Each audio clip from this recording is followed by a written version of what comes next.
Where's the target?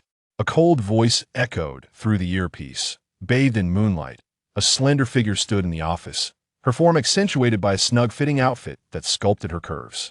Though her face was obscured, her eyes sparkled with brilliance. She cast her gaze downward, observing the lifeless body of a middle-aged man sprawled on the floor, blood pooling around him, a smirk curling her lips. He's dead. Well, look at you. The one who couldn't be handled for days, and you take him out in an instant. Hey, what do you mean by that? It was an accident. You.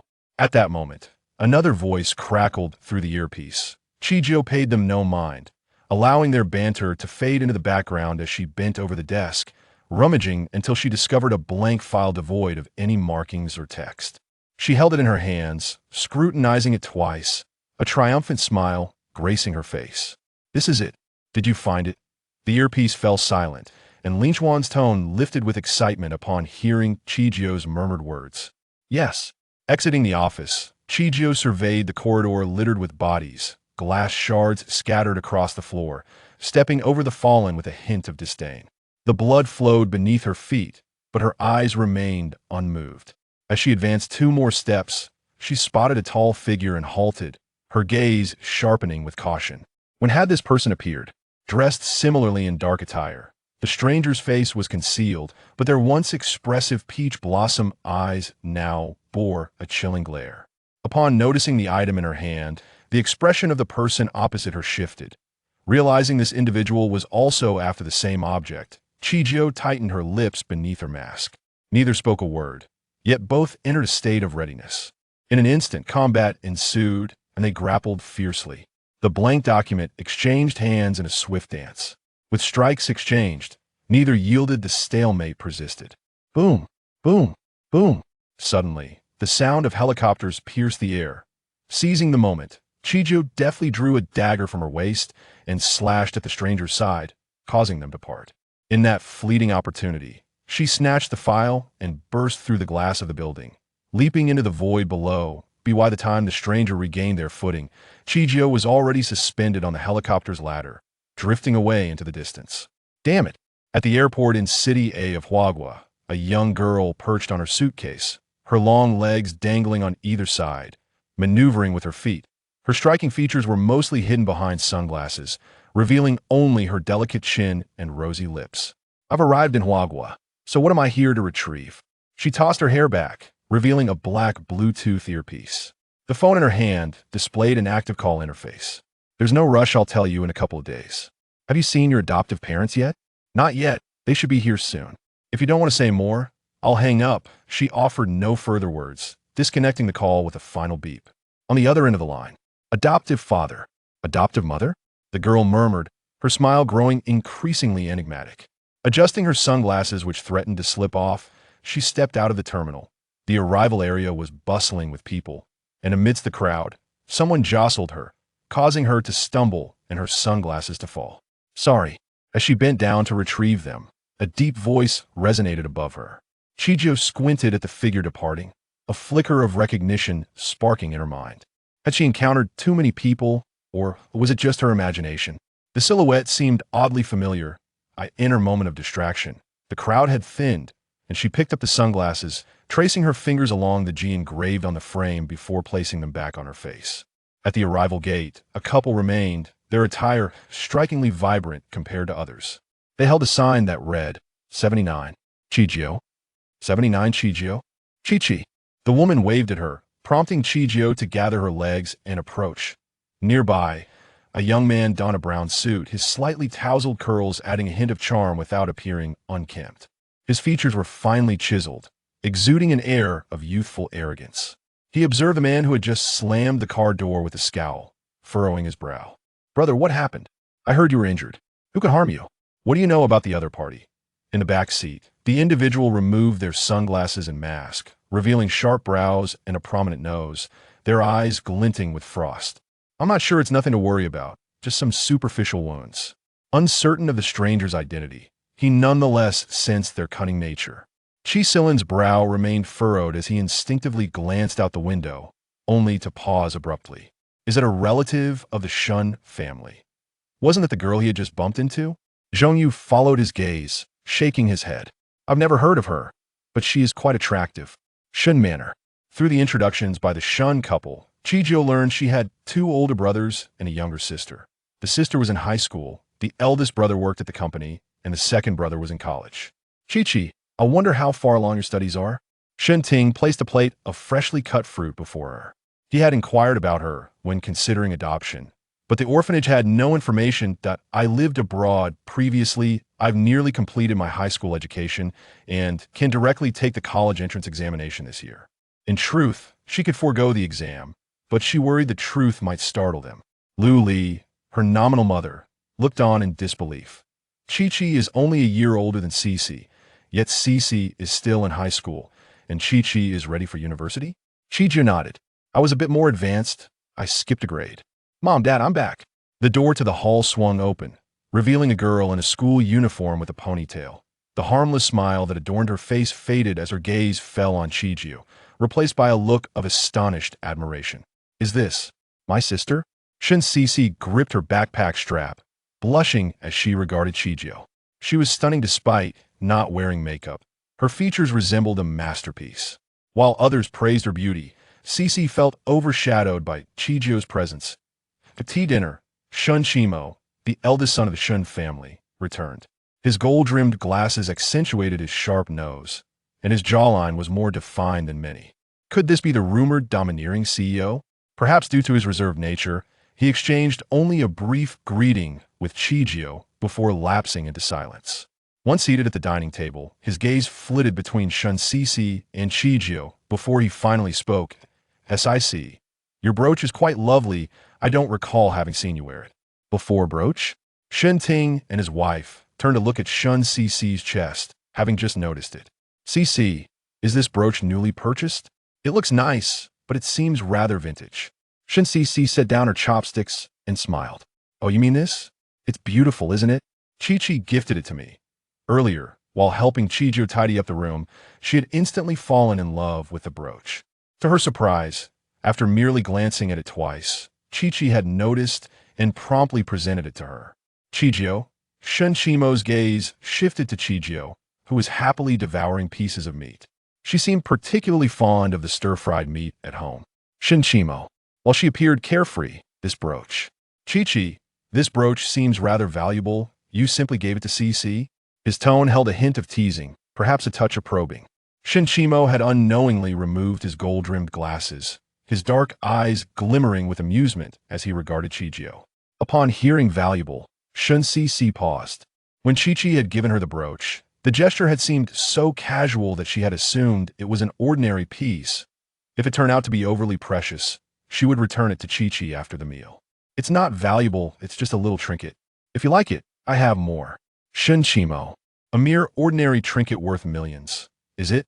Those in the family may not recognize it, but surely he had attended private auctions abroad and was well aware of its worth after confirming it multiple times before speaking.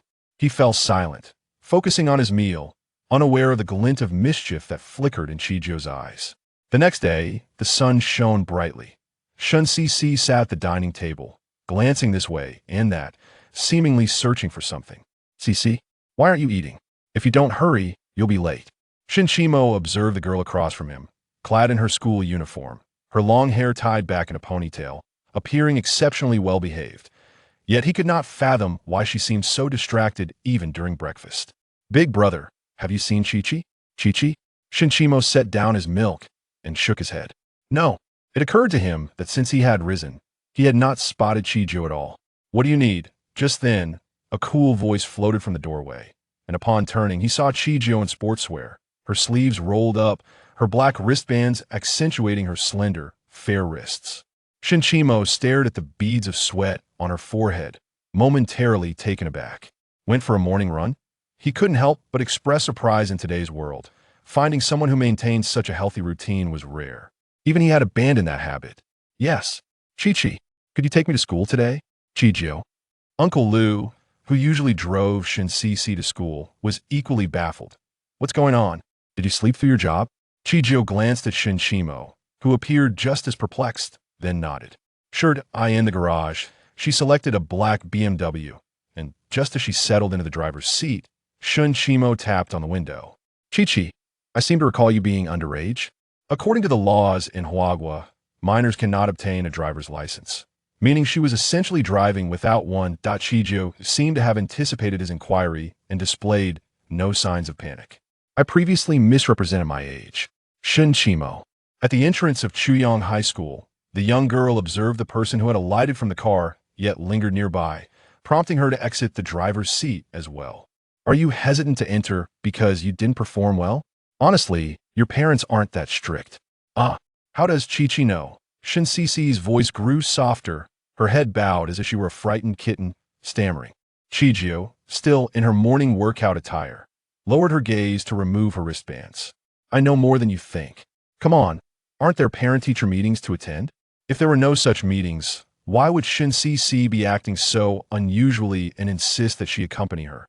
Many parents had already arrived in the classroom, and in comparison to them, Chijio appeared to be the youngest. Had she worn a school uniform, she might have been mistaken for a student herself.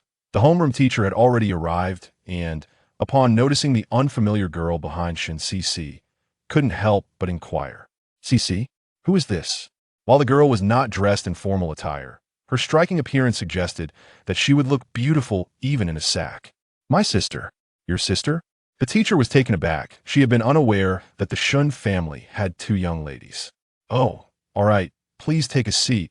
Just as Chiju settled down, a stir erupted at the classroom entrance, and upon raising her gaze, she saw a familiar figure.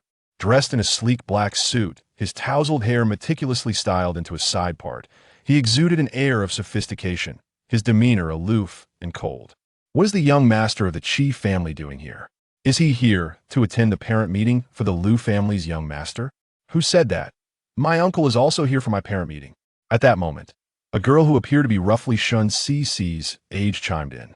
However, Chijio paid little attention to her, focusing instead on the key phrases in their conversation. Chi family? Young master of the Chi family? She regarded him with pursed lips. The old man had mentioned the Chi family. Was it his family? Feeling the undeniable gaze upon her, Chi Silin turned and unexpectedly locked eyes with Chijio. His dark pupils remained unfazed, and in the second following their gaze meeting, he nodded in acknowledgement. As the parent meeting commenced, Shun Cici remained dejected beside her, while the teacher droned on at the podium, and Chijio absorbed the information, more or less. Shin Cici's grades had slipped. She had fallen from the top 5 at her grade to the top 20. It was likely this reason that had deterred her from inviting her parents. You should absolutely excel and surpass them. You're only a freshman, so don't be disheartened. There's still room for improvement. After the parent meeting concluded, a portion of free time was allocated. Noticing Shun Cici's gloomy demeanor, Chiju reached out to poke her cheek with her finger. Just as she was about to say something, a rather jarring voice interrupted from nearby. What are you bragging about? You didn't even make it into the top 5? Why the long face? The girl turned her head and discovered that the speaker was the one who had come with the Chi family. This is a parent meeting, Shun Cici. Who is this person you brought? Did you just grab someone off the street? How utterly ridiculous. Couldn't you find someone who looks the part? Chapter 3. Unspeakable Matters. Qin Yao. Lu Zhu admonished in a low voice, as Chi Silin appeared by their side, his expression rather grim. She is not just anyone. She is my sister. Shin Cici expressed her discontent as she glared at Qin Yao. Qin Yao smiled.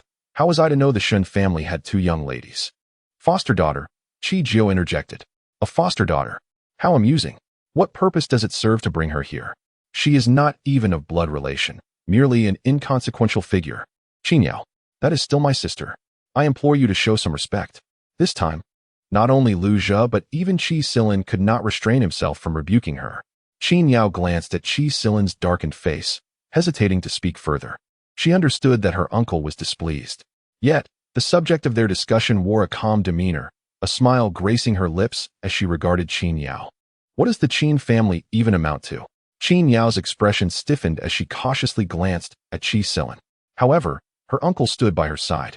The Qin family might hold little significance in the city, but she had the backing of the Qi family. Otherwise, could she act so boldly? Chi Jiu chuckled again. She is not even of blood relation, merely an inconsequential figure. What did you just say? Tit for tat. Look how furious you've made Qin Yao. It was common knowledge that Qin Yao was domineering. This time, whether out of frustration or sheer folly, she disregarded Chi Silin's expression. As she raised her hand to strike, The young lady seized her wrist tightly, the pressure causing her immense pain. Ah, let go. That hurts. Release me. How dare you lay a hand on me? With a swift motion, she flung Qin Yao aside. Bang. Ah, uncle, look at her. Qin Yao, unable to stop herself in time, collided with the desk, tears welling in her eyes as she glared at Qi Silan.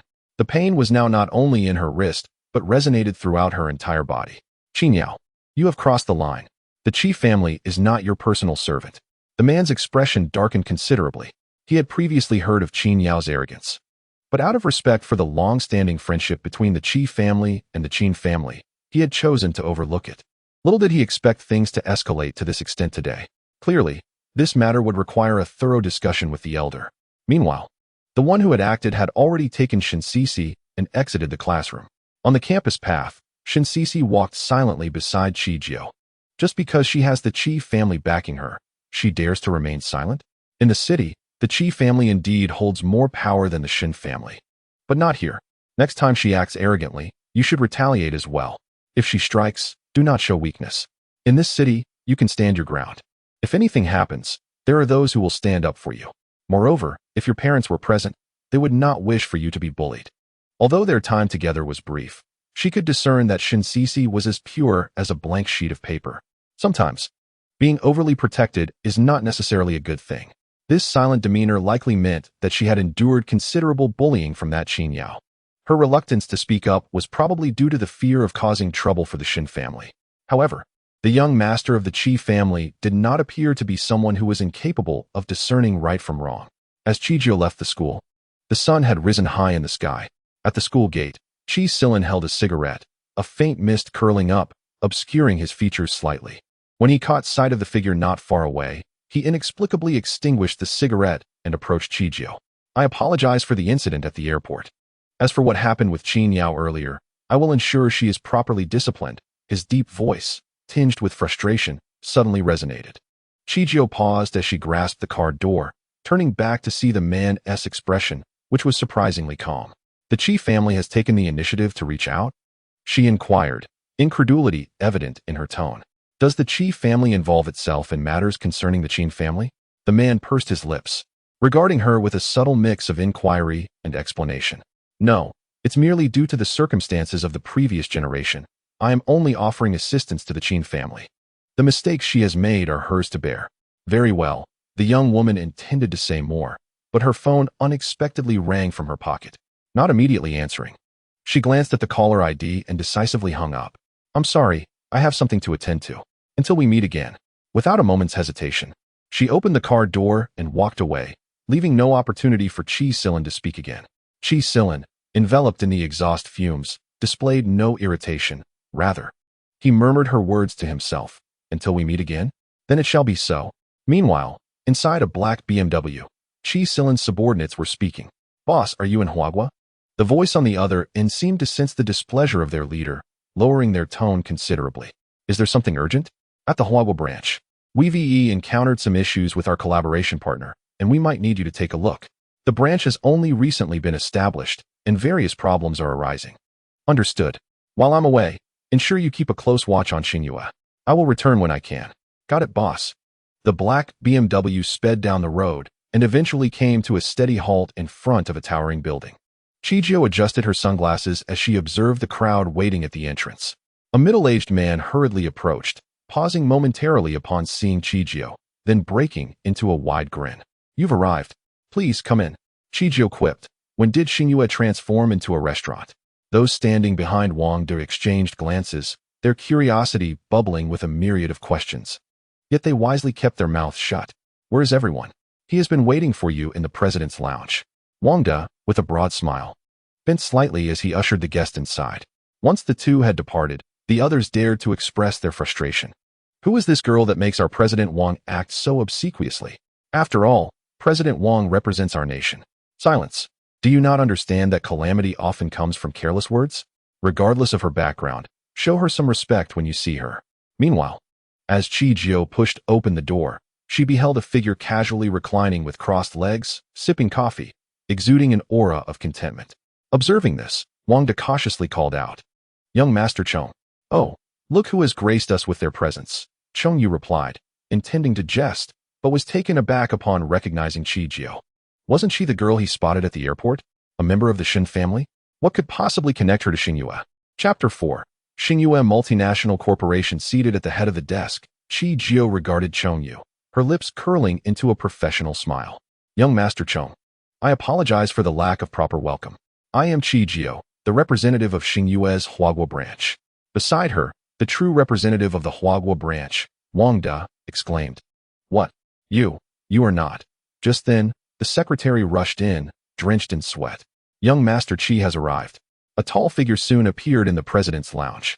Brother? Why did you take so long? I've been waiting here for ages, Chongyu muttered, somewhat displeased. Qi Jiao, observing the figure at the door, raised an eyebrow and smiled. Fate has a curious way of bringing people together. It seems the end of her mission is drawing near. Qi Silan nodded, momentarily taken aback as his gaze fell upon the person in the main seat. However, he quickly regained his composure and took a seat beside Chongyu. Wangda, bring the tea. Qi Jiao, clutching the documents, settled across from Qi Silan and Chongyu. Young Master Qi, we meet again. A faint smile graced her lips, amused by how many times they had crossed paths in such a brief span. Indeed, it seems fate has intertwined our paths. Chongyu, utterly perplexed, interjected. Have you two met? What have I missed while I was away? Does my brother know this enigmatic figure from the Shin family? In such a short time, he felt as though he had been cut off from the world, utterly oblivious to the unfolding events. Qi Jiao leafed through the documents in her hand, not lifting her gaze. It was merely a fleeting encounter. Actually, it was our third meeting. He nonchalantly corrected her, prompting both Qi Jiao and Chongyu to look up, albeit with differing expressions, one in agreement, the other in bewilderment. Is my brother trying to be friendly? Surely he must be. Or perhaps this girl possesses some extraordinary qualities. I have heard that both of you wish to collaborate with our Xingyue, yet seem dissatisfied with the contract. The Qi and Chong families had yet to expand beyond their homeland, much like the Shin family. Now, their desire to partner with a multinational corporation was indeed hard to fathom. Nevertheless, it is well, for who among us does not harbor ambitions? Zhongyu gazed at the simple business card on the table, a smile gracing his lips. General Manager Qi, do you not find some of the clauses in this contract rather overbearing? Overbearing? Qi responded, do not forget, My Star Moon is a multinational corporation, and many of our collaborations extend into the realm of international affairs. The Qi family and the Zhong family have yet to step beyond our borders. Many conditions may appear different from your perspective. In the president's lounge, the three of them exchanged words, unaware of the passage of time. As the tea on the table grew cold, marking the conclusion of their strategic exchange, Qi Jiao looked at the name inscribed on the contract and smiled. In just a short span, Zhongyu's perception of Qi Jiao had undergone a profound transformation. She was no longer merely associated with the Shun family in his eyes, but rather as a formidable figure from Star Moon. He had not anticipated her youth, yet she exuded a shrewdness akin to that of a seasoned fox, suggesting she had been engaged in commercial battles for quite some time. Even Qi Silan, within those fleeting moments, could not conceal his admiration, nodding in agreement at times. Once the two departed, Wang Du approached. You resolved matters rather swiftly. Before your arrival, young Master Zhong was rather persistent. Qi Jiao glanced at the black and white contract on the table, raising an eyebrow with a light laugh. It was no great challenge. They were merely testing the waters with the Qi and Zhong families. She had long suspected that young Master Qi was not merely what he seemed. Outside the Star Moon branch, Zhongyu observed the man beside him, a complex expression adorning his face. Brother, we have encountered a worthy adversary. Though this collaboration may be modest, the negotiation tactics exhibited were far shrewder than those employed by seasoned players on the international stage. Had it not been for Qi Silan's presence, I would likely have been led astray by Qi Jiao.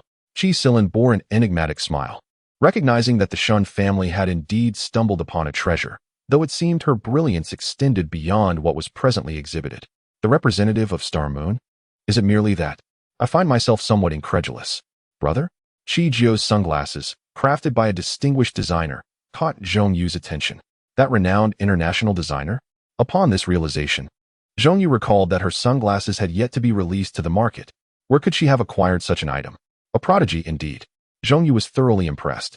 By the time all matters at the Star Moon branch were settled, evening had fallen.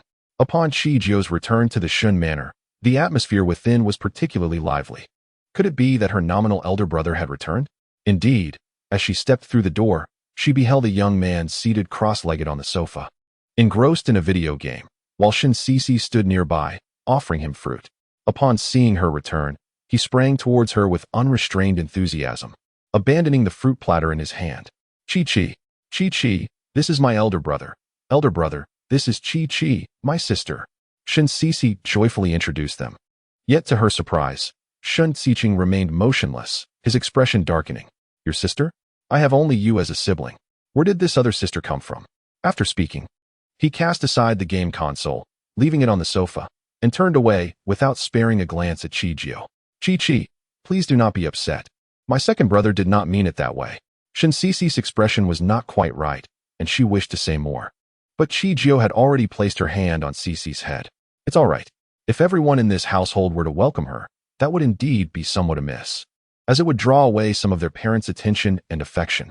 Due to Shin Siqing's lack of warmth, the meal was not particularly enjoyable.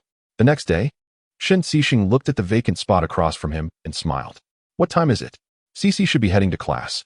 Although she doesn't have to attend, she shouldn't be rising this late. Shin Sisi lowered her head in silence, while Shin Simu nudged him with his elbow. Less talking. What? Is she now beyond reproach for waking late? Just then, Chi-Jio, clad in athletic wear, walked in from the entrance, waved at those at the dining table, and headed upstairs. At the table, Shin Sisi attempted to smile but hesitated, stifling her laughter as her shoulders trembled, while Shin Simu chuckled at the newspaper in his hands. That must have stung.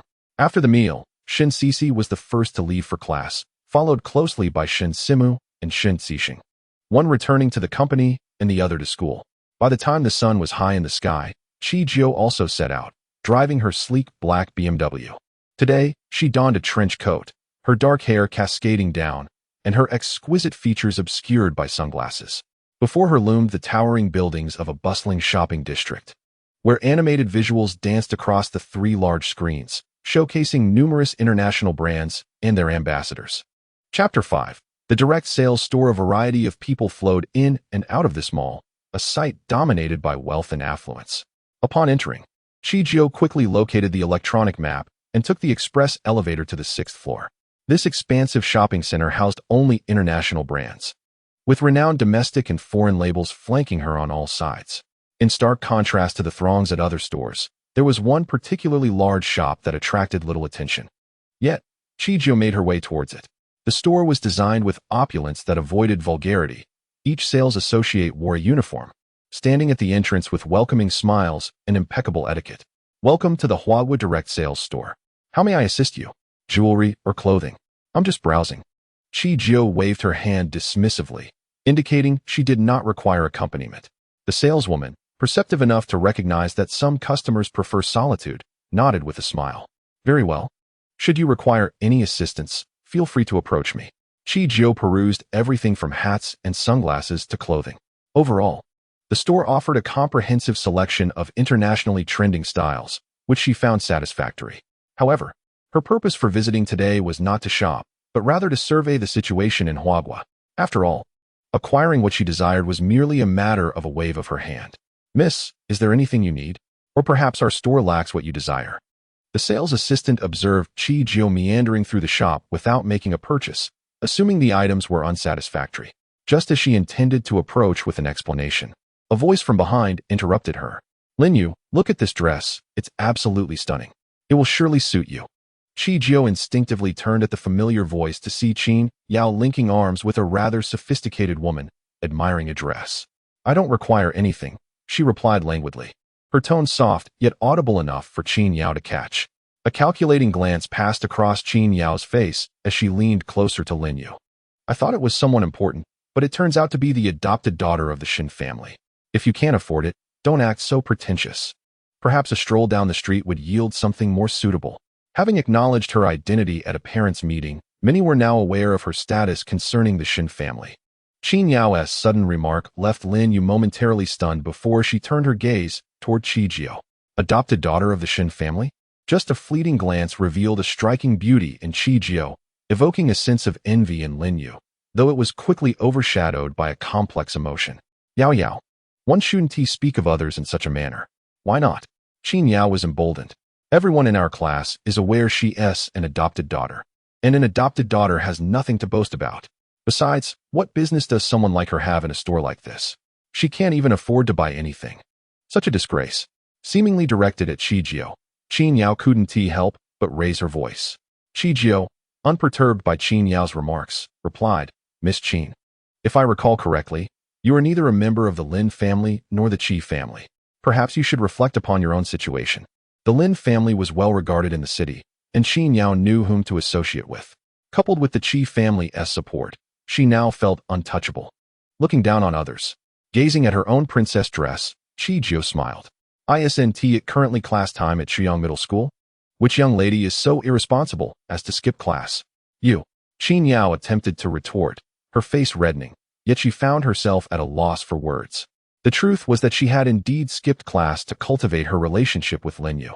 The Qin family was of little consequence in the city. To improve her life, she had to climb higher. Excuse me, please wrap that dress for me. Chijio indicated a light-colored princess dress nearby. Though she had no intention of purchasing anything for herself, it would be a lovely gift for Shinsisi. Shinsisi was a flower nurtured in a greenhouse, perfectly suited for such attire. Certainly, miss, I wait. I want that dress. Wrap it up for me. Qin Yao interjected before the sales assistant could finish her sentence. Clearly intent on opposing Chijio, the sales assistant found herself in a predicament. I apologize, miss, but this dress has already been requested by this young lady. There are other colors available. Perhaps you would like to consider those? That's not acceptable. I have set my heart on this color. I must have this piece of clothing. Qin Yao insisted relentlessly. I'm afraid that's not possible, Mississippi. This garment was first noticed by the lady beside you. The sales assistant replied, visibly uncomfortable. Sensing the tension, Lin Yu interjected, Yao, let it go. If you truly desire this outfit, I can have a friend bring several pieces from an overseas store. For reasons unknown. She glanced at Chijio in the distance. It's just a piece of clothing. I have a friend with whom I am quite close. If you desire anything in the future, I can arrange for it to be brought to you. It's all quite manageable. Upon hearing this, Qin Yao smiled, while Chijio raised an eyebrow in confusion. Is there really such a person? However, Lin Yu, this is your connection. I simply refuse to sell it to her now. It's evident she cannot afford it. She is merely a foster daughter pretending to be something she is not. The Shen family doesn't even value her. Chijio remained silent, turned towards the sales assistant, and smiled. Hello, could you please summon your manager? Miss, did I do something wrong? I can rectify it. The assistant stammered. Chijio waved her hand dismissively. No, you haven't done anything wrong. However, the forthcoming matters may be beyond your authority. The sales assistant hesitated for a moment before turning to leave. Before long, a middle-aged man in a suit approached with a beaming smile. Miss, did you seek me out? How may I assist you? You are the manager, correct? Qin Yao released her grip on Lin Yu's arm and stepped forward. I have my eye on that garment. Wrap it up for me. What kind of attitude is this? Aren't customers supposed to be treated like royalty? Why are you ignoring the words of your deity? The manager remained composed, yet replied, however, I was informed by my staff that this young lady was the first to express interest. But Chijio interjected, producing a black business card from somewhere and handing it to the manager. The atmosphere fell silent. The manager's breath hitched as he beheld the card. His previously gentle demeanor replaced by wide-eyed astonishment and fervor. Why you are? Wrap this garment up and deliver it to the Shun manor, Chijio commanded, turning to leave, but paused, as if struck by a thought. Miss Qin, someone of your wealth should not be fixated on this brand. Do not sell her anything in the future. She gestured towards Qin Yao. Chapter 6. Only with evidence can he take me away. Everything transpired too suddenly. Qin Yao stood dumbfounded, bewildered by Chijio's audacity. Who do you think you are? How can you declare that it's not for sale? She directed her gaze at the manager, seeking to witness his denial, but was taken aback when he nodded in agreement. Lin Yu's expression soured. She felt embarrassed by Qin Yao's obstinacy, yet remained hesitant to voice her thoughts, knowing that the Qi family held significant influence. Manager, surely there has been a misunderstanding. You cannot let yourself be swayed by the one-sided words of a young girl. We are all customers here. What did she just give you a card? That's irrelevant. We have the means. As Lin Yu remained silent, it seemed to be a fortuitous circumstance. However, the moment she spoke, Chijio, who was on the verge of departing, found herself retreating once again. With arms crossed, she observed the retreating figures of Lin Yu and Qin Yao, as though waiting in anticipation for the unfolding drama. It was undeniable that the garment in question had been first claimed by that young lady, and furthermore, the card she had presented was not a monetary one. We are neither in want of funds, nor do we accept bribes. The manager's smile was appropriately measured, yet it rendered Lin Yu's expression momentarily stiffened. As Qin Yao, still wishing to voice her thoughts, was pulled back by her. However, it is not entirely our fault. The girl had lingered in the store for quite some time without making her payment. Had she done so promptly, this situation could have been averted. Chijiao, absorbing every word, pondered, have the values of contemporary youth truly devolved to such an extent? Surely, she cannot bear the blame for this. Growing weary of the exchange, Chijiao directed her finger towards Lin Yu's silhouette, forming an X with her arms, and upon the manager's nod of understanding, she turned to leave. The manager, observing the two women still engaged in their incessant chatter, felt a burden of exasperation, yet his refined upbringing prevented him from displaying impatience. Miss Lin, Miss Qin, let us turn the page on this matter. We have surveillance footage of the incident, and it is evident to us all what transpired. It is clear that the fault lies not in the delay of payment, but in the actions of Miss Qin. Henceforth, we shall no longer offer our merchandise to you. Please, do take your leave. With a polite smile, the manager turned and departed, leaving Qin Yao and Lin Yu standing in a state of awkwardness, ultimately retreating to another establishment in defeat. Upon exiting the mall, Chijiao intended to return home, but beside a black BMW in the parking lot, she encountered a rather imposing middle-aged gentleman who greeted her with a smile. Inside the CAF, Chijiao instinctively ordered an iced Americano. But just as the server inquired about her companion, the middle-aged man interjected. A caramel macchiato, please. Chijiao thought to herself, how peculiar for someone of his age to prefer such sweetness. Isn't he concerned about health issues? The previously stern Ji Xuan now beamed with an exuberance that nearly crumpled his features, prompting his assistant to discreetly shift away.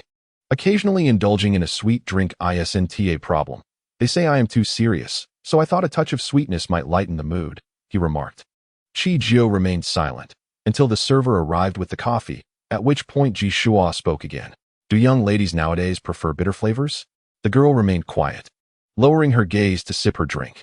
The bitterness that unfolded on her palate brought a sense of satisfaction, eliciting a slight smile. While most find bitterness unpalatable, with careful appreciation, it can indeed be invigorating. Ji Xuan observed her intently, finally steering the conversation towards the crux of the matter. When did you arrive? Why didn't you inform me so I could come to collect you? Although their time together had not been extensive, the bond they shared was far from that of ordinary friends. The assistant beside her sighed, pondering how two individuals, so disparate in age, could forge a friendship. It all stemmed from a spontaneous decision. But did they comprehend this? Chijiao shook her head, indifferent to whether they knew or not. Could they really come here to confront me? Her tone exuded nonchalance, yet Ji Xuan felt a tremor of apprehension. My dear, this is Huagua. Are you not afraid of Su Feng? He is likely searching for you everywhere, perhaps genuinely concerned about being spotted by Su Feng. Ji Xuan glanced around nervously after taking a sip of coffee, anxious that he might appear at any moment. And if he does see me, what of it? The young woman leaned back, her long legs crossed, exuding an air of defiance that seemed out of place here. He would require evidence to take me away. Even if the director himself were to arrive, he could only express gratitude while holding a banner.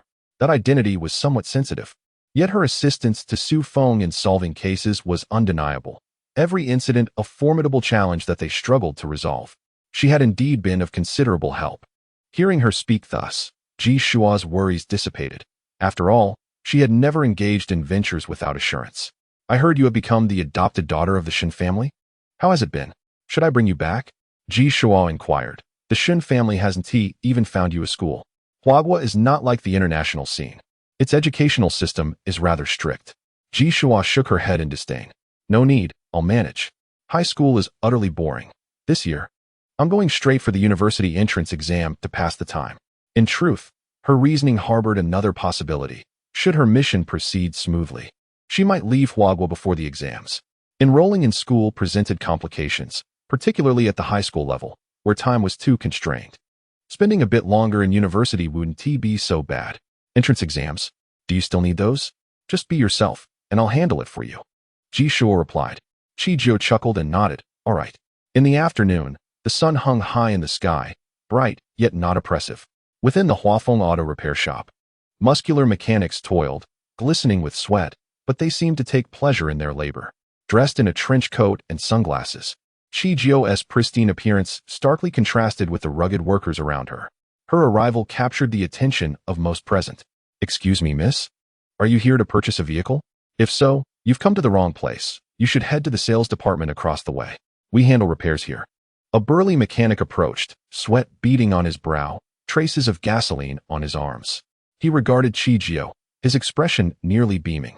In their daily encounters with burly men, such a delicate and beautiful girl was an uncommon sight. "I haven't come to the wrong place." Chapter 7. Qin Yao's birthday celebration. Chi Jio removed her sunglasses and tucked them into her collar. Her dark eyes remained inscrutable. The vehicles showcased by the sales department could scarcely compare to what resided here. To the public, the models presented by the sales department appeared dazzling and glamorous. Yet few were aware that the true treasures lay within the repair department. "Oh, little sister seems quite knowledgeable. Are you here in search of some treasures, or perhaps someone?" The mechanic's words were abruptly cut off as someone lightly tapped him on the head.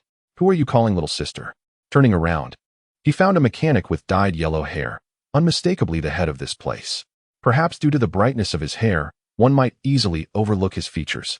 In truth, this yellow-haired fellow was not unattractive. He possessed a certain delicate charm, even a scholarly air, provided one disregarded the muscles on his arms. "Brother?" The yellow-haired mechanic removed his gloves and playfully patted his own head. "Who are you calling little sister? Next time you see me, you should call me sister." In an instant, his demeanor shifted completely. "Sister Chi, you have arrived." The young woman nodded slightly. The mechanic beside him raised an eyebrow, puzzled. "Wait, brother? You're calling her sister? Isn't that aging her? She looks barely 17 or 18.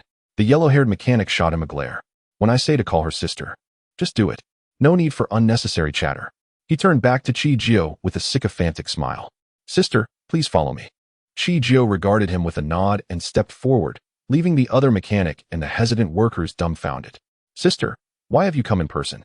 If you wish to pick up your car, just a phone call and I can deliver it to you," Lin Yan said, his smile somewhat bashful as he rubbed the back of his neck, projecting an innocent demeanor. But who could fathom the true nature of this individual behind the scenes? The young woman shook her head. "I had some free time, so I thought I would come and take a look. What about you? Is this your first time in Huagua? Are you adjusting well?" "Adjusting, sister? You have no idea. Huagua is a society governed by law. Far safer than the place we usually inhabit." Lin Yan flashed a broad smile, his gleaming white teeth on display. Here in Huagua, he no longer had to live in constant fear as he once did. At least, he felt considerably more relaxed both physically and mentally. "That is good to hear. Are the 2 cars I requested ready?" Chi Jio surveyed her surroundings as if on a tour. This place resembled Lin Yan's private workshop, with both vehicles and parts of the finest quality. The effort taken to transport them here must have been considerable. Of course, Lin Yan produced a remote control from seemingly nowhere. With a press of a button, the door in front of them opened with a satisfying beep, revealing the contents within as time passed. Chi Jio gazed at the cars inside, nodding in satisfaction. "This one will do. Please have the black one delivered to the Shin Manor." Lin Yan was momentarily taken aback as he watched her turn to leave. "Sister, aren't you going to take it now? You've come all this way, and now you're just leaving?" "No, I drove here." At the mention of having driven, Lin Yan froze. "Sister, that black BMW at the entrance, could it possibly belong to you? When did she develop a fondness for such conventional vehicles?" "I recall that during her time in the organization, her car bore but one label, flamboyance. Please ensure that the borrowed vehicle is delivered promptly." Upon returning to the Shin family estate, Chi Jio sequestered herself, engaged in some unknown endeavor. Lu Li, observing her flurry of activity, dared not intrude. Awaiting the return of Shin Sisi, the dining table was adorned with delectable dishes, yet for reasons unbeknownst to her, Shin Sisi appeared disinterested. Chi Jio glanced at her, her movements undeterred. "Sisi, do you have something to convey? Or perhaps you are facing some challenges?" Shin Ting and Lu Li regarded Chi Jio with gratitude for her willingness to shatter the awkwardness at the table. They had contemplated inquiring but refrained, fearing the potential misstep of their words.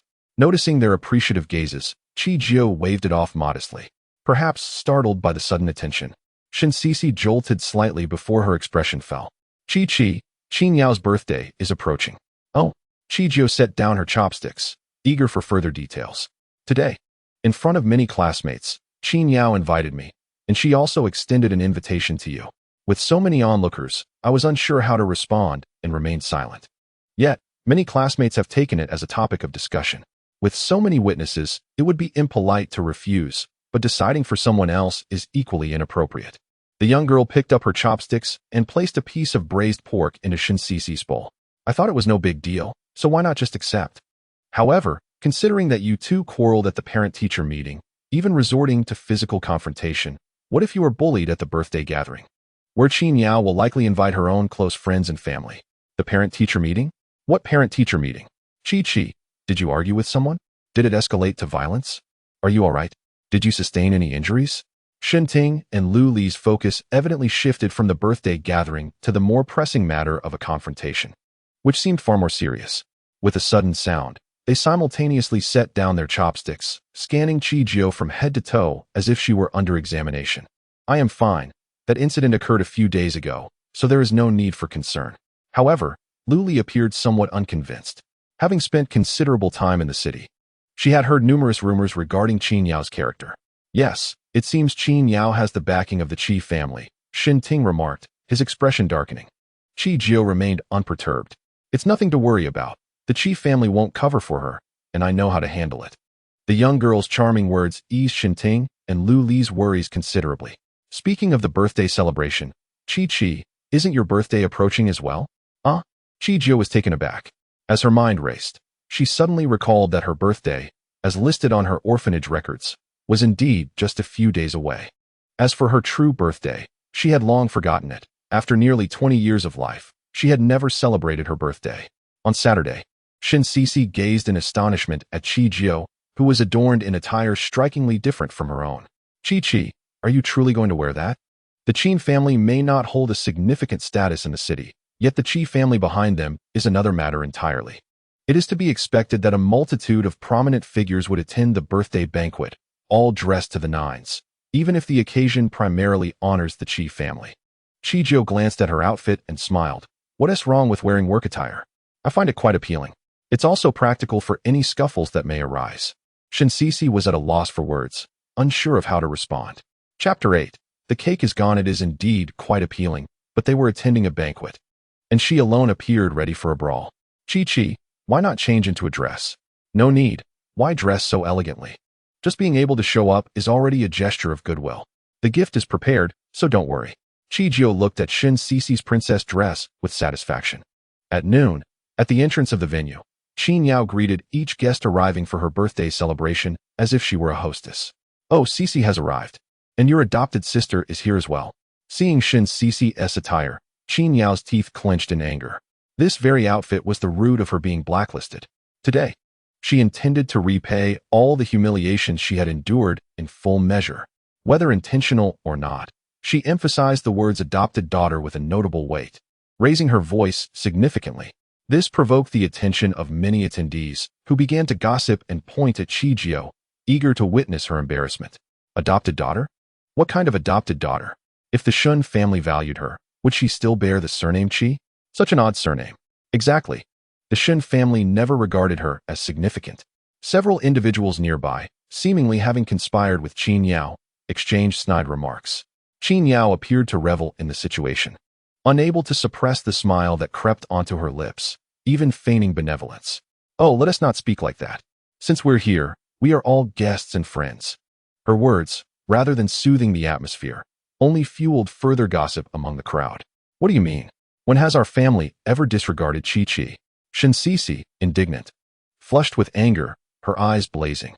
Noticing her fury, the others fell silent. Unlike Qin Yao, who had the Qi family backing her, they had achieved the effect they desired.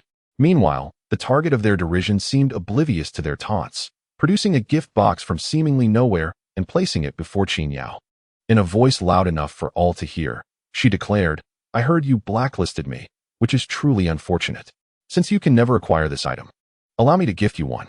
The item was not inexpensive, and its scarcity made it particularly coveted. Had it been someone else, they might have been grinning from ear to ear. Only Qin Yao, gazing at the gift box before her, felt her hands tremble uncontrollably. Although her opponent had not laid a hand on her, she could still feel a searing pain on her face, as if she had been struck numerous times. Even the thick layer of makeup could not conceal the rigidity of her expression, and ultimately, she could only force a strained smile in front of the onlookers. "Thank you," she managed to utter. The venue was already bustling with guests, each attired in formal attire, save for Chijio, who donned workwear and sturdy Martin boots. "Cece, where did your sister come from? Does she not know one should dress appropriately for a birthday banquet? I thought it was merely a casual affair." In the city, it was entirely normal for wealthy offspring to cross paths, and soon, a brightly dressed young lady in heels approached Cece. She had missed the earlier scene where Cece defended Chijio, and had assumed Cece would harbor resentment towards this unexpected family member. However, she was taken aback when Cece's demeanor changed entirely. "My sister studied abroad, and her upbringing is quite different. Formal? Is what you're offering not formal enough? Do your gifts even compare to the exclusivity of ours?" The wealthy girl fell silent, realizing she had misstepped, and retreated like a quail to the sidelines. "Happy birthday, Yao Yao. Happy birthday, Yao Yao. Here is a gift." Clad in a stunning gown, Qin Yao received gifts from the guests, her smile blossoming like a flower. Upon catching sight of the solitary Chijio, her joy intensified. "She's merely an adopted daughter. What waves could she possibly stir? Does she dare to insult me? Soon, she will know who truly holds power. All right, everyone. Thank you for taking the time to attend the birthday celebration. It's time to enjoy the cake." With that announcement, the crowd surged forward. Cece approached Chijio, tugging at her sleeve and shaking it gently.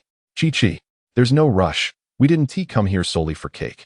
Chijio replied, unhurried and leisurely swaying back and forth. At that moment, a wealthy girl who shared a close relationship with Qin Yao sidled up to her. "Yao Yao, when will your little uncle arrive?" Everyone present was undoubtedly there for the esteemed Qi Silan. Him? Speaking of Qi Silan, Qin Yao's expression turned somewhat awkward. "I'm not sure, but he might be here shortly. My uncle is quite busy." "Shortly?" Chijio glanced at her phone, a smile creeping onto her face. A message from Qi Silan read, "I may not make it to Xingyue today. I have a collaboration to discuss, but I will treat you to dinner later as an apology." Would Qi Silan truly return soon? It seemed that the Qin family did not hold significant importance to him. Not only had he not arrived, but neither had any gifts. Those eager to climb the social ladder might find their plans dashed. "Oh dear, Cece, I apologize. But the cake is all gone. How about some desserts instead?" Qin Yao turned, casting an apologetic glance towards Cece and Chijio. How could Chijio possibly fail to discern what this meant? At the banquet, others held cakes in their hands, standing silently by. Yet their eyes brimmed with a palpable excitement, as if eagerly anticipating her blunder. "Qin Yao, do not take it too far. These are our guests." Luja, a classmate of Cece, stepped forward, clearly disapproving of the expression on Qin Yao's face. Cece sensed the surrounding gazes, feeling her cheeks flush with warmth. "It's all right. We are merely passing through, and soon there will be a meal invitation." Qin Yao scoffed, convinced that Chijio was merely maintaining her faade for the sake of appearances. Feeling a bit embarrassed, she glanced at Chijio. "It's fine. No need to hide it. I didn't anticipate the cake would turn out to be this small." While mocking Chijio, there was an undeniable undertone of boasting in her words. Chijio chose to remain silent, smiling at a message that had just arrived on her phone. "Is it a disguise?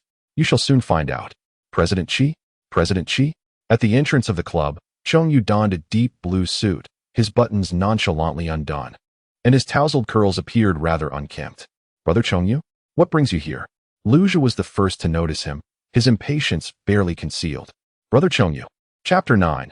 An unsuitable match. Upon seeing Chongyu, a flicker of surprise danced in Qin Yao's eyes. Instinctively, she glanced behind him. Yet her anticipated figure was nowhere to be found, leaving her somewhat disappointed as she looked back at Chongyu. "Where's my uncle?" Chongyu scratched his head, puzzled. "Didn't I tell you? He isn't coming today. Why are you still asking me?" Chongyu, with his straightforward nature, spoke candidly, oblivious to the incredulous expressions of the surrounding wealthy youths. Qin Yao sensed the scrutinizing gazes, her composure slipping away. Lost for words, she felt her face flush once more and swiftly changed the topic. "Brother Chongyu, who is this President Qi you mentioned?" The moment the words left her lips, regret washed over her. A foreboding sensation arose within her. She recognized everyone in the club, but it seemed only Chijio bore that surname. "Chijio. She is right before you." "Qin Yao." Chongyu pointed to Chijio beside him, flashing a bright smile. "President Qi, shall we?" All right. Chijo nodded, grasping Shin Sisi's wrist as they departed the club. Brother Chongyu, what about me? Chongyu looked at Lu Jia, chuckling. You stay here and behave. Your uncle didn't say you could come. The once bustling club fell silent the moment Chongyu entered, and it remained so until Chi Jiao and her companions left.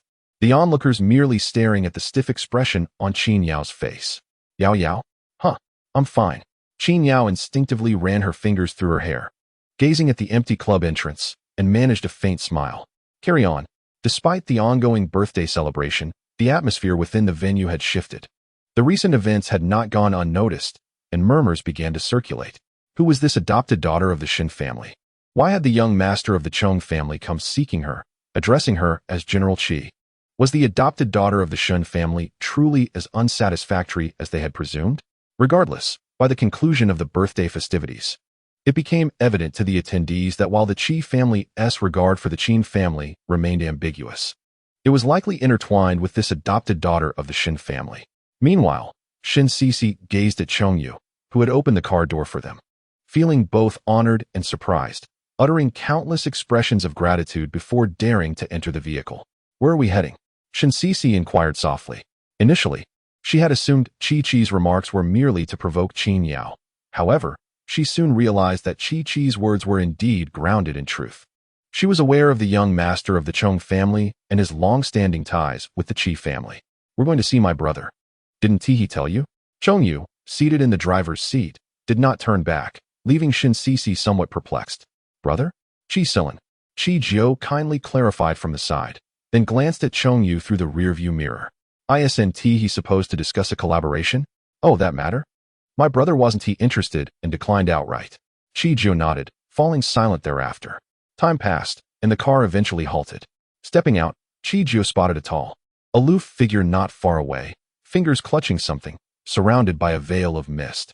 It seemed he had sensed Chi Jiao's presence. He glanced her way, extinguished his cigarette, and tossed it into a nearby bin before striding towards her.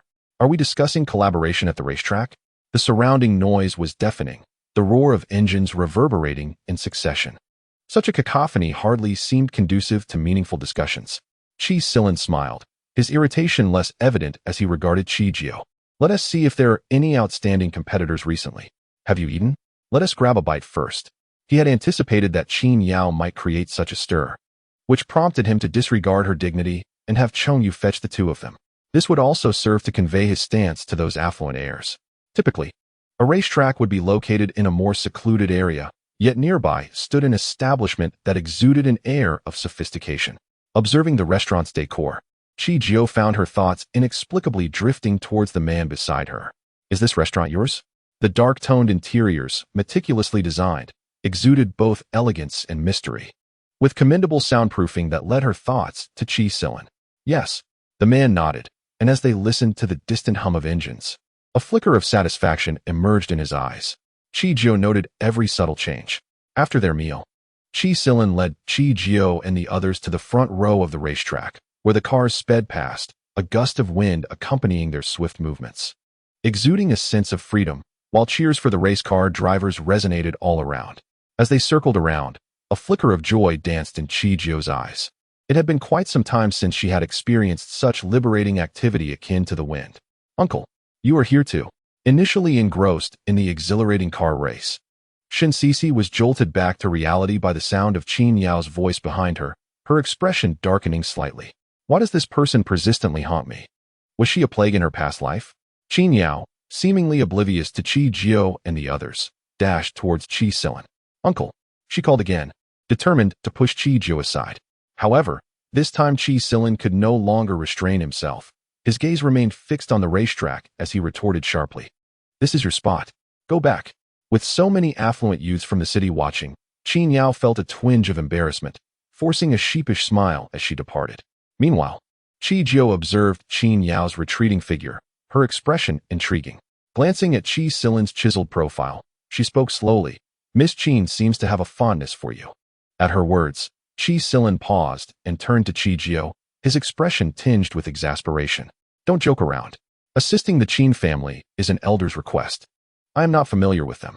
A flicker of understanding crossed the girl's face, quickly followed by a hint of disappointment. Though Qi Silan was not old, He must be around 22 or 23. Such an age difference appeared manageable, yet alas, he was not a suitable match. Congratulations to contestant number 4 for clinching the championship. The victor was soon apparent, and amidst the cheers of the crowd, contestant number 4 jubilantly departed with the trophy in hand. With the competition concluded, many in the audience began to disperse, yet Chi Silin remained, staring at the racetrack and the still-parked cars, lost in thought. Was he in a daze? Chi Jiao glanced at him, then at the racing cars. Her curiosity piqued. She playfully poked his arm. Shall we race? The girl's smile was carefree, her work attire and somewhat unrefined posture exuding a rebellious spirit. Chapter 10. Racing. Chi Silin was taken aback, surprise glimmering in his eyes as he regarded Chi Jiao. You can drive?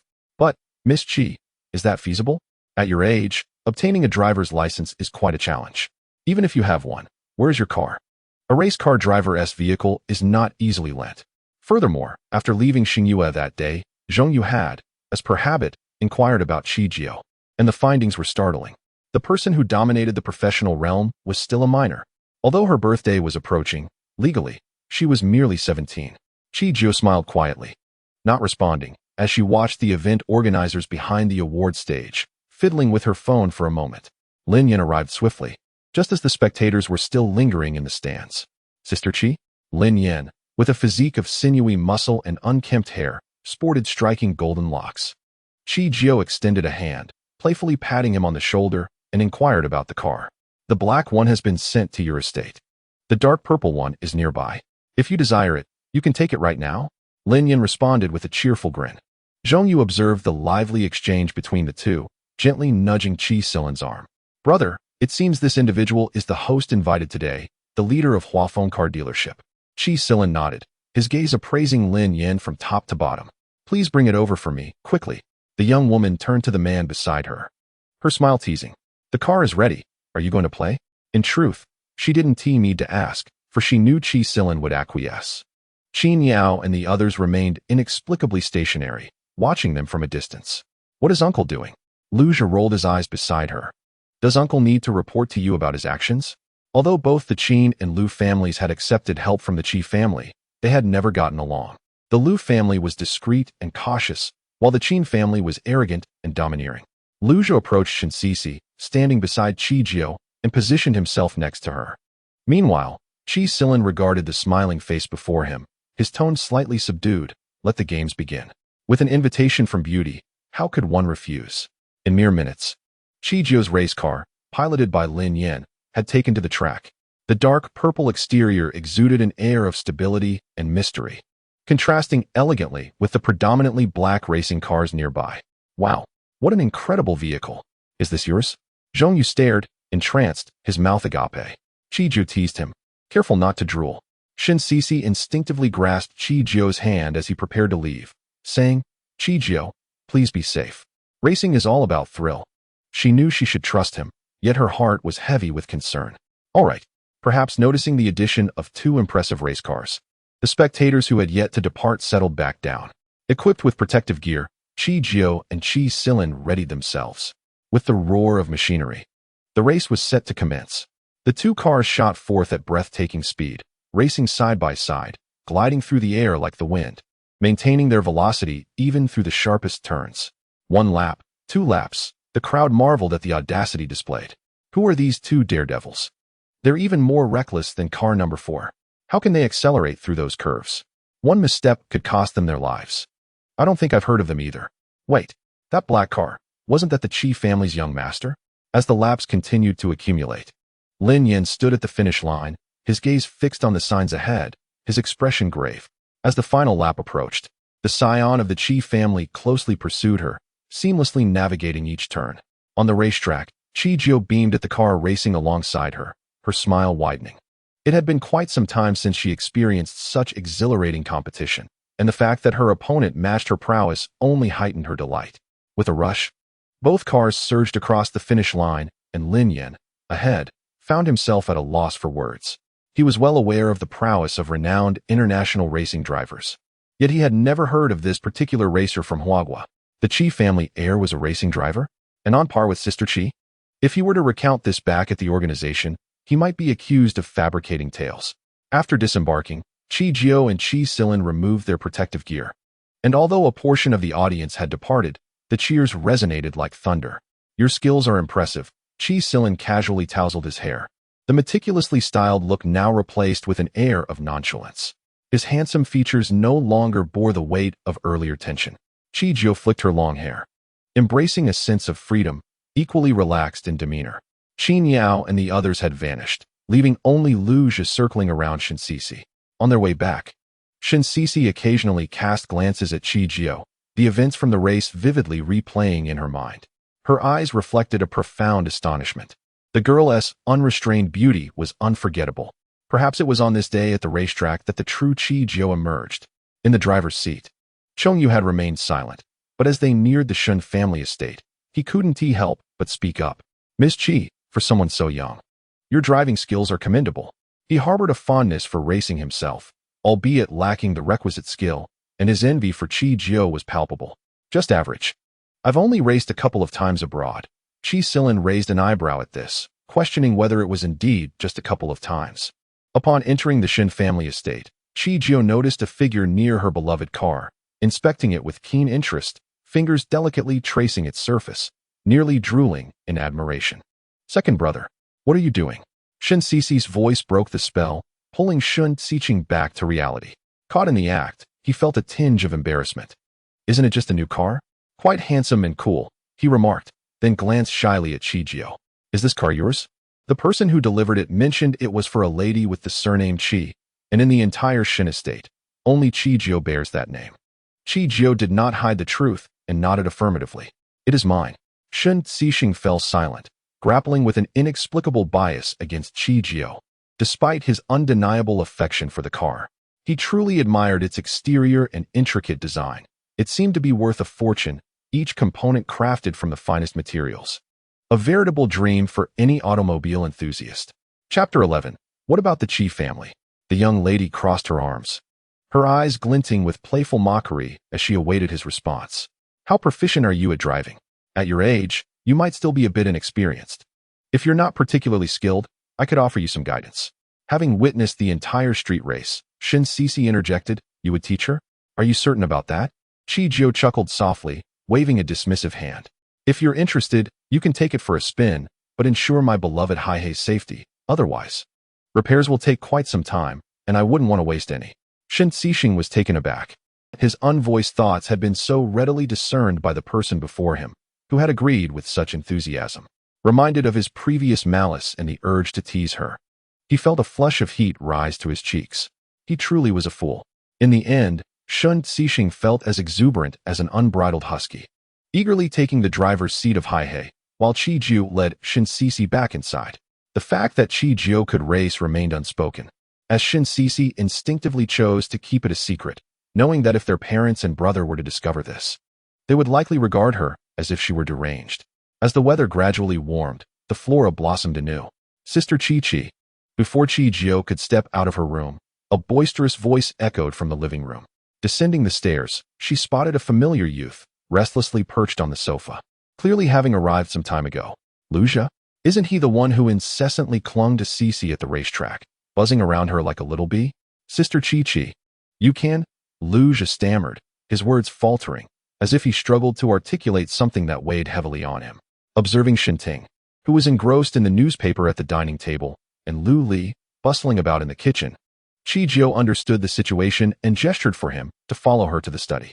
Time slipped by unnoticed, and soon Chi Jio and Lu Zhi emerged from the study, hastily clutching the keys from the table, and left the manor together. At Chuxiang Middle School, Chi Jio pushed open the office door to find Qin Yao and Shen Sisi standing beside the teacher, a peculiar tension hanging in the air. Lu Zhi initially failed to grasp the situation, only sensing Shen Sisi's discontent, and approached her with a playful grimace to cheer her up.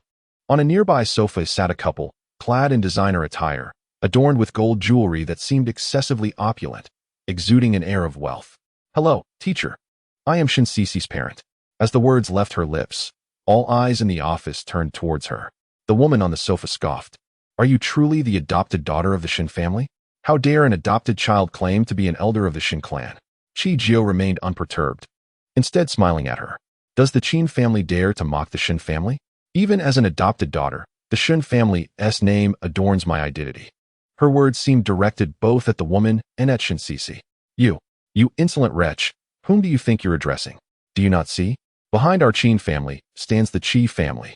How dare you speak so boldly? And where's the Qi family? Qi Jiao nonchalantly settled onto the adjacent sofa, crossing her legs, exuding such familiarity that one might mistake this office for her own abode. The teachers nearby dared not utter a word. Caught between the Shun family and the Qin family, backed by the Qi family, offending either side would be unwise. Remaining silent was their best course of action. You, do not get too smug. I shall call the Qi family right now. Let us see how you handle it when they arrive, the woman declared, attempting to retrieve her phone from her pocket. Yet, the phone seemed to have vanished into thin air. She searched here and there, but it eluded her grasp. From an unseen angle, Mrs. Qin's face stiffened, a flicker of regret and resentment flashing in her eyes. Why did she speak so hastily? Could she not have simply stated that the Qi family was preoccupied? And this insufferable girl, why was she not following the expected script? Shouldn't she be trying to stop her from making that call? She tentatively glanced at Qi Jiao, only to find the young woman casually crossing her legs, her eyes sparkling with mirth, showing no sign of retreat. Faced with this, Mrs. Qin reluctantly produced her phone, dialing the Qi family's number at a snail's pace. The ringing echoed repeatedly, until a familiar mechanical voice finally emerged from the other end. Embarrassment washed over her as she lowered the phone, her face a mask of awkwardness. She did not speak, yet it was clear to all present that the call had not connected. Whether it was due to the Qi family's unavailability or a deliberate refusal to answer remained a mystery. Cannot get through? No matter, allow me to try. Qi Jiao was evidently intent on amplifying the situation. The Qin couple exchanged glances, both sensing the confusion and trepidation in each other's eyes. However, upon a moment's reflection, they reassured themselves that an adopted daughter of the Shun family could hardly command the attention of the Qi family, allowing a sigh of relief to escape them. But just as swiftly, that breath of relief was drawn back. For Qi Jiao's call connected, and it was on loudspeaker. Mr. Qi? A deep voice resonated from the receiver, causing the Qin couple's eyes to widen in shock. The Qi family could assist the Qin family due to the friendships forged by the older generation. Hence they primarily contacted the elder Mr. Qi, never daring to provoke Qi Silin. They were also acutely aware that Qi Silin held little regard for the Qin family. Mr. Qi, at Shuyang Middle School, someone is misusing your name to commit misdeeds, and it has reached my sister. She has suffered greatly.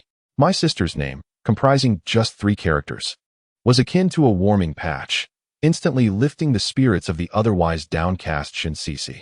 On the other end of the line, there was a brief pause before the reply came. Wait for me. Qi Jiao ended the call, crossing her legs and shaking her foot, amused by the pallor of the Qin couple's faces. Was it possible that without showcasing their prowess, they could be treated like soft persimmons? Apparently, the identity of a foster daughter held little regard in their eyes. Thus, she resolved to present a more respectable identity for discussion. Madam Qin, do you believe that the backing of the Qi family allows you to rest easy? The young woman fished a black card from her pocket, deftly flipping her wrist to toss it onto the table. The Shun family's foster daughter may not suffice, but what about this? Madam Qin gazed at the card, treated like refuse on the table, and felt an ominous premonition as she tremulously picked it up. The card, black with golden lettering, Red Star, and Moon Group, a renowned multinational conglomerate known worldwide. Madam Qin's lips quivered, uncertain whether it was from shock or fear. Chapter 12. School bullying. Upon hearing those 2 words, Qin Yao's mind exploded with realization, and she could only think of 3 words. We're doomed. She then looked at Qi Jiao with a mixture of confusion and disbelief. How could a foster daughter possibly be connected to Star and Moon? What was her true background? Suddenly, a man clad in a black suit entered, his hair meticulously styled with gel, looking as though he had just rushed in from work. Mr. Qi, what is going on? Qi Silin's gaze immediately settled on Qi Jiao, completely disregarding everyone else in the room. All in, Madam Qin sprang from the sofa, shedding her previously arrogant demeanor. She resembled a mouse that had spotted a cat, ready to scurry away if there were a crevice to hide in. I am addressing Mr. Qi. His unwavering gaze remained fixed on the smiling figure seated on the sofa, ignoring the Qin couple entirely. The impatience in his tone silenced them both, creating a palpable tension in the office.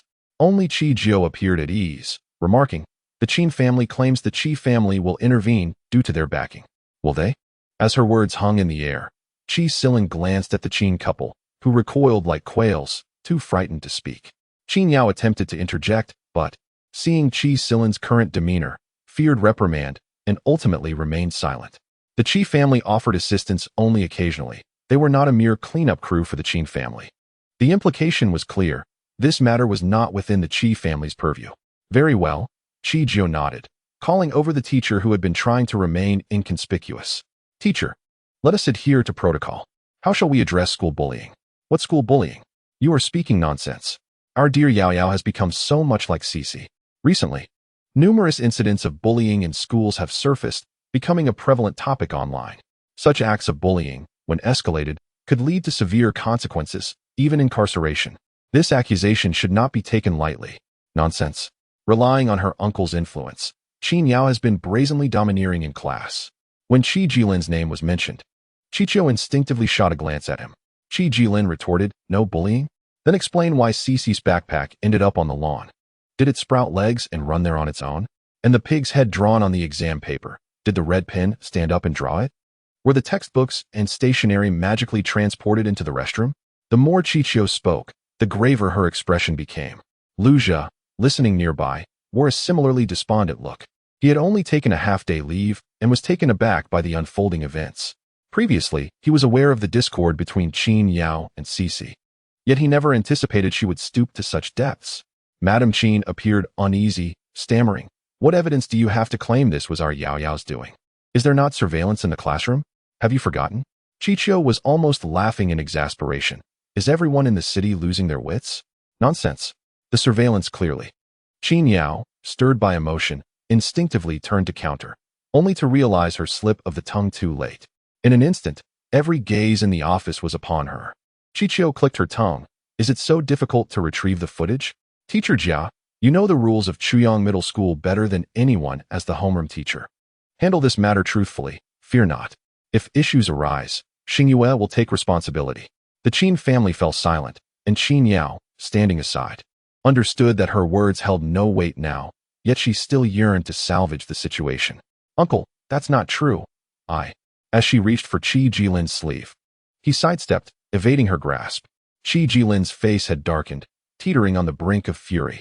The assistance the Qi family extended to the Qin family was out of familial affection, to aid them in navigating the city's challenges, not to enable bullying. Alin, it's not like that. Qi Jilin interrupted Madame Qin sharply. It seems the Qin family no longer requires the Qi family's support. This year, our assistance ends here. Madame Qin, taken aback, protested, how can we manage without support? We still hope to leverage the Qi family's position to ascend. I will speak to the elder. At his age, the Qi family is now under my command. Madame Qin glanced at Qi Jilin, attempting to negotiate. Yet he offered her no acknowledgement. Meanwhile, Chicho leisurely sipped her tea, as if observing a spectacle. Ultimately, Qin Yao left the school in tears, while the Qin couple, pale and seemingly soulless, exited the office. On the journey back, Shin Cece clutched the black business card that Qi Jiu had carelessly discarded in the office. Her lips pressed together. Qi was indeed impressive, while she herself felt like a soft persimmon, too timid to retort.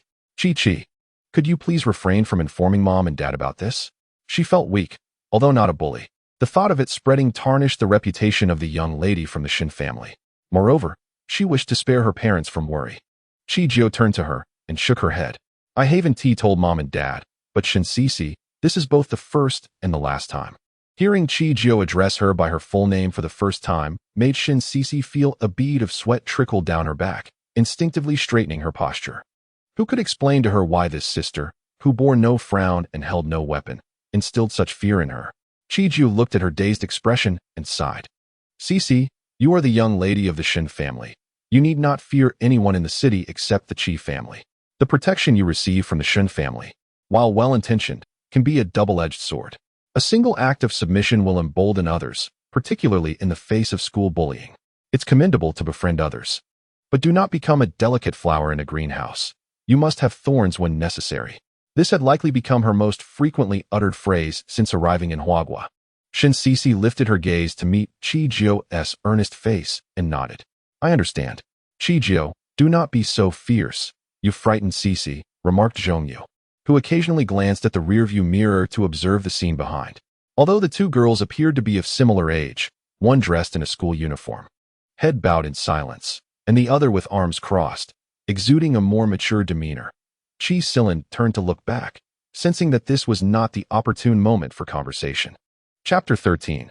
This guy can still pretend if I'm not fierce. How will she learn? Zhongyu retorted. Why don't you, young Master Zhong, keep an eye on her at Chuyang? See who bullies her and help her retaliate? Having been countered, Zhongyu thought, had I known, I would have kept silent. This girl is as volatile as if she had ingested gunpowder.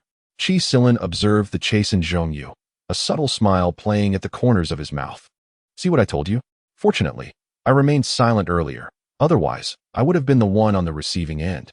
At the Shun family estate, Lu Li and Shun Ting noticed some commotion at the entrance and immediately approached. Chi, has something happened? You rushed out in such a hurry today. Lu Li, noting Shun Cc's glum demeanor, queried, is there an issue at CCS school? Lu Li was quite concerned and had contemplated calling Chi Jio, fearing she might disrupt something important. Chi Jio waved her hand dismissively. It's nothing. CC is very well behaved. Oh, that's good, Lu Li replied, though still somewhat skeptical. She chose not to press further, observing Shin Cc's lackluster spirit. As night fell, Chi Jio heard a knock at her door and calmly closed the notebook before saying, Come in. As the door swung open, there stood Shin Cece, cradling books and papers. Chi, I've heard from Mom that you've completed all the high school material. Could you perhaps teach me? Of course, Chi Jio replied without hesitation, carelessly tossing the notebook from the table onto the bed to make space for Shin Cece. She set down her papers and textbooks, spreading out the exam with red marks on the table, a hint of shyness evident in her demeanor. I might have made quite a few mistakes. Chi Jio shook her head. You've only made a few errors. It's nothing to worry about. With that, she reached out and gently ruffled Shin Cece's hair. Children of prominent families tend to surpass their predecessors, excelling in their pursuits. It must be said that Shin Cece exhibited a certain aptitude for learning. In no time, Chi Jio elucidated all the questions that Shin Cece struggled with, even encouraging her to think critically and draw connections. Look, when calculated this way, isn't this problem quite simple? Shin Cece's eyes sparkled as she nodded vigorously, akin to a garlic pounder. Chi, you're amazing. Chi Jio, finding a similar question from somewhere, placed it before her. Try this one. While Shin Cece was engrossed in solving the problem, Chi Jio discreetly pulled out her phone to check for notifications. As expected, her phone had been inundated with messages, particularly from the group chat, which was buzzing incessantly. Where on earth have you vanished to? Where are you? We've been chatting, and suddenly you've disappeared. Johao, come out. Why are you ignoring me? Let us get back to the main topic. Come back, dear. Boss. Ancestor. Where are you? You finally log in, and then poof. You vanish again. Can you just finish what you were saying? Observing the continuous stream of messages flooding her screen, Chi Jio instinctively set the group chat to do not disturb. Am I interrupting you? Shin Cece casually glanced up, noticing Chi Jio engrossed in her phone, seemingly replying to others, her hands never pausing, projecting an air of busyness. Not at all, just some inconsequential friends. It's nothing urgent. Please, continue. Those inconsequential friends. Chi Jio reopened her phone, observing the group members, frustrated that they had resorted to messaging her privately due to the chaotic group chat. With a sigh, she casually clicked on one profile. I can't get through for now. I'll ask Lin to assist you. On the other end, Lin? Isn't he involved in arms dealing? Can he handle this? Rest assured, he can bluff his way through. That night, Shin Cece left feeling accomplished, glancing at the calculations on her paper, a rare sense of satisfaction warming her heart. The bond between the two had deepened significantly, as Shin Cece frequently sought tutoring from Chi Jio. Every day after school, she would return with small snacks, potato chips, lollipops, each time leaving little gifts at the threshold or within the room, a testament to their blossoming friendship. On that day, Shin Shimo, who was supposed to go to work, unexpectedly returned home. Upon entering, he did not have the chance to speak with his parents before seizing Chichio's wrist and leading her into the study. Chichio, when you returned that day, it was for a reason, wasn't it? Shin Shimo gazed at her with an unusual look of anticipation, his voice tinged with excitement. Upon hearing his words, Chichio understood. It was likely the Qin family had approached the Shin family. Yes. Was Cece bullied? Was it Qin Yao's doing? Were you the one who intervened that day? The girl did not refute him. The Qin family had indeed sought them out. Shin Shimo nodded. stating that Qin Yao had been expelled from Chuyang Middle School and that the Qi family had offered no assistance. Now they were reduced to pleading with him. In truth, Shin Qimo had returned not to seek confirmation, but out of remorse. As an elder brother, he felt ashamed for not standing up for his sister when she was wronged, allowing another girl of similar age to take the lead. It's fine, don't concern yourself with them. No matter how they feign pity, ignore them.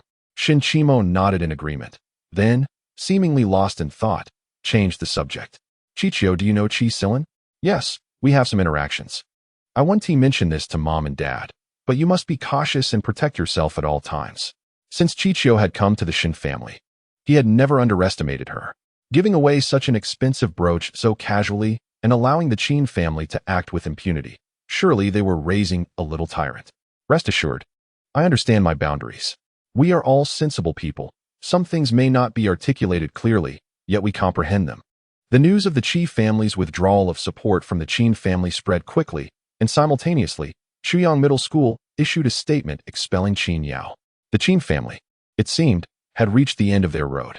The incident of Shen Sisi being bullied eventually reached Shun Tseng's ears, and his previously antagonistic attitude toward Chichio had noticeably softened. Where is Shen He? He is in the garage, Shen Tseng replied, having rarely returned home from university. He noticed Chichio's urgency to leave. Are you in a hurry? Don't you want to catch up a bit before you go? We could talk about cars or something. I'm heading to the Qi family. After all, they have been quite helpful regarding CCS situation. A glimmer of determination flashed in Chichio's eyes. Having stayed there for some time, she felt that although the old man had mentioned there was no rush, she could not afford to remain stagnant. Unsure of what the elder Qi favored, she decided to procure some exquisite tea leaves. Chapter 14. Picking up someone at the entrance of the old Qi residence, Chichio gazed at her phone, where she had sent a message some time ago but had yet to receive a reply, tilting her head in confusion. Not home. Didn't Chi Silin say he would be here today? Could there be an unexpected situation? The sound of typing echoed, but before the message could be sent, movement was detected at the entrance. Miss Chichio. A deep voice resonated from behind, prompting a glance back to reveal the stern visage of Chi Silin. Today, he appeared somewhat different from his usual self. While his handsome face remained unchanged, the casual attire he donned lessened the intimidating aura typically associated with his formal suits. Mr. Chi, what brings you here? Asked Chichio. The troubles concerning CC have caused quite a stir within the Qi family, and it seems only right for me to come and see. Upon mentioning this matter, a hint of impatience flickered across Chi Silin's face, which Chichio instantly discerned.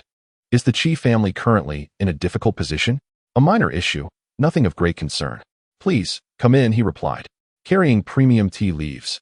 Chichio followed Chi Silin into the Qi family's ancestral home. The residence was sizable, comparable to the Shun family's estate, and was meticulously maintained, with flowers and plants pruned to perfection. As they drew closer, the sounds of weeping and commotion echoed from within. Elder Qi, you cannot say such things. Our Yao Yao acted out of confusion. She did not mean it. Please grant her another chance. Indeed, Yao Yao is still young. What does she truly understand? With a sudden motion, Chi Silin pushed the door open, and Chichio stepped aside, revealing the scene within the hall. The elderly man seated in the main position was undoubtedly Elder Qi, who, despite his age, maintained an upright posture, gripping a cane. He had closed his eyes, seemingly indifferent to the ruckus surrounding him. In stark contrast, a man and a woman stood opposite, their posture suggesting they were on the brink of kneeling. Their faces contorted in sorrow as they pleaded with the elder. What were you in such a hurry to do just now? Elder Qi finally opened his eyes upon hearing the door creak. Receiving guests. You. What are you doing here? Madame Qin immediately recognized Chichio, her eyes narrowing in a glare that seemed to wish to consume her. Chichio cast a brief glance at her, choosing to ignore the hostility for the moment as she placed the tea leaves on the table. Elder Qi, greetings. I am Chichio, sister to Shin Cc. I came today specifically to see you. The Qin couple found themselves in a predicament, neither able to stay nor leave. Elder Qi's gaze fell upon the tea leaves, his demeanor shifting from stern to gleeful in an instant. Excellent, excellent. Miss Qi, please take a seat. As the conversation shifted back to the matter at hand, Elder Qi's previous good mood dissipated entirely, the smile fading from his lips. Yao Yao acted out of confusion? How often does she engage in such behavior? Is every incident a mere mistake? She is already in her first year of high school. Does she not comprehend?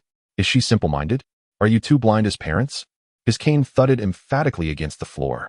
If old Qin were here, witnessing your negligence, he would surely rise from his grave in fury. Enough.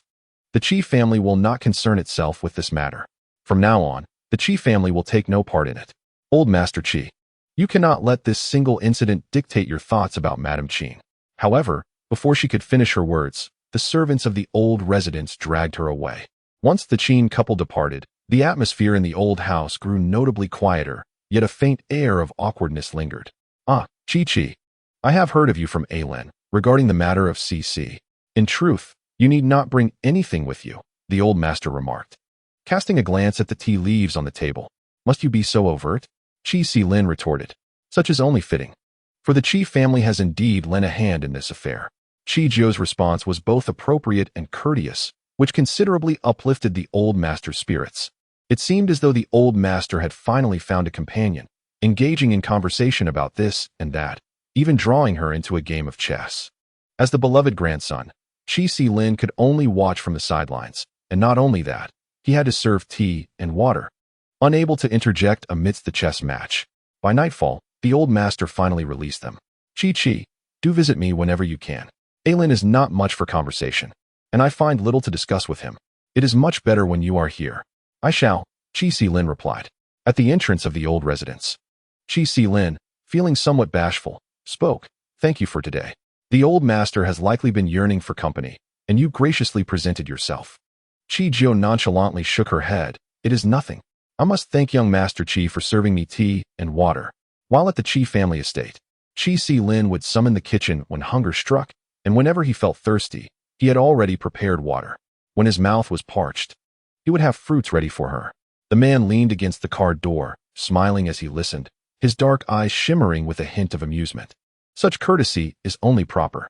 Upon returning to the Shun family manor and scarcely settling into her room, Shen Cici knocked and entered. Qi Niao has been dissuaded. I am aware. As she spoke of this matter, a trace of irritation crossed the young girl's face. You must take care of yourself. Qi Niao may be experiencing some psychological issues. The implication being that Qi Niao might seek revenge. This revelation came only after her visit to the Qi household that day. She deemed it necessary to inform Shen Cici, understanding it might heighten her anxiety.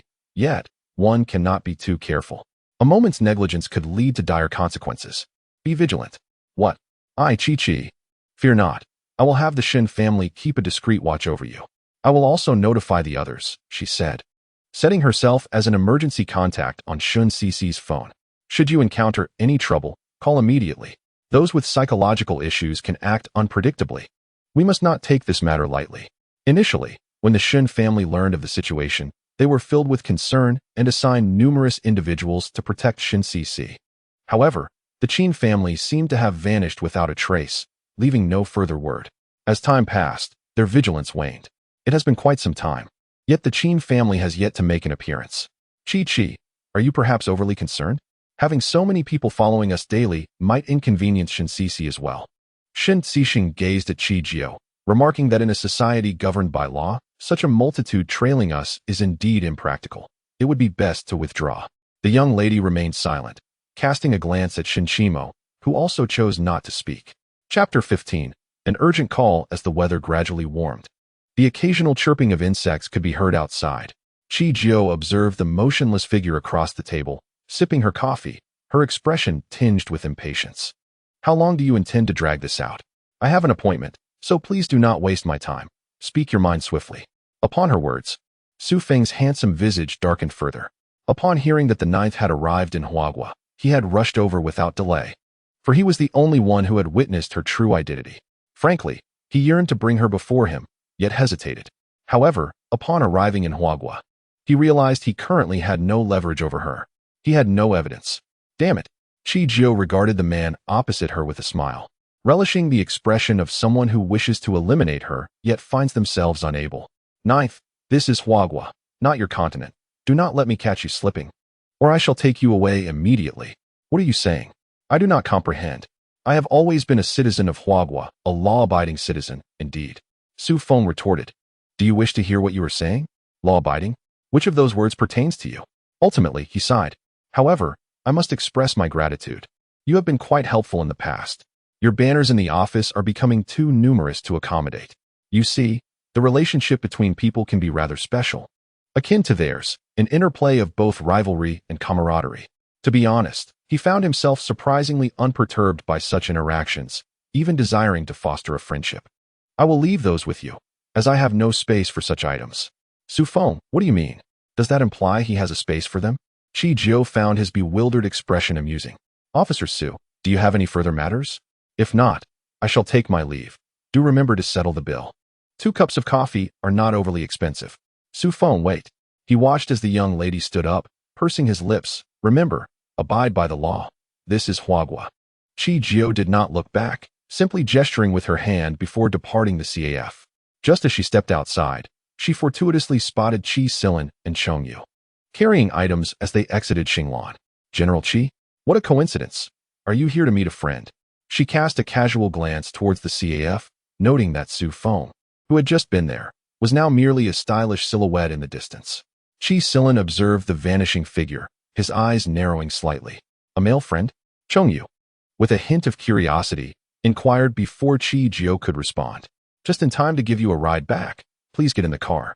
As Chi Ji looked at the unfamiliar figure trailing behind them, she raised an eyebrow.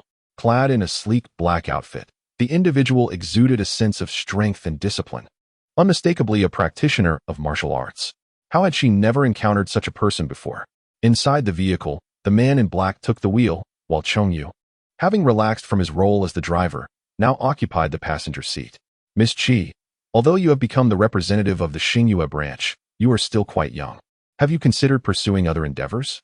Look at the young ladies and gentlemen in the city. They are all off to school. Speaking of education, Qi Silan's gaze turned to Qi Ji. Her mature demeanor had previously overshadowed her youth, but despite her economic acumen, she was still just a girl in her teens. Not experiencing campus life would be a pity. I've already completed my high school studies abroad, so there's no need to waste time on that. I can head straight to university. Upon hearing this, Qi Silan's eyes sparkled with interest. University? Sounds promising. Cheng Yu nodded in agreement from the passenger seat, acknowledging that Qi Ji certainly did not need to attend secondary school. Hey, brother. Look at this. This company wants to collaborate with us, but they keep pestering us despite not meeting the standards. From somewhere, Cheng Yu produced a contract and handed it to Qi Silan. Perhaps due to the sudden movement, the edge of Qi Silan's black shirt lifted, revealing a well-defined waist adorned with a palm-sized scar. Unbeknownst to her, this sight triggered memories of a task from several months prior involving a black-clad individual attempting to intercept them. Oh, it seemed she had stumbled upon something significant. Noticing Qi Ji's gaze, Qi Silan discreetly lowered his shirt. Are you fond of observing waists? He teased lightly. Cheng Yu's hands trembled slightly on the steering wheel. What nonsense are you speaking? Qi Ji retorted. As the discussion shifted to the scar, Cheng Yu paused momentarily before quickly responding. That was an accident from when my brother was intoxicated. Qi Silan nodded. Yes, just an unfortunate mishap. Were you frightened? Not at all, just a casual inquiry. After all, I bear scars far larger than that. Upon hearing this, Qi Silan chuckled softly, sensing that those around her had weathered significant storms, yet she was merely a teenager. After escorting Qi Ji back to the Shin Manor, the driver felt emboldened to speak. Master, was there anything particularly special about that girl? The audacity of her words had him questioning if his master had been possessed. Cheng Yu smiled. Lu Yun, do not underestimate that girl. You just returned from a mission, yet she had her eyes on you immediately. At such a young age, she is already the representative of Xingyue and Huagua. Impressive, isn't it? Lu Yun pursed his lips. Impressive indeed, but not as formidable as my master. You are truly the most remarkable. As Qi Ji entered her room, her phone rang almost as if it had sensed her presence. She gazed at the encrypted string of numbers above without hesitation and answered the call. Chi, the mission remains unfinished. No, the voice on the other end chuckled. What I mean is, there's no rush for this task. You may enjoy your time in Huagua. Whenever you deliver that thing to me is fine. Go ahead and play for a few years. Chijiu? What do you mean? Before the other party could elaborate, the call was abruptly cut off. In light of this, she decided to treat this mission as an opportunity to relax.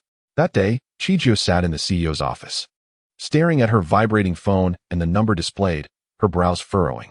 Was this an urgent call? Chichi-iya. Just a single word, and the phone call ended. Chijiu glanced at her phone, which had returned to its normal interface, and after licking her back molars, she grabbed the notebook on the table and walked out. A black car sped down the road, and the driver dared not speak. "Sister, is your sister still on the move?"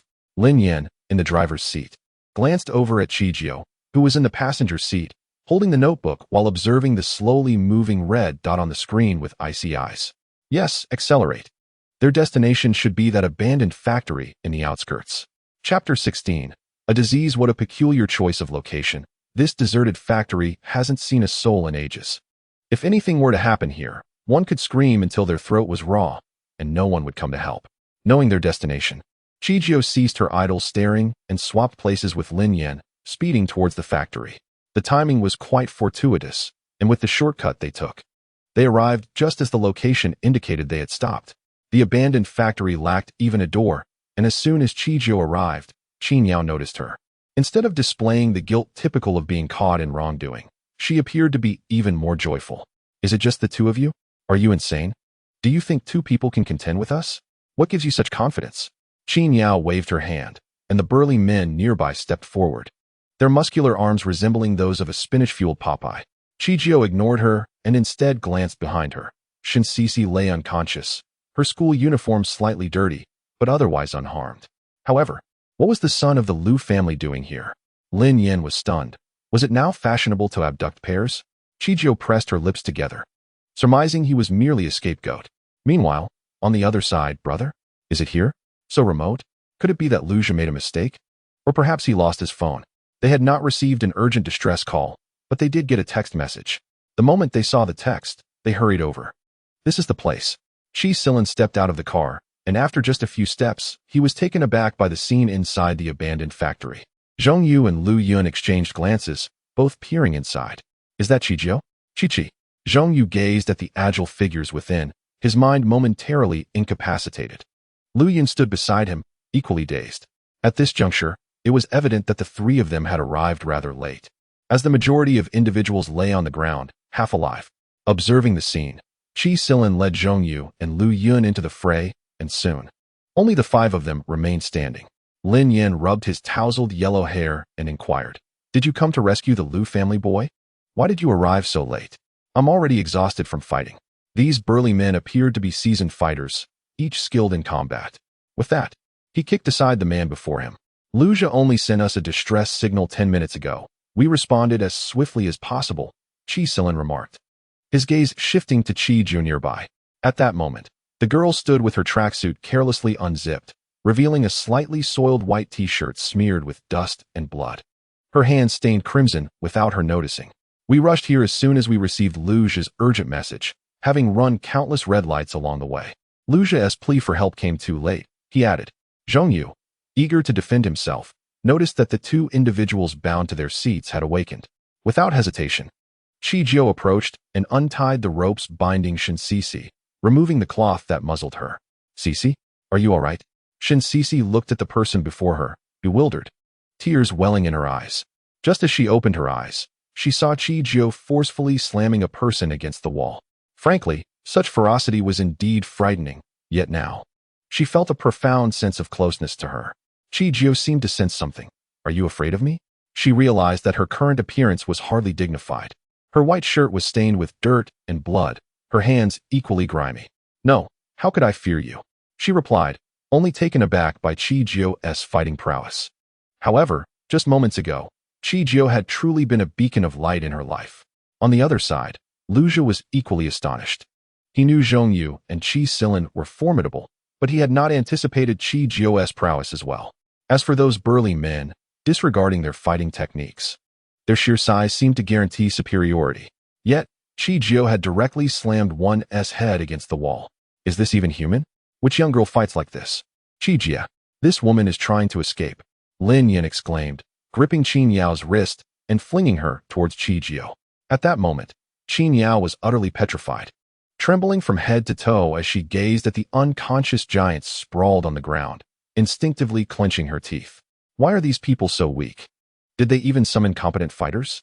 "Qin Yao," Chijio said as she moved from in front of Shinsisi to face Qin Yao, her bloodstained hand lifting her chin. "The Qin family has become a relic of the past. While you may have contingencies, I anticipated your every move. It was merely unforeseen that the Shun family would delay for such an extended period. The girl's tone was flat, as if she were merely a wisp of air before dawn. Are you envious of Cece? This statement pierced through Qingyang's thoughts, provoking an immediate reaction from her that shattered her previously calm demeanor. Am I envious of her? Yes, indeed. Why does she get to be born into a good family, wielding such undeniable influence in the city? Why does Luja treat her so well? We have known each other far longer. Qingyang laughed maniacally, questioning why everyone seemed to side with her. Even you, a foster daughter, leaned towards her. You shouldn't be this way. You should take everything from her. The echo of Qingyang's unsettling laughter reverberated through the desolate cement factory, leaving Shin Cece frozen in place, oblivious to Qingyang's true feelings. Chichio flicked her hand dismissively, wiping it disdainfully on the ground. What a nuisance. These are the melodramatic scenes that only occur in television dramas. I have no desire to play such a role. Chi Silin produced a handkerchief from seemingly nowhere and offered it to Chichio, noting her evident psychological distress. The girl regarded the pristine cloth with indifference, carelessly smearing the dust and blood from her hands onto it. Lu Yun observed her actions, ready to voice a concern, but swallowed his words upon witnessing the absence of anger on Chi Silin's face. The Qin family was no more. She had evident mental issues, and surely the police would not take her in. Zhong Yu expressed frustration, realizing that the police would not apprehend someone with psychological problems. Such a significant matter could not simply be overlooked. Chichio licked her dry lips, contemplating, then let her be confined to a mental institution, locked away for life, never to emerge. Who are you to decide my life? Qingyang attempted to rise from the ground, only to be forcefully kicked back down by Chichio. In fact, it is I who holds the power here. I will hire caregivers to attend to you, with special emphasis on the word special.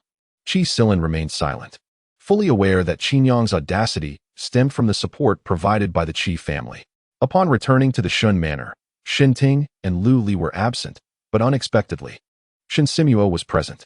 Shin Cece nervously fiddled with her clothing, fearing she might worry him, and merely called out brother before retreating upstairs to her room. Just as Chichio intended to leave, Shin Simuo abruptly called out to her. Chichio. He removed his gold-rimmed glasses, his black eyes fixated on the hem of her clothing, a complex expression crossing his face. Chichio, no longer concealing herself, unzipped her sports jacket. Since he had been summoned home, he must accept the reality.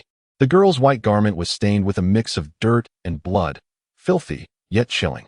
No one knew what had transpired between them. Observing this, Shin Simuo sprang from the sofa, approaching her to examine her from head to toe. Once he confirmed she was uninjured, he finally felt a sense of relief. However, Chichio had no intention of returning so easily. Shinchimo. This was the first time she had called him by his full name since arriving at the Shin family. If it weren't for me today, your sister would be in grave danger.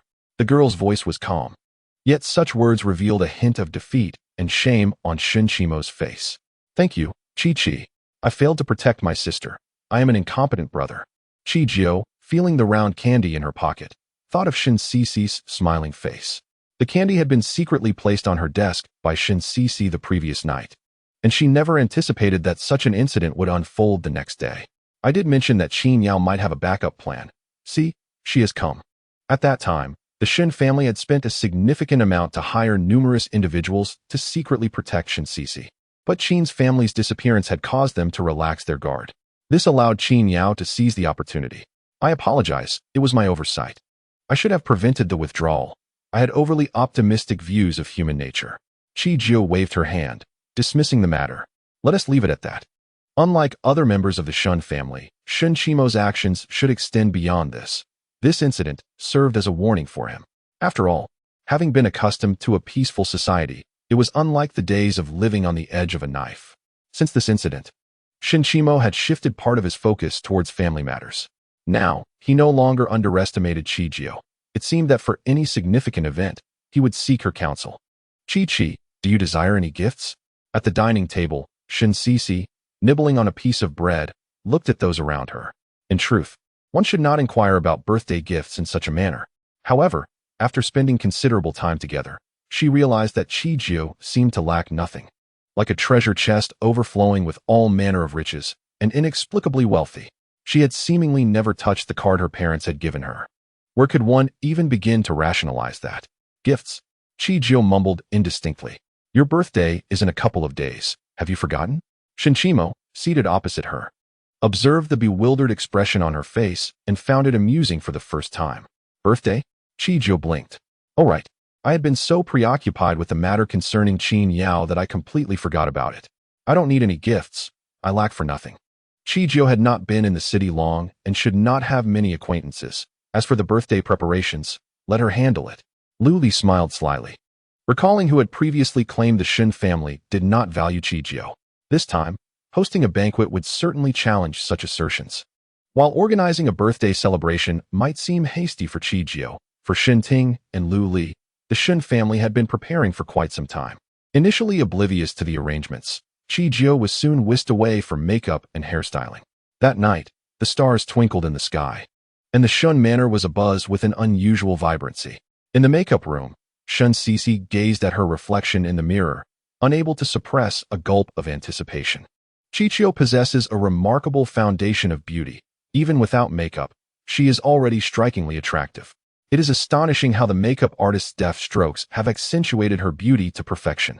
Her visage could rival that of actresses within the entertainment industry, perhaps even surpassing them. Chi-Chi, you will undoubtedly outshine everyone today.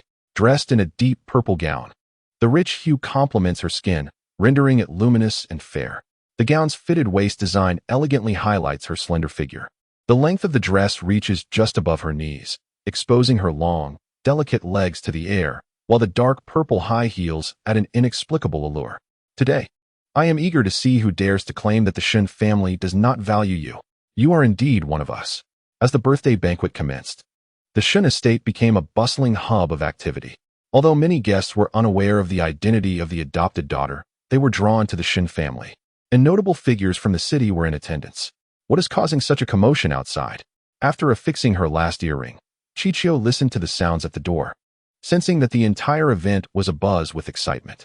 Shin Sisi peeked through the door, her small head retreating almost immediately. It was the young masters of the Qi and Chong families. The young girl understood that was to be expected. Chi-Chi, do you share a good relationship with the Qi and Chong families? I have heard that the young master of the Qi family dislikes such raucous gatherings. His presence now is merely to pay respect, as we have business ties. At the moment Chijiao made her entrance, Qi Silin sat in a corner of the banquet, sipping champagne. The reason the young girl could spot him so easily was likely due to the collective gaze of the attendees. Many guests had arrived, yet upon closer inspection, it was evident that while they wore smiles, their thoughts were fixated on that corner, seemingly ready to rush over at any moment. Thank you all for taking the time to attend my daughter's birthday celebration. This is my daughter, Chijiao. Lu Li held the microphone, her words drawing the attention of the guests back to the event. Chijiao's appearance left many in the audience momentarily spellbound, and in mere seconds, some even entertained other thoughts. Humans are visual creatures. Upon first seeing Chijiao, the immediate reaction was one of awe, and even Qi Silin in the corner was no exception. He gazed at her, feeling as though she radiated an aura, standing as the center of attention wherever she went. Brother, Chi-Chi looks quite stunning in that outfit, and her figure is impressive. Why don't we see her in dresses more often? Perhaps it's inconvenient for fighting? Qi Silin swirled his wine glass, tilting his head back to consume its contents in one go. Chongyu remarked, what kind of reasoning is that?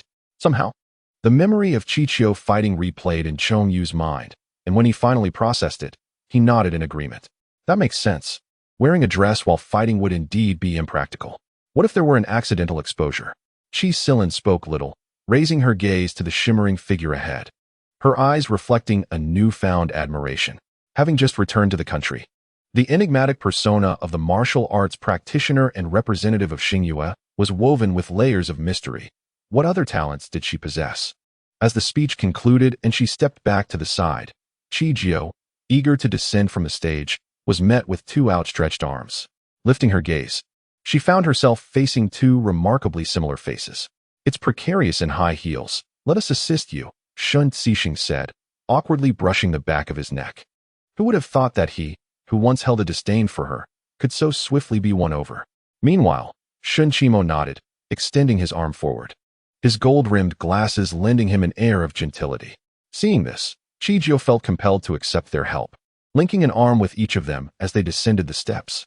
There are some social engagements at home. I shall check in. It's quite crowded.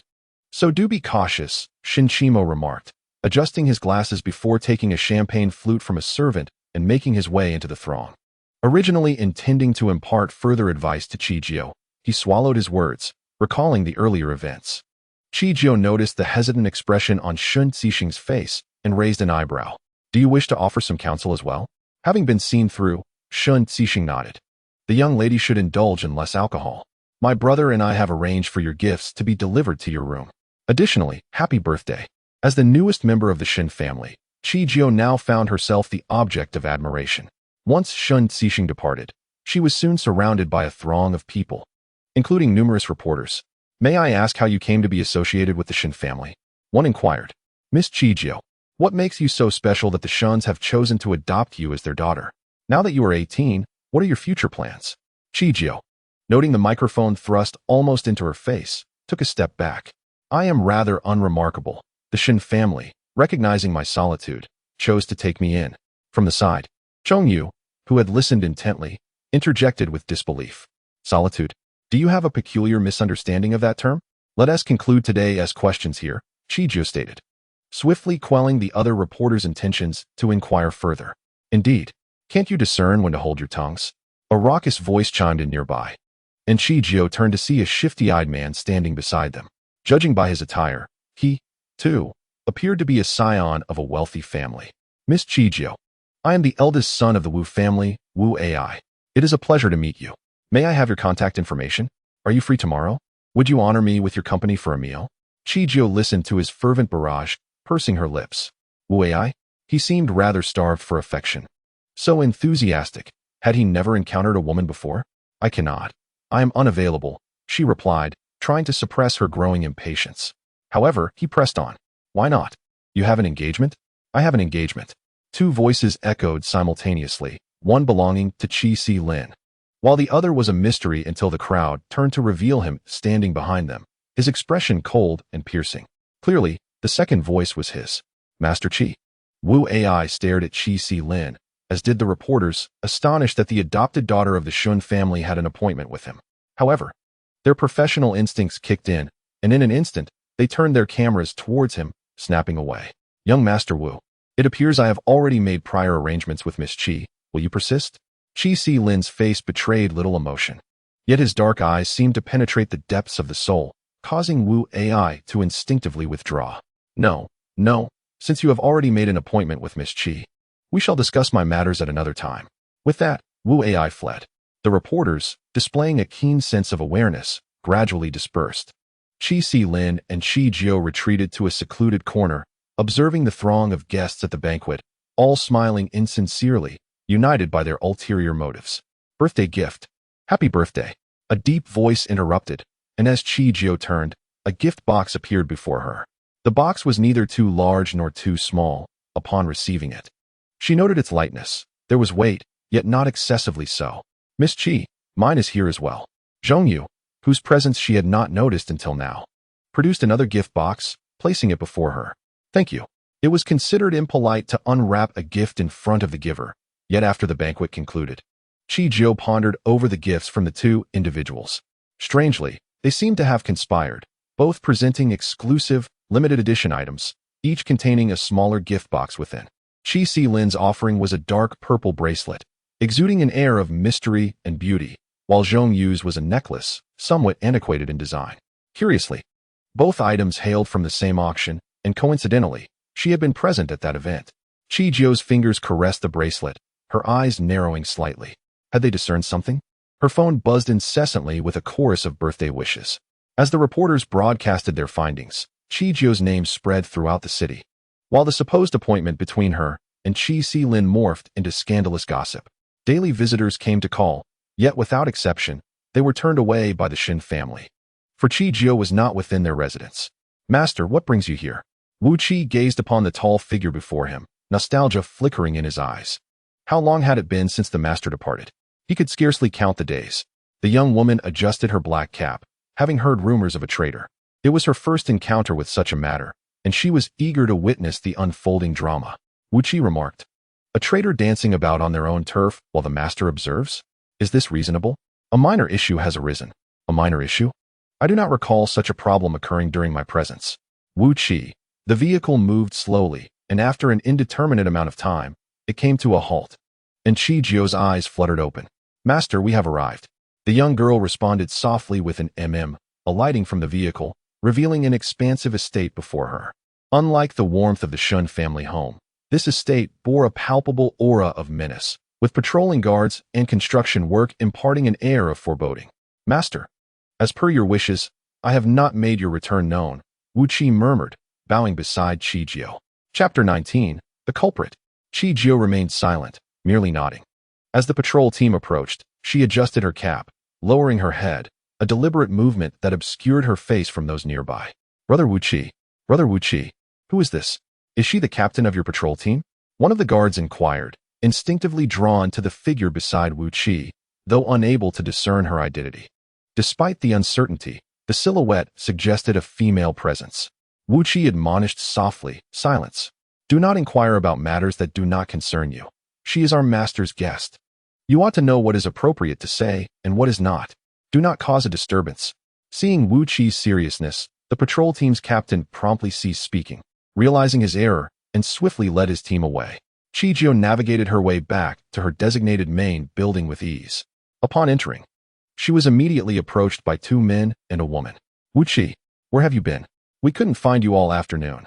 Oh, who is this? A girl? Upon hearing this, Wu Mei grew anxious. You fool. Do you not understand the gravity of bringing strangers here?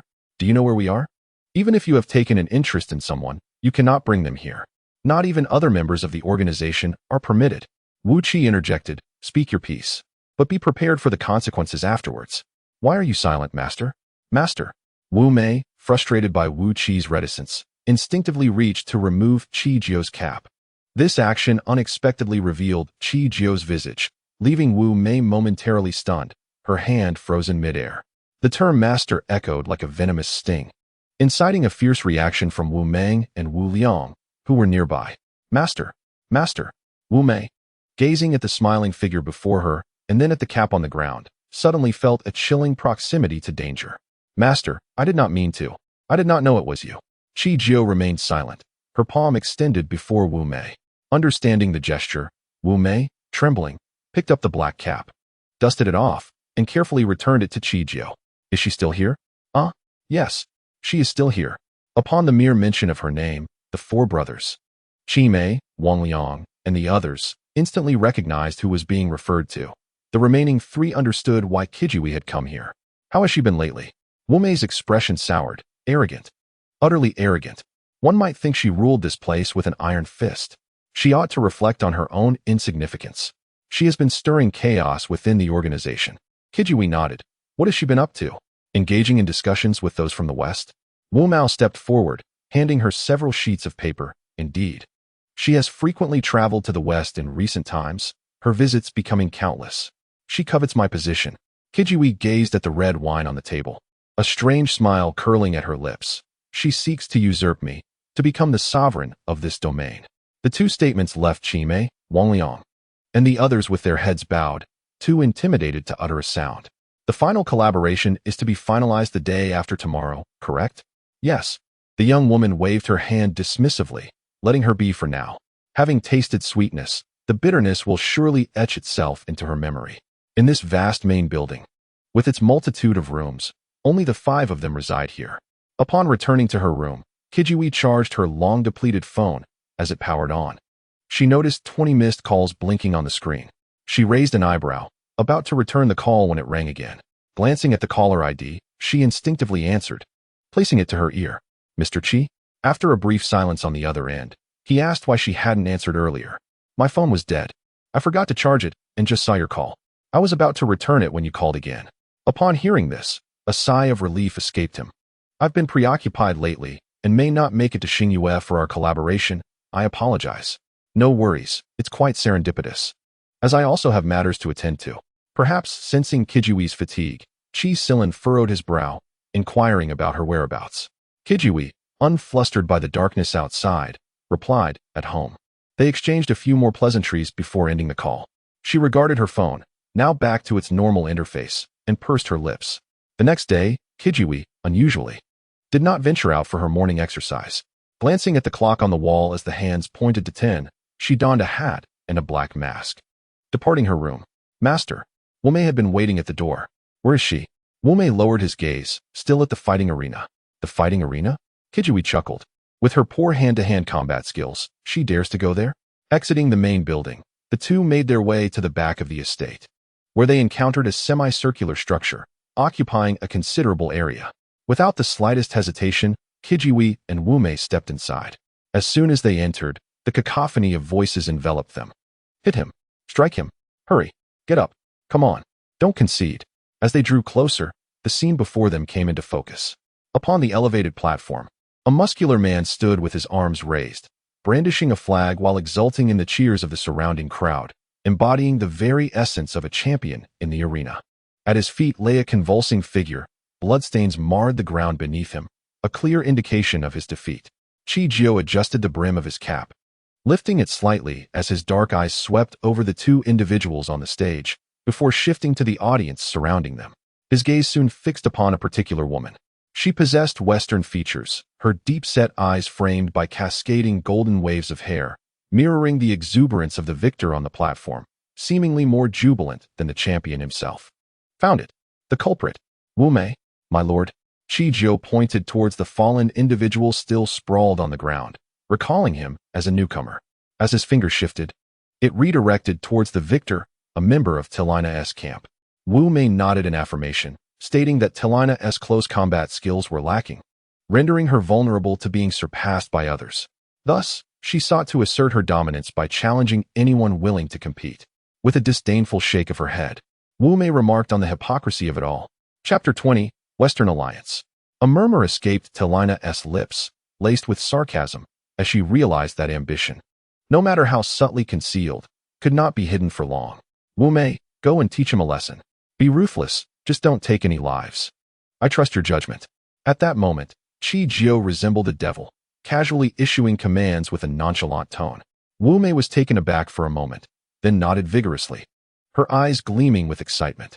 Indeed, if it weren't for Wu Qi's constant interference, I would have already left them all searching for their teeth.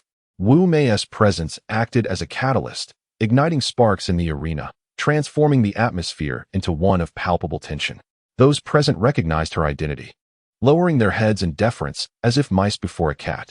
Telina, who had just begun to feel secure in her position, suddenly found her expression darkening.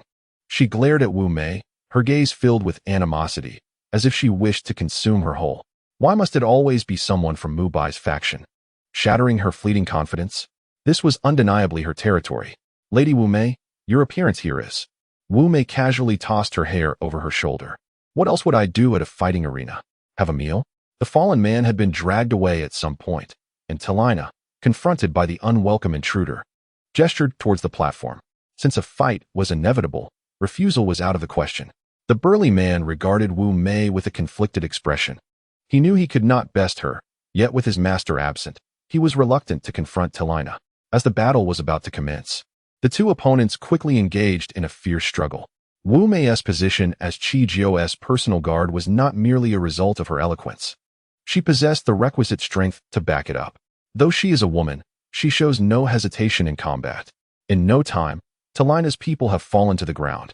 Incapacitated, the pain coursing through them causes violent convulsions. Wu-mei, with a proud lift of her chin directed at Telina, exudes confidence, questioning how someone of her stature could have such weak subordinates. Why don't you come and try? Telina, infuriated, rises from her seat, yet finds herself powerless to act, merely glaring in frustration.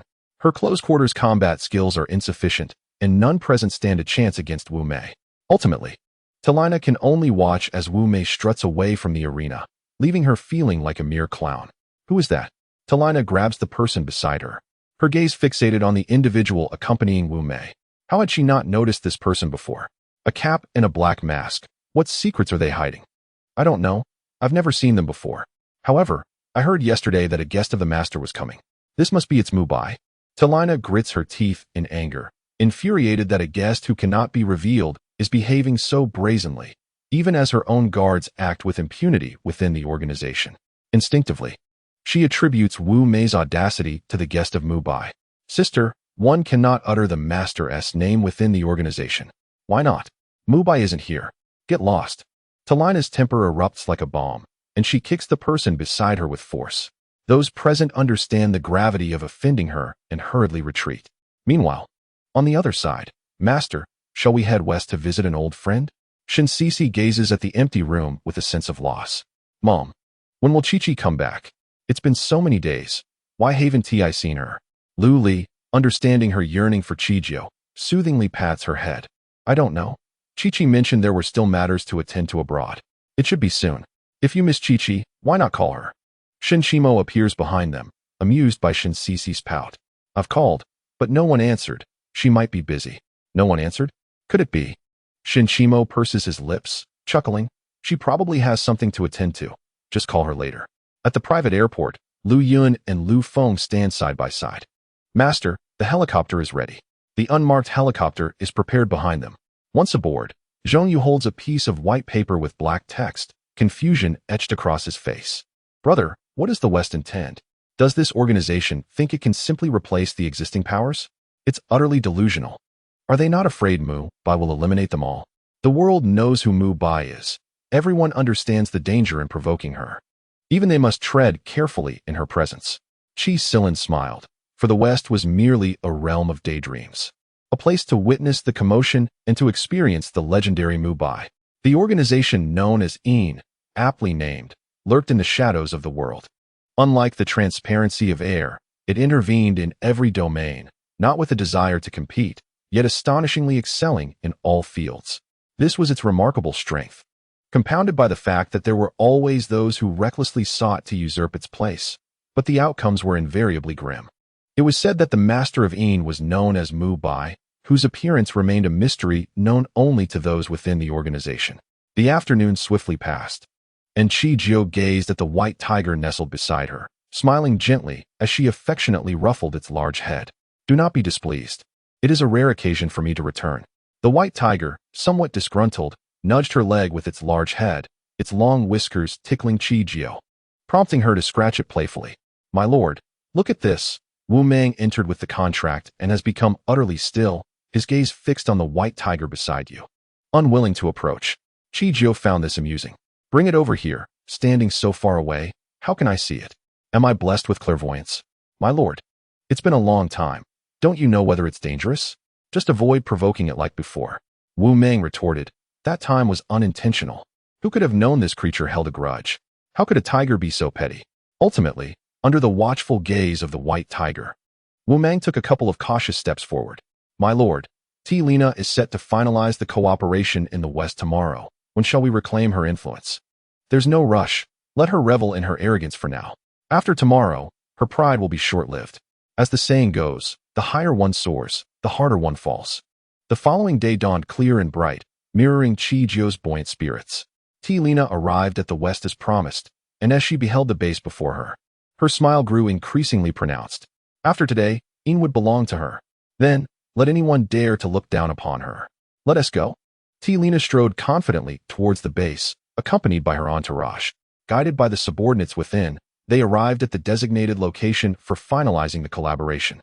T. Lena regarded the burly man across from her, adorned with elaborate tattoos, her eyes gleaming with flattery. Brother Kuei, she addressed him. The man, known as Brother Kuei, possessed a ruggedly handsome face and a muscular frame. He smiled at T. Lena, the scars on his face shifting with the movement of his lips. Welcome. Please have a seat. The two settled at the table, surrounded by armed companions. T. Lena, perhaps intentionally, wore an exceptionally revealing outfit today, with a plunging neckline, a bare midriff, and shorts that barely concealed her legs. Lu Kuei observed the woman before him, twisting her waist in a bid to showcase herself, and found the display utterly laughable. Was he truly the kind of man who was so easily swayed by such allure? Lacking the allure of Mu Bai and the grace of his physique, what is the point of this charade? Let us deliberate. For today is the day we finalize our proposal. Time trickles by, and the data before us multiplies. Lu Kuei listens to Talina's exposition, contributing only with questions at pivotal moments. Brother Kuei, she implores, her eyes glimmering with anticipation, do you not see the potential in this collaboration? Your proposal is commendable. He replies. With that, she nudges the contract on the table forward, her smile becoming increasingly pronounced. The implication is unmistakable. Is it time to ink our agreement? Yet, as the minutes slip away, her counterpart remains motionless, and a veil of uncertainty clouds her gaze. Brother Kuei, she presses, but I cannot sign. Lu Kuei chuckles, unfazed by the gravity of his declaration. The moment his words resonate, Talina's expression fractures. The cheerful demeanor she once wore morphs into one of astonishment. What do you mean by that? We had reached an understanding. She exclaims, bewilderment etched across her face. Why this sudden change of heart? Quite simply, I will not sign. This collaboration is not in our interest in the West. Seek your partners elsewhere, he states plainly. With these words, the facade of politeness evaporates from Talina's countenance, revealing impatience beneath. Brother Kuei, I hold you in high regard, but your actions are becoming rather excessive. You know my intentions. Yet you seem to forget that even if this territory is not mine, my loyal brethren still serve Mubai. The subtext is clear, should negotiations falter. She is prepared to leverage Mubai's influence to assert control over the West. Talina's smile morphs into a sinister grimace, her subordinates, like obedient hounds, brandishing their weapons towards Lu Kuei. In that tense moment, it appears as though he might be pierced by their cold steel at any instant.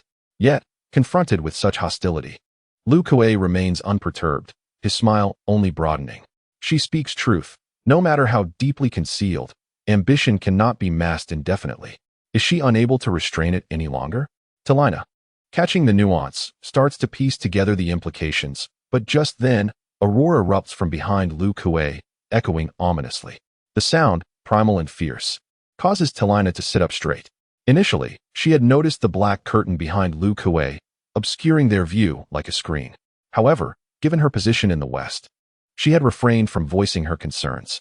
Now, it seems that whatever lies behind that curtain is anything but ordinary. Is there a beast behind there? She wonders aloud. Brother Talina, I feel as though I have heard that roar before, a subordinate murmurs, inching closer to her, yet still unable to grasp its significance. Just then, the curtain behind Lu Kuei cascades down suddenly.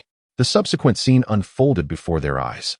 Seated upon a chair was a figure clad in a dark trench coat, adorned with a cap, her long legs crossed elegantly. Beside her lay an adult white tiger, its fangs bared, gazing at them with predatory intent. As Chiji raised her gaze, Talina recognized her as well. It was you, Mubai? Not only Talina but even her subordinates behind her recognized the individual, causing the guns they held to clatter to the ground. Master. It is the master. In that moment, it became abundantly clear to Talina, dispelling any doubt. She finally understood the source of that familiar roar. Just as she attempted to rise, she felt a cold object pressed against the back of her head.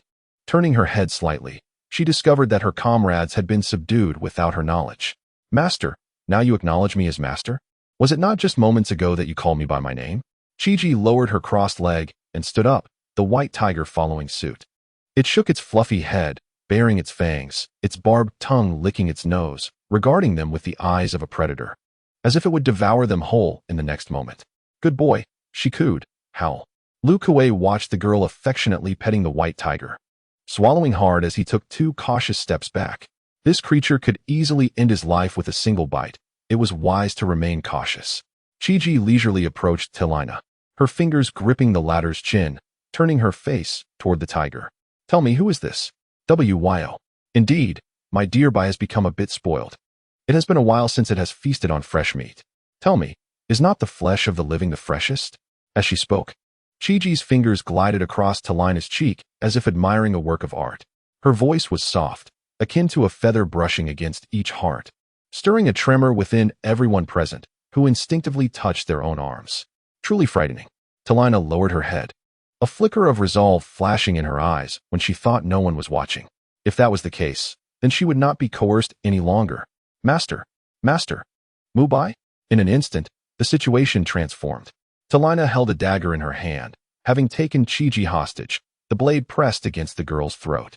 Wu Mei, standing beside Lu Kuei, observed the unperturbed demeanor of Chiji, pursing her lips but remaining silent. She understood, this was deliberate on the part of the master. None of you come any closer. If you dare to step forward, I shall take her life. Chapter 22. She truly is not the one to convince onlookers. Talina tightened her grip, the blade slowly breaking the skin, a faint trickle of blood beginning to surface. The slight pain in her neck did not distract Chijio. Rather, her expression remained somewhat relaxed.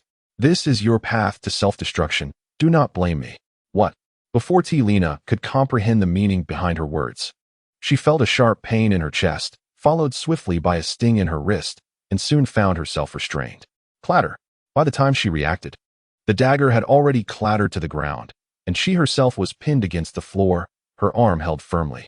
The contact between her cheek and the floor, coupled with the dust and dirt, crushed her sense of dignity. Chijio nonchalantly wiped away the scant red on her neck, her marten boots pressing down upon Lena's head. Or shall I punish you by sending you to a deserted island? The mention of the deserted island caused Lena's complexion to change drastically, her fear palpable, her lips trembling uncontrollably. Meanwhile, Wu Mei's skin prickled with goosebumps, and the onlookers dared not utter a word. The deserted island, as the name suggests, is sparsely populated, yet it harbors numerous venomous creatures and fierce beasts. A mere insect could render one's life a living hell, all of which Chijio had personally nurtured. The toxicity and lethality were unparalleled. No, my master. I was wrong. Please grant me a chance. I do not wish to go to the deserted island. I beg you to spare me. It's too late. The girl waved her hand dismissively, exhibiting an air of indifference. Observing the lack of any alleviation, Lena's heart sank. Her eyes wide as she glared at Lu Kuei. Why? We had an agreement. Why? Lu Kuei shrugged helplessly, stating that he was already in Mu Bai's service, and the West had wholly submitted to her. Chijio, noticing her spirited demeanor, raised an eyebrow and chuckled lightly. So spirited indeed. She reached out and patted Wu Mei, casually suggesting, let us cut her Achilles tendon. She is too noisy. No. You shall not have a good end, Mu Bai. Amidst her screams, Lena was taken away, and Chijio donned her mask and cap, covering herself thoroughly before departing. Brother, it seems we arrived too late. I heard Mu Bai has already left. The matters in the West have concluded. Chongyu sat in the passenger seat, gazing at the West, which had returned to its former state, feeling a tinge of regret. It was a rare opportunity to witness Mu Bai, yet unforeseen events had delayed them. Chi Si Lin, however, felt indifferent. Mu Bai and Yin Tung had been shrouded in mystery since their emergence, and it mattered little to miss this occasion. After all, the world was oblivious to Mu Bai's true identity. No matter, let us depart. Upon hearing the command, Lu Feng promptly started the vehicle, but just as it began to move, a voice called from behind. Wait, master? Chi Si Lin did not respond, frowning as he focused his gaze on a familiar figure not far from the west base. The more he looked at this figure, the more recognizable it became. Chongyu. Brother? Zhongyu followed Chi Si Lin's gaze, initially silent, but after 2 seconds, his expression shifted dramatically. Is that the figure of General Qi? Upon hearing the unfamiliar name, Lu Feng appeared bewildered and instinctively glanced at Lu Yun. Who is General Qi? A woman? Lu Yun remained silent, also directing his gaze toward that direction. However, unfortunate for him, he only caught sight of a fleeting tail as the figure swiftly boarded an off-road vehicle and departed. Could General Qi possibly be here? Is she associated with the West? Lu Yun found himself in disagreement. After all, their master, General Qi, had assumed the role of representative of Xingyue at such a young age, which was indeed remarkable, but her appearance in the West seemed somewhat exaggerated. How old is she? Becoming the representative of Xingyue was already astonishing, yet this place, who can come and go as they please? It is a land notorious for devouring its inhabitants without a trace. Without considerable influence, one cannot possibly survive here. Their master appears to place excessive importance on Chijio. Nevertheless, Chi Si Lin was undeterred. He retrieved his phone and dialed Chijio's number. Expecting a lengthy wait for her to answer, he was surprised when the phone rang only once before she picked up. General Qi? The girl's voice was soft. I unexpectedly let down Xingyue. I find it difficult to come to terms with it. Do you have time this afternoon? I would like to invite you to dinner. Certainly, you may choose the time. Receiving such a prompt response, Chi Si Lin's brow furrowed slightly. Was her acceptance truly so swift? Did she not have any reservations? Her tone revealed no signs of unease, and there was no background noise. Perhaps we should postpone for a couple of days. Something has come up unexpectedly. I hope General Qi will grant me the favor then. Of course, I shall make it a point to honor your invitation. After exchanging a few simple words, Chi Si Lin ended the call. Brother, was that not General Qi? Perhaps it was indeed a misjudgment, at first glance. She did bear a slight resemblance. However, a girl's silhouette should not differ too much. Zhongyu chuckled lightly. Qi Silin remained silent, closing his eyes while meticulously contemplating the silhouette he had just glimpsed. Finally, he sighed deeply. Perhaps it truly was not her. Or perhaps it was.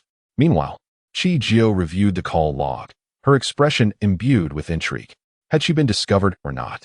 The earlier gift had felt somewhat off, revealing that this person possessed quite a few ulterior motives.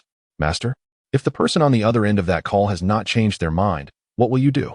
Given the proximity, Qi Jiao did not make an effort to conceal anything. The content of the call was overheard by Wu Mei, who was nearby. We will address it then. These matters are resolvable. Moreover, he may not even be available at the moment. Earlier, specialized technology had been employed to eliminate noise. Surely other issues could be managed as well. The events that transpired that afternoon spread like the wind throughout the shadows, and it was then they realized their master had stealthily returned.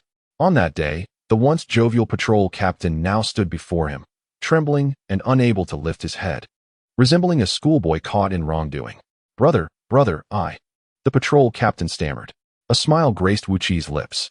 Had I not intervened, what more were you planning to articulate? My lord, I was wrong. Qi Jiao waved his hand dismissively. No harm done. It is only natural for the patrol captain to fixate on peculiar matters. As night descended, the sound of cicadas filled the air. Being in a region with a time difference from the Hua nation, both the timing and climate diverged. Qi Jiao had just hung up a call with Shinsisi when another call from Shinchimo came through. Chapter 23, A Distinct Difference. Qi Jiao placed her phone on the table, activating the speaker mode. Are you well abroad? Have you encountered any troubles? Shinchimo's words were somewhat ambiguous. Yet Qi Jiao discerned their underlying meaning. After all, they were both seasoned strategists. I'm doing well. If you face any difficulties, feel free to confide in me. I have some connections overseas. Qi Jiao hesitated, then chuckled softly. Just some connections? However, she chose not to expose his pretense and simply replied, all right. It seemed Shinsisi genuinely missed her, as she frequently called. Qi Jiao busied her hands, having taken several days to meticulously reorganize the organization before returning to Hua Nation. Though Xiao was quite displeased at her departure, constantly nudging her leg with his large head, he ultimately had to watch her leave. As the weather warmed, precipitation gradually increased. On this particular day, the sky was overcast, yet it did not dampen Qi Jiao's spirits. In a coffee shop with air conditioning, the rich aroma of coffee enveloped her as she glanced at the ringing phone, casting a knowing look at her companion before lifting the device to her ear. Mr. Qi? Qi Silin sat in his office, suppressing his fatigue from travel, and immediately dialed her number upon returning. Miss Qi, I apologize for the prolonged delay. Are you free today? I still owe you a meal. Owe me a meal? Qi Jiao blinked, having almost forgotten this matter while preoccupied with organizational affairs. However, now did not seem the appropriate time for dining. A clatter from the other end as a coffee cup was set down caught her attention. A spark flickered in the girl's eyes, and her pink lips curled into a smile. I have time, but it's not quite meal time. Would Mr. Qi care to join me? Her tone lifted slightly, akin to a feather brushing against Qi Silin's heart, evoking a tingling sensation. Upon ending the call, Su Feng looked at her in confusion. Why are you summoning him? Isn't it beneficial to have an extra pair of hands? Besides, Qi Silin is quite sharp. A smile crept across her lips. Su Feng remained silent, his coffee cup now empty. Qi Jiao, as if struck by a thought, pulled the pastries closer to herself. Assistance is not out of the question. Remember your promise to me that everything should be in order. The young lady lifted her cup and drank it all in one go, a sly smile gracing her lips. Su Feng paused, understanding the gravity of the situation. Number 9. Let me reiterate, I am a legitimate police officer. I can provide assistance, but not to the extent you might expect. Surely, one is aware of how impoverished a righteous official can be. Legitimate police officer? Qi Jiao's voice rose in skepticism, eliciting a desire in Su Feng to retort. Yet he ultimately restrained himself. Municipal Public Security Bureau. Are you the one he summoned? The director of the Municipal Public Security Bureau regarded the young woman before him, exerting maximum patience. Within the same office were several officers clad in uniforms, their gazes harmoniously fixated upon the young lady. They were not unfamiliar with her. Her face had previously graced the headlines throughout the city. Anticipating the skepticism she would encounter, Qi Jiao remained unflustered. Yes, Su Feng sent me to assist you. Is there anything else you wish to inquire? The curve of her lips appeared somewhat faint. The mere mention of Su Feng was akin to a detonating bomb, altering the director's expression significantly, as well as those of the other uniformed officers, whose eyes exchanged glances filled with gravity and disbelief. Su Feng's identity bore similarities to theirs, yet was distinctly different. In their eyes, his stature was monumental, almost unattainable.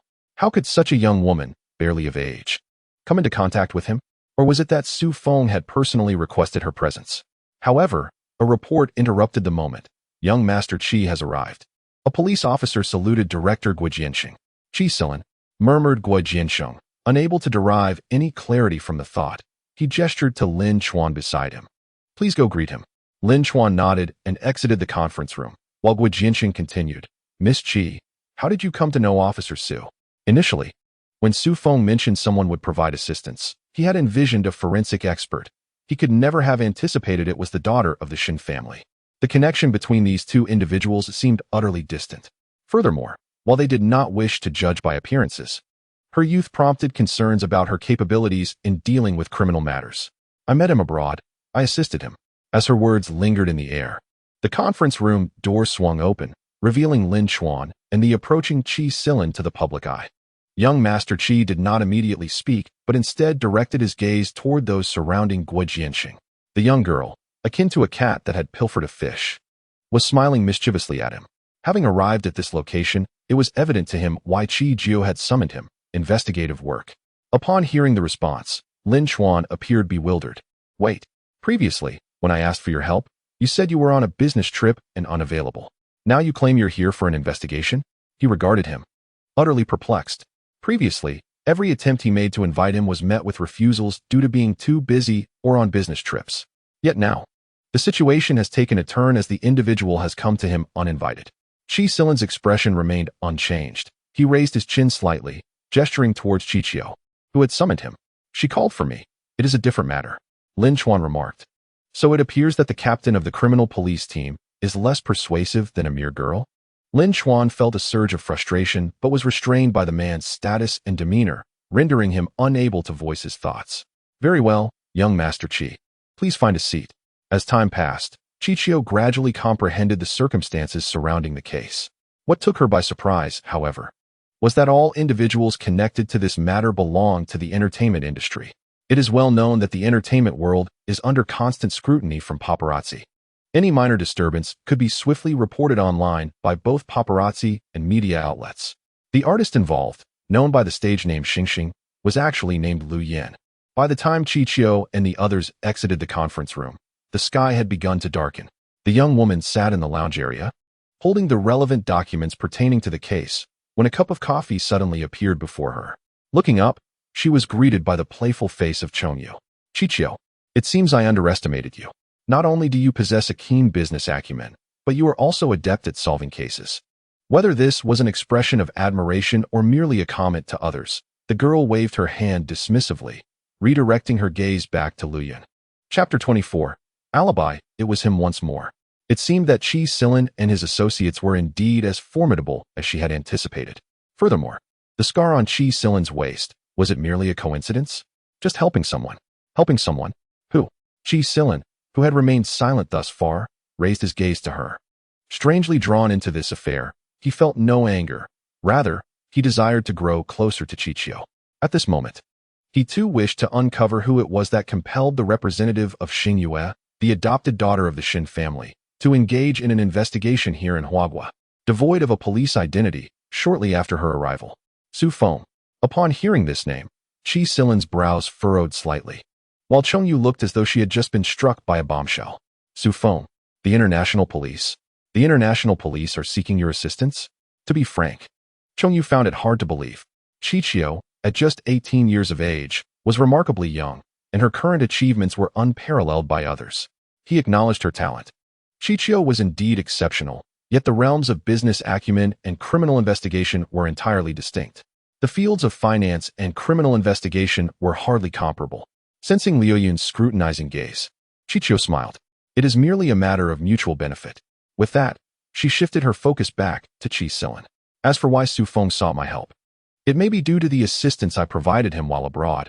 I have nearly run out of space for the accolades. She spoke of the matter as casually as one might discuss their recent meal. Although his mind was plagued with numerous questions, the curiosity within Chi Silin stirred his heart, leading him to believe that unraveling this secret might prove to be quite intriguing. After all, knowing everything would render the experience rather dull. In the interrogation room, Chi Jiao observed the middle-aged woman across from her, who was on the verge of fainting from her tears. She lightly tapped her fingers on the table, displaying a hint of impatience. You claim that the artist Lu Yan, under your management, committed suicide due to depression? This reasoning was not entirely unfounded, as the number of artists who had succumbed to depression and taken their own lives was far from negligible. Contemporary artists, despite earning substantial incomes, face immense pressures, competition, public scrutiny, and the pervasive, hidden injustices and unspoken rules within the industry. Consequently, many artists grapple with varying degrees of depression, and it is not uncommon to hear of tragic suicides linked to this affliction. Indeed, Lu Yan had exhibited paranoid tendencies, and a recent hospital examination had confirmed her struggle with depression. Jiang Hong was sobbing uncontrollably, yet the two individuals opposite her remained unmoved. Zhong Yu furrowed his brow in irritation. The news of Lu Yan's death was not yet known to the outside world. The fact that they had brought her into the interrogation room should have made her realize that Lu Yan's demise was far from straightforward. Behind the double-glazed walls of the interrogation room, Lu Yun observed Zhong Yu, unable to suppress a twitch at the corners of his mouth. Master, are you certain it's wise to have young Master Zhong conduct the interrogation? Zhong Yu had never excelled at such tasks, and in the past, the master had refrained from allowing him to do so. Chi Silin shook his head. It's fine, we have Chi Jiao here. At the mention of Chi Jiao, Lu Yun fell silent, sensing an inexplicable trust that his master held for her. Was she truly that captivating? Within the interrogation room, Jiang Hong's sobs had ceased. What do you mean? Before Zhong Yu could finish his sentence, he was interrupted by someone nearby who restrained him. The depression you mentioned has been confirmed as mild. Through medication and emotional support, she was nearly recovered. Under such circumstances, it is unlikely she would have contemplated suicide. Chi Jiao produced several sheets of paper, detailing individuals within the industry who had previously clashed with Lu Yan. However, coincidentally, each possessed an alibi. The implication was clear. If these individuals were not the culprits, then her role as the manager rendered her the prime suspect. Realizing this, Jiang Hong panicked, shaking her head vigorously like a rattling drum. It wasn't me. It wasn't me. Lu Yan treated me well. I had no motive to harm her. In response, Chi Jiao shrugged, yet you lack an alibi, and you cannot provide me with any alternative leads. With that, she took Zhong Yu and exited the interrogation room. A profound silence enveloped the space, leaving Jiang Hong alone to ponder her predicament. Chi Jiao, if it truly were her, would Su Feng have sought me out? The police must possess other alibis for her, but she herself remains oblivious to this. Indeed, suddenly, a resounding voice emanated from beside them. Just as I was about to discuss this matter with you, you have arrived here. Lin Chuan has appeared, gazing at Chi Jiao with an inexplicable admiration in his eyes. Miss Chi is quite astute. No wonder Su Feng invited you. Jiang Hong indeed possesses an alibi, yet her own panic caused her to forget it. However, when Lin Chuan mentioned Su Feng, he instinctively glanced at Chi Jiao. His eyes filled with inquiry. He is an Interpol officer, entangled in other cases, currently abroad. This case has been entrusted to me. When Chi Jiao and Chi Silin departed from the police station, it was already past midnight. The man observed someone unconsciously rubbing their stomach and smiled slightly. Hungry? A bit. I crave water dumplings and grilled fish. Although the young girl spoke in a flat tone, Chi Silin found her unexpectedly endearing, reminiscent of a pet hamster at home, rubbing its belly and declaring its hunger. All right, whatever you wish for is available. Inside Xingluan, there were few patrons at that hour, and the arrival of Chi Jiao and her companions caused a flurry of activity. President Chi, didn't you mention you would directly attend university? Are you going to take this year's college entrance examination? At the mention of the exam, Lu Yun was momentarily taken aback. As a representative of Xinghua, capable of assisting Interpol, does someone of her caliber still need to take the college entrance examination? Should be, she replied. The uncertainty in her response raised an eyebrow from Chi Silin. For an ordinary person, the path to university might seem solely through the examination, yet there exists another route. Chi, the man called out deliberately, and this affectionate address momentarily startled Chi Jiao, who quickly regained her composure, leaving the others bewildered. You enjoy grilled fish and water dumplings. What else? I didn't see you order any dishes earlier. It felt like casual banter, yet it also served to bridge their connection, leaving Zhong Yu and Lu Yun momentarily astonished. Qi Ju regarded him seriously. Meet Zhong Yu, inspired by Qi Silan's success in calling Qi Jiu by her nickname, decided to try his hand as well. So, Qi, what major do you wish to pursue in university? Finance. The way Zhong Yu pronounced Qi successfully drew Qi Silan's silent gaze. Feeling the weight of his older brother's piercing stare, Zhong Yu protested. Don't look at me like that. Qi Jiu maintained her calm demeanor. Pharmacy. Qi Silan. Zhong Yu. Lu Yin. Why were all her responses so unexpected? A business magnate studying pharmacy? By the time they returned to the Shen Manor, it was nearly midnight. The once tranquil estate was shrouded in darkness, yet the first floor of the main building emitted a faint light. Upon opening the door, the hall was eerily quiet. If one did not look closely, they would hardly notice that someone was seated on the sofa. Hearing a commotion at the entrance, Shinchimo instinctively set aside the documents in his hand and turned to the person at the door, weariness evident in his gaze. Qi, intrigued, observed him and asked, Haven't you slept yet? Her eyes fell upon the items on the desk, raising an eyebrow. At such a late hour, you should refrain from reading documents. It is detrimental to your eyes. Being the president is exhausting, and managing a company is even more so, a sentiment she deeply understood. Shinchimo smiled. The individual before him was merely 18, yet spoke with the wisdom of someone much older. I have been waiting for you. He rose, retrieving a cup of warm water from his desk and offering it to her. My secretary saw you leaving the police station today. Is everything all right? Do you require assistance? Although he was unaware of her true identity abroad, he understood that it was a sensitive matter concerning the police. No need, the young girl replied, accepting the cup. I can manage. Just as she prepared to leave, her gaze fell upon the ashtray on the desk, filled with cigarette butts, indicating someone had recently indulged. Momo. The sudden address took him by surprise, yet upon meeting Qi Jiu's eyes, he found himself accepting it without reservation. From the outset, their relationship had been somewhat passive. To the outside world, she was merely Qi Jiu, the adopted daughter of the Shin family. Yet the truth was that if she wished, the Shin family would hold no significance. It had never been about the Shun family accepting her. Rather, it was she who embraced the Shin family. Now, she had accepted them as family, gazing at him with that understanding. Smoking is harmful to your health. You should cut back. Also, I might be quite busy lately, so there is no need to wait for me. Rest early. The following day, as Qi Jiu had predicted, she was indeed busy, having vanished from sight since morning. Lin Chuan observed the girl seated in the conference room, her posture so tense it could squash a fly, but despite the words bubbling on his lips, he refrained from voicing them, ultimately redirecting the conversation. Miss Qi, we've visited the interrogation room numerous times, yet Jiang Hong has still not disclosed anything. Qi Jiu nodded, producing a mint from seemingly nowhere and popping it into her mouth, having no intention of relying on her for any insights. While her agent had many connections, they all revolved around Lu Yan. Lin Chuan nodded, continuing to relay the information he had discovered, while the officer beside him occasionally chimed in. Qi Silan pursed his lips and, upon turning his head, noticed the girl beside him shifting uncomfortably. He glanced down. The chair appeared to be rather uncomfortable. It's a bit hard, he noted silently, then removed his coat, folding it neatly and placing it at Qi Jiu's lower back. The action was subtle, yet it drew the attention of those around them, an ambiguous atmosphere swirling between the two. Lu Yun, standing behind Qi Silan, stared wide-eyed at his gesture. Glancing at the nearby Chong Yu, her eyes seemingly conveying a message. Lu Yun, are the master and Miss Qi together? Chong Yu, I hadn't heard. But at this rate, it seems likely.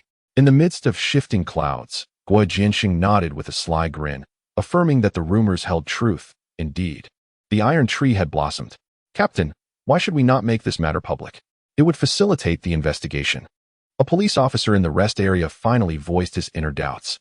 However, Lin Chuan refrained from responding and instead focused his gaze on Qi Jiu, as the authority over the situation had been wholly entrusted to her since its inception. The perpetrator had claimed more than one victim. What? The implication of multiple victims suggests that this criminal is a serial killer? Sister. At the entrance, Lin Yin ruffled his striking yellow hair, striding in with an air of defiance. To outsiders, Lin Yin appeared to be a delinquent, starkly contrasting with the uniformed officers who emanated a distinct aura of authority. Sister, here is what you requested. Qi Jiu handed over a stack of papers to Lin Chuan. 2 months prior, an artist named Lu Feifei had met her demise at home, ultimately ruled as a case of depressive suicide. As she spoke, she pointed at the documents. Su Feng perused the case files. At first glance, there seemed to be no issues, yet upon deeper inspection, certain ambiguities arose. In essence, the culprits of these two cases bore striking similarities. To remain silent was to avoid alarming the perpetrator. Such a clever serial killer is not easily fooled. However, the trail had gone cold. Over the past few days, they had scrutinized all individuals connected to Lu Yin, yet no pertinent clues had surfaced. Furthermore, their assertions had been corroborated. Qi Silin observed Qi Jiao, noting that the realm of entertainment encompassed the broadest spectrum of individuals. Thus, an investigation into the entertainment industry was imperative. The two exchanged insights in a seamless dialogue, though the other officers nearby appeared perplexed. Yet, if we intervene in the investigation, won't this matter be exposed? Not at all. Qi Jiao waved her hand dismissively. Engaging with the entertainment industry is not merely about inquiries. There exists a method known as infiltration. She then fixed her gaze on a refined female officer beside her. Miss, would you be interested in stepping into the entertainment world for a role? Would you like to experience the life of an actor? Resolving this case swiftly would not prove an easy endeavor. Establishing connections with artists related to Lu Yin within the entertainment industry would be a protracted journey. For those untrained in the craft, entering this sphere posed challenges, and lacking connections made it even more daunting. Rong Yu's expression turned grave. Qi Jiao chuckled. Isn't it simply a matter of wealth and influence? The entertainment industry is a murky waterscape. How many genuinely ordinary individuals emerge from it? Most come from affluent and powerful backgrounds. Chapter 26. What about me? How coincidental. Among those gathered, the one thing they are not lacking is wealth and influence. Lin Chuan remarked, in this day and age, handling cases is truly challenging. The audition scene was filled with a cacophony of sounds, a chaotic symphony of recitations. Scanning the room, familiar faces of well-known actors filled the space. In the waiting area, some engaged in hushed conversations, while others quietly rehearsed their lines. Qi Jiao and her companions stood out starkly among the actors, exuding an air of nonchalance that contrasted sharply with the palpable tension surrounding them, as if they were merely out for a leisurely stroll. Captain Lin, do you think I can manage this? The female police officer, previously referred to as Sister by Qi Jiao, now donned a dress and cast a nervous glance at Lin Chuan. To be honest, she had never felt such anxiety even during her first police call. An adage rings true, a different profession feels like scaling a mountain, and she was experiencing that sensation now. She even believed that risking her life for the people felt less daunting than this. Qi Jiao turned and patted her shoulder reassuringly. Don't worry. You possess the looks and the poise. I've already greased the wheels with the director, so just avoid being too outrageous in your performance. The female officer questioned. Is it truly acceptable to speak so openly about this? Rest assured, we've all agreed on this, so don't fret. Chong Yu interjected, waving his hand dismissively. Lin Chuan mused. Taking the backdoor approach certainly exudes confidence. I suppose this is a lesson in case management. Next, suddenly, the door to the front room swung open, revealing a man clad in a green vest and a cap. Upon seeing those in the waiting area, he froze momentarily. Miss Qi Jiao, young Master Qi, young Master Chong. What brings you here? This is an audition space, and those waiting are actors attempting to try out for roles. These three illustrious individuals had not been known for any interest in acting. We're accompanying a friend for her audition, Qi Jiao replied with a smile, emphasizing the word friend as she patted the female officer's shoulder. The meaning in Tang Heng's gaze was unmistakable. Tang, the screenwriter, instinctively sought to memorize the female officer's face. Everyone was here for their own interests. Some things need not be spoken for him to understand. After a moment of contemplation, he finally voiced his curiosity. Which role are you auditioning for? The fourth female role, the female assassin, she answered. Tang nodded, stroking his chin, his expression reflecting a tangle of emotions as he scrutinized the female officer, hesitating slightly. What is it? Qi Silin detected the conflict in his eyes. Tang, somewhat sheepishly, pursed his lips. Well, after discussion within our team, we concluded that the role requires a long-haired, alluring woman. Long-haired? Alluring? Qi Jiao raised an eyebrow, instinctively glancing at the female officer beside her. The female police officers sport short hair, without exception, not just this one beside her, but all the women in the police department adhere to this standard. It is a professional requirement that cannot be easily altered. wigs would likely prove ineffective. As the director of this production pursues perfection, seductiveness, it is not solely determined by physique. The inherent sense of justice and poise radiating from these female officers renders the portrayal of sensuality somewhat challenging. Moreover, the stark contrast between the roles of law enforcement and that of an assassin indeed poses a challenge for her. Tang Hung observed the silent individuals before him and felt compelled to articulate further thoughts. Acting must be convincingly performed, independent of one's inherent qualities. Yet, the innate sense of justice exuded by this woman, coupled with her resolute gaze, unmistakably reflected a steadfast commitment to her principles. Having expressed so much, Tang Hung refrained from directly dismissing the female officer, but succinctly acknowledged the difficulties involved. "And what about me?" Chijio suddenly interjected, prompting the previously silent individuals to turn their heads towards her like robots. Bewildered, Chi Silin pressed his lips into a straight line. "Are you sure?" What began as a brainstorming session had now seen her invest herself into the equation. "Yes," Chijio nodded, smiling at Tang Hung. "What do you think of me?" Tang Hung regarded Chijio, who emanated a certain defiant aura, and though reluctant to concede, he nodded in agreement. "You might be more suited for this role." As the actors filtered into the lounge one after another, the director's team eventually acquiesced to Chijio's impromptu decision. Upon entering the audition room, a row of individuals sat ahead. In the center was a rather familiar middle-aged man, a well-known director whom Chijio had seen on television. However, for reasons unknown, his expression was rather grim, seemingly unwilling to spare her a glance. In contrast, Tang Hung beside him wore a grin that threatened to distort his features. "Miss Chi, are you ready?" This was to be a silent performance, with minimal content.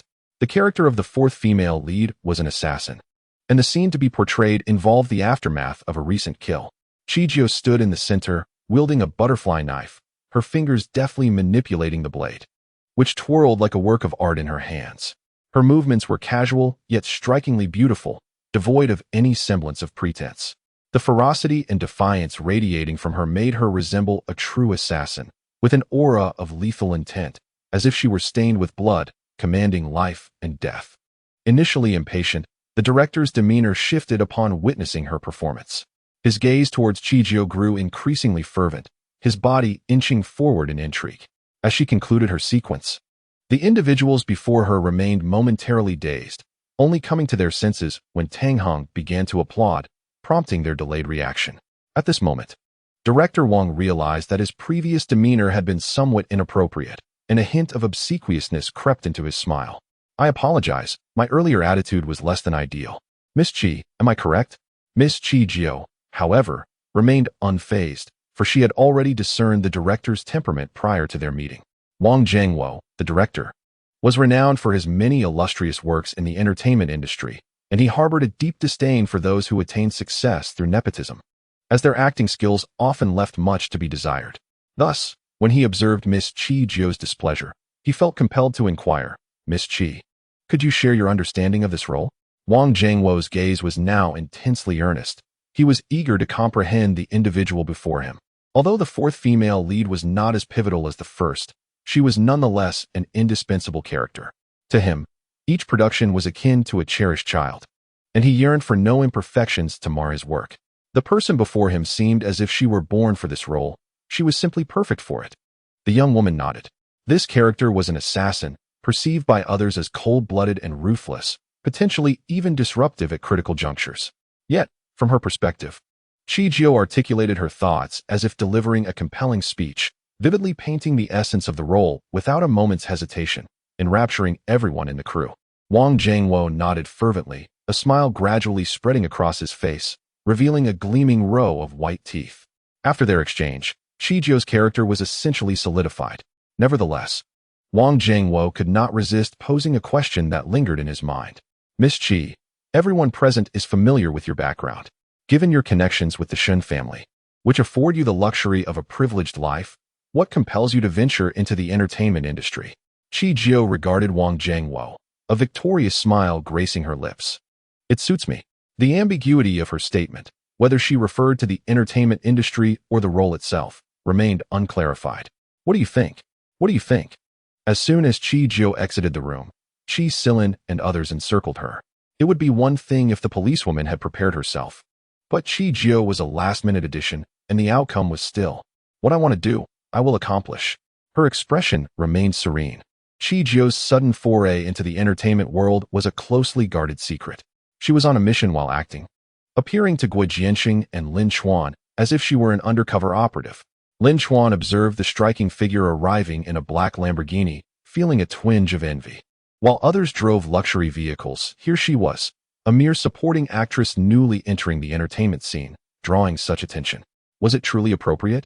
Yet, the car was undeniably impressive. Next, shall we head to the set? Indeed.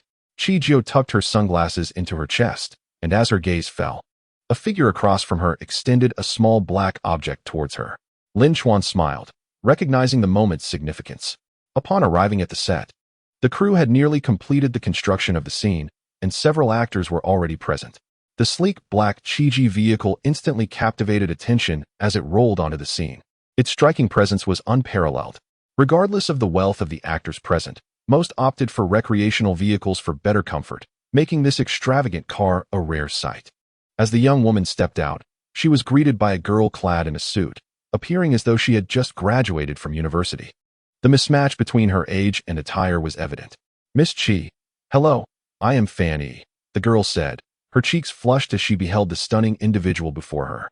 The grace exuded by Chi-Jio was indeed fitting for the entertainment industry. Chi-Jio nodded, adjusting her sunglasses. "Are you my manager?" Having successfully auditioned, she had officially stepped into the realm of acting, making the presence of a manager essential for a more professional appearance. Fan Yi had been recently selected by Chi Silin. "Yes, that's me," she replied. Chi-Jio reassured her, "Don't be afraid, let us go." It was clear that Fan Yi was a recent graduate with limited practical experience in this field. Her current anxiety was perfectly natural. As they approached, the scene on set became clearer. Wang Jiangwo and Tang Heng were huddled together, engaged in conversation while the actors prepared nearby.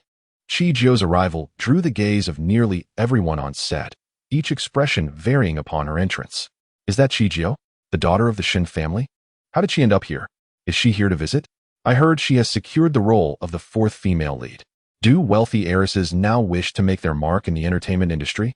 The murmurs surrounded her, and although Chi-Jio overheard the chatter, she feigned ignorance and strolled over to Wang Jiangwo and Tang Heng. "Director Wang, screenwriter Tang, I'm here," she greeted. Wang Jiangwo motioned for her to sit beside him, remarking, "You were quite successful in the audition. However, I wonder how you will fare in front of the camera." Perhaps attempting to console her, he smiled. "It's normal to feel a bit anxious when facing the camera for the first time." Tang Heng, observing the exchange, chuckled and shook his head. If it had been another actor, Wang Jiangwo would hardly have offered such thoughtful encouragement. Chi-Jio's charm was indeed remarkable. The interaction among the three did not go unnoticed, and soon rumors began to circulate. Paparazzi and photographers, adhering to their professional ethics, were already in position, ready to capture the unfolding events surrounding Chi-Jio's entry into the crew. With the set fully prepared and work continuing, Chi-Jio and Fan Yi made their way to the makeup room, ready to immerse themselves in the tasks ahead. The rare good temper of Kijiyuzo allowed the makeup artist in the crew to wield a brush, painting here and there on her face. In truth, she harbored a distaste for makeup, feeling as though a layer of substance coated her skin. However, she found herself without recourse. With her eyes closed, she sensed the soft brush gliding across her eyelids. Before she could open her eyes, a commotion erupted outside the door. "Fanny, what is happening out there?" she inquired, the sensation oddly familiar. Indeed, the response that followed elicited a smile from her. "Sister Chi, it's young Master Chi and his entourage. Young Master Chi has arrived."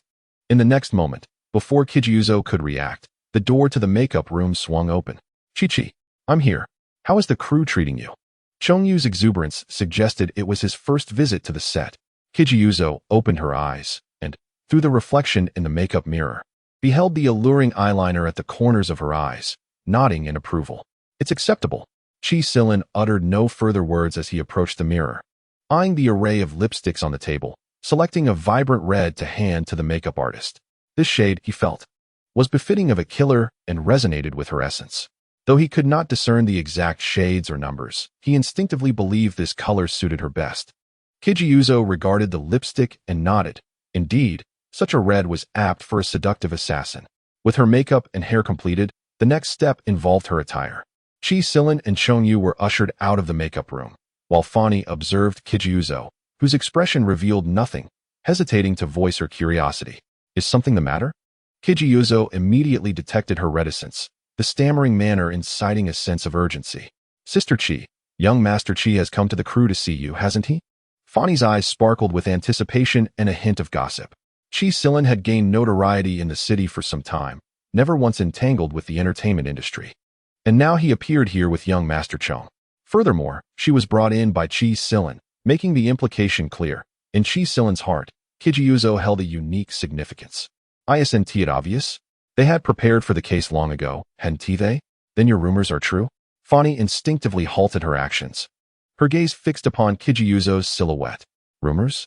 Kijiuzo paused, as if recalling something, and waved her hand dismissively. It's not true. Merely a means to evade Wu Ai's entanglements. Outside, Chong Yu and Chi Silin appeared to be engaged in casual conversation, yet unbeknownst to them, they had inadvertently appraised every member of the crew. Brother, it seems few here have connections to Lu Yen. We Haven T mistakenly entered the wrong crew, have we? Surveying the surroundings, apart from the leading man and woman, the remainder consisted of lesser-known figures within the entertainment realm, seemingly devoid of any overt affiliations with Lu Yen. No, I trust her judgment. In fact, when they were selecting the cast, there were several options available, yet this production, Chi Jio, was chosen almost without hesitation. He also sensed something amiss with this group. Comparatively, this production appeared to have the least issues, but he placed his faith in her. Goodness, what a figure. My word.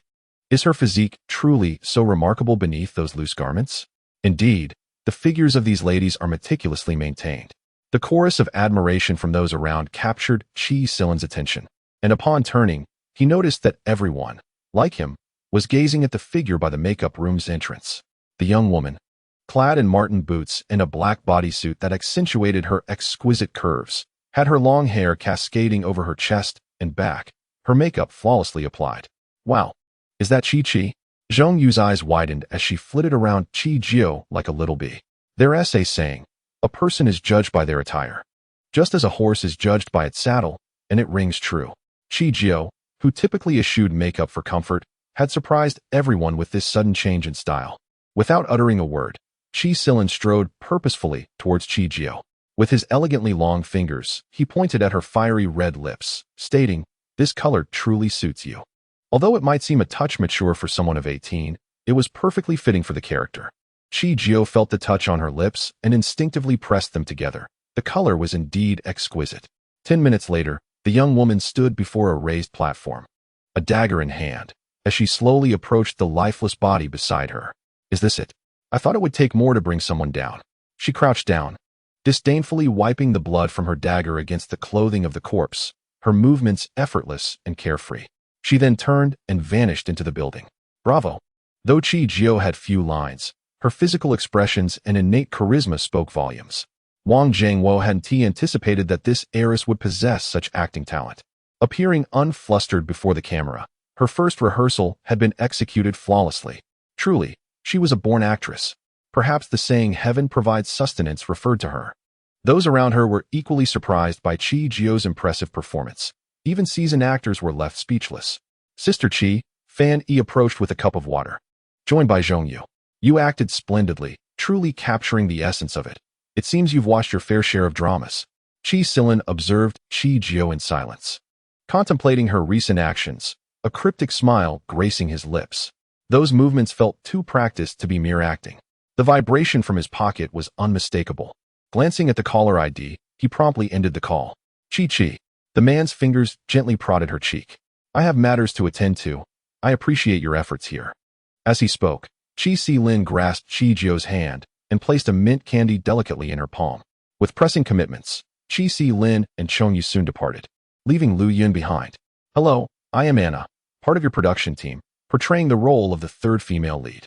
Just as Chi Jio was savoring her drink, a timid voice unexpectedly broke through. Looking up, she saw a girl who appeared somewhat shy. Hello, Chi Jio replied briefly before returning her attention to her phone.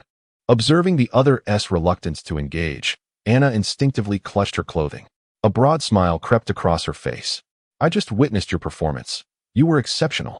I never anticipated that a young lady of such privilege could act so well. Thank you, Chi-Jio acknowledged with a fleeting glance before resuming her activity. Anna's smile faltered as she attempted to speak further, but her gaze was drawn to the sunglasses on the table. Chi-Jio, are those sunglasses yours? I've never seen such a design. They are stunning. At the mention of the sunglasses, the girl paused momentarily before nonchalantly responding. They are merely a pair of ordinary sunglasses. If you like them, you might check the official website. Though the online offerings might not be identical, similar styles could be found. She doubted that someone outside the industry would discern much. Anna's smile vanished completely. Oh, may I try them on? I'm concerned they might not suit me. Not suited? Do you think this is like buying clothing? The design is universal. They suit anyone, even men. Their comfort is unparalleled. A voice laced with laughter suddenly interjected, tinged with subtle mockery. Turning, they encountered a woman with voluminous curls and heavy makeup. Yi Qianran, the second female lead in the production. Hearing this, Anna's face turned slightly pale, revealing her discomfort and embarrassment. She opened her mouth as if to respond, but ultimately fell silent, lowering her gaze to conceal her emotions. Yi Qianran found her reaction amusing, scoffing. I see you're trying to play the victim. I wonder who you think you're fooling with that act. With that, she departed. Chi-Jio observed Anna, then glanced at the sunglasses on the table, smiling. You can try them on to see if they fit. Really? Thank you.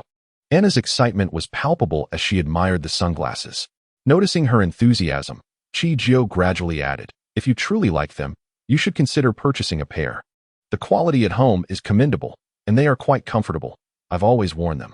As Anna exuberantly donned her sunglasses, the young girl rested her chin on her hand. However, to her surprise, the person opposite hesitated. I'll just take a look first. Things at home are rather expensive. Am I short on money? Chi-Jio pursed her lips and deftly changed the subject. I heard that you used to have a decent relationship with Lu Yan, but she hasn't been around lately. Otherwise, we could have seen her perform. With that, she shook her head, feigning disappointment. Upon hearing Lu Yan's name, a flicker of complexity flashed in Anna's eyes beneath her sunglasses. Lu Yan, well, I could only say we were acquaintances. Our relationship wasn't that close. Anna removed her sunglasses. Her eyes filled with reluctance as her fingers continued to caress the frames. Finally, as if steeling herself, she returned the sunglasses to their original place and stood up. I have some matters to attend to in the crew, so I'll take my leave. You rest. Before Chi-Jio could respond, Anna departed. Funny, who had been observing from the side, felt a twinge of indignation for Anna. Why does Yi Qianran always have to speak so harshly? Does she really think everyone is as affluent as she is? Anna has it tough already. As her words fell, Chi-Jio raised an eyebrow. Is Anna's family situation somewhat less than ideal? Funny nodded. Anna comes from an ordinary family, even below average, and I've heard her family isn't fond of her. It's quite remarkable that she has managed to reach this position. No wonder she can only admire the sunglasses from afar, unable to purchase them, Lu Yun murmured. Chi-Jio, lost in thought, handed the sunglasses to him. Help me clean these. Huh. Lu Yun took the sunglasses, quickly realizing. Oh, are you disapproving of Anna? Funny. What is Anna's reputation like? Besides Yi Qianran, does she have any other adversaries? Not really. It seems Yi Qianran is the only one who dislikes her in this crew, Funny pondered.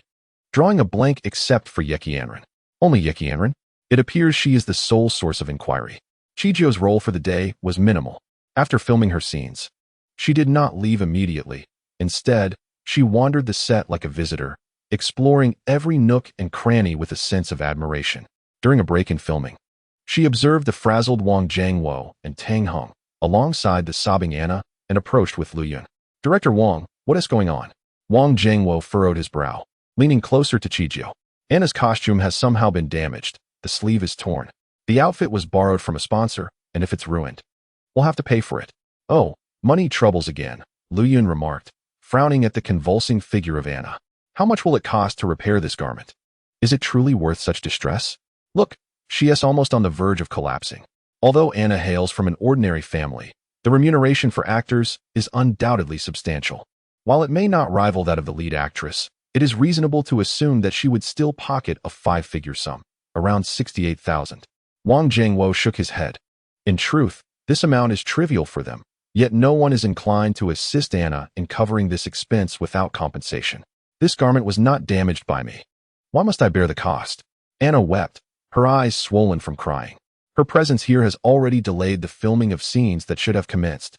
Wang Jingwo observed her, his expression equally grim, yet he maintained his composure as he responded. However, the surveillance footage does not reveal who truly damaged the garment. The only person who had access to it was you. With tears streaming down her face, Anna understood the implication of his words, her sobs flowing freely. She then turned to Chi Jio, as if she had found a lifeline.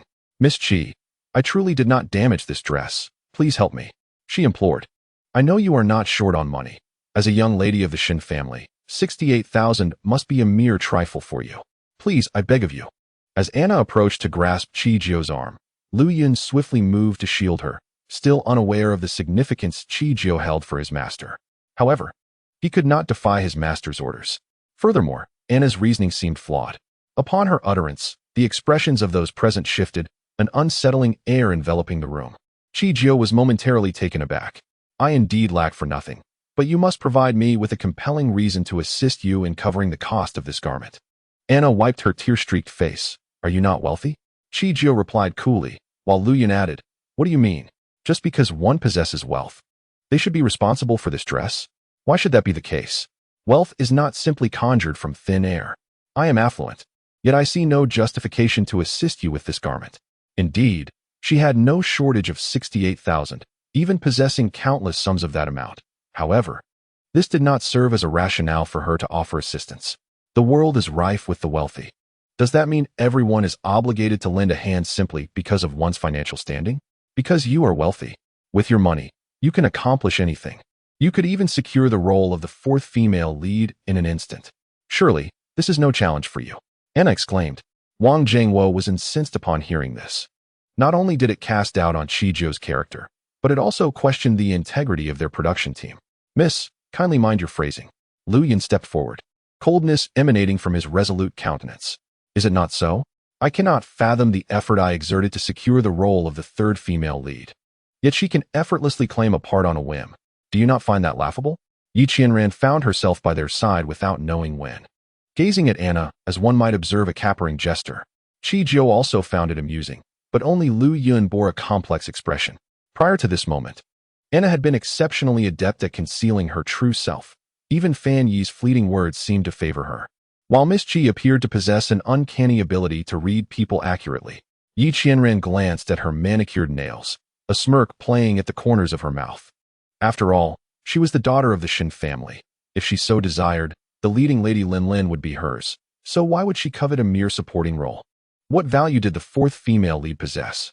Anna was momentarily speechless, her face marred by tears from her earlier weeping, now contorted by anger, rendering her a pitiable sight. Yi Qianran had struck a nerve. The influence of the Shun family made acquiring a leading lady a trivial pursuit. A sudden silence enveloped the air as Chi Jio observed Anna, awaiting her response. Is it you? Anna abruptly turned her gaze upon Yi Qianran, realization dawning. It's you. The entire crew has been against me, and you are the only one left. You have money and have always looked down upon me. You are humiliating me in this manner. Anna's sudden emotional outburst startled those around her, yet Yi Qianran merely chuckled, shaking her head, finally shedding the facade. I always knew you were merely playing the victim, despite others not believing it. She extended her fingers. You yourself have acknowledged my wealth. Do you truly believe I would look down upon something worth 68,000? If I wish to humiliate you, would I need to wait until now? The cost of my manicure alone surpasses what you can imagine. If I desired to belittle you, I could do so with flair. What of my entire being is not of value? You. Anna glared, her face flushed with rage. Yet Yi Qianran was undeterred, for she had long grown weary of Anna's incessant pretense of fragility. Are you not involved with Jiang Rang? 68,000 is but a trifle to him. Why not seek his assistance? Upon the mention of Jiang Rang, the atmosphere shifted. Chi Jio glanced at Lu Yun. Is he the president of Huixing Entertainment? Though she had not paid much attention to such matters, Huixing Entertainment had notable artists, and she recalled the president had appeared on television, leaving her with a faint impression. Indeed, Miss, Chi Jio nodded, acknowledging the unexpected turn of events. This fellow is quite impressive. He has indeed aligned himself with the affluent. The commotion Anna had stirred had drawn the attention of many on set, and as Jiang Rang's name surfaced, whispers began to circulate. To them, Anna's character hardly seemed one capable of attracting the wealthy. What are you saying? Panic washed over Anna, her face betraying her helplessness. Yi Qianran laughed. What are you pretending for? I didn't eavesdrop intentionally. Your nauseating exchanges were simply too loud. If Lu Yin were to learn she lost to you, she would surely be heartbroken. Upon the mention of Lu Yin, Anna was immediately engulfed in a wave of distress, her demeanor shifting as she succumbed to a state of panic. Do not speak of it, please. Outside of this turmoil, Qi Jiao and Lu Yin exchanged glances, their eyes locking in silent understanding. Lu Yin? In truth, Anna had deceived when she claimed to be unfamiliar with Lu Yin. Investigations revealed that they were once close friends, raising questions about her sincerity. It was evident that Anna had entered this gathering primarily targeting Lu Yin. This farcical episode concluded on an unsatisfactory note, yet it unveiled a truth. Anna was far from the harmless persona she projected. Miss Qi, Lu Yin returned with an air of mystery, whispering something in her ear that prompted a nod from Qi Jiao before she vanished into the makeup room. Filming continued undeterred. She found her way to another lounge. Knocking on the door, it was opened by Yi Qianran, who seemed taken aback by her presence, a flicker of surprise crossing her features. It's you? Qi Jiao nodded. Yet before she could utter a word, the complexity of Yi Qianran's expression deepened. You do not doubt my words, do you? With a sigh, she affirmed. What I say is true. Anna indeed shares a significant and distasteful connection with Jiang Rang. The young girl pressed her lips together, pondering when Lu Yin had parted ways with Jiang Rang. Xiao Yin refuses to confide in me, yet I sense her distress. Upon hearing Lu Yin's name, Yi Qianran's expression shifted. Are you particularly close to Lu Yin? Initially, I believed only someone as pretentious as Anna could cultivate a friendship with her, masquerading as a confidant to gain favors. Our relationship is quite amiable, Qi Jiao replied, though Xiao Yin appears reluctant to discuss this matter. Nonetheless, I cannot bear to witness her in such despair. Depression is a grave affliction. Their conversation flowed back and forth, while Lu Yin stood by, utterly astonished, his gaze gradually filling with admiration for Qi Jiao. He marveled at her ability to weave lies with such ease and conviction that one might almost believe her. Thank you for the compliment, Qi Jiao responded, as she reached into her pocket to retrieve a token given to her by Lin Chuan upon her arrival at the set. She suffers from depression? That indeed poses a danger. I had previously cautioned her, yet her defenses remain alarmingly low. Yi Qianran closed the lounge door, ushering Qi Jiao within. You must be aware that Lu Yin and Anna share a close bond. Their essay saying that goes. Beware of fire, theft, and close friends. Just a week ago, the affair between Jiang Rang and Anna was revealed right under Lu Yin's nose. How do you know all this? Qi Jiao inquired, intrigued. Let us not even delve into the matters surrounding Jiang Rang and Yi Qianran. Lu Yin has concealed everything so adeptly that even the police department remains oblivious. Yi Qianran smiled knowingly. I happened to overhear and inadvertently witness these events. Your role begins today, so you are unaware, but this project had commenced earlier. Jiang Rang has indeed visited the set before. Qi Jiao remained silent, allowing Yi Qianran to articulate her thoughts, gradually illuminating the matter at hand. How is Lu Yin faring now? Although they were not particularly close, Yi Qianran held a certain admiration for her talent and character. Regrettably, they had yet to find an opportunity to connect. Xiaoyan. Qi Jiao leaned back, feeling a sense of calmness envelop her. Lu Yin remarked, she has already become a corpse. How can one not feel composed under such circumstances? That's good. Yi Qianran replied as she rose. After this matter, I genuinely wish to get to know her. Perhaps an opportunity will arise. In the interrogation room of the Public Security Bureau, Qi Jiao observed Lin Chuan standing despondently at the door, signifying that no breakthroughs had been made. She entered, noting the fatigue etched on Jiang Hong's face. What have you deduced? If you cannot come up with anything further, you shall become the prime suspect. No, that is not true. I did not harm Lu Yin. Our relationship is too close for me to consider such a thing. She is my golden goose. How could I possibly kill her? Chapter 31. Investigation Order. Qi Jiao nodded. You make a valid point, yet I require your alibi. Words hold little weight. Evidence is paramount. You may claim anything, even that the king himself is your ally, but without proof, it is meaningless. Behind the two-way mirror, Lin Chuan observed the dazed Jiang Hong and shook his head in resignation. She still had not recalled her alibi, marking the first time he encountered a suspect who forgot their own alibi amidst the investigation. Her anxiousness and hidden transgressions caused her mind to bypass the memory. Whether these transgressions belonged to others or herself remained unclear. At some point, Chi Silin and Chong Yu arrived, waiting for the young woman in the interrogation room. Chichio moved with purpose. Jiang Hong failed to provide any substantial information, and Chichio did not linger, quickly exiting the room. "Captain Lin," she said, retrieving a voice recorder from her pocket. A closer inspection revealed it was the device Lin Chuan had given her upon her departure from the Public Security Bureau that morning. "Here are the contents organized. I have no scenes tomorrow, allowing me to commence an investigation." Lin Chuan accepted the recorder, instinctively playing back the recording, which soon filled the air with dialogue. The atmosphere grew still until the recorder fell silent, prompting everyone to regain their senses. Jiang rang. Chong Yu felt overwhelmed as the situation spiraled further. How had the president of Huixing Entertainment become involved? Was it not said that Lu Yan's social circle was rather straightforward? Chichio pressed her lips together, glancing at Lin Chuan. Jiang rang, as Lu Yan's ex-boyfriend, had justifiable grounds for inquiry. "Captain Lin, please organize this information. We must set out tomorrow without delay." On the first day of joining the crew, Chichio encountered significant gains. Unlike before, her return to the Shun household was not as late as usual. It was precisely for this reason that, upon her return home, she found herself encircled by the members of the Shin family, layered in a protective embrace. "Chi-Chi, have you joined a new production?" Shin Sisi was undoubtedly the most animated, fully aware of Chi-Jio's striking beauty. With a face like hers, entering the entertainment industry seemed akin to being blessed by the heavens themselves.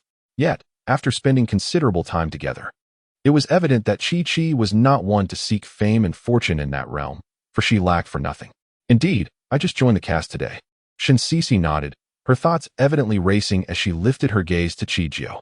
"I saw in the entertainment news today that Night Xianran is in your production." "Isn't she?" The young girl's eyes sparkled with excitement as she looked eagerly at Chi-Jio. "Yes, she is the second female lead." Chi-Jio raised an eyebrow. "Do you admire her?" "Absolutely. People say Night Xianran is often difficult to work with and speaks her mind, but I appreciate her authenticity."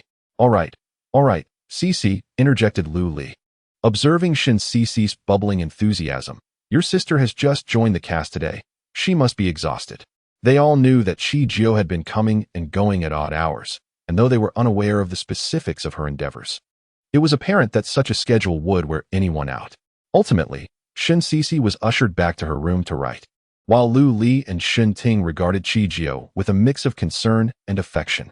"Chi-Chi, why have you joined the production? Is my allowance insufficient for you? If you're short on funds, just let me know. I can help. You don't need to endure hardship in the industry. The entertainment world is not as glamorous as it appears.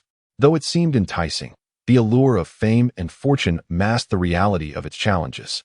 Chi-Jio looked at Lu Li, who held her hand on the left, and Shin Ting, who offered her fruit on the right, feeling both amused and touched. While a sense of helplessness lingered within her, the warmth of their affection outweighed any discomfort. Having grown up without parents, she had long since adapted to her independence. "I have sufficient funds. There's no need for your assistance. I haven't even touched the card you previously gave me. Furthermore, my involvement in the production is not a burden. I'm merely lending a hand to a friend." "Lending a hand to a friend?" Shinchimo regarded her thoughtfully, suddenly recalling that he had seen her entering and exiting the police station accompanied by her assistant. While he didn't grasp the full extent of the situation, he sensed a connection between the two. Turning to the kitchen, he poured a glass of milk and handed it to her. "Make sure to take care of yourself." As Chi-Jio accepted the milk, she hadn't yet taken a sip before another voice chimed in. "Chi-Chi, the entertainment industry is not as glamorous as it appears. It is fraught with murky waters. Given your current status, entering this world may attract considerable attention." Though phrased delicately, the truth remained. After all, money could sway even the most reluctant of souls. Chi-Jio nodded in understanding. "I comprehend. Rest assured, it's nothing to worry about." Today's remarks from Anna had already sparked certain discussions. If she could conceive such notions, it was likely that many others shared her sentiments. Luli gazed at her, gently caressing her head, assuring her that if ever in need, the Shin family would always stand by her side. The following day, Chi-Jio did not join the film crew but accompanied Lin Chuan to HSBC Entertainment. Lin Chuan presented the issued investigation order to Chi-Jio, who accepted it without hesitation. Donning her sunglasses, she led the entourage confidently into HSBC Entertainment. The security guard at the entrance instinctively considered halting them, But upon seeing the investigation order and the official seal, he swallowed his words. In the president's office, Jiang Rang observed the assembled crowd with a hint of impatience. Was the police department's investigation always so abrupt? He still had work to attend to. Qi Jiao smiled, her demeanor making the moment feel all the more genuine. You are the president, perpetually busy. A brief delay should hardly pose a significant issue for you. She understood the demands of his position, deeming this merely a minor inconvenience. Casually tossing the investigation order onto the desk, Jiang Rang fell silent, his face flushed with frustration, unable to vent his ire. Qi Silin, seated beside Qi Jiao, raised an eyebrow at Jiang Rang. Where were you last Thursday at 5:30? At the company, Jiang Rang replied. Still grappling with the sudden appearance of police officers in his office, his expression souring. What brings you to HSBC? What are you investigating? I have the right to know if you are probing into my affairs. Unexpectedly, Long Yu did not anticipate Jiang Rang's temper to be so volatile. What is your relationship with Lu Yan? Upon mentioning Lu Yan, Jiang Rang's expression visibly shifted. The anger that once marked his features now hardened into an uncomfortable stillness. It's nothing, he stated curtly. Nothing. Qi Jiao retrieved her voice recorder, the playback revealing a gradual stream of words. Chapter 32. Biological brother Lu Yan shared a close bond with Anna, as the saying goes, guard against fire, theft, and close friends. Just a week prior, the affair between Jiang Rang and Anna had come to Lu Yan's attention. With a decisive click, the girl turned off the recorder and smiled at Jiang Rang. I will ask you once more, what is your relationship with Lu Yan? Jiang Rang retorted, haven't you heard enough? Why inquire further? With the evidence laid bare. He could not deny it and was compelled to speak. I am her ex-boyfriend. It seemed he grasped something, turning to Qi Jiao. You are here to find Lu Yan? You have the wrong person. We have not been in contact for quite some time. Qi Jiao nodded. Why did you part ways? Nearby, the officer continued to take notes, awaiting his explanation. As Jiang Rang was about to articulate his thoughts, he met Qi Silin's gaze, halting mid-sentence. He sighed, feeling embarrassed to discuss the infidelity. Yet now, he reluctantly admitted, I betrayed her. The object of infidelity is Anna, is it not? Upon discovering your collusion, aside from sorrow, was there any other peculiar circumstance? Perhaps a radical shift in her temperament?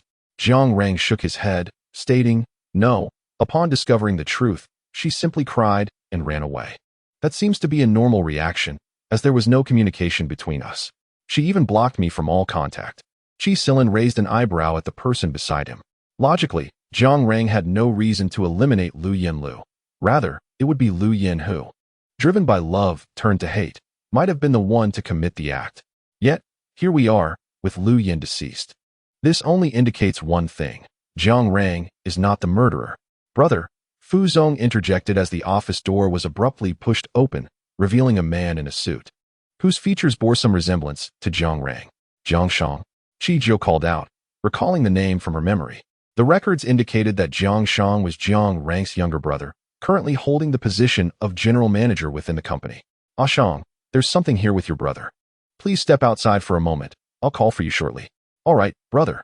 Jiang Shang glanced at the others in the office, nodded, and departed. Your brother? Yes. Jiang Rang confirmed, then seemed to recall something, looking at Qi Jiao. I am unaware of what transpired with Lu Yan that prompted such a commotion to bring you here. But please do not trouble my brother. He has just entered society. He is naive and unaware of many matters. As time passed, Qi Jiao stood at the entrance of HSBC, gazing at the towering skyscrapers with narrowed eyes. Miss Qi, we have inquired about all relevant issues. It appears that Jiang Rang is not problematic. The clues seem to have run dry. Lin Chuan felt a throbbing headache. Lu Yan's social connections were relatively straightforward. And by all accounts, this case should have been resolved swiftly. Yet, several days had elapsed, and there were not only no suspects but also incomplete leads. One after another, they were brought forth. Qi Jiao adjusted her sunglasses, surveying the surroundings, ultimately fixating on the CAF beneath HSBC. It hasn't ended yet. The young woman tugged at Qi Silin's shirt, remaining silent as she headed toward the CAF. Qi Silin said nothing, his long strides following closely behind her. Lu Yun also dashed after them, while Lin Chuan wished to follow as well, but was halted by Zhong Yu. You should not go. The crowd is too large and draws too much attention. Just wait here. Meanwhile, Qi Jiao pushed open the CAF door and walked alongside Qi Silin. They truly appeared as if they had come for coffee, selecting a spot to sit. Hello, What would you like to drink? 2 iced Americanos and 1 caramel macchiato. Chi-Jio replied without hesitation, causing the 2 individuals opposite her to pause.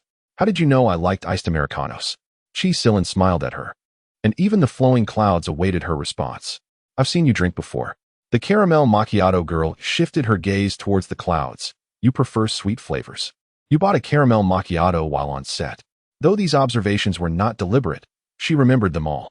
Chi-Silin chuckled softly, sensing that the individuals at the adjacent table intended to depart. Silently, he rose to obstruct their path. Would you be interested in a conversation? Jiang Shang looked at the person before him, then glanced at the 2 beside him, nodding in a daze. Are you the ones from the office earlier? Are you police officers? Chi-Jio shook her head. No, I am not a police officer, nor is he. You should know us. This was not mere vanity. The Qi and Shin families were well known in the city, recognized by all in their social circle, even if they had not personally met. Indeed, the next moment, Jiang Shang nodded in acknowledgement. I know, Master Qi and Miss Qi. The server arrived with coffee, and after Chi-Jio and the others departed, she stirred her coffee with a spoon, her tone relaxed. Do you know Anna? Jiang Shang nodded. Yes, I've seen her in my brother's office. She is his girlfriend.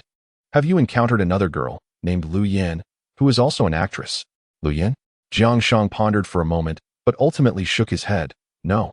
I've only met Anna in my brother's office. Chi-Ju nodded, and before she could speak, the person across from her chimed in. What's wrong? Is something the matter? My brother is the president of the company, and also the president of an entertainment firm. It's quite normal for him to have women around, isn't it? Although this statement was somewhat unpalatable, it was indeed a reality. There were too few untainted individuals in the entertainment industry. As many artists would compromise their principles for fame or fortune. That's normal. We are merely conducting a case inquiry, so please don't feel anxious. Chi-Silin took a sip of his coffee. Jiang Shang, still bewildered, nodded, and then as if recalling something, asked, Did something happen to Anna? Or Lu Yan? No. They are both well. We just touched upon some other matters. Chi-Jio observed him, a smile curving her lips. I apologize for taking up your time. I recall you mentioned you had something to discuss with your brother. You may go. We must also take our leave. Thank you for your cooperation. The flowing clouds. Watching the one who spoke once more, wisely remained silent and took a sip of her caramel macchiato. So sweet. Ah, good. Jiang Shang rose, nodded at Chi-Jio and the others, and then strode away. Chapter 33, Wrap Up, Chi-Chi. Chi-Silin remained silent, and Chi-Jio glanced up at him, smiling knowingly. Their wordless exchange, however, left the flowing clouds puzzled, scratching his head. Miss Qi, is there something wrong with Jiang Shang? If it has to do with Lu Yan, it seems only Jiang Rang is relevant. What connection does this Jiang Shang have? Former sister-in-law and younger brother? It's hard to say. The recent display of folly went unnoticed by others, yet she perceived it. This individual was merely pretending. If such acting were showcased in the entertainment industry, he would undoubtedly earn the title of a leading actor. Unfortunately, evidence remains elusive. As for whether he has any connection with Lu Yan, that remains uncertain. Filming continues. And as the supporting actress, Chi-Jio's role in this film is relatively minor, especially considering the brevity of the participation in a cinematic production. This particular scene portrays a female assassin ensnared in emotional turmoil, meeting her demise due to a failed mission and treachery. Once again clad in a form-fitting outfit, Chi-Jio raised an eyebrow at the 3 individuals waiting at the door. Is everything resolved at the Public Security Bureau?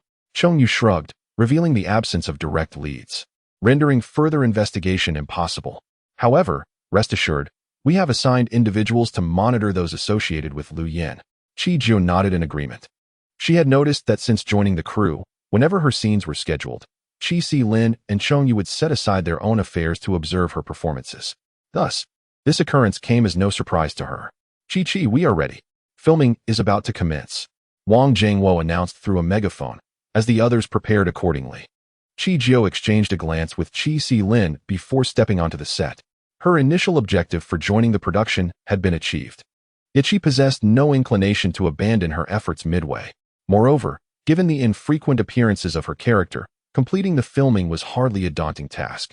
On set, Chi-Jio swiftly immersed herself in her role, her body adorned with prop blood, vivid red liquid cascading from her shoulder to her arm, and finally dripping onto the ground. The young woman leaned against the wall, her complexion pale, breath uneven. A cough erupted, and blood gushed from her mouth, trailing down her chin. The sight was utterly tragic. Ultimately, it was my own folly. She smiled, a sorrowful grin, and as if drained of strength, her body gradually slid down the wall, leaving bloodstains in its wake. A scene of disarray and desolation unfolded. In the end, she slumped against the wall, devoid of breath. Chi Si-lin observed the scene, inexplicably feeling breathless. The blood flowed from the young woman's body as if it were free, the vivid red piercing his eyes. Though he knew it was merely acting, his heart ached nonetheless. "What is happening?" "Cut!" Wang Zhangwo exclaimed, gazing at the girl slumped against the wall, feeling his own breath catch. His hands clapped enthusiastically, turning red from the applause. "Incredible! This performance is simply outstanding. She is a born actress." Tang Heng, the producer, having encountered countless actors, found it remarkable to witness such talent from someone performing for the first time. Chi Jiu rose from the ground, brushing off the dust from her attire. The shattered and tragic expression had vanished from her face, replaced by a gentle smile. "The director's praise is well-deserved," she said. She had just wrapped up the filming, and the air was filled with the jubilations of those around her. Chi Si-lin, holding a bouquet he had prepared earlier, approached Chi Jiu with a smile that seemed somewhat forced, as if his thoughts were still lingering on her recent performance. "Congratulations on finishing," he said. "Thank you," Chi Jiu replied, quickly noticing the unease in his demeanor. As she accepted the flowers, she could discern a hint of sadness lurking in the depths of his dark eyes. Perhaps recalling something, the delicate fingers of the young woman boldly reached towards him, gently caressing his chin in a gesture that felt both comforting and explanatory. "It's all right. That was just acting, not reality. Am I not fine now?" Feeling the warmth of her touch, Chi Si-lin was momentarily taken aback, but then, as if drawn by an unspoken affection, he instinctively rubbed his chin against her fingers. "I understand," he said, yet could not quell the pang of heartache he felt. "Chi, congratulations on finishing." Suddenly, Chong Yu appeared from nowhere, holding only a single flower, as did Lu Yun. "I know you can't hold much. So Lu Yun and I decided to give you just one," he said with a grin. "A small token, but it carries our heartfelt wishes. My brother's flower is quite beautiful." Chi Jiu nodded, indeed finding it lovely. Xinglan, Chi Si-lin nudged a plate of sweet and sour fish towards her. "The wrap party will last a while longer, so as your partner in solving cases, we wanted to celebrate with you in advance." Chi Jiu had entered the crew due to an investigation, so naturally, Lin Chuan felt obligated to pay her a visit upon her wrap. However, witnessing the completion of the filming while the case still remained unresolved troubled him. "Miss Chi, though my words may seem a bit disheartening," Lin Chuan began. But Chi Jiu waved him over, prompting him to hurry to her side. "Miss Chi, the first private room to the right when you exit." Lin Chuan, bewildered, nonetheless followed her instructions and left the room. After an indeterminate amount of time, he returned, his expression one of sudden realization. From that moment on, he spoke only of compliments directed at Chi Jiu. "Miss Chi, you are simply remarkable. You have a natural talent for performance. What major do you plan to pursue in college?" "Acting. Pharmacy." Lin Chuan, what? Lu Yun, observing the bewildered expression on Lin Chuan's face, couldn't he help but smirk. How delightful it was that he was no longer the one in confusion. Strangely enough, after encountering so many unusual situations, he had grown accustomed to them. Now, seeing someone else perplexed brought him a sense of balance. The meal was filled with warmth and laughter. Chi Jiu glanced at her watch, pulling out a tissue, realizing it was about time. Just as her hands remained still, she felt a gentle touch at the corner of her mouth. Looking up, she saw Chi Si-lin wearing an expression of exasperation. Can one really get food on their lips while eating sweet and sour fish? The man's movements were gentle. As Chiu Jiu observed his actions and the unused tissue in his hand, she pursed her lips slightly. Beside her, Zhong Yu, Lu Yun, and Lin Chuan remarked, "Oh." As Chiu Jiu stated, "The time has come." Coincidentally, just as they stepped out of the room, they encountered Jiang Shang emerging from a private room with his companions. At this moment, Jiang Shang did not appear as foolish as he did previously. Instead, he resembled a leader, his suit casually open at the collar, exuding an air of untamed charisma. Chapter 34. Jiang Shang's affection at first glance. He seemed like someone lingering among blossoms, a stark contrast to the person they had seen in Jiang Rang's office. Jiang Shang was engaged in light conversation with those around him, but upon turning to see the individuals ahead, he instinctively froze for a moment, followed by a smile spreading across his lips. "Miss Chiu, young Master Qi, young Master Zhong." You are here for a meal as well? Zhong Yu replied. Are we here at Xinglan to not dine? Are we to watch a movie instead? Indeed. You have come here to eat? Xiao Jiu smiled, holding a bouquet, and with recent news in mind, Jiang Shang understood this could be her celebration feast. Did you wrap up filming today? Congratulations. Had I known, I would have brought you a gift. There's no need. Xiao Jiu waved her hand, smiling enigmatically. What I desire, you can provide. Jiang Shang, puzzled by her words, nodded as he noticed the exchange of glances between Xiao Jiu and Qi Silan. Inside the private room, Lin Chuan placed his police badge on the table, sitting upright. Do you know Lu Feifei? Jiang Shang nodded. That actress? I am familiar with her. I have seen her works. Click. Sister. The door opened to reveal Lin Yan, his bright yellow hair catching the eye. Before Jiang Shang could react to this stranger, he witnessed Lin Yan handing a sealed bag to Xiao Jiu. Sister, everything you requested is here. Xiao Jiu nodded silently as she opened the bag. She glanced inside and then passed the contents to Qi Silan. What were you doing after 5:30 last Thursday? Last Thursday? Jiang Shang lowered his gaze in thought. After a moment, he replied, it was my friend's birthday. I was at his birthday party. Qi Silan raised an eyebrow. Which friend? Jiang Yu, the young master of the Jiang family. As time ticked away, the sun vanished from the sky. Xiao Jiu remained seated in the conference room, while Lin Chuan sighed beside her. The lead has gone cold again. Jiang Shang also possesses an alibi. Why does everyone seem to have an alibi? He ran his fingers through his hair, feeling as if he would soon be bald after these few days. With his splendid locks at stake, he lamented. Yet Xiao Jiu remained unperturbed, murmuring to herself, how coincidental that everyone has an alibi. The autopsy report had been released. Lu Yan had indeed not committed suicide. After perusing the case files and conducting a series of investigations, it became clear that Lu Yan and Lu Feifei had both fallen victim to the same perpetrator. Employing identical methods. Lin, please re-interview everyone related to Lu Yan, and this time, do not rush through it. Additionally, re-investigate the Lu Feifei case. At the wrap party of the film, Qi Jiu, playing the fourth female lead and being a newcomer, found herself surrounded by most attendees, her popularity rivaling that of the leading man and woman. However, the sincerity of those surrounding her remained uncertain. After a long wait, when the crowd dispersed, Qi Jiu, holding a blue cocktail, approached a solitary figure in the corner. Congratulations on the wrap, she said, perhaps due to the unpleasantness of the previous events on set. Few were inclined to engage with Anna at this party. Hearing the voices above, Anna slowly raised her gaze, and upon recognizing Qi Jiu, her expression became complex, tinged with self-mockery and resignation. Why are you here? Did you not dislike me? Fortunately, I do not harbor dislike for an individual based on a singular incident. Nor do I develop affection for someone due to one event. The young woman gradually settled beside him and asked, why did Zhang Rang choose you over Lu Yan? This subject was somewhat sensitive, given its less than glamorous nature. Upon hearing this unexpected inquiry, Anna's expression stiffened, her brows furrowing as she contemplated her response. But Qi Jiu interjected, jestingly, do not overthink it. I bear no prejudice against you. After all, your assent is a testament to your own abilities. I merely wish to hear your perspective. Rest assured, aside from me, there is no one else here. Anna pressed her lips together, pondering for a moment before she finally spoke. Initially, Zhang Rang was fond of her, but her reluctance to open up diminished his interest over time. Understanding the implication, Qi Jiu smiled knowingly.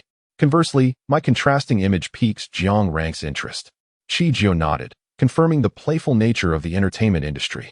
Zhang Rang remarked that Lu Yan's temperament suited the role of a wife rather than a girlfriend. It seemed that the current playboys favored Lu Yan's disposition, with Jiang Shang being the notable exception. The young woman paused in her cocktail sipping, then, as if nothing had transpired, smiled. Jiang Shang, he likes Lu Yan? I had assumed they were alike, considering wealthy men often indulge in frivolity. Though appearing to savor her drink, her attention remained fixed on Anna, intent on capturing every nuance of her expression. Anna nodded. Indeed, Jiang Shang is quite fond of Lu Yan. According to Zhang Rang, Jiang Shang's bedroom even boasts posters of her. He is quite infatuated. Unlike his brother, Jiang Shang appreciates women who are gentle and refined. Qi Jiu bit her lip and tentatively remarked, he must have quite a few admirers, as there are many in the entertainment industry who exude such gentleness. Upon hearing this, Anna immediately shook her head, her expression one of denial. No, you are a young lady of considerable wealth, recently entering the entertainment industry, and thus may be unaware that within this realm, many individuals wear masks, presenting a facade that often belies their true selves. Although I am not a leading figure in this industry, I have encountered countless personalities. In my extensive experience, I have come across only 2 individuals who possess such gentleness both publicly and privately. Only 2? Chi-Jio raised her glass of cocktail and downed it in one swift motion. Who was the first? Her eyes sparkled with curiosity. Anna, interpreting her enthusiasm as mere gossip, paid it no mind. The first is Lu Feifei. Alas, such a gentle soul suffered from depression and has since ascended to paradise. Otherwise, I would have truly wished to meet her. Chi-Jio gasped. Lu Feifei? The very same Lu Feifei who tragically succumbed to depression 2 months ago? If that is the case, did Jiang Shang not harbor some affection for Lu Feifei back then? Anna nodded, affirming that Jiang Shang had indeed contemplated visiting the set, only to be dissuaded by Jiang Rang. The narrative grew ever more perplexing. Chi-Jio acquiesced, acknowledging the necessity of navigating this industry. It would not bode well to remain in this corner indefinitely. Director Wang is kind-hearted. You might engage him in conversation. Chapter 35. The capture. She raised her glass in a toast, and, with the click of her high heels, departed. Yet, unbeknownst to the others, after emerging from her secluded corner, Chi-Jio exchanged pleasantries with the crowd before vanishing from the celebration. By the time the director sought her out, she had already slipped away. As night fell, a gentle breeze caressed her face, dissipating the lingering scent of alcohol from her skin. She produced her phone from seemingly nowhere and held it to her ear. Shortly thereafter, a sleek black Maybach appeared before her, with a graceful stride. She melted into the shadows of the night. Amidst the same lively celebration, the young woman donned an oversized suit that seemed to engulf her frame, the faint aroma of mint lingering in the air. She entered a private room. The space, initially filled with song and revelry, fell silent upon her arrival. Unfazed by the multitude of gazes upon her, Chi-Jio locked her eyes on Jiang Yu, her smile radiant and professional. Shall we chat, young Master Jiang? The young woman beamed brightly, and upon seeing her, Jiang Yu momentarily lost his composure, soon snapping back to reality amidst the surrounding cheers. Ah, you've arrived. As he exited the room, he exclaimed, Beautiful lady, you. Chi-Jio, dismissing him, strode toward another private room. Jiang Yu, momentarily taken aback, felt an irresistible urge to follow her. This new room was spacious and devoid of revelers. No one sang, and no one drank. The lighting was soft and unobtrusive, with only a fruit platter adorning the table. In this secluded space, it was just the 2 of them. Chi-Jio crossed her long legs, accentuated by her high heels, her limbs appearing both fair and elongated. Miss, you are looking for me. The girl's smile radiated brilliance as she retrieved the investigation order from her tailored jacket, simultaneously producing a voice recorder. Master Jiang, I must request your compliance with this investigation. Jiang Yu, confronted by the stark black and white text before him, felt a profound sense of disillusionment. Why do the words on this paper appear increasingly crimson? Why do they seem to embody righteousness? He had initially presumed that this charming young woman was merely attempting to flirt with him. How foolish he was. What is it that you wish to know? Time elapsed, and after a considerable interval, Chi-Jio switched off the recorder resting on the table. Thank you for your cooperation. As Jiang Yu observed Chi-Jio preparing to depart, a sense of urgency overtook him. May I have your contact information? Not possible. Before the girl could respond further, the door to the private room swung open, revealing a tall figure at the threshold. As the silhouette sharpened, Jiang Yu recognized the individual standing there. Qi Silin, the young master who held sway over the city. Master Qi.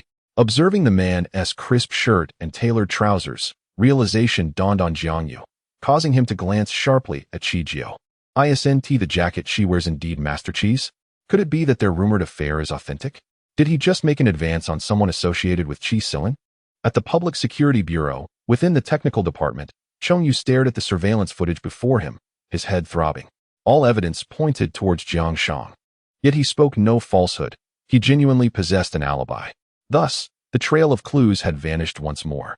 Chi-Jio remained silent, pulling him away from the monitor and assuming his position. She scrutinized the footage meticulously, pausing on a specific frame. Here, the individual has already been replaced. A counterfeit remains a counterfeit, no matter how convincingly one performs. On that day, the Lu Yin case was made public, and as the news spread, the perpetrator was apprehended. Weibo became inundated with traffic, and various platforms reported on this series of connected crimes. It turned out that Jiang Shang, who had feigned innocence in public, was indeed the serial killer. As for the motive behind the murder of two actors, it could only be attributed to unrequited love, a twisted psyche leading to radical actions. What does this imply? So, Feifei did not die by suicide due to depression? It was murder? A scoundrel had caused the demise of two individuals. It was utterly infuriating. Such a person deserved swift justice. Lu Feifei and Lu Yan were both such admirable individuals. What could possess someone to think this way? Especially when they were already so affluent. Qi Jiu gazed at the headline highlighted on Weibo, along with the thousands of shares and comments, before quietly shutting off her phone. She glanced at Su Feng, who appeared utterly exhausted, and smiled cunningly. The case has been resolved for you. Remember your promise.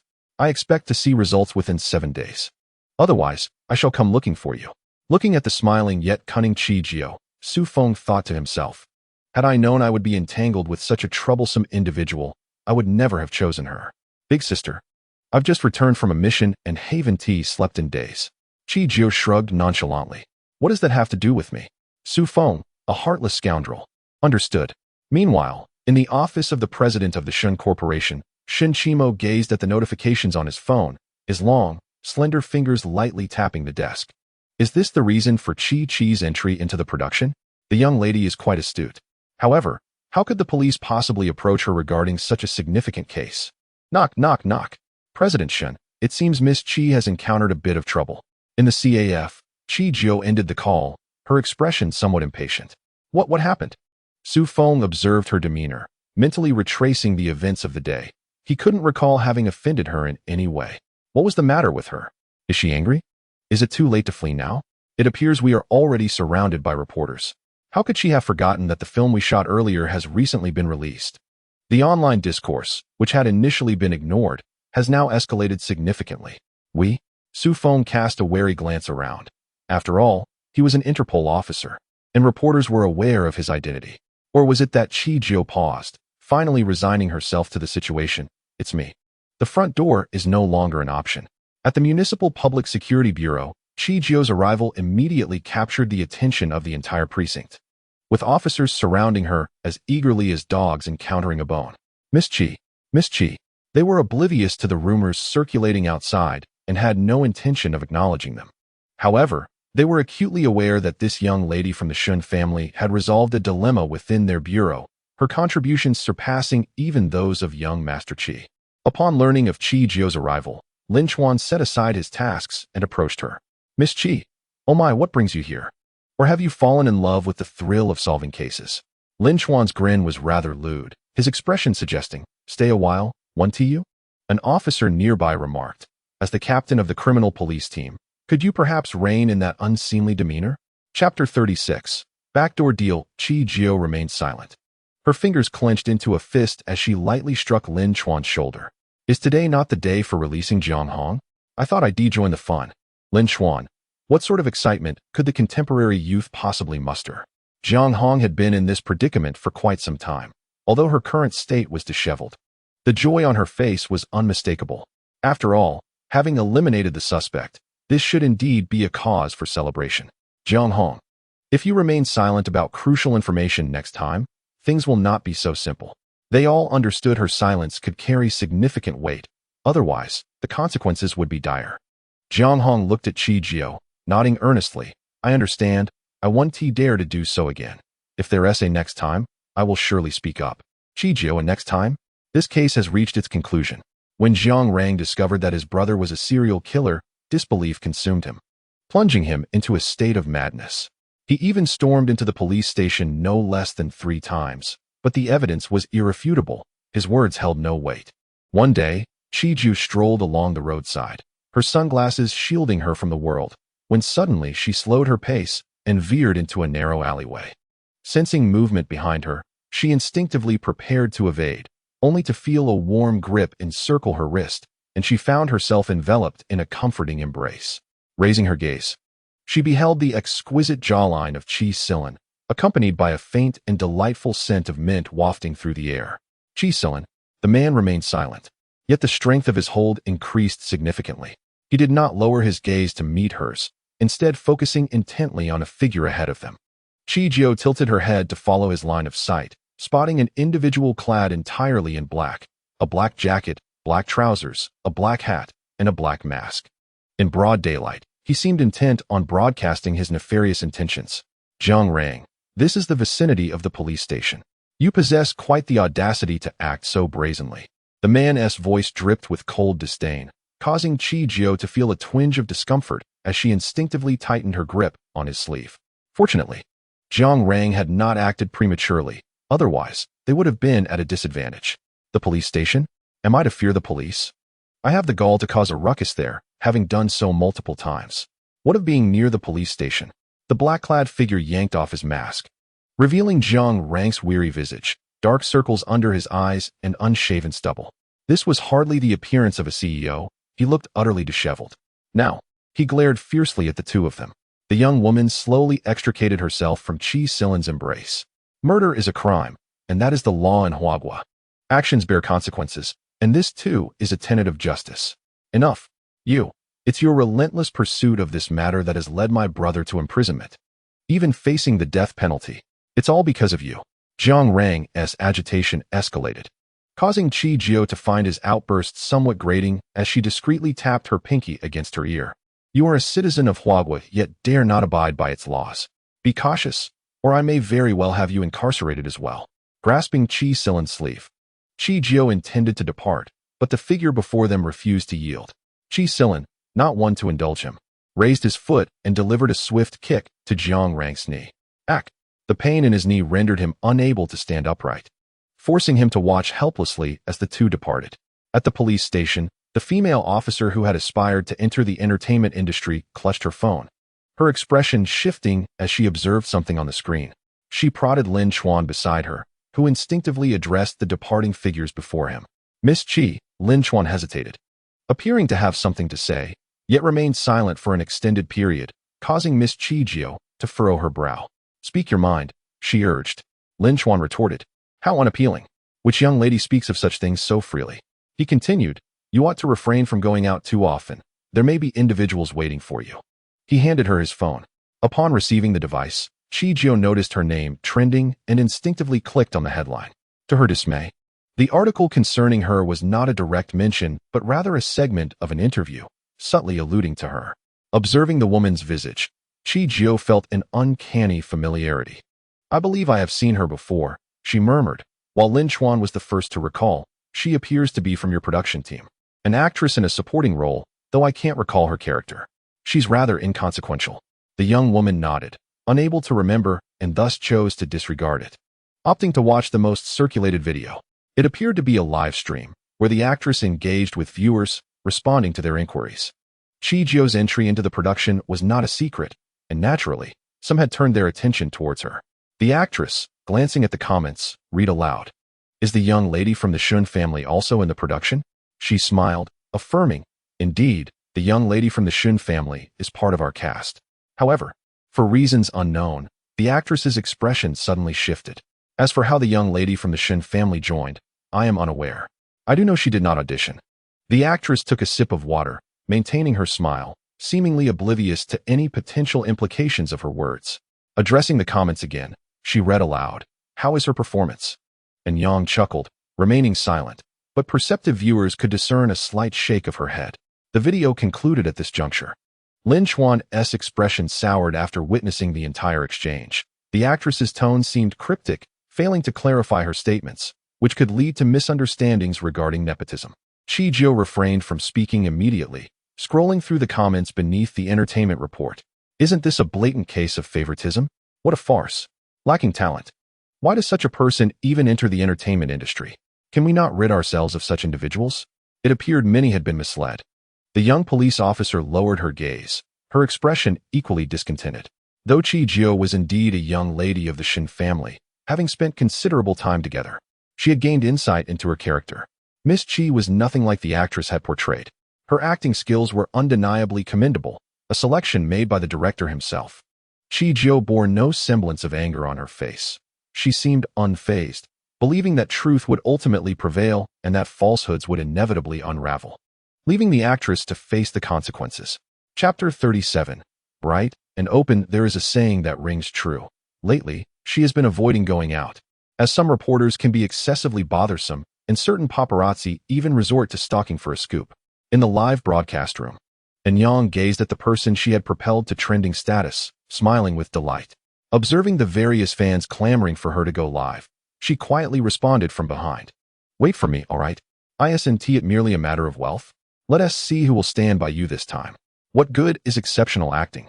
Having just debuted, she faces online harassment. Even if she clarifies the situation, how many are truly aware? How many would believe her? If one must assign blame, it should be directed at you, the wealthy young lady who chose to enter the entertainment industry and compete with us for livelihood. The assistant beside her looked on with a hint of anxiety. Sister, are we really safe doing this? Won't the young lady of the Shin family come knocking? Our influence pales in comparison to hers. What if she coerces us? And Yang, however, wore a carefree expression, even tinged with anticipation. Let her come. If that is the case, I would welcome her arrival. I shall prepare the cameras in advance, should she threaten me. I will let the entire internet see what the Shun family's young lady truly looks like. Though such a method of gaining attention is rather unconventional. Once the heat is generated, the director will undoubtedly come seeking her. And Yang reminisced about her bustling live broadcast room, smiling joyfully. One must not underestimate the power of online harassment. How many individuals have been driven to despair by it? How many have succumbed to depression due to the internet? The numbers are staggering. Might Shijio be among them? She finds herself eagerly awaiting the answer. As soon as the news broke, the keyboard warriors on the internet could hardly contain themselves, launching their attacks with fervor. And Yang had anticipated that Shijio would confront her, preparing her recording devices and hidden cameras, eagerly awaiting the day Shijio would arrive. However, after waiting a day or two, there was no sign of her. Instead, something else arrived. The production team of Assassination. In response to the online discourse, the team convened and ultimately decided to clarify matters to the public. Miss Chi did not, as the masses suggest, gain entry through underhanded means. On the day of the audition, she indeed made a last-minute decision to participate. However, her acceptance into the cast was the result of a collective decision by the entire team, and not, as netizens allege, due to bribery. Miss Chi impressed the entire directing team through her own merit. A clip of her audition followed. Sister, look at the directorate. How have they managed to clarify matters so swiftly? And Yang, surveying the chaotic comment section beneath her Weibo post, seized the phone. Her heart racing as she read the production's announcement. A wave of unexplainable panic washed over her, and her features twisted in distress. What does this mean? What is the directorate implying? Are they truly disregarding me for Chijio? Do they not realize that this trending topic is due to her? So now, the entire directorate has chosen to side with Chijio? Has the entire directing team abandoned Chijio? Just after the directors group issued a clarification, Wang Jingwo took to his personal account to share another post. Wang Jingwo stated, as the director of Assassination, I can now responsibly assure everyone that there has been no favoritism or bribery involving any of the actors. This work is completely above board. Miss Chi was able to join the cast solely due to her remarkable acting skills, which have deeply impressed me. Why is this happening? And Yang gazed at the rising tide of public opinion on his phone, the veins on his forehead taut with tension. Meanwhile, Chijio, observing the sudden shift in online commentary, casually tossed a piece of fruit into her mouth, her dark eyes betraying no emotion. I told you so. The innocent will clear their name. Engaging in such antics is utterly foolish. Chi Silin instinctively pushed the fruit platter closer to her. Eat less. We still have dinner later. Zhongyu, who had witnessed the entire scene, remarked, You're telling her to eat less while pushing the fruit towards her. Don't spoil her too much. However, regarding this blogger, who is she? Do you have a grudge against her? Zhongyu attempted to snatch a piece of fruit with her fork, but upon feeling Chi Silin's gaze, her hand retreated abruptly. Don't be so stingy, she protested. She is not a blogger. She is an actress from our crew. Chijio smiled and added, Besides, we have no enmity. There are plenty of people who dislike me. She is just one among many. Zhongyu remarked. You seem quite unbothered. However, now that you're officially debuting, shouldn't you make an appearance online? Chi Silin rested his chin on his hand, his dark eyes shimmering with intrigue. Chijio paused, then recalled the celebrities and official accounts on Weibo, nodding in agreement. All right, I'll apply for an account when I return. Zhongyu exclaimed, What? You don't have a Weibo account? In this age of advanced online communication, there are still people without accounts? 8 out of 10 people are surfing the internet. The girl nodded. Is that unusual? Zhongyu conceded. It's somewhat normal. By the way, aren't you assisting with that case for the international police? Now that the case is concluded, did you achieve what you desired? Qi Silin suddenly recalled the circumstances surrounding this matter. The mystery of how Qi Jiu came to know Su Feng and why he trusted her remained unsolved. Although he was unsure of her true identity, he understood that she was not as simple as she appeared. Indeed, Qi Jiu confirmed with a nod. However, this matter cannot exclude your contributions, so I will present you with a gift at an appropriate time. As for when that will be, it depends on whose secret identity is revealed first. While he still could not ascertain her true identity, he knew she was certainly more than just the young master of the Qi family. Qi Silin was taken aback, but a smile spread across his face as he accepted her proposal. Very well, I shall await it. The Qi Corporation. Zhongyu reclined languidly on the sofa, perusing the documents in his hands while stifling a yawn. Brother, rest assured, Qi is not someone to be trifled with. Just look at that fellow from their production team. What's his name, Yang? He is practically being condemned to oblivion. Qi Silin, seated in the main position, tapped his pen thoughtfully and nodded. I am aware. She is indeed formidable, her background likely more enigmatic than theirs. By the way, brother, our last trip to the continent was rather hasty. According to reports from the division there, the organization has undergone swift rectifications, employing ruthless tactics, directly severing tendons and casting individuals onto deserted islands.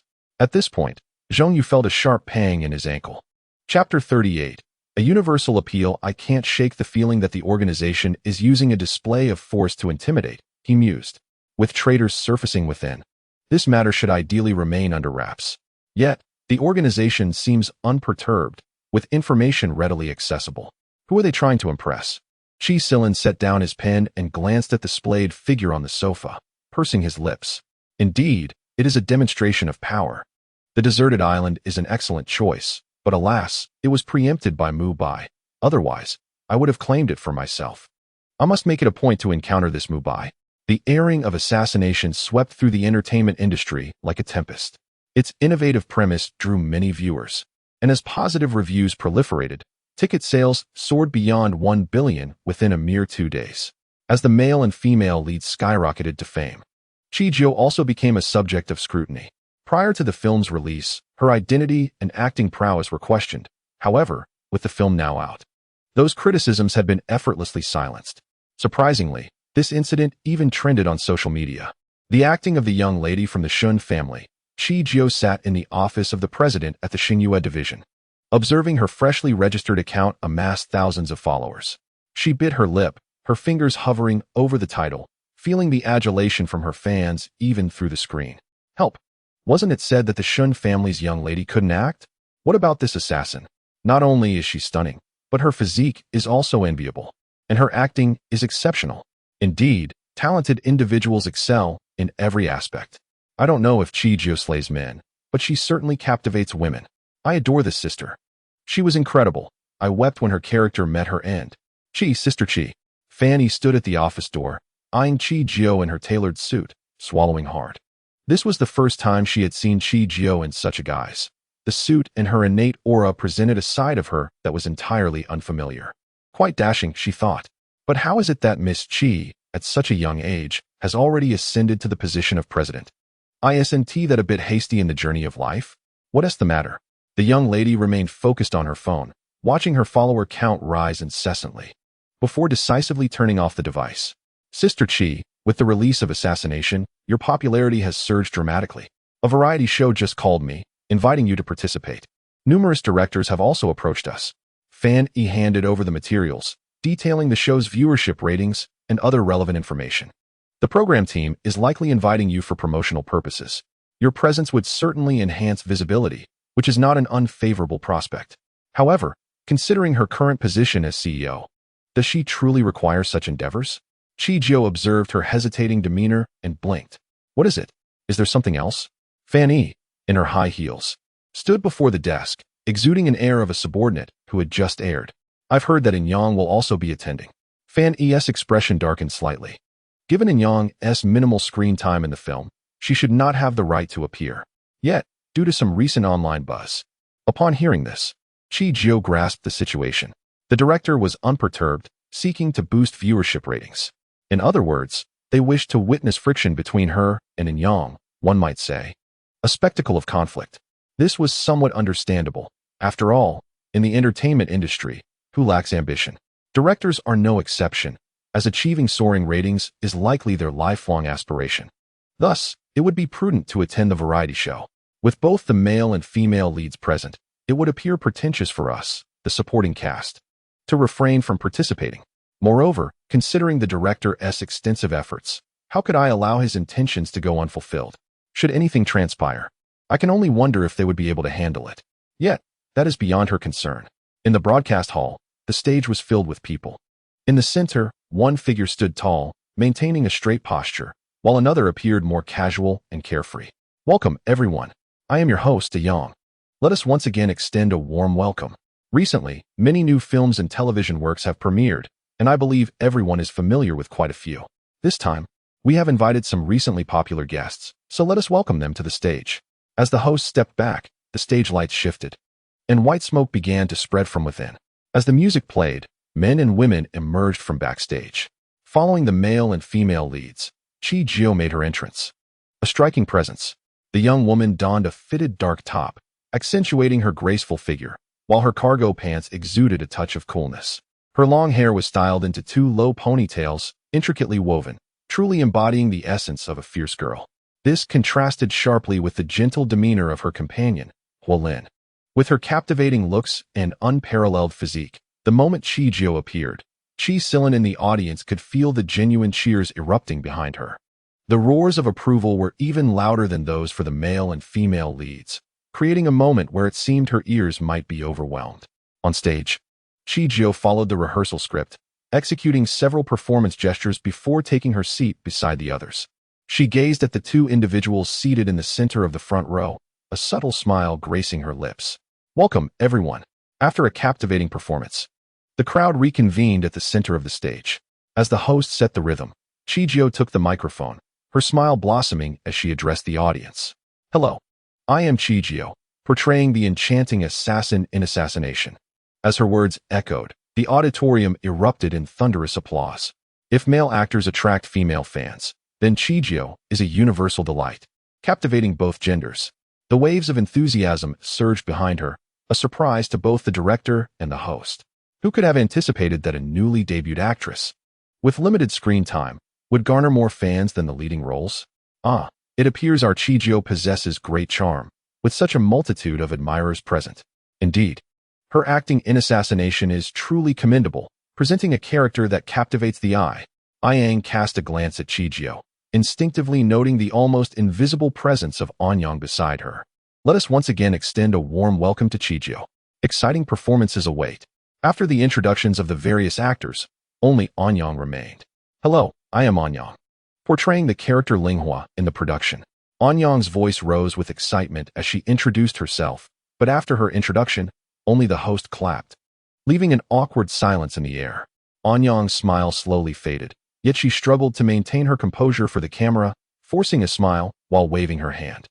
Chi Jio noticed this, though her reaction was subdued, as she held no regard for Anyang.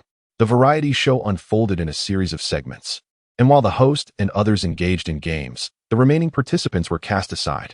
Unbeknownst if it was intentional, as soon as Chi Jio took her seat, Anyang positioned herself behind her, leaning in with a voice only audible to the two of them. You must be quite pleased, having so many fans in attendance. The girl could discern that this remark was forced through gritted teeth. Of course, I am more pleased than you. In both career and family, I surpass you. Though I debuted after you, the audience now prefers me, and my family is incomparable, for I have the support of the Shin family. In every aspect, you are thoroughly outmatched. You, what are you so proud of? Anyang retorted. Today, I will make the audience see you for what you truly are. I will ensure they witness my brilliance. Upon hearing this, Chi Jio fell silent, merely smiling, though the sarcasm at the corners of her mouth was impossible to conceal. In the audience, Zhongyu observed the two whispering to one another and inched closer. Brother, is that Anyang, the one who previously made snide comments online? At this moment, one might think their relationship is exceptionally close. Chi Silin nodded. It was indeed her. What could these two possibly discuss? Logically, shouldn't they be embroiled in conflict by now? Lu Yun interjected. Do you wish to hear the nonsense you are uttering? Under the lens, one cannot simply brawl on a whim. That would be absurd. Qi Silin nodded in agreement, indicating that it should happen soon. Lu Yun observed Qi Silin's amusement at In Yang's restrained fury and smiled. That fellow Qi certainly has a sharp tongue. The filming on stage continued. Today, we are privileged to welcome the cast of Assassination. In this contemporary society, it is likely that everyone possesses a game called League of Kings on their mobile devices. One of the segments we will compete in today revolves around this very game. Currently, we have 5 players forming a team on site. If we lack personnel, we can select audience members to join us. The host team also boasts a considerable number of participants, as the Assassination crew has brought along several individuals. As Yang concluded his statement, Yang instinctively glanced at Qi Jiao and then scanned those around him. A smile graced his lips. Sister, shall we form a team? Under Yang's invitation, she swiftly gathered for teammates. While there were indeed better candidates available for Yang, they felt compelled to accept his overtures under the watchful eyes of the camera. After all, they had initiated the approach. They could hardly refuse now. Conversely, Qi Jiao surveyed the 3 individuals beside her, shrugged her shoulders, and resigned herself to the situation. The male and female leads of the Assassination crew, Huolin and Lingyu, appeared to have conspired, moving to Qi Jiao's side. Isn't it fortuitous? We were just hoping to team up with you. During their time on set, Qi Jiao had seemed perpetually hurried, merely exchanging brief greetings without delving into conversation. Wasn't this an opportune moment? Moreover, given the events that had transpired online, they were not blind to the unfolding circumstances. They had gained insight into In Yang's character, particularly regarding Qi Jiao's acting skills, which had not gone unnoticed. In Yang's sardonic demeanor surely left her with few admirers. Lingyu glanced at Qi Jiao, his expression tinged with awkwardness. Yet, it seems we are still short one player. As the host, Yang could not partake. Indeed, their team was lacking a member. Qi Jiao remained unfazed, responding, no worries. Did we not mention we could select from the audience? Upon hearing this, Huolin's expression soured as she tugged at Qi Jiao's sleeve. But I am not very familiar with this game, and the audience members are strangers. What if I perform poorly and face criticism? Criticism? Qi Jiao was taken aback and met the identical expression on Lingyu's face. My gaming skills are also quite mediocre. I must admit, I am somewhat inexperienced. The young woman understood their predicament. No problem, let us choose someone we know. Huolin and Lingyu exchanged bewildered glances as they realized what she meant. The rumored boyfriend, one could indeed consider him an acquaintance, is quite remarkable, Qi Jiao remarked. Oh, it seems that Huolin's team is lacking a member. Suddenly realizing this, Huolin gradually relinquished her central position, tugging Qi Jiao's sleeve and drawing her into the spotlight. Qi Jiao instantly understood her intentions, microphone in hand, gazing out at the audience. We now require a spectator to join our team. Do you have anyone in mind? The girl nodded silently, passing the microphone to the nearby Huolin. With a graceful stride, she made her way to the edge of the stage, slowly crouching down. Her attire, reminiscent of a bold fashionista, added a distinct allure to her posture. Locking eyes with the person opposite her, she waved her hand. Without uttering a word, Qi Silin grasped her meaning and ascended the stage. Zhongyu observed the vacant space beside him, his eyes widening in surprise. Was this not the essence of romance? Yang, standing behind, contemplated saying something, but as he watched the figure approaching the stage, the words caught in his throat. Who could explain why the one stepping up was none other than Master Qi? This was an entertainment variety show. How would they jest about this later? Surely, the ensuing segment couldn't pass in such an awkwardly mundane manner. What would be left to captivate the audience? As Qi Silin took the stage, Qi Jiao could distinctly sense the atmosphere shift. The people up there became noticeably more tense. Their gazes flickered, and their focus wavered, tinged with a hint of trepidation, as if fearing that they might provoke his ire at any moment. Surely they aren't this frightened? Qi Jiao mused. Qi Silin isn't a monster. Qi Silin, aware of the palpable anxiety but choosing silence, stood by. The girl tilted her head to study the man beside her, playfully tugging at his clothing. Have you ever eaten anyone? Qi Silin replied. Then why are they so afraid of you? I thought you were a cannibal, she teased. Qi Silin, stepping forward, approached Huolin and Lingyu with an air of ease. No need to be nervous. I am your teammate now, not the heir of the Qi family. Let us support each other during the game. With his words, the atmosphere on stage lightened considerably, though the situation remained far from optimistic. Qi, I heard that Yang excels at this game. He even showcased his achievements on Weibo. We can't possibly lose, can we? Even if we do, let us not suffer a humiliating defeat. Qi Jiao did not respond to Huolin immediately. Instead, she turned to Qi Si-lin. Have you played this game before? He nodded affirmatively. Yes, I have. That is reassuring. Given his intelligence, he should manage quite well. 2 against 5? That should suffice. Since this game could be operated on mobile devices, even with the limited conditions present, this segment was bound to proceed seamlessly. It may be due to Qi Si-lin, but Huolin now finds herself relying quite heavily on Qi Jiao, clutching his arm in a state of trepidation, as if he were her talisman against misfortune. Qi Jiao, what should I play? If it were someone else, they might discuss strategies or boast about their prowess with a particular hero, but Huolin, lacking in gaming skills, should find the support role relatively easy to grasp. Playing as a healer requires less tactical acumen. When allies are low on health, one merely activates skills and approaches the fray. Qi Jiao likely perceived that Huolin might not recognize all the heroes available, so he sidled up and directly assisted her in making a selection. In truth, the game is quite accessible, while initial controls may pose some challenges. It becomes straightforward once one becomes familiar with it. Noticing that the most troublesome jungle position had been claimed by Qi Si-lin, she promptly selected a marksman that complemented the healer well. With that choice, Huolin could rest easy about incurring blame. Ling Yu opted for a mage, while another member of the team chose a warrior. As the countdown at the top of the screen began, the game commenced. Qi Jiao, my position might be a bit difficult, Ling Yu lamented as the match began. Qi Jiao opened the global page and glanced at the opposing mid laner, breaking into a smile. It was Yang.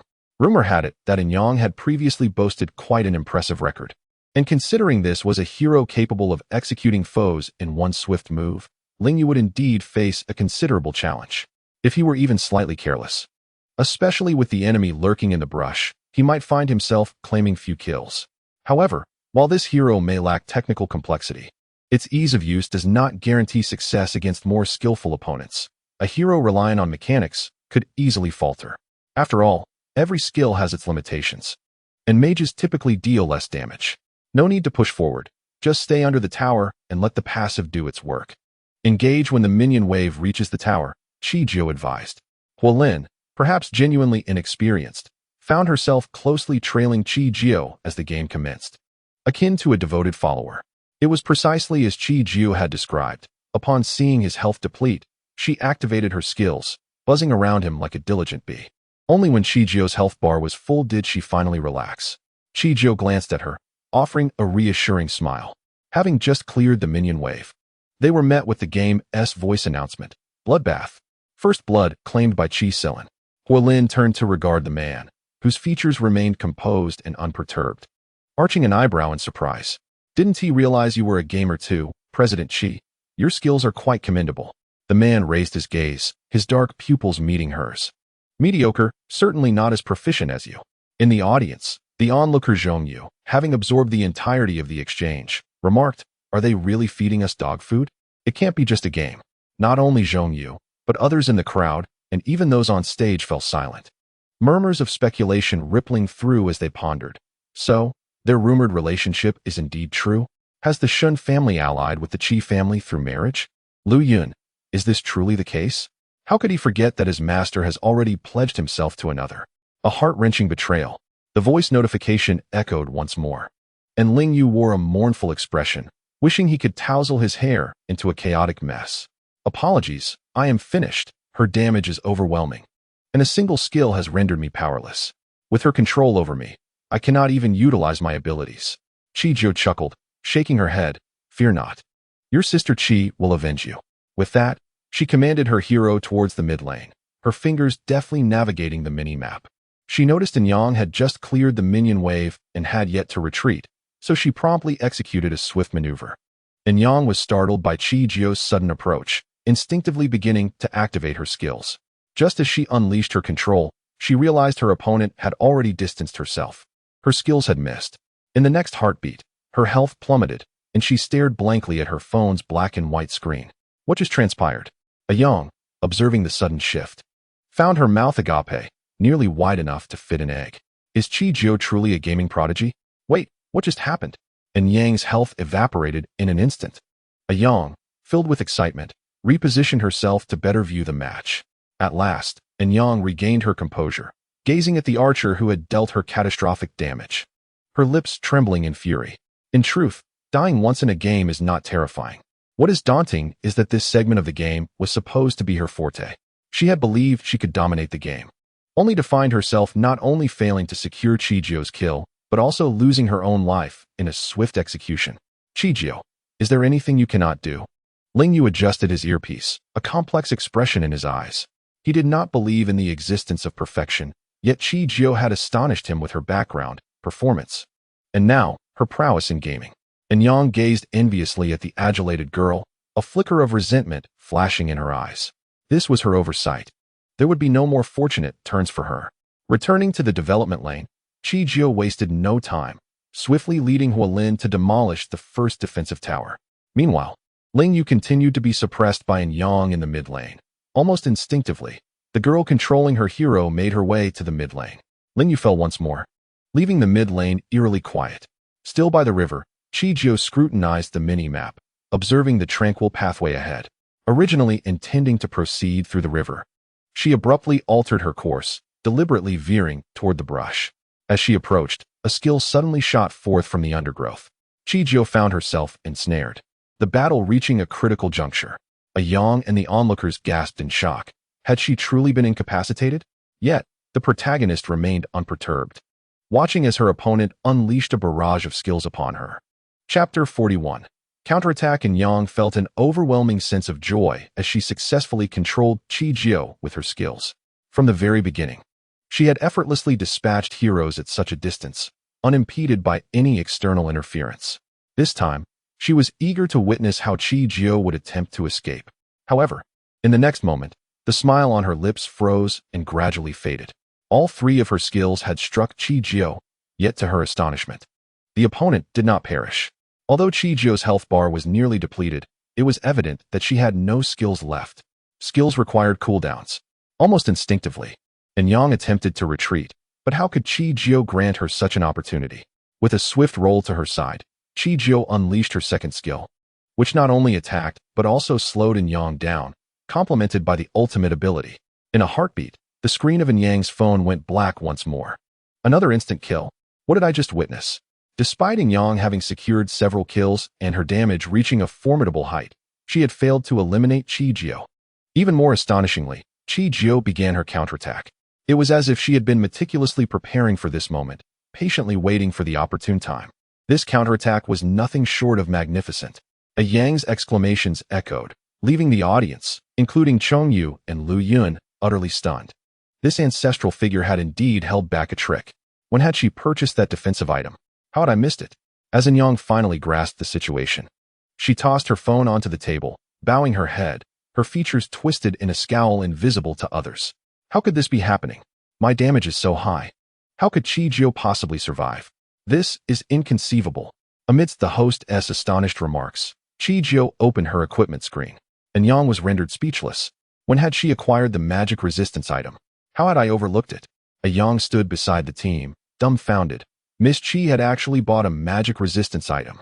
When had this occurred? How had I not noticed? Yet, it must be said, this purchase was impeccably timed. The entire studio was in a state of bewilderment. Chijio's maneuvers had transpired too swiftly for anyone to catch.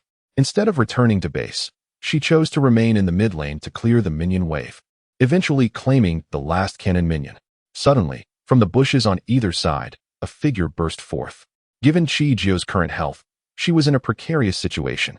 Instinctively, she activated her skill, just managing to create distance with her first skill. Pondering how to extricate herself when she turned to see the opposing jungler engaged in a fierce struggle with the seemingly out-of-nowhere Chi Si Lin. Due to the disparity in economy and damage, the adversary quickly succumbed. Blood tears executed. Returning beneath the defensive tower, Chijio calmly initiated her recall, then turned to regard the man beside her. He arrived rather swiftly. I hadn't even signaled yet. The man turned his head to look at her, his dark eyes profound. Without needing to signal, I have always been around you. If you are in danger, I will be the first to know. Chijio was momentarily taken aback, her gaze trembling slightly at the depths of his pupils. How could this fellow so nonchalantly utter such words? Does he not realize how alluring they are? Blood surged within her. Chi Silin observed the somewhat dazed Chijio, a smile curving at the corners of his mouth as his gaze returned to his phone. Chijio, regaining her composure, picked up her phone, deftly maneuvering her fingers over the heroes displayed on the screen. Externally, she appeared calm, yet only she understood the turmoil within her heart. Everything visible to outsiders was merely a facade she had constructed. From the audience, Chongyu overheard their entire conversation. Does he know they're wearing microphones? Does he realize we can hear everything they say? Lu Yin responded, he should be aware. The spectators, feeling as though they were consuming dog food, watched as Chongyu observed Chi Silin on stage, his lips curling in a smirk. It dawned upon him that this was intentional. On stage, Chi Silin, playing as the jungler, adeptly roamed the lanes, his economy soaring. Chijio, alongside Hualin, dashed through the canyon with equal fervor. Despite Ling Yue's subpar performance, their combined prowess ensured the game concluded swiftly. As the young woman beheld the word victory on her screen, she stretched her neck, realizing it had been a while since she last played, and she felt somewhat out of practice. Observing the chaos she wreaked in the canyon, others wondered, do you even know what you're saying? Meanwhile, Yang stared at the dimming screen in her hands, glancing at her dismal stats, her features contorting with disbelief. In her eyes, the situation should not have unfolded this way. She had never before recorded such a poor performance. She had believed herself to be an unstoppable force in the canyon, only to have her thunder stolen by another. She would remember this day. Chijio, she would not forget. What an exhilarating match it was. Let us congratulate the team that Chijio belongs to for their victory. Although Yang's team had lost, they showcased remarkable skill. Yang appeared on stage with a microphone, and as the camera panned over, the previously rigid expression on Yang's face instinctively softened into a smile. Thanks to young Master Chi for his assistance. Let us give him a round of applause. Returning to the audience, Chi Silin was met with Chongyu's scrutinizing gaze. Brother, how come I never knew you were so skilled at gaming? I've never seen you play. I play in secret, Chi Silin replied. Then why didn't you come when I invited you to play? Chongyu inquired. The man looked at him, his tone calm. You're too inexperienced. You wouldn't keep up. This is an unnecessary point, Chongyu retorted. Everyone on stage, except for Chijio, is less skilled than you. The recording of the segment continued, and during the duration of a song, the guests and participants had donned their team jerseys. By a twist of fate, the grouping for this round mirrored that of the previous game. Although Team Chijio was down by one member, they bore no ill will, and the game proceeded unabated. Surely, everyone has caught a glimpse of the name tags adorning their backs. This round's challenge is none other than a name tag tearing contest. Once Yang concluded his introduction of the rules, the next phase of the event commenced in earnest. As soon as Yang took to the stage, her gaze fixated on Chijio, and almost the very moment Yang signaled the start, she strode directly towards her. Goodness, I foresaw this. Yang is no pushover. She is clearly targeting our Chi. Chi Si Lin observed the unfolding drama with a slight furrow in his brow, his eyes narrowing with a hint of coldness as they met in Yang's dark orbs. However, upon recalling the agility of the girl from the mud factory, his expression gradually softened. She would not falter, nor would she allow anyone to gain the upper hand. The others on stage, upon noticing Yang's intent, were momentarily transfixed, staring blankly at her. What is the essence of this program? What has transpired online? Though the production team remained silent, each participant understood the underlying tension, and Yang's actions were propelling matters towards a climax. Was this an impending public showdown? As the focal point, Chijio remained unperturbed by Yang's advance. Yet, it seemed that Yang harbored a specific intention, as her assaults were persistently directed towards Chijio's collar. The girl swiftly discerned this tactic and, seemingly oblivious to Yang's intentions, deliberately allowed her collar to be seized. Witnessing Yang's triumphant grin, Chijio promptly grasped her wrist, rendering her immobile. On this side, Yang struggled against the grip on her wrist with all her might, yet she could not break free. The pressure and pain in her wrist contorted her features involuntarily. What is this? How is this girl so strong? She was on the cusp of success. Just one more step to embarrass her. Is this all you can manage? Chijio, having seen through Yang's ploy to expose her, tightened her grip even further. Let go. It hurts. Despite their participation in the game, for safety reasons, neither of them bore microphones. Thus, their exchange remained unheard by any third party. Let go? Very well, the girl replied with a mischievous smile. With a sudden rip, Chijio indeed released her grip, But before Yang could react, a tearing sound resonated as the name tag affixed to her back was swiftly torn away. And Yang stood frozen, and the entire assembly shared her bewilderment. What just transpired?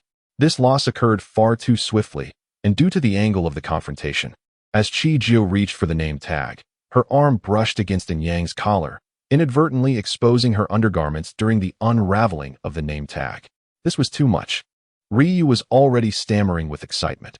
He recognized the formidable nature of Chi-Jio, yet he never anticipated that she would dare to act so brazenly before the cameras. All are artists. Does this not equate to allowing another artist to be exposed under the lens? How many pairs of eyes are fixated on this? Furthermore, this variety show is live, rendering any editing or re-recording impossible. Anyang. The voice of Yang brought Anyang back to her senses. She gazed at the designer handbag in the girl's hand, instinctively clenching her jaw. That wretched woman. How dare she treat her this way? In the end, Anyang left the stage with eyes full of resentment. The others soon caught on, joining the game with enthusiasm. The show had just aired, and as Chi-Jio had anticipated, this episode indeed garnered far more views than the previous ones, exceeding them by a significant margin, almost doubling the viewership of earlier episodes. The director, upon witnessing the soaring numbers, could hardly contain his delight, wishing to elevate Chi-Jio to a position of reverence within the production team. With the film's release and the show's explosive success, Chi-Jio's follower count on Weibo was soaring. However, she soon encountered a dilemma. Her inbox was inundated with messages. Sister Chi, let's be real. The Weibo account is set up, and it's active, yet you haven't posted a single update. Sister, please share something. This is the first time I've seen an artist's Weibo devoid of any posts. At least share some other tidbits. Sister, I beg you, post an update. Whether it's a selfie or not, it doesn't matter anymore. Chi-Jio pondered. What is there to post? Sister Chi, you've become popular. My goodness, you're the first artist I've ever followed. I never expected you to rise to fame so quickly. Fan Yi burst into Chi-Jio's office, holding her phone up to her face, displaying a plethora of short videos all centered around her. No matter how she scrolled, it was all about her, playing games on the variety show, tearing name tags, and portraying a killer in the film. 8 out of 10 videos featured her. Seeing Chi-Jio's unperturbed expression, Fan Yi was taken aback. Aren't you happy? The girl nodded, indeed pleased. Fanny replied, I really couldn't tell you were happy. Ding ding. At that moment, the phone on the desk vibrated incessantly. Chi-Jio glanced at the caller ID and answered without hesitation. Chi-Silin. It was uncertain when they had transitioned from the formal Mr. Chi to addressing each other by name. Upon hearing this address, Fan Yi instinctively exited the office. Chi-Chi, do you have time tonight? Grandpa misses you and wishes to invite you over for dinner. Chi-Jio surveyed her fully booked schedule for the evening but remained composed, replying, I have time. Just as she entered the office, Wangda overheard their conversation. Are you sure your eyes are fine? Your schedule is evidently packed. All right, I'll wait for you at Xingyue at 6 o'clock.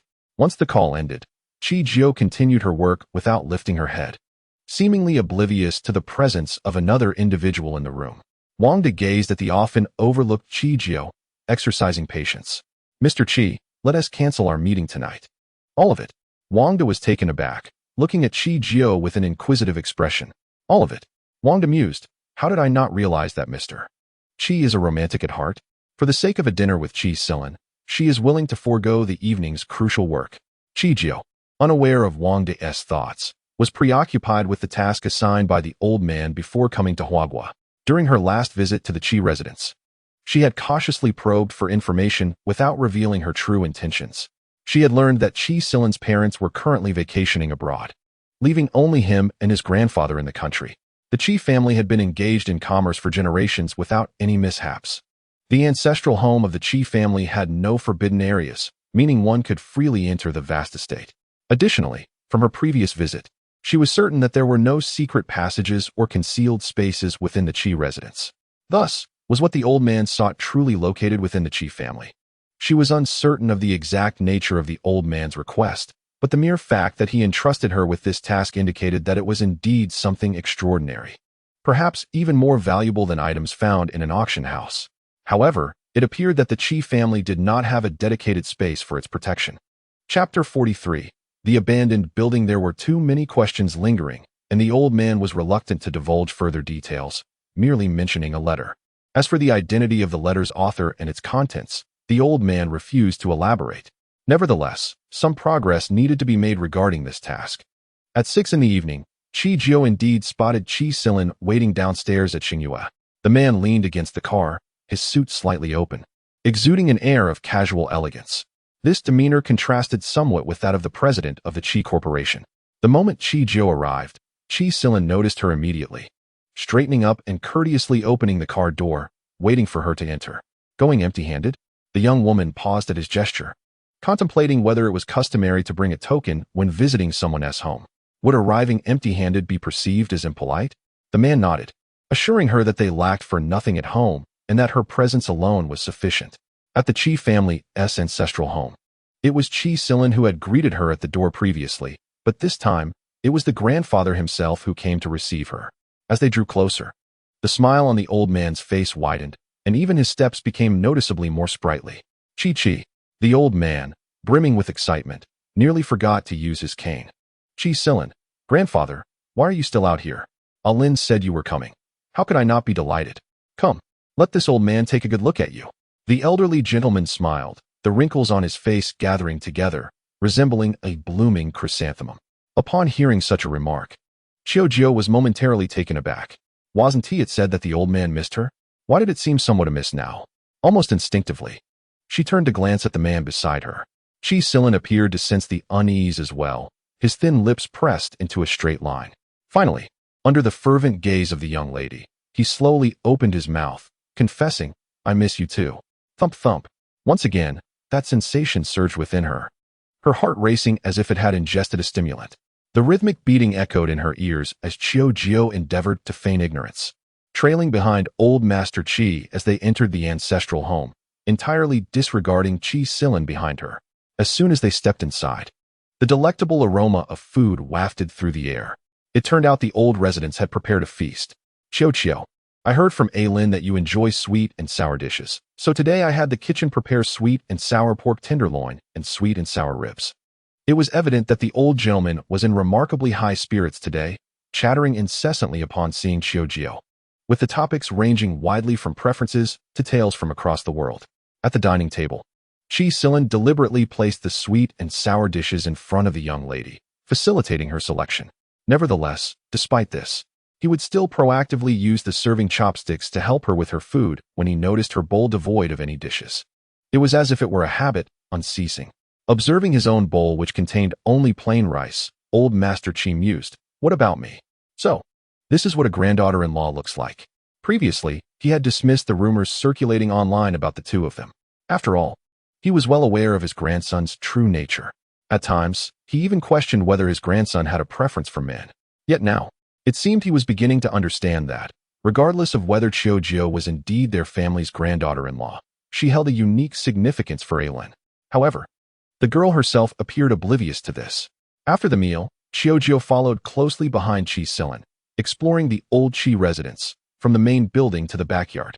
Chi Silin turned back slowly, asking, what is it? The young lady licked her slightly dry lips, her expression serene. When did your Qi family establish roots in the city? It must have been quite a challenge to achieve such prominence. A challenge? Chi Silin pressed his lips together, acknowledging that for those before him, it indeed had not been easy.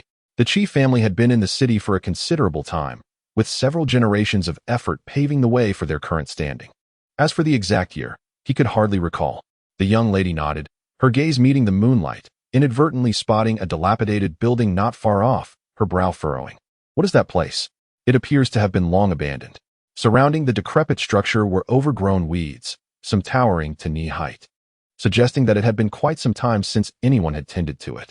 Chi Silin gazed at the dilapidated building, a relic of the Qi family long abandoned and situated in a rather secluded area. He pulled out his phone and activated the flashlight, casting its beam upon the worn structure. As the light illuminated the surroundings, Chi Jiao discerned the true visage of the crumbling edifice. The area was overrun with weeds, and the entire building was ensnared by creeping ivy. The windows, neglected for an extended period, were cloaked in dust, rendering the interior completely obscured from view. One might mistake it for a condemned structure slated for demolition. The young woman murmured to herself, a crumbling building? The Qi family has no overt forbidden grounds. Could it be that something lies within this decrepit structure? Might I venture inside? The man hesitated, his gaze tinged with regret. I'm afraid not. This building was once my grandfather's domain, and there exists an unspoken rule in our family that only he may enter. Neither my parents nor I have ever set foot inside. To gain entry now would require my grandfather's consent. Chi-Ju nodded in understanding, her heart comprehending the implications. Was this not a forbidden area of the Chi family? It's quite all right. I'm merely curious. There's no need to disturb the elder. Having visited the Chi residence only twice, she sensed that the old gentleman held a fondness for her, yet their relationship remained rather tenuous. This place was shrouded in secrecy. To inquire now would be to overstep boundaries. Such impatience might complicate future interactions. After wandering the premises of the Chi family estate, she found herself more acquainted with their lineage than during her previous visit, which was a positive development. As time progressed, the box office for Assassination surpassed 3 billion, leading to an increasing number of individuals recognizing Chi-Jio and altering their perceptions of her. The label of young lady that had initially clung to her now transitioned to that of actress Chi-Jio. However, on this particular day, circumstances took an unexpected turn. Meanwhile, Enyang commenced a live broadcast as per usual. Although the recent variety show had significantly boosted Chi-Jio's popularity, it also thrust her into the public eye with unabashed clarity. This, too, was a favorable outcome for her. Did you say tearing name tags? Enyang remarked, her expression sour as she scanned the barrage of comments. I'm not sure why it suddenly happened, but perhaps it was an accident during the name tag ripping. Chapter 44, Dead Man's Island. Following that, she feigned kindness, intentionally defending Chi-Jio. Don't worry, I trust that Chi-Jio did not mean any harm. She likely did not anticipate that it would affect my collar. Please do not blame her. Despite the words, her demeanor betrayed a sense of grievance. Appearing on the verge of tears, those unaware might assume her words were coerced by Chi-Jio. Xingyue, Fan Yi glared, clutching her phone on the sofa, her anger palpable. What does Enyang mean by this? Is she being insincere? While she speaks in defense, her demeanor suggests she feels wronged more than anyone else. One might mistakenly believe that you are intentionally bullying her. Chi-Jio sat at her desk, raising her gaze, her eyes twinkling with amusement. I am indeed doing it on purpose. Fan Yi exclaimed, Goodness, do you even realize what you're saying? Such words should not be uttered carelessly. The young girl, however, found no fault in her words, chuckling softly as she shook her head. I am not speaking out of turn. Fear not, Enyang has a thick skin. A little teasing won't harm him. Just wait and see.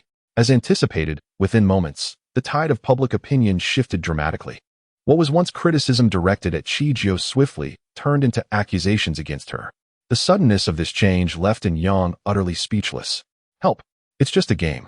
Surely, you're not that sensitive? Although I am not a fan of Chi-Jio, I fail to see any wrongdoing on her part. She didn't even tug at the collar directly. Who would have expected this turn of events? If one were to argue that Chi-Jio was at fault, one must first reflect upon their own actions in the earlier stages. It was you who grabbed Chi-Jio's collar. To claim it was an intentional wardrobe malfunction is to lay the blame at your own feet. Indeed, you were the one who initiated the collar tugging, so why pretend otherwise? Oh, how enlightening it is to realize this now. The abrupt shift in sentiment contorted her features into a rather unsettling expression as she surveyed the comments. In the next instant, she abruptly ended the live stream. Fan Yi stared at the darkened phone screen, utterly bewildered. You were right. I have a premonition that Enyang is about to be mercilessly ridiculed. Surely, this will trend soon. Chi-Jio remained silent, her attention fixed on her vibrating phone. Noting the contact name, she gently cleared her throat. Ahem. Fan Yi lifted her gaze, understanding her intentions as she watched the girl swiftly rise and exit the office. Once she was alone, she finally answered the call.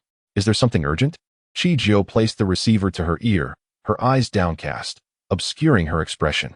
On the other end, a youthful voice chimed. Sister Chi, I miss you dearly.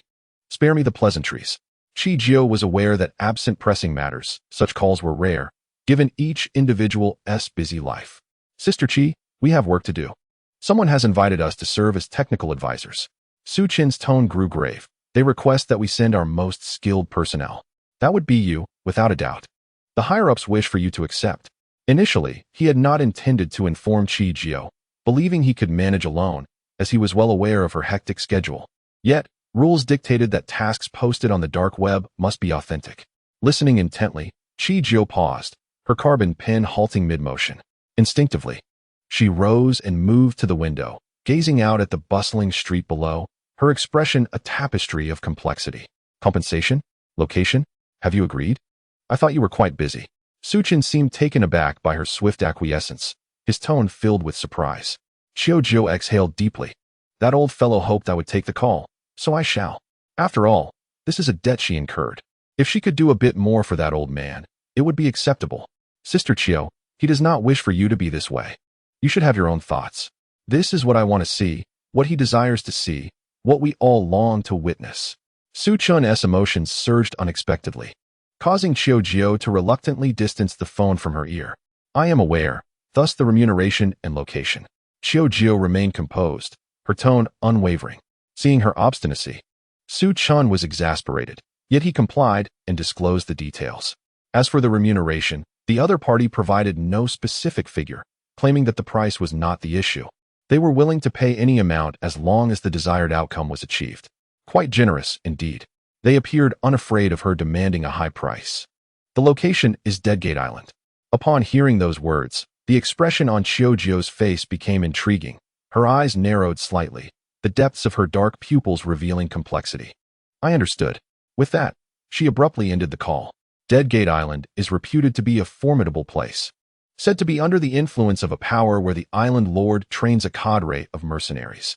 The size of Deadgate Island is comparable to the uninhabited island in her possession, fraught with danger. It remains unclear when Deadgate Island began to operate independently as a force. Lost in thought, Qiu Jiu retrieved a notebook from her backpack on the couch. With deft fingers, the screen swiftly transformed into black and white, a realm known as the dark web. As the pages on the screen shifted, a series of pop-ups emerged, and she examined the task system pertaining to Deadgate Island. Indeed, this task had been declined 5 times. This last attempt had reached their hacker empire. It was evident that Deadgate Island was reluctant to provoke the hacker empire. Otherwise, they would not have sought others previously. However, circumstances have now left them no choice. Buzz. A faint vibration emanated from the desk, causing Qiu Jiu to pause at the note displayed. Old fellow, what is it? Qiu, you understand my intention. I wish for you to accept this task, but you are not a robot. You must have your own thoughts. Qiu, that incident was not your fault. So much time has elapsed. It is time to forgive yourself. Nanshin's voice grew increasingly pained.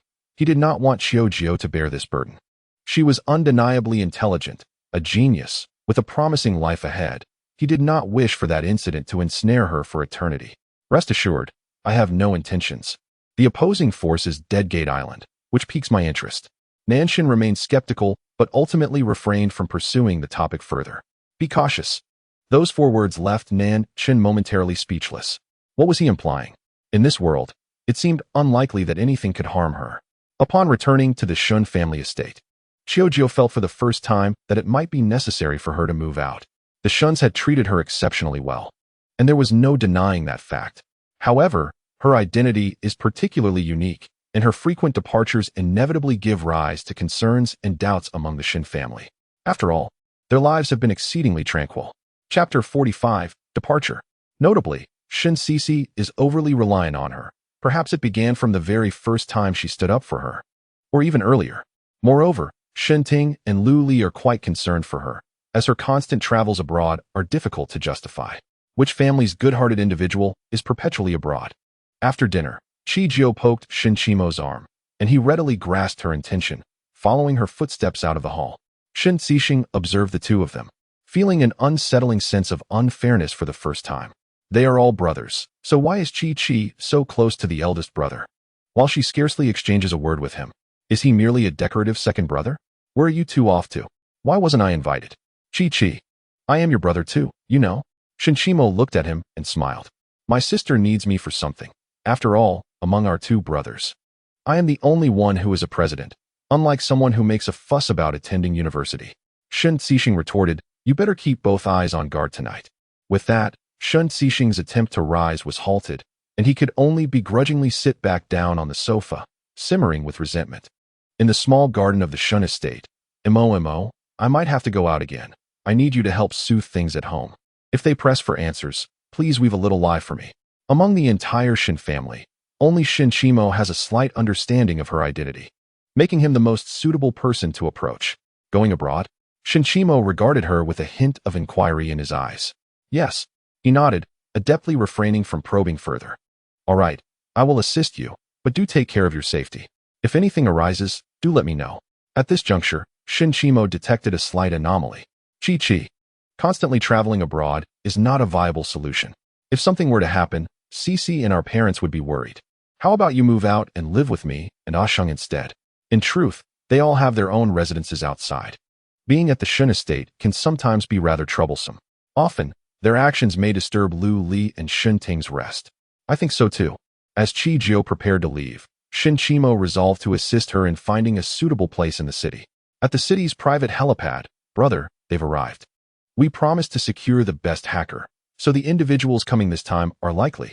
Before his words were complete, Chi Silin had already thought of this person, even bypassing the master of the hacker realm. The rumors outside are numerous. Whispers emerged overnight, and in a single evening, this title swept through every corner like a tornado. The dark web is rife with such gossip. From then on, legends about this figure sprouted one after another.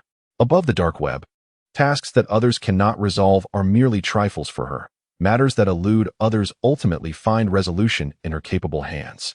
She resembles an invincible deity. For in the eyes of others, the concept of failure is utterly foreign to her. Rumor has it that within the realm of the hacker empire, she stands unmatched in technical prowess, yet her status remains that of an elder.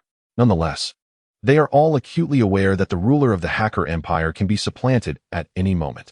Should such a scenario arise, it may prove far more intricate than anticipated. Zhongyu rarely displayed a grave expression, yet the circumstances warranted it. Though he had a penchant for technology, a mere flick of a finger was sufficient for him to be swiftly outmatched. It was terrifying indeed. Zhongyu remarked, life is unpredictable. The large intestine embraces the small intestine. Should such a person venture into their territory, vigilance would become paramount. Chi Silin also bore a serious demeanor but ultimately shook his head, asserting that there was no need for concern. Trust those we employ, and do not suspect them. Moreover, after executing numerous tasks, we have yet to encounter perilous situations. Indeed, she was a hacker. Her computer skills were unparalleled, but surely physical prowess would suffice? On their island, fighters were abundant, and worst case, they could ensure she was perpetually ensnared. A mere computer enthusiast could hardly rival an entire island's might, could they? Meanwhile, atop a mountain, Chi Jiu tilted her head as she perused a message on her phone. Chi Silin had indicated, I need to travel abroad for matters. Contact me if necessary. And feel free to request any gifts. Chi Jiu mused, what an uncanny coincidence. It was impossible to dismiss suspicion entirely. Yet her investigation into Chi Silin's background revealed only surface-level information, heavily shielded from scrutiny. But could it truly be so simple? Certainly not. She still recalled the scar on his waist. Given the force and angle employed during that mission, it was highly probable that Chi Silin was the intended target of that endeavor. Was he an assassin? That remained uncertain. Yet, why was there a dearth of information regarding him? Was it due to her inadequacy in technical skills? Not at all. Hence, one conclusion prevailed. Like her, he had likely obscured multiple identities, leading to this convoluted web of elusiveness. As her fingers danced across the screen, she responded with a message, all right. I shall await your return. Chi Silin, upon reading Chi Jiu's reply, smirked slightly before shutting off his phone. It was time to embark. On the other side, Chi Jiu stood before a nondescript black helicopter, casting a glance towards Su Chun as they prepared to depart. At the Shun family estate, Shin Cici gazed at the empty seat across from her, feeling as deflated as a punctured balloon, devoid of any spirit. Cici, why aren't you eating? Luli inquired, noticing Shin Cici's incessant prodding of her rice with chopsticks. Upon further observation, she realized it wasn't just Shin Cici. Even Shinchimo seemed lost in thought during the meal. What could be the cause of this? AMO had never exhibited such behavior before. AMO, have you also begun to daydream? Is this meal so precious that it requires reverence? Shinchimo responded, Mother, why is Chi missing again? Shin Cici incessantly prodded at the vegetables in her bowl, wishing that the greens before her could serve as her adversary. The vegetables. It had been a considerable time since she last saw Chi Jiu. They were inseparable during the month when Chi first arrived at this household. She was always seeking answers from Chi Jiu. However, since Chi entered the entertainment industry, Their encounters had become scarce. She was perpetually occupied, either filming or participating in variety shows, and often traveling abroad for various commitments. Additionally, with her attending classes daily, the opportunities to see her diminished even further. Now, inexplicably, Chi-Chi had vanished once more. Upon mentioning Chi-Jio, Luli paused, subsequently directing her gaze toward Shinchimo. Acknowledging her mother's look, Shinchimo set down his chopsticks. Chi-Chi had her own matters to attend to. After all, she was no longer merely the young lady of the Shin family. Chapter 46. The caged bird. Shin Sisi listened, partly understanding, observing Shinchimo's reluctance to elaborate, ultimately nodding and returning to her meal. After dining, Shinchimo glanced at an incoming call on his phone, his brow furrowing. Was there something amiss? It was already after office hours. He had no idea why the assistant seemed so enamored with work. Mr. Shun, I spotted Miss Chi-Jio by the roadside today. I had no intention of following her, but while on my way to discuss a collaboration with Mr. Wang, I happened to see Miss Chi-Jio heading toward the back mountains of the city. The young assistant spoke hesitantly. Mr. Shun, I have wrestled with this for quite some time before bringing it to your attention. Miss Chi has her own freedom, indeed, but the back mountains are often deserted. You might want to. Before the assistant could finish, Shinchimo interrupted. No need. Chi-Chi knows how to handle herself. Do not mention this to my parents. Nor bring it up again. Simply pretend you did not see anything. Having just hung up the phone, Shinchimo had yet to take a sip of water when his phone vibrated once more. This time, however, the screen displayed a string of garbled text.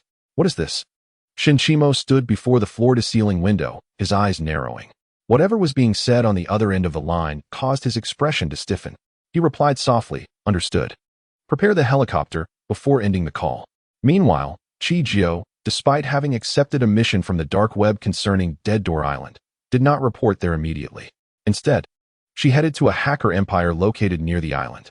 As the helicopter descended onto the helipad of the hacker empire, Chi-Jio had not yet disembarked when she noticed a group of individuals awaiting her not far from the landing area. It appeared they had been waiting for quite some time. Nan Shun, though aging with gray hair, still rushed forward as the aircraft landed. Chi-Chi. The old gentleman looked exceedingly pleased, while the cadre of executives behind him struggled to keep pace with his enthusiasm. Why are you here on the tarmac instead of in your office, old man? Have your legs finally regained their agility? Though she feigned disdain, the girl quickened her pace at the sight of Nan Shun, approaching him with a careful yet eager grace. Elder, you have finally returned. If you had delayed any longer, the boss's incessant chatter would have driven us to distraction. Greetings, Elder. The atmosphere was decidedly peculiar, as a group of middle-aged executives bowed their heads in deference to a girl who appeared scarcely 17 or 18. However, to the onlookers, this interaction seemed entirely appropriate. Regarding the cadre of executives trailing behind Nan Shun, Chi-Jio merely nodded before accompanying him back to the hacker's empire. Why have you returned so suddenly, my dear? I thought it would be some time before I saw you again. Nan Shun approached the tea table, deftly selecting some tea leaves with practiced ease. Isn't Dead Door Island nearby? Aren't you supposed to be on a mission? I came to check on you, old man, and now that I see you, I feel at ease enough to consider my tasks. At the mention of Dead Door Island, Nan Shun's movements momentarily stilled. Chi-Chi, I understand. Perhaps Nan Shun had voiced such sentiments too frequently, for Chi-Jio could now anticipate his words before they left his lips. Is this what they call jumping to conclusions? He hasn't even spoken yet. With a sigh, he beckoned to Chi-Jio, and once she was seated across from him, he began to speak more slowly. Chi-Chi, what happened back then was an accident, as you and I both know, and Chu-Chu was aware that it was her own choice. I believe she would not wish for you to lose your own thoughts and freedom because of her. Nan Shun gazed into Chi-Jio's eyes, filled with compassion. To him, she was like a second daughter. Their bond, once strong, had subtly shifted after Chu-Chu's incident. It felt like a barrier had formed, yet it was not quite that. The girl, her fingers wrapped around the teacup, remained silent, tilting her head to drain the contents in one swift motion, intensifying the ache in Nan Shun's heart. Chi-Chi, I have always regarded you as my daughter. I have never held you accountable for that incident because I understand. If the roles were reversed, you would have shielded Chu-Chu as well. You are my daughter, and I do not wish for you to be unhappy.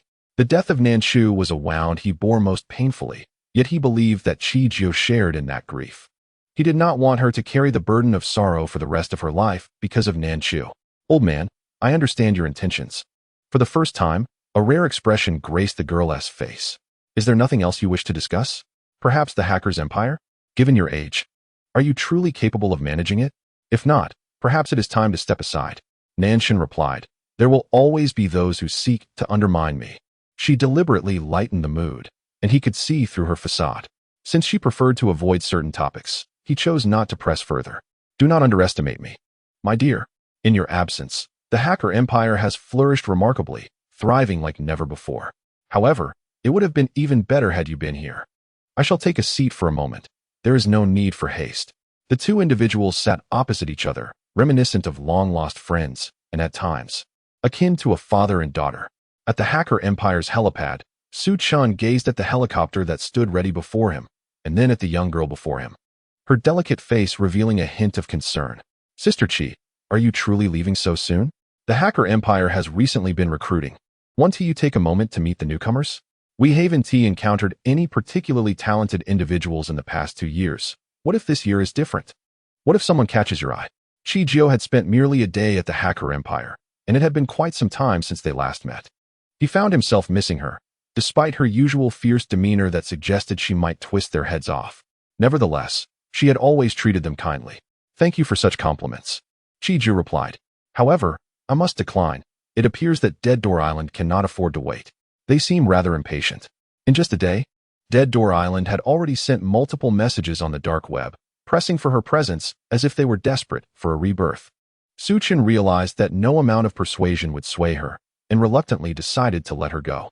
Dead Door Island was not far from the continent, and after a brief respite on the helicopter, Chi Jio opened her eyes to find they had arrived at their destination. The island's master had stipulated that this mission could only be undertaken by her alone, as it involved certain powers and secrets. As she prepared to disembark, she retrieved a silver mask from a nearby box, one she had meticulously prepared in advance. The exquisite patterns adorned the mask, and just before stepping down, she donned it upon her face. Chapter 47. A sense of familiarity today, Chi Jio donned casual attire, a fitted top that was slightly cropped, revealing her slender waist when her arms were outstretched, paired with oversized cargo pants. This ensemble accentuated her distinctive demeanor. The delicate mask obscured all but her striking black eyes. Surrounding the helicopter were individuals who had been waiting for some time, clad in black tactical gear, their tall, muscular frames starkly contrasting with Chi Jio's attire, making her appear diminutive in their presence. Are you one of the Hacker Empire's personnel? Inquired the leader of the group, a tall man nearing 6'3", his muscular build and dark skin lending him a somewhat intimidating appearance. He struggled to manage a smile, which appeared somewhat unsettling. The young girl nodded silently in response. I am Luoan, the deputy of Dead Door Island. Our leader is currently away on business and has yet to return. I apologize for being the only one to meet you.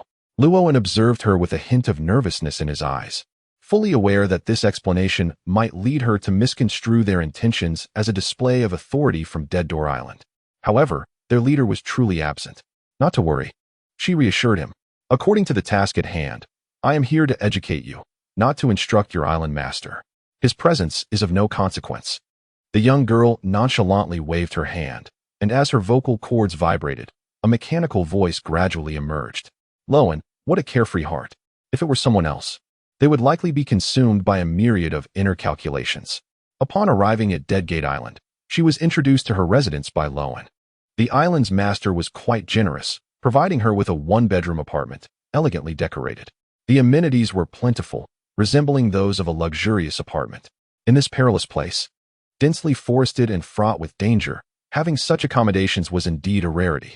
This treatment likely rivaled that of the island master himself. Due to it being her first day, Chi Jio did not immediately assume her duties, but instead wandered about Deadgate Island to familiarize herself with the surroundings. The terrain bore some resemblance to the uninhabited island she possessed, with forests abundant and numerous dangerous creatures visible. Every location was utilized quite rationally. The mercenaries on the island formed lines, engaging in varied training under different environmental conditions, exuding an atmosphere of solemnity. As night fell, the lights in the tall buildings at the center of the island flickered on. Were the individuals from the Matrix here?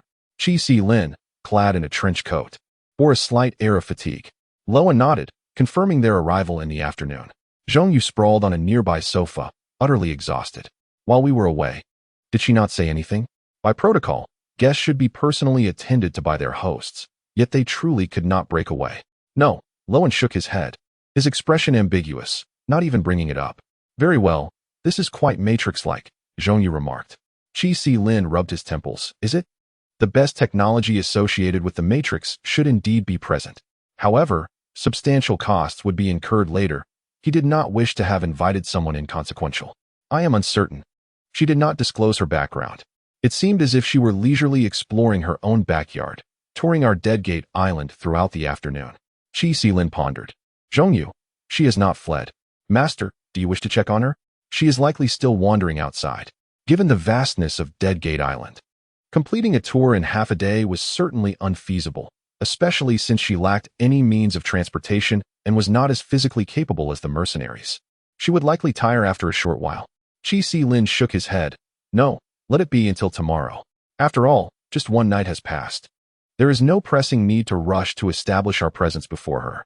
The following day, before the sun had fully illuminated the island, Qi Jiu was already awake. Upon opening her room door, her attention was drawn to the items at the entrance: breakfast and a letter.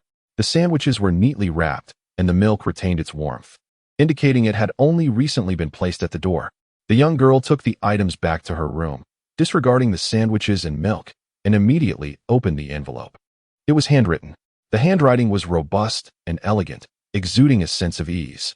Within mere seconds, she had perused the contents of the letter. Her sole purpose was to commence her duties today. The master of Deadgate Island would also make an appearance. As time passed, the sandwiches on the plate had vanished, and the milk had been consumed. Almost instinctively, she donned the silver mask resting on the table. The moment she opened the door, Luowen, who had been waiting not far away, approached her. Did you rest well? Quite well. The two walked side by side, with Luowen doing most of the talking until they arrived in front of a towering building. Not far off stood three figures. As they drew closer, the silhouettes became increasingly distinct. Qi Jiu paused upon seeing the tall figure in the center. Her black eyes flickered momentarily but quickly regained composure as she stepped forward alongside Luo, and Zhongyu remained as nonchalant as ever, even in a suit. His playful demeanor shone through. And you are? I didn't expect you to be such a young girl. Though Zhongyu's words were laced with jest, his expression was oddly complex, his gaze scrutinizing. Not only him, but Qi Si Lin's expression was equally intriguing. His eyes narrowed, concealing his thoughts. Why does this figure seem somewhat familiar? Are you looking down on a young girl? The mechanical voice emerged slowly, and those present with a semblance of intellect understood that she was employing a voice changer. Zhongyu was taken aback by the unrelenting retort. No, that is not what I meant. I was complimenting you. Beneath the mask, her lips curled slightly in a hidden smile. Thank you for the compliment. After all, what your entire Deadgate Island cannot accomplish, I, a mere young girl, can achieve effortlessly. I shall graciously accept your praise. Qi Si Lin, Lu Guang, Zhongyu Mai. This unyielding rebuttal feels oddly familiar. Zhongyu contemplated saying more, but was halted by Qi Si Lin. It's you, isn't it? The man's dark eyes fixed on her, glimmering with coldness, yet as time passed, the familiarity intensified. Her eyes bore a striking resemblance to someone he knew, both remarkably beautiful. Chapter 48. As long as there is breath left. However, he was acutely aware that she could not possibly be here. They had just spoken prior. Yet, perhaps not. He sensed that the young girl was quite cunning. Qi Si Lin nodded, turning to Lu Guang beside him, preparing tea and refreshments. While the familiarity remained elusive, the visitor was indeed a guest, particularly given her identity. Almost immediately after their conversation, the man led her into a towering building. As they entered, the robust men seated before the computers rose in unison, as if commanded. Island Master, Island Master. Their voices echoed powerfully, reverberating throughout the entire floor.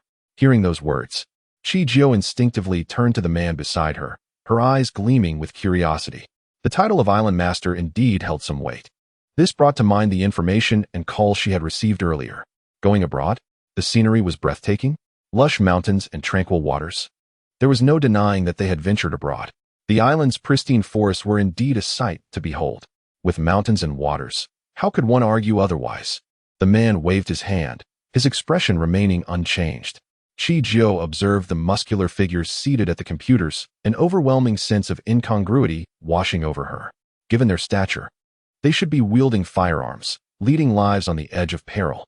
Their current scholarly demeanor was rather unsettling. Were they mercenaries? When did the threshold for mercenaries become so elevated, requiring them to learn this? Chi Si Lin pursed his lips, believing that a multitude of skills was never a burden. Moreover, they seemed to have ample leisure time. Chijio, that does make sense. You've worked hard during this period. You'll need to teach the entire building. A head popped up behind the man. Chengyu, his eyes sparkling with barely concealed excitement. The girl nonchalantly waved her hand. It's nothing. Just ensure the payment is in order. She glanced at Chengyu, a subtle smile curving her lips beneath her mask. If you wish to learn, join me. She could easily discern Chengyu's intentions. His eyes were already gleaming with anticipation. Indeed, in the next moment, Chengyu's grin nearly reached his ears, a row of bright teeth on display. All right, little beauty. I can tell you have a promising future. Your path is undoubtedly bright. Chijio, Chi Si Lin, Lu Guang, accompanied by Chi Si Lin and Chengyu. She toured the entire building before commencing her instruction. The guidance plan was swiftly crafted. Luowen, have them complete these assignments before each class. Luowen accepted the folder, nodding in understanding. Standing in the surveillance room, Chijio monitored everyone's actions and progress through the screens. It must be said that this group of mercenaries was well trained under Chi Si Lin. Each individual had a solid foundation, with unique skills that the leader sought to witness. However, some displayed signs of impatience. Initially, Chi Si Lin was quite present, but his appearances dwindled thereafter. In the second-floor programming room, she stood at the center, akin to an invigilator, pacing back and forth while observing everyone's progress. Suddenly, a series of beeping sounds pierced the air. As the noise rang out, Chijio shifted her gaze. It was Liu Guang, who gazed anxiously at the crimson screen, his entire being engulfed in urgency, to the point where his face began to flush. Ultimately, he could not devise a solution, which compelled him to cast a pleading glance towards Chijio. Chijio approached him slowly, observing the unfolding events on the screen, her expression serene and unperturbed. The bomb has detonated. You are dead. In this chase, you have utterly lost, the girl declared, her words striking him like nails piercing his heart. Hearing this, his countenance shifted to one of shame. Was there still a chance for rescue? How embarrassing it was, with so many witnesses present, as the personal guard of the master, to be the first to perish. What would Lu Yun and the others think? Would they not laugh until their teeth fell out? Chijio regarded him and spoke softly. No, you have already perished. Liu Guang replied. Are you always this gentle in the Matrix? Suddenly, he pondered this question. It seemed quite different from what they had been led to believe. She was indeed a figure renowned in legend. Initially, when the master mentioned the arrival of individuals from the Matrix for instruction, they had all envisioned an arduous experience, given their positions. However, contrary to their expectations, she appeared more like a nurturing teacher, guiding them gently. No, had there been someone like you in the Matrix, I would have beaten them 800 times by now, Liu Guang said. The others on Dead Man's Island. Yet, after several days, she seemed to have perceived the restlessness of this group. In their eyes, it appeared that brute strength outweighed all, and few regarded the intricacies of computer hacking with any seriousness. Thus, on this day, Chi Silin observed the individuals before him and nodded. How you choose to teach is your affair. Corporal punishment is your prerogative. They are tough and resilient, fear not. As long as they have breath. Mercenary, is this your beloved master? Having received permission, Chijio felt reassured. Just as she was about to turn away, she was called back by someone behind her. The girl turned, her expression calm and unflinching. Chi Silin wore an expression of hesitation. And after what felt like an eternity, he shook his head. It's nothing. Be sure to rest.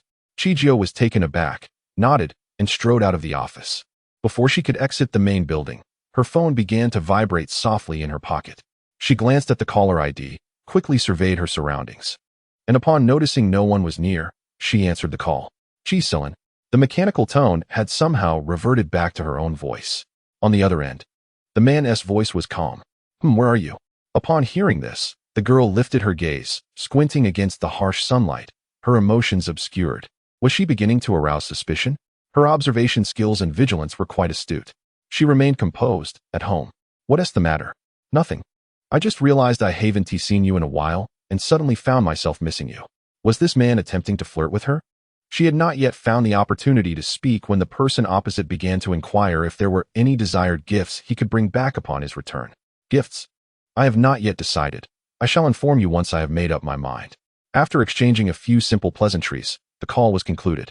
In the office, Chi Silin gazed at the red dot on the screen, his expression a medley of emotions. Could it truly not be her? Or perhaps he had consistently underestimated this young lady. Chapter 49. The Island Master's authorization. On that day, Liu Guang found herself momentarily stunned. Observing a group of gentlemen standing bare-chested on the beach, resembling fish being grilled. Teacher, are you also joining?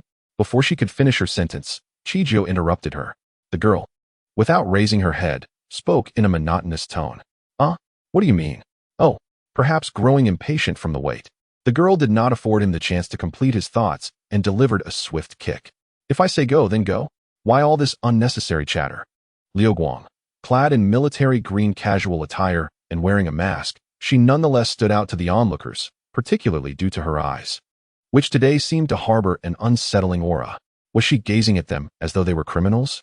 Based on previous performances, you are the bottom of the ranks. It is only natural to face penalties for losses, correct? Push-ups should not pose a challenge for you. Thus, continue until your clothes are drenched with sweat, until you can no longer move. At this pronouncement, everyone was left in a state of bewilderment. Yet Chijio did not grant them the luxury of time to react, stating that their island master had tacitly approved. The implication being, this was not merely her directive but that of the master of Deadgate Island. As Zhongyu arrived and beheld the rows of mercenaries performing push-ups like grilled fish, he pondered what had transpired. It would take some time for them to complete their push-ups. Yet Chijio remained unhurried, having somehow procured a beach chair and a large sunshade. She reclined on the chair, with chilled beverages placed on a small table beside her. Observing her demeanor, one might mistake her for a vacationer. What is this? You have arrived. The girl adjusted her mask, her elegant fingers gesturing towards the group engaged in push-ups. You too must participate. Your performance was glaringly poor. I treat everyone equally.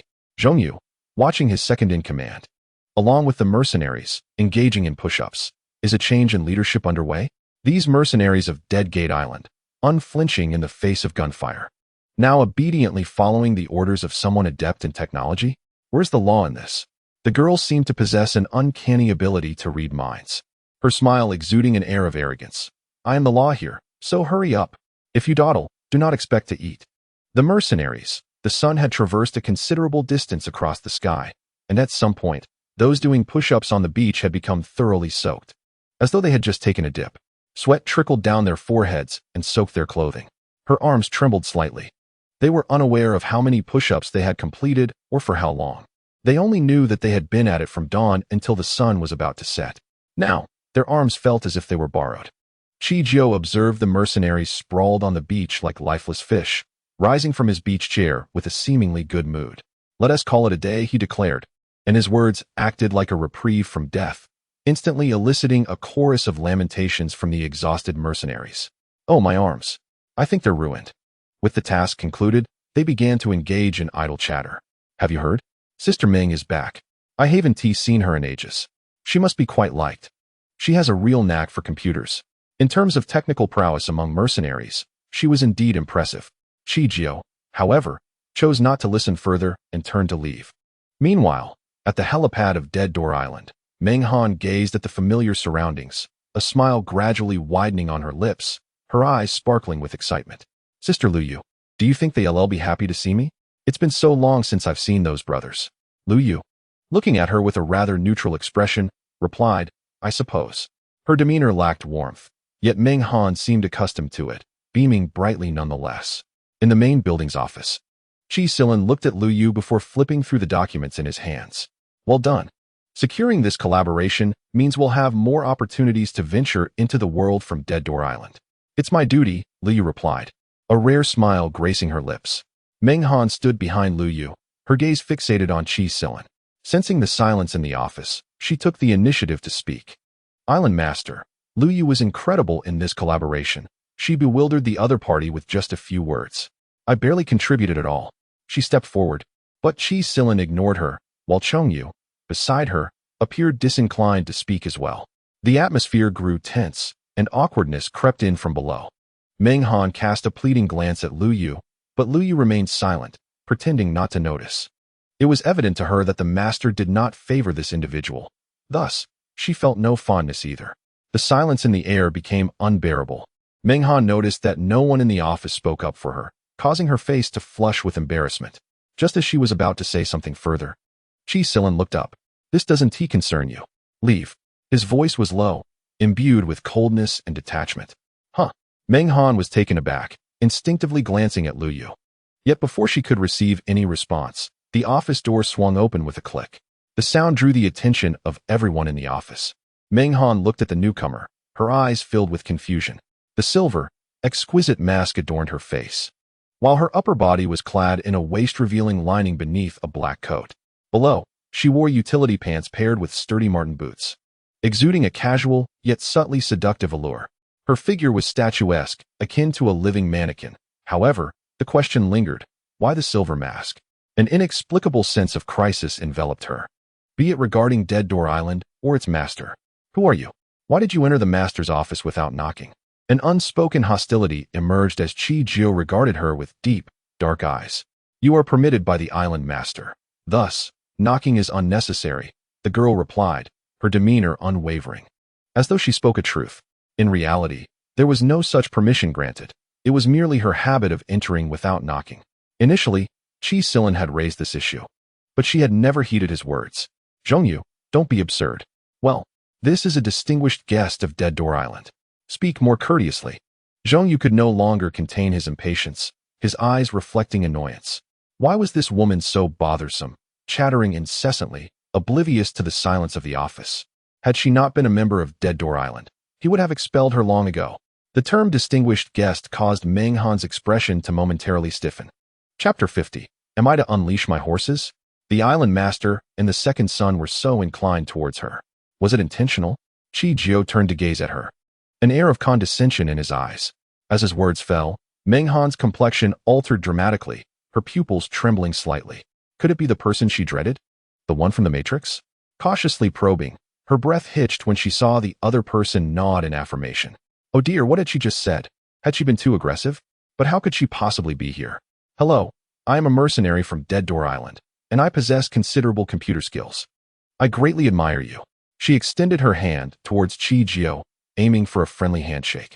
This demeanor was a stark contrast to her earlier attitude. Yet, the individual before her did not grant her that opportunity, walking past her and seating themselves confidently across from Chi Silin, completely disregarding her presence.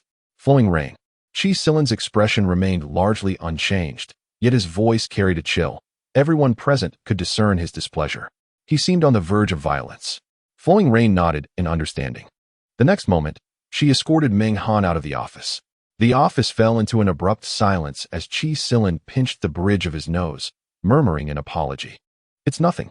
Meanwhile, outside the office, Menghan struggled to free herself from Flowing Rain's grip, but regardless of her efforts, she could not achieve her goal, ultimately resorting to desperate pleas. Flowing Rain, please. I was in the wrong earlier. Don't expel me. Can you let go first? My wrist is hurting. Flowing Rain's expression remained impassive, her eyes reflecting a distant gaze. The master's intent is one we cannot defy. You must understand, although the task was completed, you are not that special one. As the words fell, Menghan's expression shifted. The sun in the sky, unbeknownst to anyone, had descended to the mid-slope of the mountain. Chi Jio arrived at the designated cafeteria on Deadgate Island, and as soon as she stepped inside, the mercenaries there greeted her with bows and nods. A mix of fear and a desire for closeness evident in their demeanor. Good day, teacher, they murmured. Not far away, Menghan, who was dining, sensed the commotion around her. Instinctively, she turned her head and raised her gaze, only to find those brothers who had once surrounded her now gathered around Chi Jio.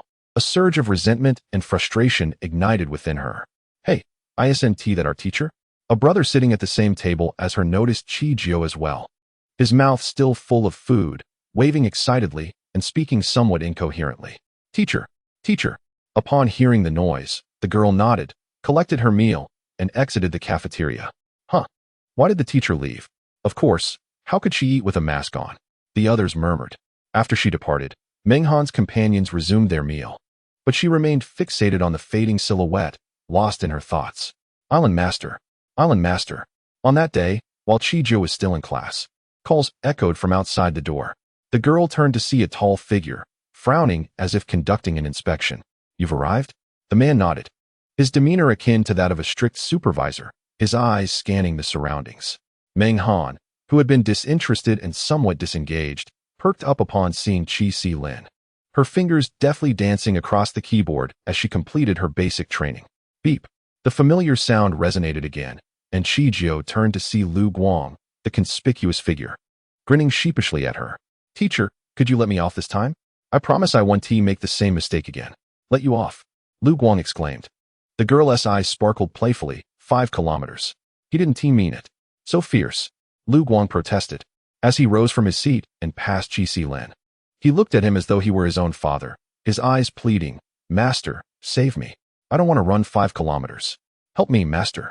His eyes seemed to convey 1,000 words, yet Qi Si Lin paid him no mind, ignoring his pleas. After Lu Guang left, Meng Han regarded the tall figure at the door and slowly raised her hand. Teacher, I have completed my basic training. Indeed, Meng Han possessed a certain talent in this area, and recalling the previous day's disciplinary actions towards the mercenaries, Qi Jiao couldn't help but think of what they had said. Meng Jie must be Meng Han, right? The realm of computer technology is indeed commendable, yet it appears that the focus may not be entirely appropriate. Very well, I shall prepare another set of training. The young girl nodded, intending to turn away when a voice resonated from behind her once more. Teacher, I recognize your formidable prowess. You are the paramount figure in the hacking world. Although my skills may be lacking, I audaciously wish to engage in a contest with you. Perhaps seeking clarification, she continued, I am aware of my own limitations. Yet I yearn to discover how long I can endure under your hands. As she spoke, her gaze swept towards Qi Si Lin at the door, her eyes brimming with a desire to perform. Upon witnessing this, Qi Jiao's lips curled into a subtle smile beneath her mask, though her words were directed at her. Such a gaze should not be misplaced. There was a hint of condescension in her tone.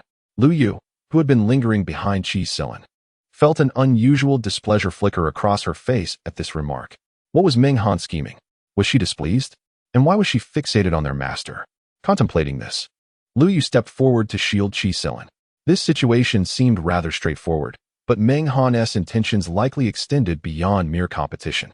Her prowess was indisputable. Even if she were to triumph over Meng Han, it would be deemed a normal occurrence. However, should Meng Han secure victory or achieve what others could not, the perception of her would undoubtedly shift. For Meng Han, this contest carried more advantages than disadvantages. Such subtle machinations were not lost on Qi Jiao. Her dark eyes fixated on Meng Han, concealing the emotions that others could not discern. Master, do not concern yourself with Meng Han. Does she truly believe she is so easily intimidated? The hacker empire is a domain where only the tenacious survive, a place devoid of mercy. As soon as Meng Han's challenge was uttered, those engaged in basic training shifted their attention, their gazes fixed upon the young girl, eyes gleaming with anticipation, seemingly awaiting her nod of approval. They were aware of her capabilities, yet during their prolonged stay on Dead Door Island, they had never witnessed her skills in action. Chapter 51. Indeed, the prowess is somewhat lacking.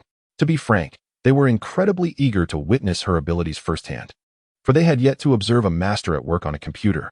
Very well, Qi Jiao assented readily, patting Luowen on the shoulder. Luowen quickly comprehended, rising from his seat and even thoughtfully wiping the sweat from his hands on the mouse with a tissue. Qi Jiao and Qi Si Lin found themselves positioned fortuitously opposite Meng Han. I shall not bully you. Both sides have equivalent firewalls, and I grant you 10 minutes.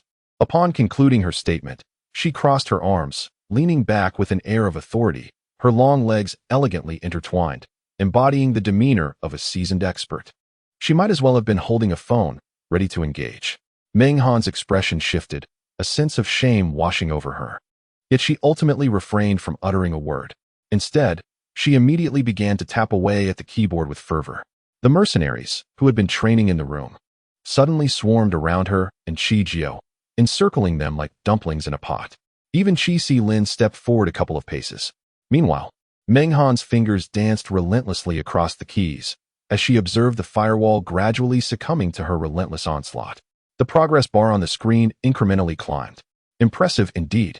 In just a matter of minutes, she had breached over half of the firewall. After all, Meng Han is the CR de la CR of computer technology on Dead Door Island. I assure you, if that firewall were in my hands, even a decade might not suffice to dismantle it. Meng Han was on the brink of a breakthrough. Would the teacher arrive in time? I have my doubts. While the teacher is undeniably skilled, the disparity is simply too vast. Around her, murmurs of speculation rose and fell, yet Chi Jio remained unperturbed. Seizing the moment, Meng Han glanced over at her opponent, only to find the girl's eyes exuding an unsettling calmness, her apparent boredom so profound that she could almost drift into slumber, entirely devoid of tension. Oh. Meng Han continued her relentless assault on the keyboard, steadily dismantling the firewall. I wonder how long you can maintain this facade. When you lose, perhaps you will comprehend the gravity of your folly. Seconds trickled by, and the girl languidly stretched, casting her gaze down at the watch on her wrist. As the second hand pointed to 12, her fingers delicately caressed the keyboard. Let the battle commence. Luoan, your firewall. The words barely left her lips before the girl's slender fingers began to fly across the keyboard. The once flushed screen, under her deft manipulation, returned to normalcy in mere seconds. On the other side, Meng Han watched in disbelief as the progress bar, which had reached 89%, suddenly plummeted back to 0. Her eyes widened in shock. How is this possible? Though only 10 minutes had elapsed, she was acutely aware that she had given her all. Damn it! Beside her, Chi Si Lin's dark eyes flickered toward the silver mask, a sense of instinctive wariness rising within him. Almost unconsciously, Meng Han turned to face her opponent. She saw Chi Jio's eyes curved into a smile, her dark irises gleaming with amusement, seemingly mocking Meng Han's earlier overconfidence. How infuriating! That wretched girl. Regaining her composure, Meng Han resumed her furious typing, her fingers ablur. In stark contrast, Chi Jio's fingers danced leisurely across the keyboard, as though she were wholly unconcerned with the unfolding contest.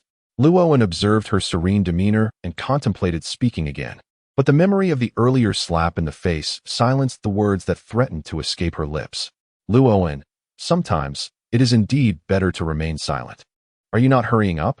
Zhongyu, having unexpectedly arrived behind Chi Jio, spoke without thinking.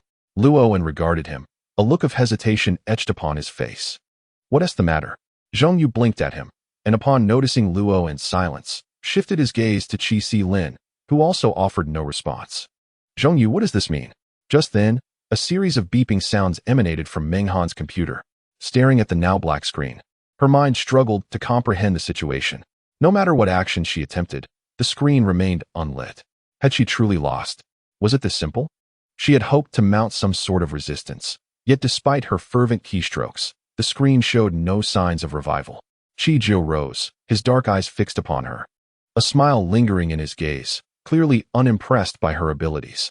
This remark evoked memories of Meng Han's earlier words prior to the competition. Zhongyu on this side. Luoan chuckled softly, relieved he had kept his mouth shut, lest he be struck down by fate. Ha ha ha. Zhongyu. The young woman stood, casting no further glances at Meng Han, and turned to approach Chi Si Lin. I need to request a leave of absence. I shall be away for the next couple of days, and will not remain on your Dead Door Island. The man nodded, not hesitating. Will 2 days suffice? Chi Jio affirmed with a nod and departed. The training room fell into silence once more, the mercenaries who had previously gathered to watch, sensing Meng Han's unflattering expression, discreetly returned to their respective places. Noticing the shift in atmosphere, Meng Han's complexion paled. Had there been a crack in the ground, she would have gladly slipped into it. She instinctively lifted her gaze towards the individuals ahead. However, none spared her a glance. In truth, that person had never directed their attention towards her. The sudden entrance of Lu Guang into the silent training room was akin to a firecracker, igniting the atmosphere. Perhaps due to the 5-kilometer run, sweat glistened on his forehead. What's wrong, brothers? Has the master lost his temper? Why have you all been so silent, unable to muster a sound? So quiet. The crowd. Is this guy for real? Yet he appeared undeterred. Huh. Meng Han, why is your face so pale? Not feeling well? If you're unwell, head to the infirmary. Don't strain your health. The crowd. How did he even become a personal guard? Is his brain addled? Did he feed it to a dog? Meng Han remained mute, her head bowed, obscuring her emotional state. Brother. Zhongyu sauntered over to Chi Si Lin's side, his fingers fiddling with a candy wrapper, a contemplative expression gracing his face. Having spent considerable time together, an unspoken understanding lingered between them. Before Chi Si Lin could utter a word, the two made their way towards the main building's office. Brother, have you noticed? She bears an uncanny resemblance to Chi-Chi, save for that face. Chapter 52. Daisy Zhongyu tightened her grip on the candy wrapper. Her physique, manner of speaking, and personal preferences were astonishingly aligned. She confronted me with the same fervor one would display towards a dog, devoid of any compassion. This is indeed Chijio. Chi Silin remarked, "What madness." Zhongyu pursed her lips, and upon first sight, a sense of familiarity washed over him, yet he dared not entertain that direction of thought. However, at this moment, all signs pointed towards her, making it impossible to dismiss. Seated at his desk, his dark eyes revealed a complex mixture of emotions. Peppermint. Zhongyu glanced at the candy wrapper in her hand and nodded. Yes, peppermint, the very kind Chi-Chi often indulges in. The man cast his gaze down at the documents on his desk, pondering that may not necessarily be the case. In truth, he was at a loss as to how to proceed. If Chi-Chi were indeed the one, it would bring him greater joy, for he preferred that the girl he fancied was a formidable character with a fierce edge. Yet, the surprise was overwhelming, leaving him momentarily stunned. Without a mask, we can seize the opportunity to unveil it, and then we shall know, Zhongyu exclaimed, rising from the sofa with a serious look in her eyes.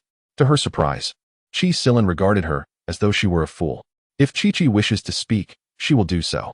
If she desired to remove the mask, she would have done so long ago. If we unveil it without consent, and it turns out not to be Chi-Chi, we may offend the very progenitors of the hacker empire. As her words sank in, Zhongyu was left bewildered. Oh dear, we cannot afford to offend recklessly. Before he could finish, he added, if we unveil the mask without permission and it truly is Chi-Chi, how can we survive? You may be indifferent to your fate, but I wish to live. For reasons unknown, scenes of Chijio in a fierce altercation surged unbidden in Zhongyu's mind. Too brutal. He swallowed hard, shaking his head vigorously as if it were a rattle. He certainly did not want to meet a grim fate at the hands of Chijio. Eventually, Zhongyu departed the office. The vast space was left with only Chi Silin, who slowly approached the window, his mind drifting to the image of Chijio, his eyes softening with tenderness. There was a truth he had yet to voice. He had recognized Chijio long ago. However, as Chi-Chi seemed reluctant to disclose, he refrained from pressing. The unfolding events would have to be dictated by circumstance. In the hacker empire of the continent, Nanshan stared at the closed door before him, his expression a mix of turmoil. He had attempted multiple times to raise his hand and knock, yet ultimately, he could not bring himself to do so. Boss, are you going to knock or not? If you don't, Sister Chi-Chi will fall asleep in there. Su Chun, observing from the side, felt as though his head might spin. Nanshan lamented, what do you think Chi-Chi is thinking? Why has she shut herself away ever since her return? It has been such a long time. Does she not realize how concerning this is? His face was etched with anxiety. He longed to be as close to Chijio as a parasite within her. Ascaris. I, too, am uncertain if I should knock. Before Nanshan could respond, Su Chun had already curled his fingers and rapped on the door. Sister Chi, are you there? What's wrong? Why aren't you speaking? Crack. Before his words could fully escape his lips, the tightly shut door swung open, revealing Chijio's profound black eyes. An inexplicable sense of dread lurked beneath that calm gaze, as if an endless aura of menace lay hidden within. Su Chin mused, what sort of look is that? Is she about to snap? Sister, why aren't you out for a meal? I was worried you might be hungry, so I came to see you. Chijio remained silent, casting a glance at Nan Shun, who appeared equally concerned, and shook her head. I'm fine. You, my dear girl, transform into someone unrecognizable during this time of year. Please, do not act this way. It pains me. Old man, prepare the daisies for me, the finest ones available. Upon uttering those words, the door closed once more. Su Chen fell silent, and Nan Chun did not utter a word. The only change was the reddening of his eyes. Daisies were Choo Choo's favorite flowers. That troublesome girl. The following day, the sky was overcast, a weather that inevitably breeds irritation. On the mountainside of the hacker empire, a girl clad in black, both solemn and elegant, rarely dressed so formally. At that moment, she cradled a large bouquet of daisies, her expression inscrutable, neither joy nor anger discernible. Sister, allow me to escort you. The mountain path is treacherous, and you are wearing high heels. Su Chun, aware of the significance of the day, wore a serious expression. Concern etched across his face as he gazed at her. She behaved this way every year. Chijio shook her head. No, I'll go ahead and take a look. Perhaps due to Su Chin's intense gaze, the corners of her mouth twitched slightly. No need to worry. I'm well. With that, she turned her back and ascended the mountain, clutching the daisies with each step. Su-chen, time passed unmeasured. The girl stood halfway up the mountain, gazing at the wild grass that grew untamed around her, then glanced toward a pristine patch ahead, slowly advancing. Upon the gravestone rested the visage of a radiant girl, her small tiger teeth exposed, eyes crescent-shaped, a smile forming an arc choo-choo. The words Nanchu etched on the gravestone pierced the girl's eyes with pain. A sense of melancholy washed over her as she gently placed the large bouquet of daisies at its base. I've come to see you again. I'm sorry it took so long. It is my fault. These are your favorite daisies. Consider them an offering of apology. Despite her formal attire, Chi-Jio comfortably settled herself before the gravestone, her high heels as relaxed as slippers. Your father is doing well, in excellent health, eating heartily. The hacker empire is a considerable enterprise, and as he ages, I will strive to assist him. You need not worry. As she spoke, she gradually leaned against the gravestone, much like she once did against Nanchu. Thunder rumbled ominously. Thunder rumbled ominously in the sky. Dark clouds gathered, seemingly brewing a greater commotion. Xiaoju lifted her gaze and retrieved a bottle of wine from her well-prepared bag, tapping its neck against the sky with a sardonic smile gracing her lips. Look, even the heavens are envious of you. I only come to see you once a year, and the old man up there is displeased. With that, she took a swig from the bottle. When I gain the ability in the future, I shall take charge of this realm. I will visit you, and let us see who dares to utter a word. The voice of the celestial. Whom have I offended? Boom. Thunder echoed as raindrops began to fall from the sky, though Xiaojiu paid it no mind, continuing to drink, allowing the rain to cascade over her hair and clothes. Chapter 53.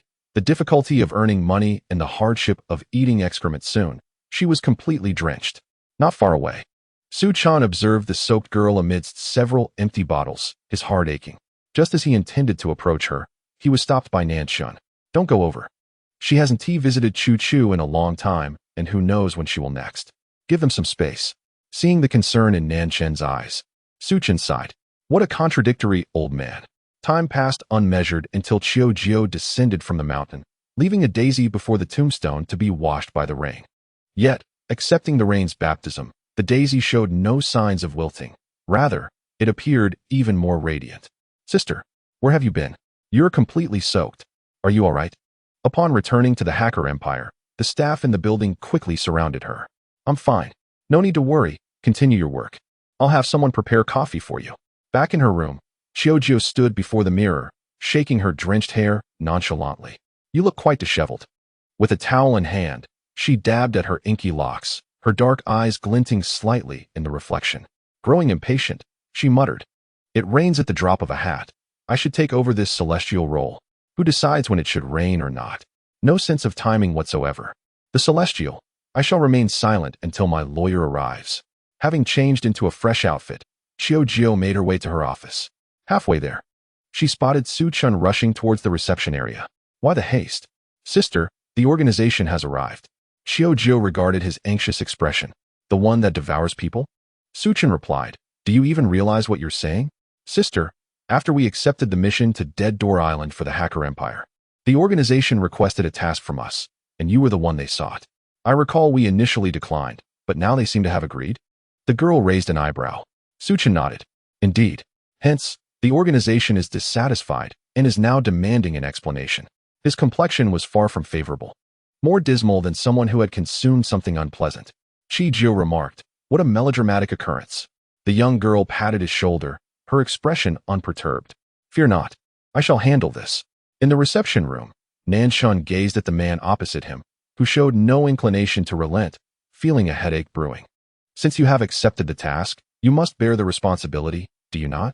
The man, with his long legs crossed and a voice imbued with frost, resonated within the room.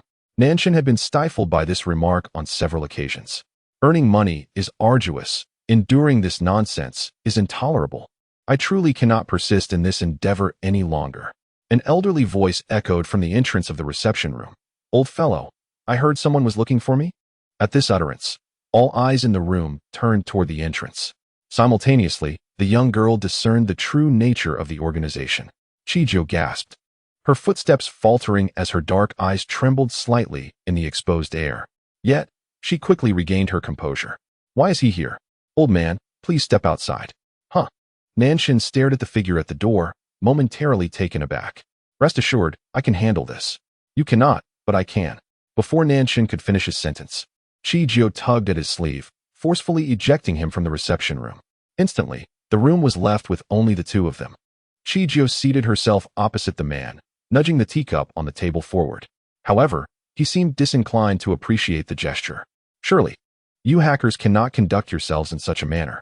You accepted the task, yet now you wish to renege. You owe us an explanation. Listening to the man's words, Chijio remained unfazed. The once mechanical voice transformed into her own, and just as the man reached for the teacup, he froze upon hearing that familiar tone. Abruptly lifting his head, what is happening? Could it possibly be the person I think it is? Perhaps due to anxiety, Shinchimo remained silent, his gaze fixed upon her, seemingly awaiting her next move. The reception room fell into an eerie silence, so profound that he could hear the rhythm of his own heartbeat. Indeed, in the next instant, the man moved. His pale fingers brushed against the mask, and under his watchful eyes, it gradually shifted aside, revealing a delicate visage. Shinchimo, Chijio exclaimed, astonished. What an unbelievable turn of events. How is Chijio here? Chijio observed the shock-stricken expression on his face, a smile creeping upon her lips. It was the first time she witnessed him display such astonishment, which she found rather intriguing. Previously, as the elder sibling at home, he always appeared exceedingly mature and composed. Yes, it is I, she nodded, watching him with keen interest. I previously accepted a mission from Deadgate Island, and perhaps due to a misstep, I inadvertently took on a task from your organization. However, I lack a clone. As she spoke, the young girl leaned forward slightly. Tell me, what compensation does your organization seek?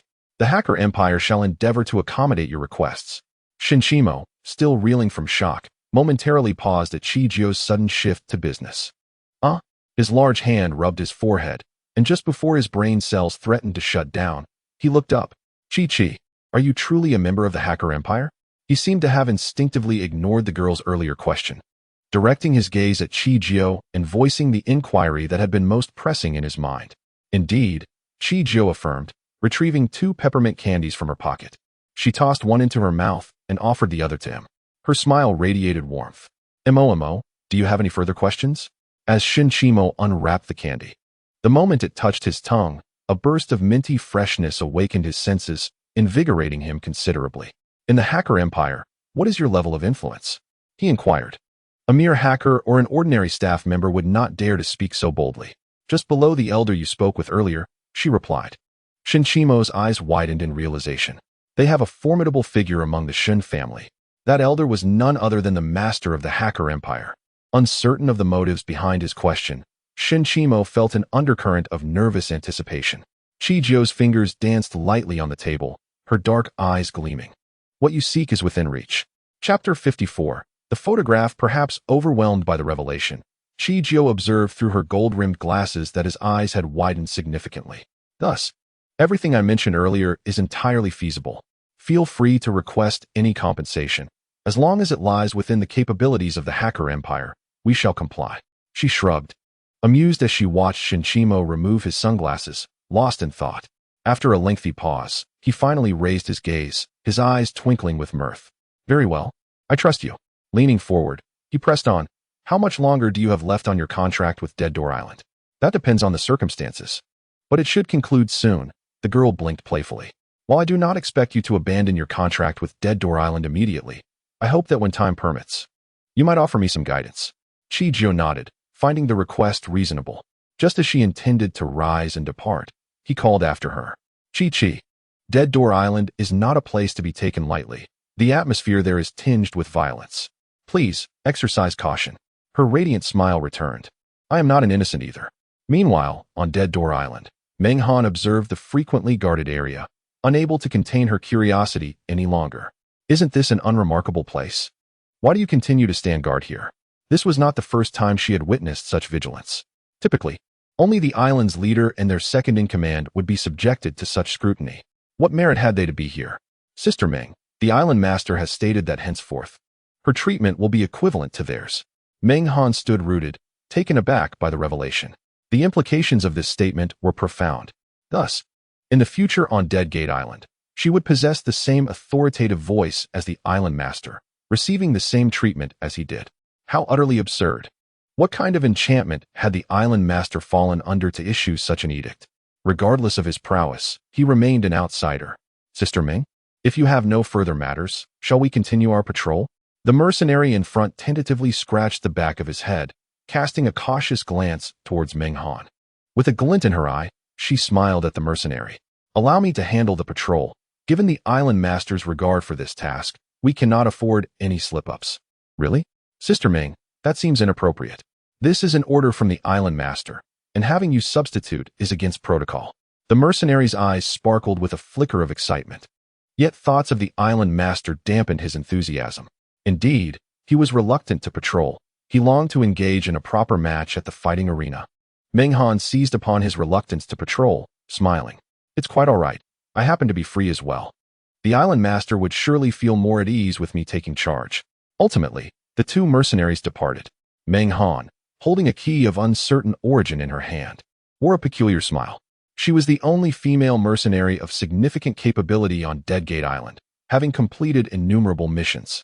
If anything were to transpire, would the island master truly turn against her for the sake of an outsider? The answer was undoubtedly no. The island master was fiercely protective. Should any mishap occur, it was likely the outsider would be expelled from Deadgate Island. 2 days swiftly passed, and Chi-Jio once again boarded the helicopter bound for Deadgate Island. She gazed at her phone's chat interface, her thoughts adrift. Noticing the timestamp, she recalled her last conversation with Chi Silin was just yesterday, and he had yet to respond to her message today. Where had that rascal gone? Sister Chi, we are nearing Deadgate Island. Do not forget to revisit the Hacker Empire. We will miss you. Chi-Jio regarded the overly dramatic Su Chen before her, wrinkling her nose in disdain. Get lost. Su Chen pondered. Is it a distortion of humanity or a decline of morality? Has my sister Chi ceased to love me? In the office of the island master on Deadgate Island, Chi-Jio sensed the occasional glances directed her way. Deputy, do you have something to discuss? Zhong Yu shook his head vigorously. No. Now, the thought that the visage beneath that mask could belong to Chi made his eyes betray him. Yearning to gaze in her direction, he was increasingly curious to unveil the mask that obscured her face. Chi Silin raised his gaze to her. Welcome back. The Chi-Jio, who felt somewhat different from her usual self, inquired. What is going on? Has my identity been exposed? You have just returned. There is no rush to resume your duties after such a long journey. You may take a moment to rest. Unbeknownst to you, Ryu has risen from the sofa, flitting about Chi-Jio like a bee. Chi-Jio, the young lady, offered no further objections. Why not relish a brief respite? After exchanging a few casual pleasantries with the two, she departed from the office. Standing at the threshold of her residence, her hand poised to grasp the doorknob, she hesitated, her eyes narrowing slightly. Someone had indeed entered her room. Pushing the door open, she instinctively surveyed the interior. Within mere seconds, she had scrutinized every corner of the space. Nothing appeared to be missing, yet the picture frame that had always rested on the table now lay shattered on the floor for reasons unknown. Without a moment's thought, disregarding the shards of glass, Chi-Jio reached for the photograph pinned beneath the debris. The image, once depicting two radiant girls, now bore a gaping void where one of their faces should have been. Her fingers, clutching the photograph, turned pale as she gazed at the damage. A shadow of malice creeping into her eyes. A palpable aura of menace enveloped her. Seeking retribution, she flung open the door, seizing the collar of a nearby mercenary and pinning him against the wall, rendering him immobile. The mercenary, taken aback by her sudden action, opened his mouth to speak. But the lethal energy radiating from her silenced him. I ask you, who has entered my room? Though her quarters contained no valuables, Chi Silin would not have intruded upon her privacy without cause. Teacher, no one has entered your room. It has only been us patrolling, the mercenary faltered, as if contemplating his next words. Only you? He scratched the back of his head. Not entirely. One day, Meng Jia was on patrol. The color drained from the mercenary's face as he felt the pressure of her gaze, and she released him abruptly. So, you all have not entered, correct? The ominous glint in her eyes made the mercenary's heart leap, prompting him to fervently shake his head. Chapter 55. A paragon of martial prowess who would dare? They wouldn't have the courage even if granted 800 lives. Where is she? The chill in her voice made it clear who she referred to. In a swift mental calculation, the mercenary deduced the answer. At this hour, Meng Jia ought to be at the combat hall training. Armed with this knowledge, Chijio wasted no time, clutching the photograph as she strode purposefully toward the exit. The mercenary, momentarily frozen in place, gently closed the door behind her, unable to shake the feeling that they, too, possessed an admirable quality. He was unaware of the purpose behind Chijio's meeting with Meng Han. Yet the earlier demeanor suggested an intent as sinister as murder. The palpable aura of menace hung in the air. As his mind raced, the mercenary came to grasp the gravity of the situation, hastily retrieving his phone. A significant event was about to unfold on the island, one fraught with peril. Meanwhile, Chijio, adorned with a silver mask, strode into the combat arena with an air of indifference. As her left foot crossed the threshold, a cacophony of shouts reverberated from all directions, ringing painfully in the ears of those nearby. Before her stood Meng Han, fiercely engaged in battle. Her opponent sprawled on the ground, writhing in agony, unable to rise despite flailing limbs. In that moment, Meng Han resembled a triumphant champion, raising her arms in victory as the mercenaries in the audience cheered enthusiastically in support. Compared to the men, women exhibited a distinct disparity in strength and stamina. Yet Meng Han's achievements in reaching this pinnacle were indeed commendable. However, her limitations were apparent. Otherwise, she would have been an even more formidable prospect. The appearance of Chijio silenced the arena momentarily. Upon spotting Chijio on the stage, Meng Han froze for a moment, then broke into a smile. "Why are you here at the combat arena, teacher? You should be in the computer room. We are merely rough individuals. I would hate for you to be injured amidst such brutal scenes. The last thing we want is for you to suffer nightmares from this." Meng Han's tone rose, laced with a hint of disdain, oblivious to the ominous aura that surrounded the young girl. Chijio remained silent at first, gradually retrieving a photograph from her pocket. She glanced at the hole in the picture, a chill forming at the corners of her mouth. "This was your doing, wasn't it?" Upon seeing the photograph, Meng Han's smile widened. "I apologize. I intended to tidy up your room, but accidentally shattered your frame." Before Chijio could respond, Meng Han continued, seemingly offering an explanation, or perhaps a defense. "It was unintentional. Surely, you wouldn't hold it against me, would you?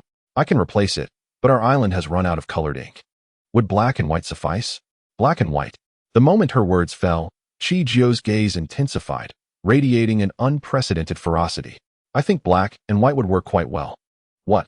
Chijio leaped onto the stage with a forceful jump. Before anyone could react, Meng Han let out a piercing scream.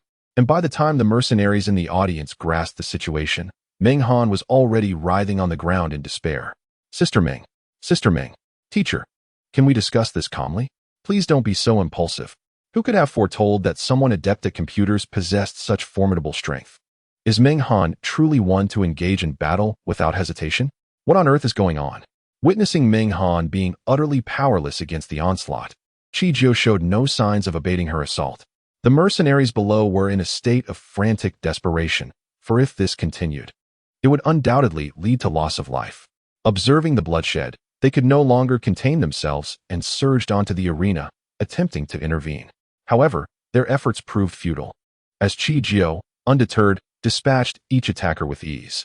In no time, the arena was littered with mercenaries sprawled on the ground, incapacitated. Meanwhile, Meng Han had been reduced to a bloodied visage.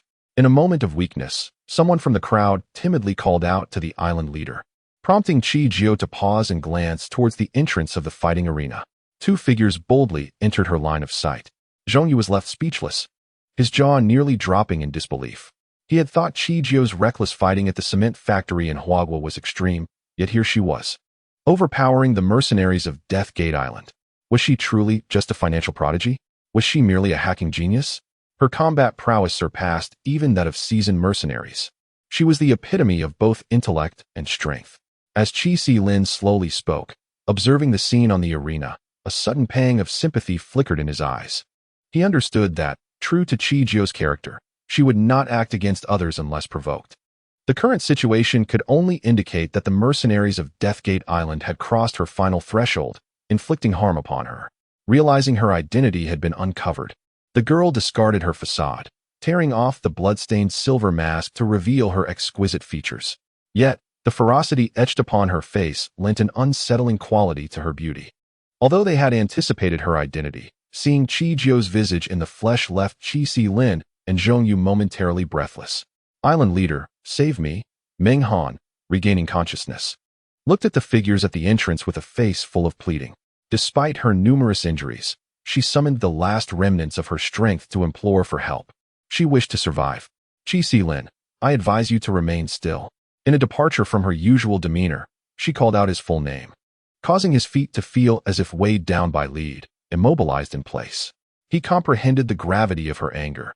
This was not mere playfulness, but a genuine fury that sought blood. Zhongyu, observing her, dared not move.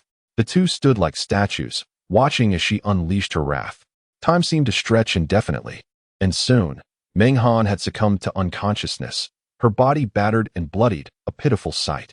The surrounding mercenaries, regaining their composure, regarded Qi Jiao with the trepidation one reserves for the Grim Reaper, instinctively retreating.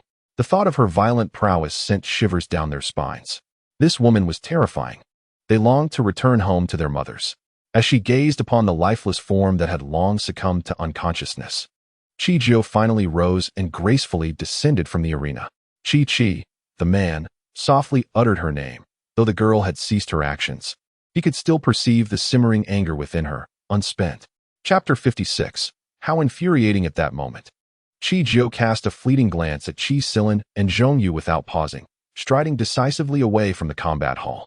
She was acutely aware that this matter bore no connection to Qi Silin. Nonetheless, the fury within her was akin to an insatiable fire, impossible to quell. To prevent the impending urge to unleash her wrath upon the two of them, she resolved that ignorance would be her best ally. Departing from this place was undoubtedly the wisest course of action.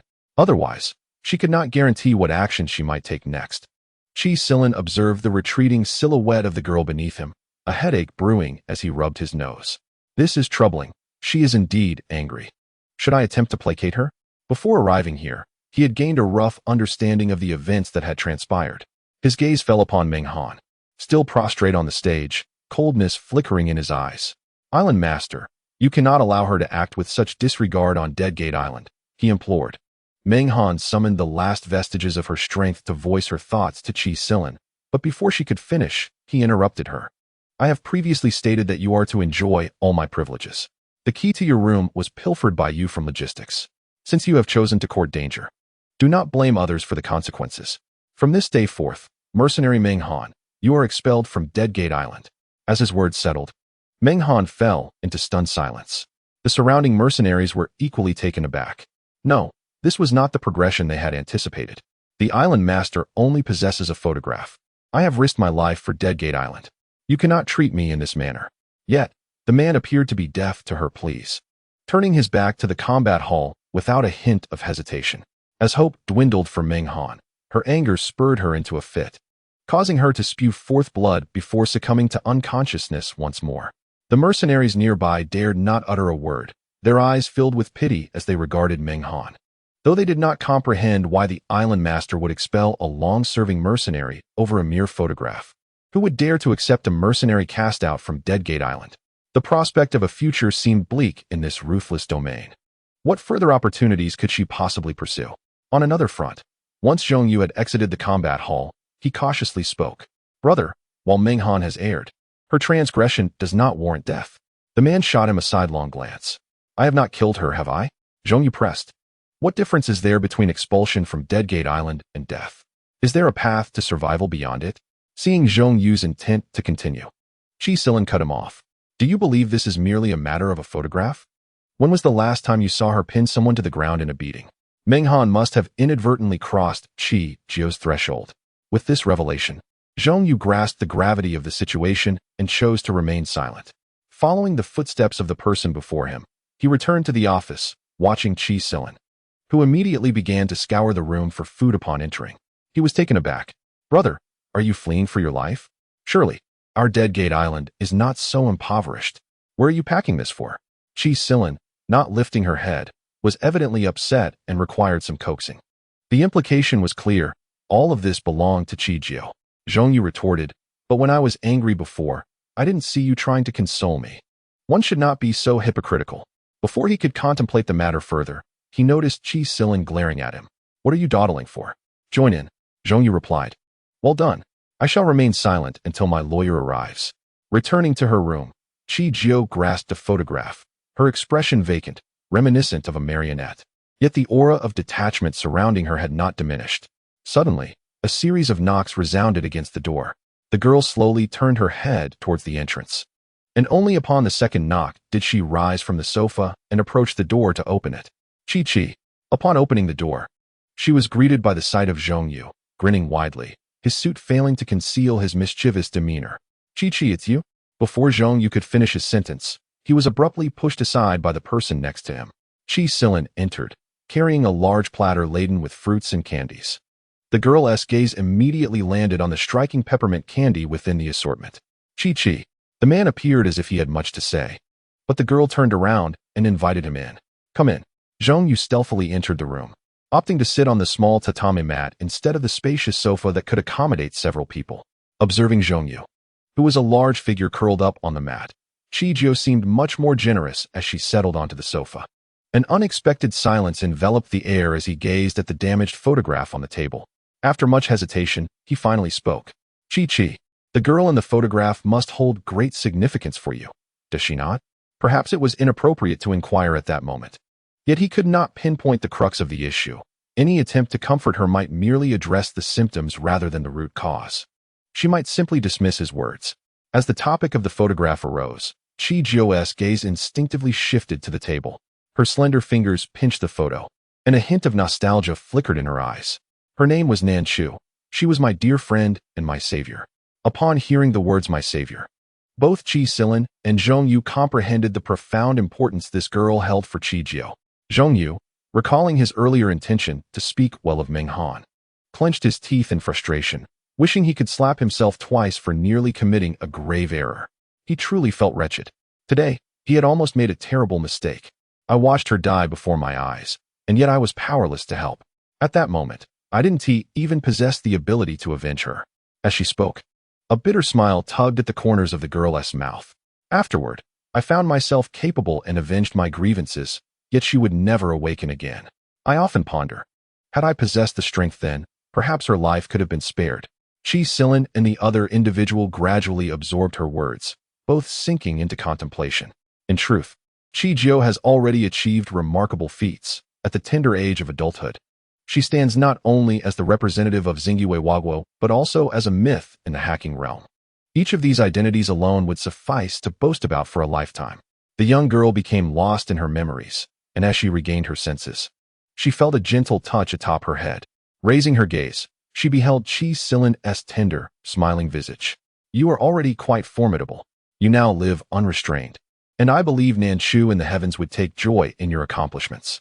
His voice was soft, akin to soothing a child. As his hand caressed her small head gently, again and again, he then selected a mint candy from the plate and offered it to her. Chapter 57. She doesn't eat humans. It is said that sweetness brings forth cheerfulness. Though I have rarely experienced it myself, might you assist me in this endeavor? Chi gazed at the mint candy before her, her emotions swirling in complexity. Though she had tasted these before, and they bore the same brand, today's mint candy seemed somewhat different, perhaps even sweeter.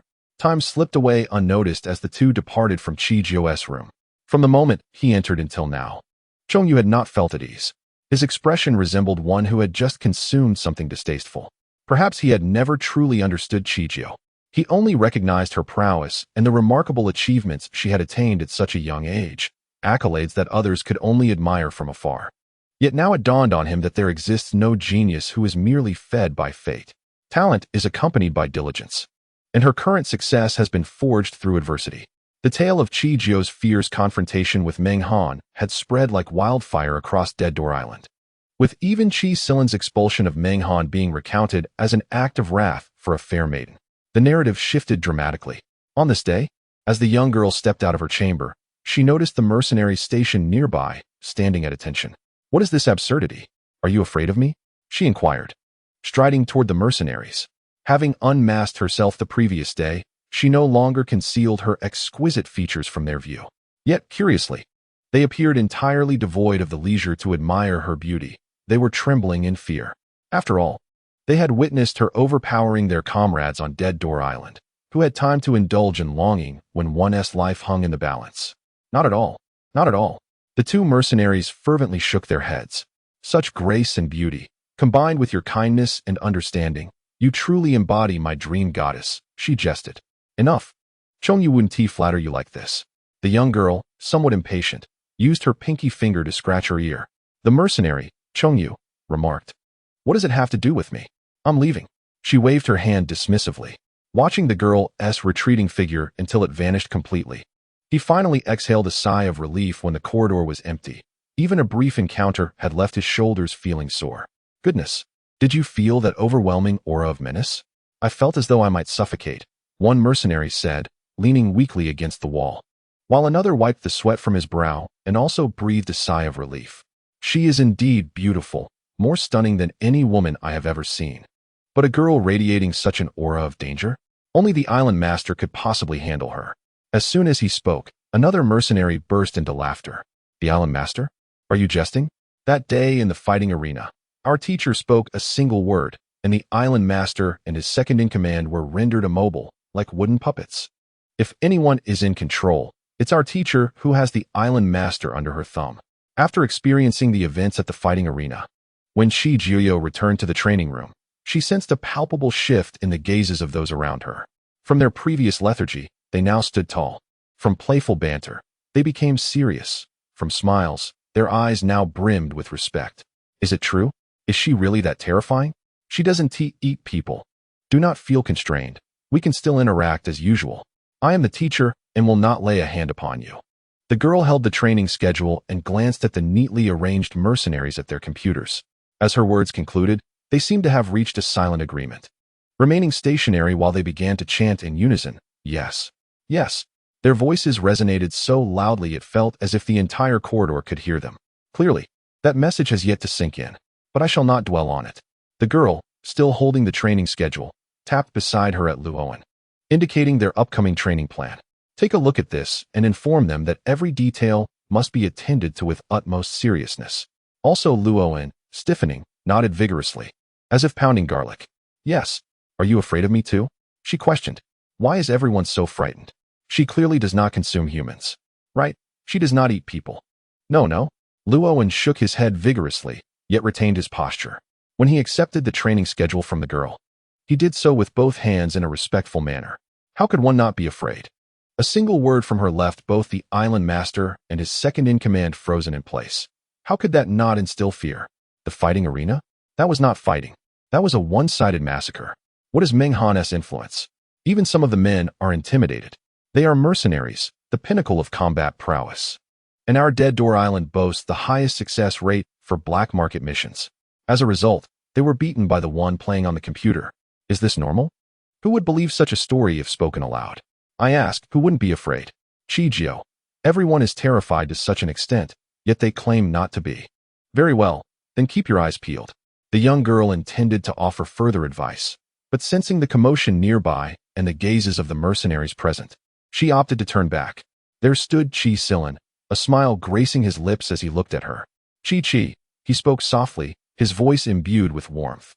Zhongyu, beside him, nodded and waved at her enthusiastically. The girl remained unfazed, gesturing with her chin towards the vacant spots in the training room, instructing them to find their own seats, as her lecture was far from over. Such a demeanor was rather imposing. Understood. The mercenaries observed their island leader and second-in-command, dutifully seated before the computer, revealing their true positions after years of mingling on Dead Door Island. Chijio seemed oblivious to their scrutinizing gazes, continuing to articulate her subject matter. Time passed, and the girl set down the documents in her hands. Just as she intended to head towards the door, she recalled the presence of others in the room, sighed, and turned back. She playfully kicked Chi Silin's chair as she walked away. Shortly after, the mercenaries watched as their leader and second-in-command followed her like eager little dogs. Mercenaries, there's no saving this world. They have indeed perceived the leader and second-in-command as little dogs, and those with tongues lolling. The trio remained silent throughout their journey until they entered Chi Silin's office, where Zhongyu finally spoke. Chapter 58. 3 Helicopters. Chi. Do you realize your influence has entirely surpassed that of my brother and me? It seems that, on Dead Door Island, you are the one everyone fears the most. The implication was clear. Had his efforts over the years been in vain? The girl nodded. Isn't that quite normal? With my status, who wouldn't be afraid? Indeed, it was impressive. but it appeared that only those on Dead Door Island recognized her formidable prowess. To outsiders, she still seemed like a high-priced moving target. The girl chose not to speak further and simply smiled. To say more would be impolite. The man regarded her with a profound expression, yet ultimately set aside the topic to pose another question. I remember you mentioned that you were at home? Chi-Jio paused in her action of grabbing fruit, and after a moment, her face bore no sign of alarm as she looked at him. That is correct, Chi-Jio is at home, here. Chi-Silin quipped. What a clever shift in concepts. This is merely one person, after all. Young ancestor, you should partake in a debate competition. Your skill in conceptual shifts and retorts should not go to waste. Zhongyu felt a pang of sadness at the memory of how this fellow had once sparred with him like a dog. Chi-Jio shook her head, a smile gracing her face. No need, debating with you lacks intrigue. Zhongyu interjected, so, this world, where only he is injured, has come to fruition? What kind of absurdity is this? Seeing Zhongyu rendered speechless, the man pressed his lips together. How much longer can you stay here? His dark eyes fixed intently on Chi-Jio. In truth, he felt a tinge of regret when coming to Dead Man's Island, thinking it would be quite some time before their paths crossed again. Now, the unexpected reunion brought him joy. The girl munched on her fruit, her words slightly garbled as she replied, Of course, once the task is completed, I shall adhere to the Black Net's directives without fail. She certainly would not renege on her promise. After all, she was no longer merely Chi-Jio, but, though they were old acquaintances, she would not cut corners on their mission. Regarding the remuneration, we initially pledged that as long as the task is executed, we shall endeavor to provide whatever you desire. After all, this is the hacker empire, and we will show our sincerity. Chi-Jio nodded, seemingly indifferent to the prospect of payment. I haven't given it much thought. Let's save that for later. At this juncture, her eyes twinkled mischievously. Remember, you owe me 2 now, don't forget. 2. The man raised an eyebrow in confusion. The girl took her time, swallowing the fruit before leisurely continuing. You mentioned before your trip abroad that you would bring me a gift. Doesn't that count? Chi-Silin felt an unexpected pang of guilt at this reminder.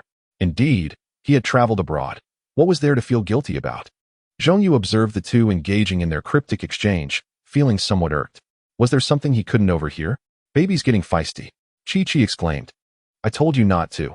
Just then, a sudden knock on the office door interrupted Zhongyu's words. Upon opening the door, they were met with Luo and S' somewhat flustered visage.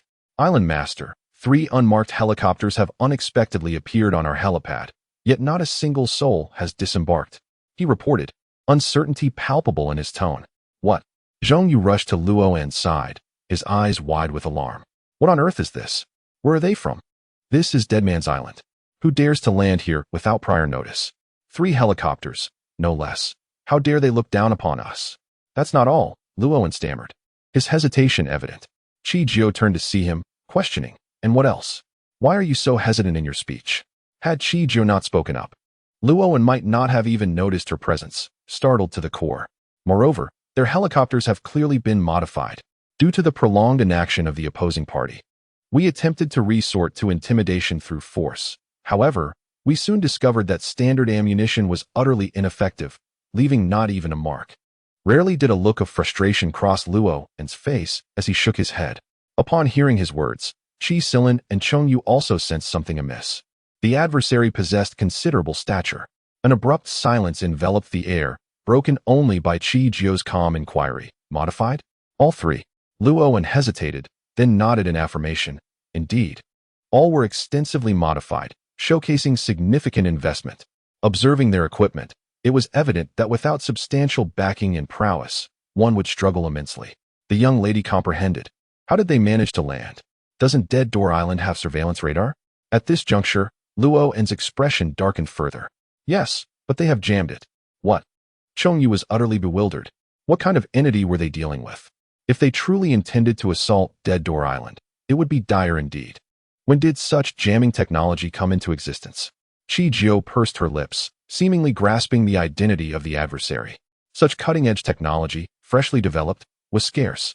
Moreover, Dead Door Island was no pushover. It appeared there was only one individual capable of such feats globally. Chi-Silin glanced at Luo, remaining composed. Let us investigate. I shall go, the young lady declared, rising swiftly. Before Chi-Silin and the others could react, she had already exited the door, leading the way. Chi-Silin, Chongyu. and Luo observed her determined stride and hastily followed suit. Upon arriving at the helipad, they were greeted by a tense atmosphere. The mercenaries of Dead Door Island stood firmly, weapons drawn, unwavering in their stance, directing their firearms at the three helicopters. Until receiving further orders, they refrained from initiating any attack. Meanwhile, the helicopters remained immobile, leading one to wonder if the occupants had perished within. Helicopter, this is outrageous. Island Master, are these the three helicopters you mentioned? Luo nodded, affirming, yes, Island Master. Before anyone could utter another word, the leading helicopter suddenly sprang to life. The cabin doors swinging open, followed suit by the remaining two helicopters. Yet, no one emerged.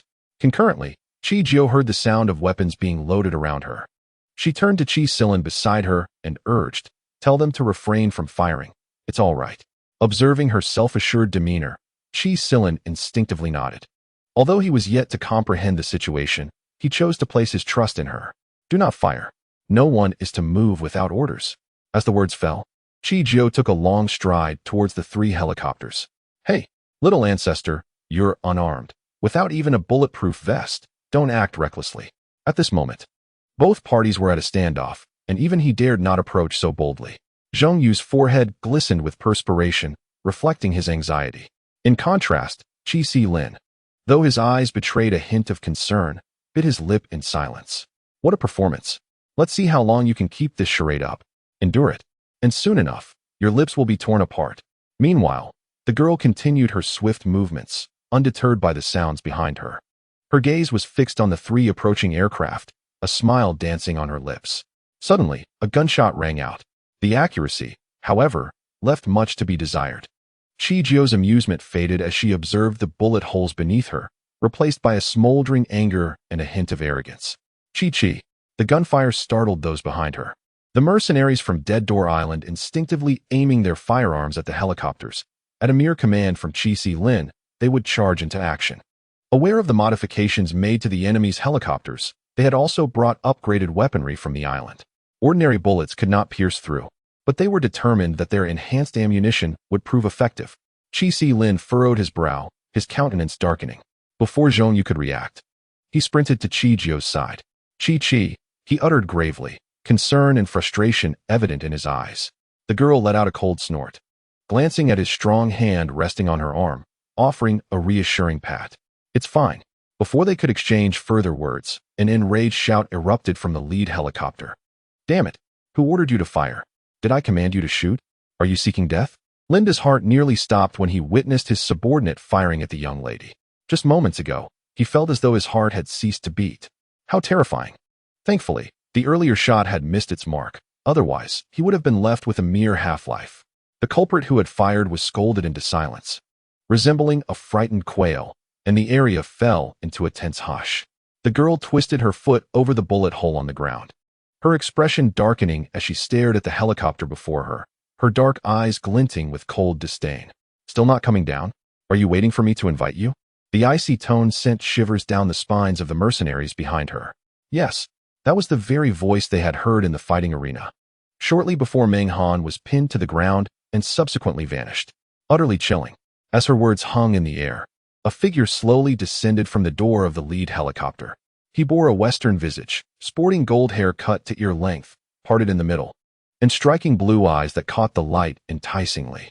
Dressed in a brown suit that seemed somewhat out of place, Linda emerged with both hands raised, adopting a posture of surrender. Upon spotting Chi-Jio, a smile broke across his face, revealing a row of bright teeth. My ancestors. His face was a mask of obsequiousness. Yet the two individuals before him remained utterly unimpressed. The young girl, arms crossed, regarded him with a mocking glint in her eyes, as if to say, Am I truly your ancestor? Surely not. You dare to fire upon me. Upon hearing this, Linda felt as though his soul had fled from his body. No. Allow me to explain. I can argue my case. With that, he pulled forth a young boy from the helicopter behind him, the child clutching a desert eagle. The boy, sensing the tension in the air, lowered his head like a contrite schoolboy, while Linda swiftly seized the firearm from his grasp. You little rascal. Was it you who fired the weapon? I had been lenient with you before, but not now. Can't you perceive the gravity of the situation? Linda was filled with regret, wishing he had never brought this troublesome child along. In truth, he had not intended to bring him. The boy had stealthily followed him and only revealed himself once the helicopter had taken off.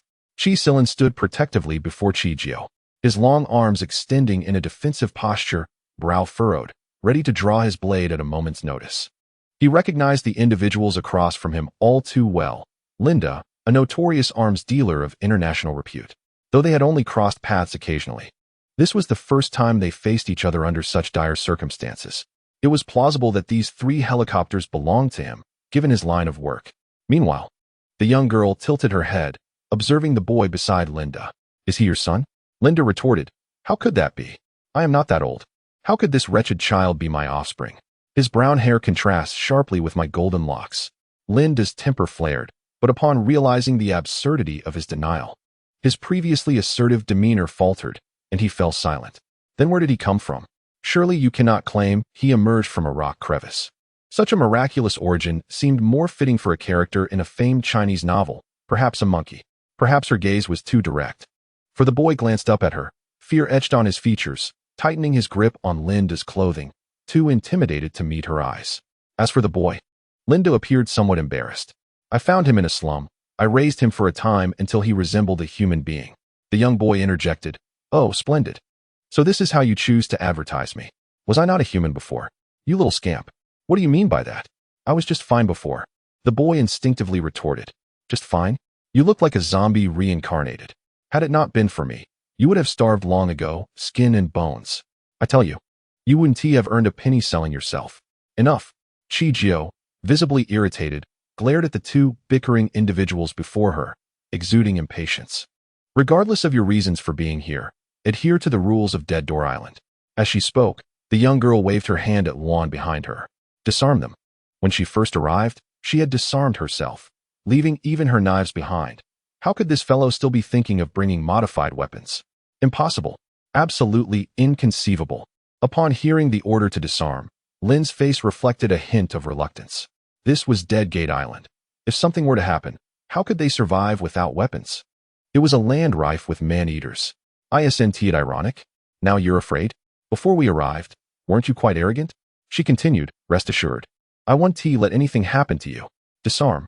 With that, Lin reluctantly nodded in agreement. "Very well then." Subsequently, he allowed Juan and the mercenaries to relieve him of his weapons. In the reception room of Dead Gate Island, Chi Silin and Cheng Yu sat side by side, flanked by Lu Yu and Lu Guang, while Lin sat across from them, visibly tense. The sound of a lighter sparked in the air as the man lit a cigarette, holding it delicately between his fingers. The swirling smoke enveloped his features, lending an air of enigmatic charm, which only heightened the unease of those opposite him. "Are you frightened, arms dealer? What brings you to our Dead Gate Island? Are we to discuss a collaboration? This method seems rather unconventional.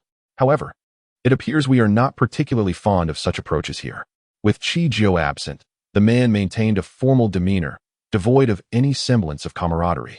Those aware of their context recognized the reception room. Those unaware might mistake it for an interrogation chamber.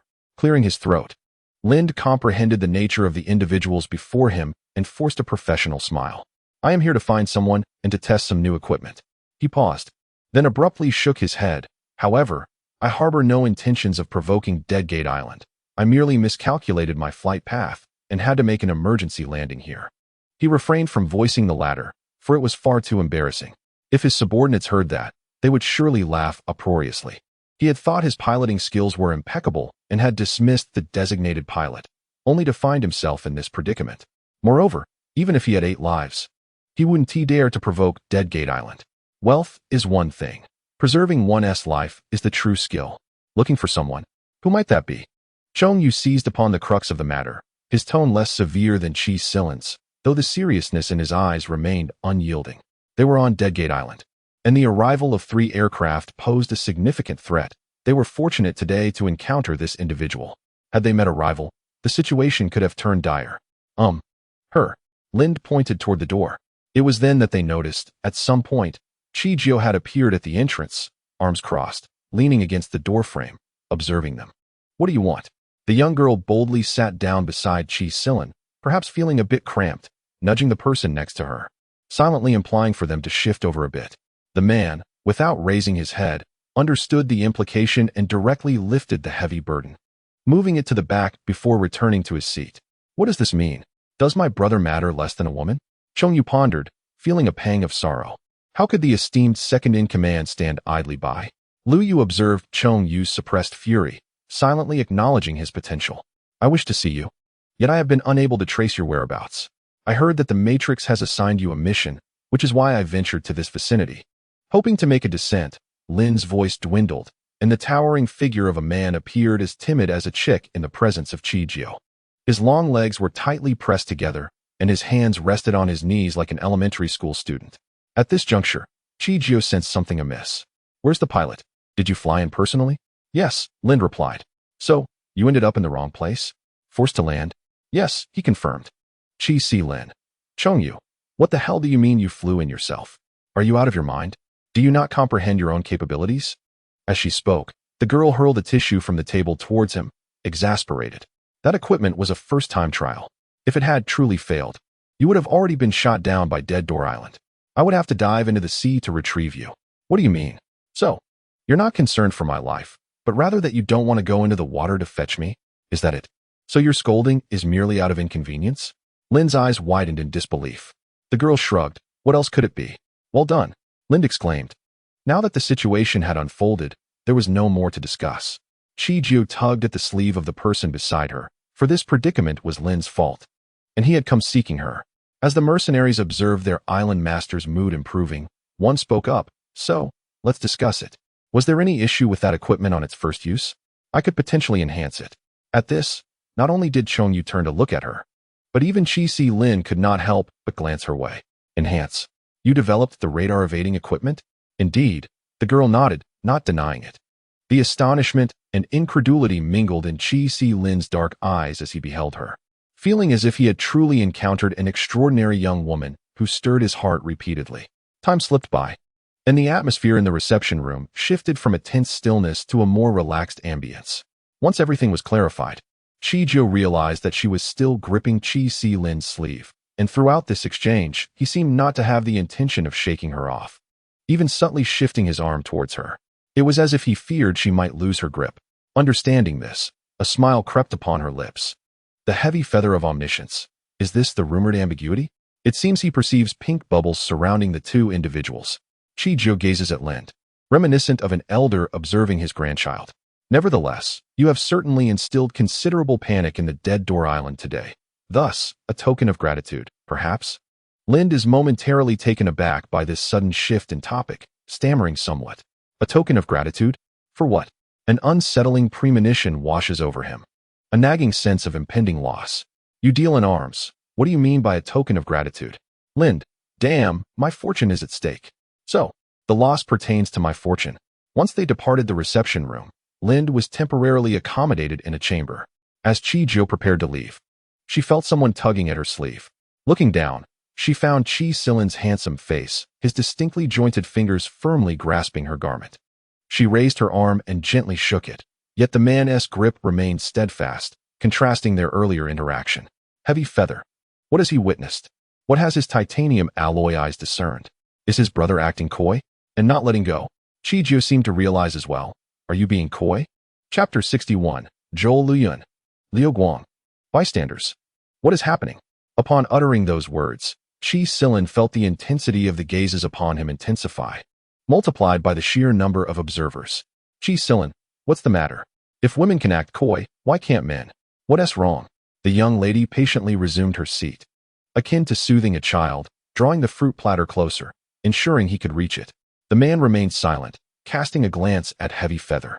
Heavy Feather understood instantly. Chi, did you not suggest that Lin express our gratitude to Dead Door Island? We are not lacking in funds, and I believe that equipment is quite remarkable. Chijio responded with an O, her tongue grazing her back teeth, peering down at Chi Silin with a teasing glint in her eyes. So, this clever lad has been contemplating that. This new equipment is not available for sale at the moment. She paused, looking down at Chi Silin with a lofty demeanor. It is still in the experimental stage and not yet fully designed. Today, Lind was simply too presumptuous, and I happened to catch him off guard. Upon hearing this, the individuals present grasped the situation more clearly. If they wished to have this equipment at Dead Door Island, it would undoubtedly be a considerable endeavor. Chi-Jio observed the man still clutching her sleeve, and an unexpected warmth blossomed within her, softening her words significantly. If you desire it, wait until the equipment is perfected.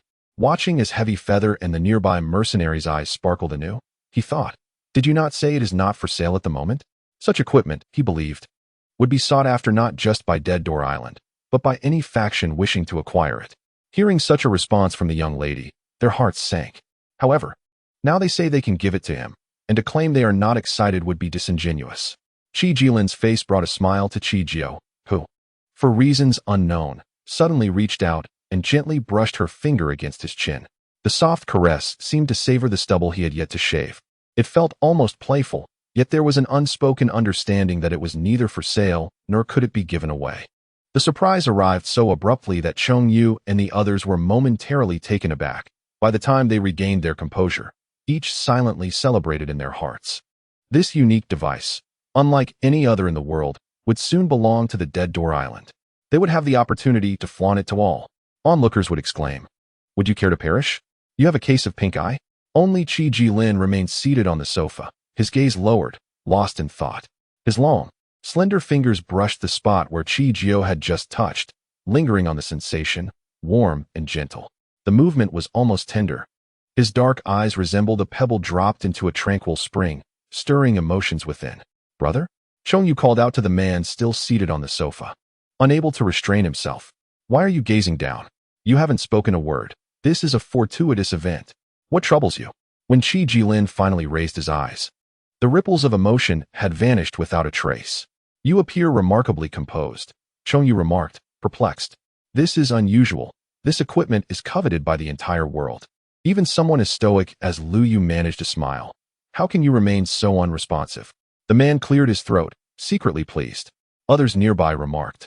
So the pink bubbles we witnessed earlier were indeed not an illusion? Their leader was certainly contemplating something else. The day was radiant. The sun blazing down as if it could scorch the earth.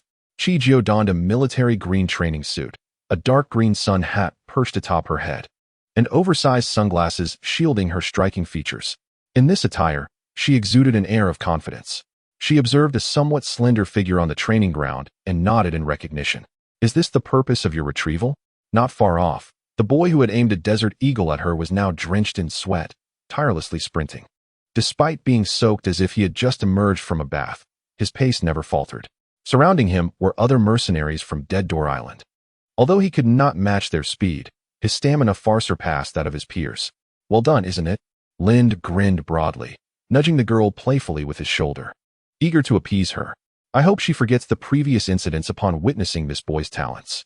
I beg of you. Otherwise, I shall live in constant fear every day.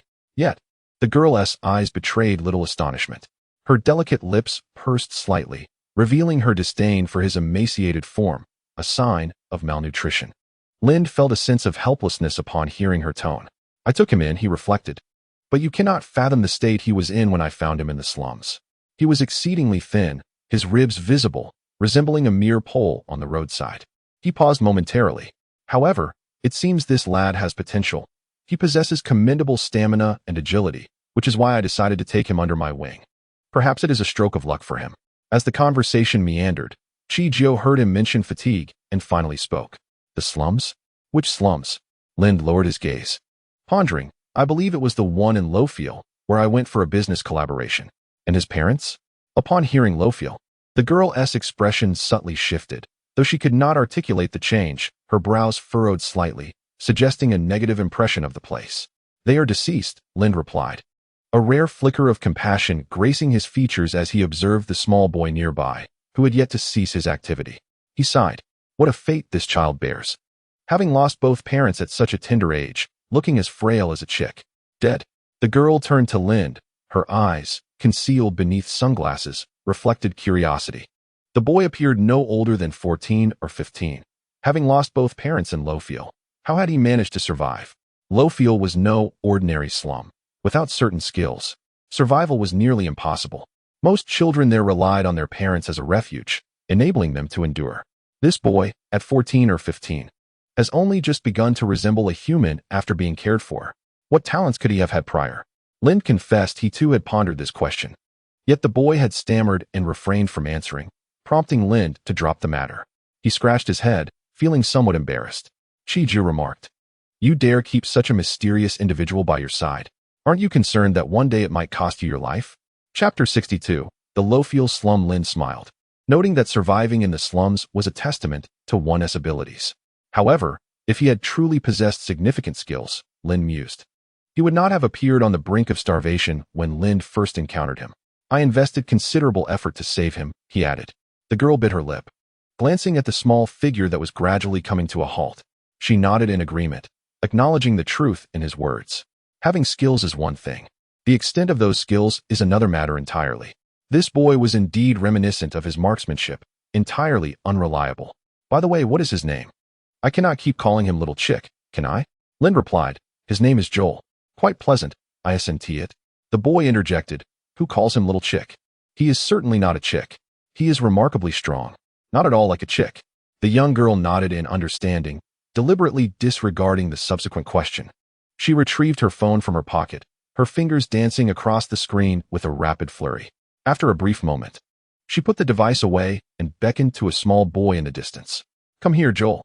The boy, bare-chested and glistening with sweat on the training grounds, hesitated for a moment.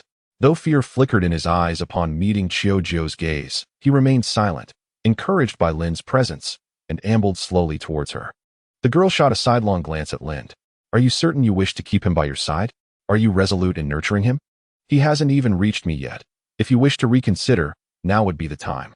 The boy, named Joel, despite his origins from the slums, could potentially harbor other identities that might invite unforeseen troubles, which could become exceedingly burdensome. Lind nodded affirmatively, displaying an ease with the dilemma. "In truth, I too had previously grappled with the question of whether it was wise to keep him close. I had attempted to let him go once, but like a loyal dog, he returned to me, guided by his keen instincts." As he spoke, a reminiscent smile played upon his lips, tinged with a hint of exasperation. It had happened several times. As if he were a persistent attachment I could not shake off, leading me to ultimately decide to keep him near. The future remained uncertain. No one knew what kind of person he truly was. But since we were to live in a state of suspicion daily, it seemed more prudent to follow one's heart. Even if complications arose, at least I would have no regrets. The girl sensed his thoughts and fell silent, her lips pressed together. Though bringing someone into her life so hastily was a notion she found difficult to endorse, she reflected that the spirits and specters had similarly arrived in her world. Either rescued or collected, their origins were not so different. Thus, she chose not to dwell further on the matter. Joel approached, his stature diminished, perhaps due to malnutrition, standing noticeably shorter before the girl. He bore some flesh, but not much. Cautiously, he regarded Chiojio, resembling a timid pup as Lind had described. His dark eyes flitted between Chiojio and Lind. "Doggy? Woof? Ancestor sister?" Chiojio queried. "What do you mean by that? What do you call me?" She removed her sunglasses, her dark eyes scrutinizing him intently, seemingly intimidated by such a gaze. Joel shrank back slightly.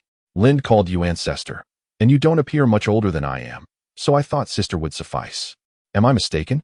Chiojio, Lind, well, that seems somewhat correct, yet also slightly off. To say it is incorrect would not entirely hold true. Oh well, if ancestor sister it is, then so be it. You hail from the slums of Lofiel, correct? As the words escaped his lips, both Chi and Jio could distinctly sense the oppressive aura emanating from the youth before them. A palpable air of lifelessness. He appeared devoid of vitality, as if he had endured some harrowing ordeal. The girl furrowed her brow, disliking this disquieting sensation.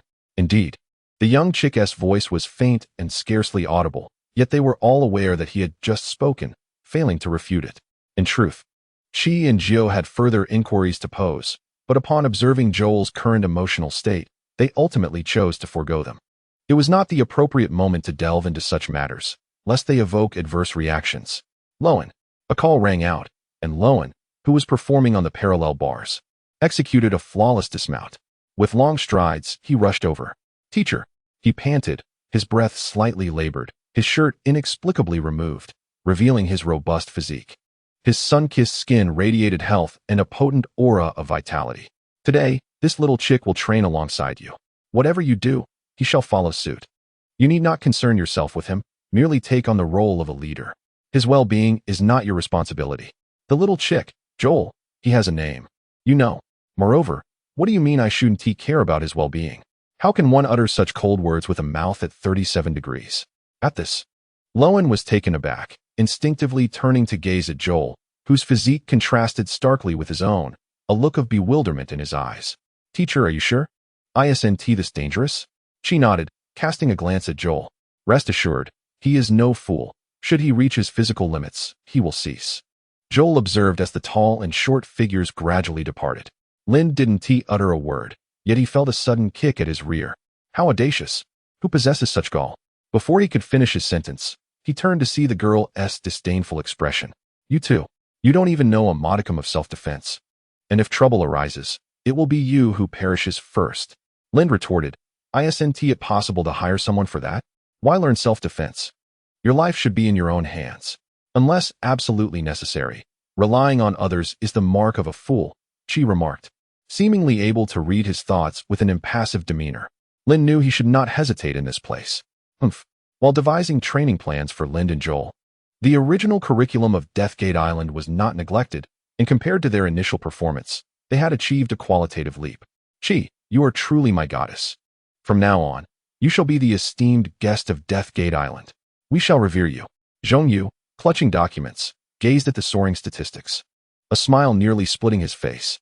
With such guidance, would they soon become the pinnacle of computer technology, rivaling even the likes of the hacker empire? Chapter 63. The Pretender. After a prolonged silence, Chi Silin lifted his gaze and glanced at Zhongyu. Even if he were not an esteemed guest, he could still be revered. Zhongyu, what does it mean? Is there an underlying connotation to this statement? Or has Chi, after some time, indeed become a resident of Deadgate Island? If so, she would be the first to assimilate so swiftly into this realm. The maiden smiled gently, casting her gaze upon Chi Silin, declaring, It is my honor.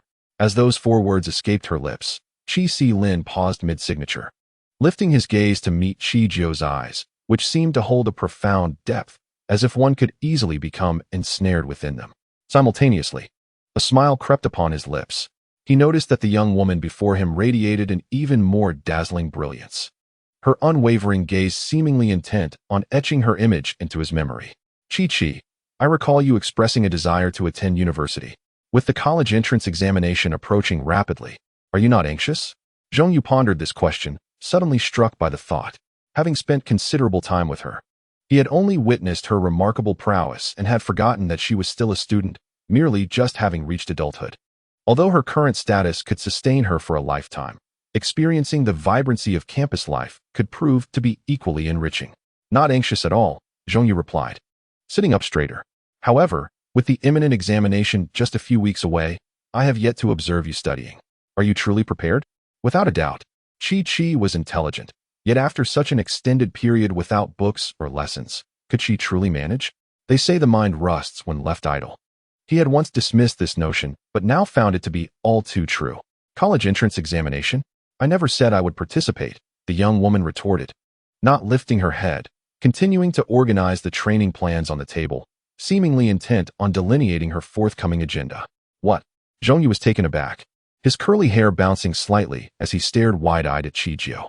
If you're not taking the exam, how do you plan to enter university? Surely, you can't expect a once-in-a-century recommendation letter? At the mention of a recommendation letter, Zhongyu hesitated. Wait, why is that impossible? Given her capabilities, what could truly be beyond her reach? At this moment, he would believe her if she claimed to be a deity. Deity? If she is a deity, then who am I? A mere dog? He mused. Do not worry about me. Focus on your affairs on Deadgate Island. Buzz. Buzz. The phone on the table vibrated incessantly. The young woman lifted her eyes, observing a series of encrypted numbers on the screen. Expressionless as she pressed the device to her ear. What is the update? She inquired. The voice on the other end remained ambiguous, prompting her brow to furrow, and her tone shifted, becoming more serious. Not found. False leads. Nephilim frowned at the blank computer screen before her, exhaling deeply. Such occurrences were not unheard of. Yet encountering a completely void response was indeed a rarity. Indeed, nothing has been located. There is no individual named you're in the slums of Lofiel. I've even checked every newborn. One cannot expect to find a boy aged 14 or 15. He appeared somewhat despondent, propping his legs on the table. exuding an air of lethargy akin to that of someone recently indulging in opium. Sensing the silence from the other end of the phone, he cautiously spoke up. My dear, could it be that you've made an error? Even if not in Lowfield, I have searched the vicinity and found nothing. Might it be that the name is incorrect? Is this perhaps a pseudonym? Upon hearing this, Chiji finally responded. There was no mistake, but some information has been concealed. No matter, let it be. You needn't concern yourself with what comes next. Nephilim straightened up from his chair. When will you ever change this habit of using people and discarding them? Is there not even a modicum of compensation? The moment his words fell, the response was merely the sound of a busy signal. Nephilim mused, so he was indeed used and cast aside? What is the world coming to? Meanwhile, Chi Silin observed Chiji, who had just tossed aside the neatly arranged plans, blinking in surprise. What troubles you? The conversation just now seemed rather unpleasant. Has something gone awry? It's nothing. I'll take a trip to the training ground. Chiji's expression remained largely unchanged as she rose and walked over to Liuyu. Lone is still at the training ground, right? Liuyu nodded. Understanding, Chiji strode out of the office. Noticing this, Chi Silin softly addressed Liuyu. Liuyu. With that, he gestured towards the direction where Chiji had vanished. Liuyu quickly comprehended and followed suit, exiting the office with purpose. At the training ground, a throng of mercenaries continued their rigorous training, the air filled with invigorating shouts. At the rear of the line, a girl lifted her gaze to spot two individuals lagging behind. One appeared to be somewhat slow, but managed to run without too much distress. The other, however, seemed on the verge of collapse, as if he could succumb at any moment. Observing him, it was evident that should he halt, he might fall to the ground and never rise again. Look at Lind, enjoying himself so freely, oblivious to his own pitiful state. Liuyu remarked. Lind quipped. My recent appearances have been rather frequent, haven't they? Teacher, you're here as well. Lone approached from the side, and Chiji's eyes brightened upon seeing him. Oh, here comes the human loudspeaker. Yes, shout a little to summon Lind and that little chick over there. She patted Lone's muscular arm, pointing towards the two stragglers at the end of the line. Huh, owl. As Lone called out to Lind, Chiji turned to Liuyu, her gaze tinged with intrigue. She recognized that Liuyu's presence here was not coincidental and scrutinized her from head to toe. Individuals possessing both intellect and strength were rare. The last time she encountered such a capable woman was at Een, known as Wume. However, their personalities diverged. Wume, true to her name, was not only powerful but also exuded a charming demeanor, whereas Liuyu, like Chi Silin, had a cold disposition and preferred silence. Her temperament indeed mirrored that of her master. Contemplating this, she removed the sunglasses from her face and adorned them upon her own visage. Liuyu was momentarily taken aback, her expression shifting to one of urgency. Miss Chi, this is inappropriate. Those are your sunglasses. How could you? As she reached out to retrieve the sunglasses, she was firmly restrained by the other party. The grip was surprisingly strong. Initially, Liuyu feared that the force might harm her, but soon realized that it was she who was rendered immobile. There's no need to be so rigid with me. You are Chi Silin's personal guard, not mine. Right now, you are assisting me, not him. Do not concern yourself with such trivialities. Simply be a little more carefree. Chapter 64. An incident occurred. Liuyu hesitated, feeling that wearing Chi Jio's sunglasses was somewhat improper. However, upon seeing Chi Jio's nonchalant gaze, she felt reassured. She finally understood why her master was so concerned about Chi Jio. Her curiosity was piqued. The sunglasses were a personal item, yet she wore them so generously on her face. With adept computer skills, formidable prowess, and a meticulous approach to tasks, Linda, who had just rushed from the training grounds, was now gasping for breath, his face flushed, wishing for nothing more than to catch his breath. It felt as though the very air around him was being siphoned away. Chi Jio did not respond, but instead directed her gaze toward the somewhat composed young lad beside her. What is your name? Huh, ancestor. Did I not mention that he is called you? Linda interjected, but before he could finish, he sensed Chi Jio's formidable stare. Linda, he shall remain silent. Your small face was somewhat smudged. Yet his eyes sparkled with brightness as he looked at Chi Jio and spoke in a voice that was neither too loud nor too soft. I am your. The young girl's earlier smile dissipated, and Linda seemed to sense the unusual atmosphere. Thus he ceased his chatter. Noticing your silence, Chi Jio turned and retrieved a dagger from beside Luoan, deftly manipulating it between her fingers. Her elegant hands grazed the blade, an inexplicable aura of menace enveloping the space. Has your brother Linda ever mentioned that my temper is rather volatile? That when I explode, I resemble a bomb? Lu Yu, who had just received a pair of sunglasses, thought to herself, is my temper really that bad? Like a bomb? It's actually not so severe. You're feeling intimidated. Muttered, I'm scared, afraid. This current demeanor reminded you of their first meeting, causing his expression to shift as he instinctively recoiled. You're Clin, he stated softly. Yet those present still caught his words. Clin? The Clin family? The young girl furrowed her brow, realizing why Nephilim had been unable to locate Yur's records. The Clin family was a world away from Lofiel. There was indeed a significant distance between these two locations on the map. You are from the Clin family? Why did you not disclose this earlier? Linda lay on the ground, finally coming to his senses, his eyes wide with disbelief as he gazed at Joel. The Clin family was reputed. How could they so disgracefully find themselves in a slum? Who had he stumbled upon? I was once called Clin, but now I am simply Joel. The young lad's expression soured, his tone sharp, as if recalling some unpleasant truth. For the first time, emboldened, he disregarded Chichio and turned towards the training grounds. Observing this, Linda smiled in a somewhat ingratiating manner. Sister, let me see where he goes. Don't be upset. He's merely a child, don't take it to heart. With that, he dashed towards the distant figure. Miss Chi, is the Clin family from the continent? Lu Yu seemed to sense the anomaly in the situation. To casually pick up someone from such a renowned family, would it not be deemed sheer luck? The young girl nodded. Yes, this lad does have some background. She then expressed a hint of disdain, albeit minimal. If he truly had substantial connections, he would not be on the verge of starvation in a slum. Meanwhile, Joel, glancing at the exhausted Linda beside him, instinctively slowed his pace. Brother, why do you call our ancestor sister? You clearly appear older than her. By the looks of it, she is only a few years my senior. Linda scoffed, a bitter smile gracing his lips. Is age the sole criterion? She is indeed formidable. Thus, I must address her as sister. With an air of pride, he added, do not be misled by my title. There are countless others who call her sister. Out of thousands, I am but one among them. Why boast about that? Joel retorted. What is there to be proud of? It merely signifies a lower status. Upon returning to her room, Chichio instinctively locked the door, then opened her small notebook she always carried. Her fingers danced deftly across the pages, and soon a plethora of information appeared before her. She scrutinized the contents, her emotions inscrutable, revealing neither joy nor anger. It was only when her phone rang that her gaze shifted. Hello? Chichio, something has happened. Chichio's desire to return home was pressing, and by the time Chi Silin grasped the situation, she was already waiting on the tarmac. Chichio. The man strode towards her, his face etched with deep concern. Why the sudden departure? Has something occurred? Is there an urgent matter that necessitates your return? His disheveled appearance suggested he had rushed from the office.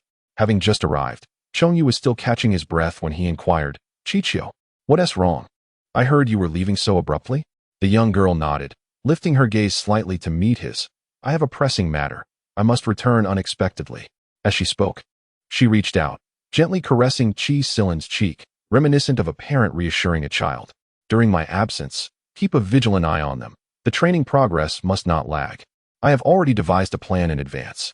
In the future, I will return when the opportunity arises, and our tasks will resume. Nearby, the mercenaries, who had witnessed everything, were astonished. Did the boss just get playfully teased? How audacious of the teacher. What is this? Exclaimed Chongyu. Is the iron tree about to blossom? The man felt the warmth on his face and, in that moment, was momentarily taken aback, his dark eyes reflecting a gentle ripple. He turned his face slightly, his large hand tenderly brushing against the back of the young girl's hand, enveloping her small hand within his. It was as if he were a large dog, affectionately nuzzling her palm. I understand now, he mused, his tone laced with joy, akin to a dog discovering a bone. Chijio glanced down at the watch on her wrist, realizing it was time to depart. She grasped the man's tie and gently tugged it downward, halting when their faces were a mere 10 centimeters apart. Gazing at his handsome visage, she smiled and playfully patted his head. Until we meet again. The atmosphere suddenly fell silent. It wasn't until Chijio boarded the plane that those below reacted, their eyes wide with curiosity as they stared at Chi Silin. The mercenaries exclaimed, our island master, has he just been treated like a pet? Chapter 65. Interpol Chongyu was also taken aback. Reaching out to tug at Chi Silin's sleeve, his eyes filled with tentative inquiry. Brother, when did your temper improve so much? Not only did you allow her to touch your face, but now you let her pat your head? What am I to do with my claws? Before Chong Yu could finish his sentence, he was abruptly silenced by Chi Si Lin's cold voice. The warmth that had previously resided in his gaze had vanished, replaced by a chilling intensity directed at Chong Yu, as if he would unsheath a dagger should Chong Yu dare to extend his claws. Wait, why is this person exhibiting such double standards? Chong Yu protested. He was double standard before, and now he is still double standard. Is there no sense of justice left? The atmosphere shifted, becoming somewhat delicate. Chi Si Lin turned to Liu Guang. Look over this plan. Prepare accordingly, as I too will be departing soon. With that, he strode back to his office, leaving Chong Yu and the others in a state of bewilderment. Once the figure before them disappeared, they finally spoke. Brother, what is going on? From the island master's tone, do you intend to leave with him? Luoan inquired, edging closer to Chong Yu. Has it only been a short while, and now we must depart? Roughly, came the reply. Luoan was perplexed, wondering why. Liu Guang looked at him as if he were a simpleton, exuding disdain. Can you not see? What question is there to ask? Have your brains turned to mush? It is clearly due to love. Is the targeting this blatant now? Liu Guang, exasperated, lamented their lack of insight. How can you not discern the reason? The island master is evidently harboring intentions toward the teacher. Uncertain of how much time had elapsed, Qiu Jiu gazed at the familiar scene before her. A twinge of nostalgia stirring within her, though her expression remained solemn. Sister, here is the information you requested. I have compiled everything. Lin Yin had long been waiting at the entrance of the helipad. Qiu Jiu took the documents, stating, First, take me home. I shall review them on the way. During the journey, Qiu Jiu managed to piece together the situation with considerable accuracy. Upon returning to the Shun family manor, she pushed open the door, only to find the atmosphere within rather somber. Lu Li and Shen Ting sat side by side, facing Shen Qimo and Shen Sisi. The four of them were gathered together, their only sounds being sighs of despair. The room was filled with nothing but the echoes of their lamentation. Qiu Qiu, Shen Sisi exclaimed, appearing as though she had suffered a great injustice. Upon seeing her, she rushed into Qiu Jiu's embrace, her slippers scuffing the floor in haste. The young girl's voice quavered, suggesting she was frightened by the current situation, her shoulders trembling slightly. Qiu Jiu softly reassured her, It's all right, I'm here. Do not be afraid. As she spoke, she gently patted Cece's back in a soothing manner. It was only when the girl's emotions had stabilized somewhat that she slowly released her hold. Qiu Qiu, you should refrain from going out for a while. You are now a public figure. Lu Li stood, her expression troubled, suggesting she had not slept well in days. Shen Ting beside her appeared similarly affected. The only one exhibiting a semblance of vitality was Shen Qimo, who had remained silent. The incident had cast a pall over everyone's countenance. Even the Shen family had experienced some shifts in circumstances, with the stock market taking a slight dip. Do not worry about me, the young woman said. Observing the silent figures around her, a faint smile curving her lips. I will devise a solution for this matter. She grasped Lu Li's hand and gently patted Shen Ting's shoulder. You must be exhausted. Go and rest. There is no need to fret about this situation. Qiu Qiu, if they insist on pursuing accountability, let them. Sheng has done nothing wrong in this affair. There is no need for anyone to suffer. She continued, as if to reassure them, rest assured, I have acquaintances abroad.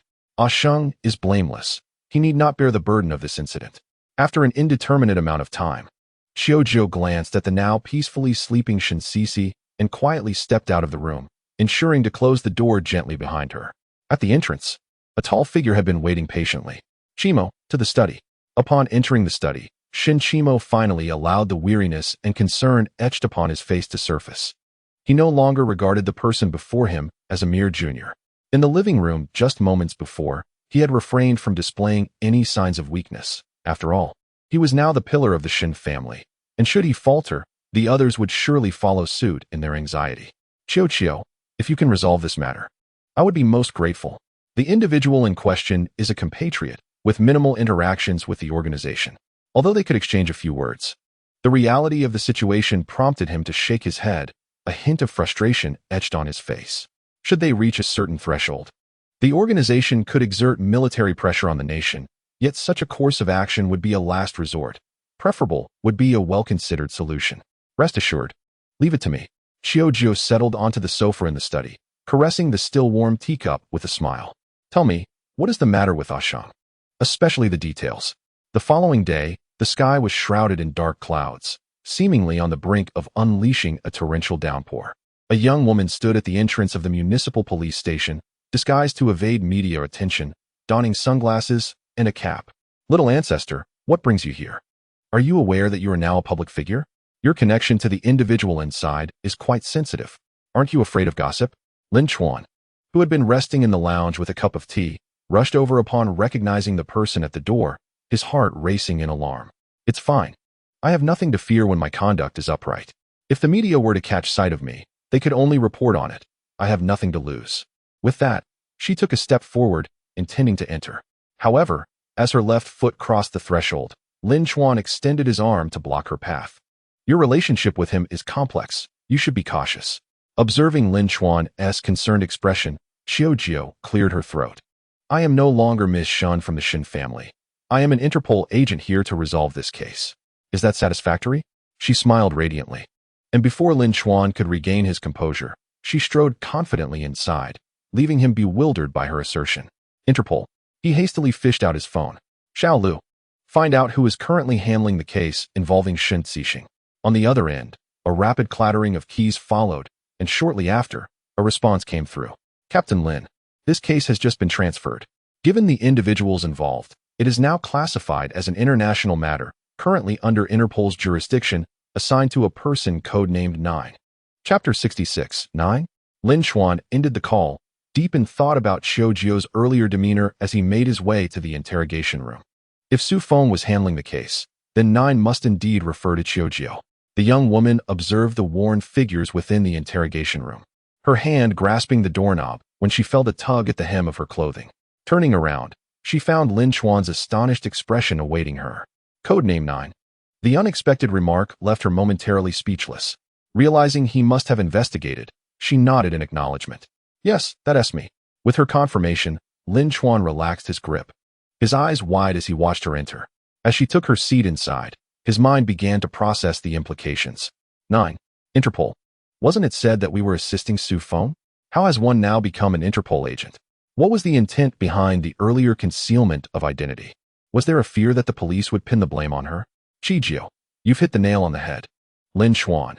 A barrage of questions flooded his mind, but despite his contemplation, he could not decipher any coherent reasoning.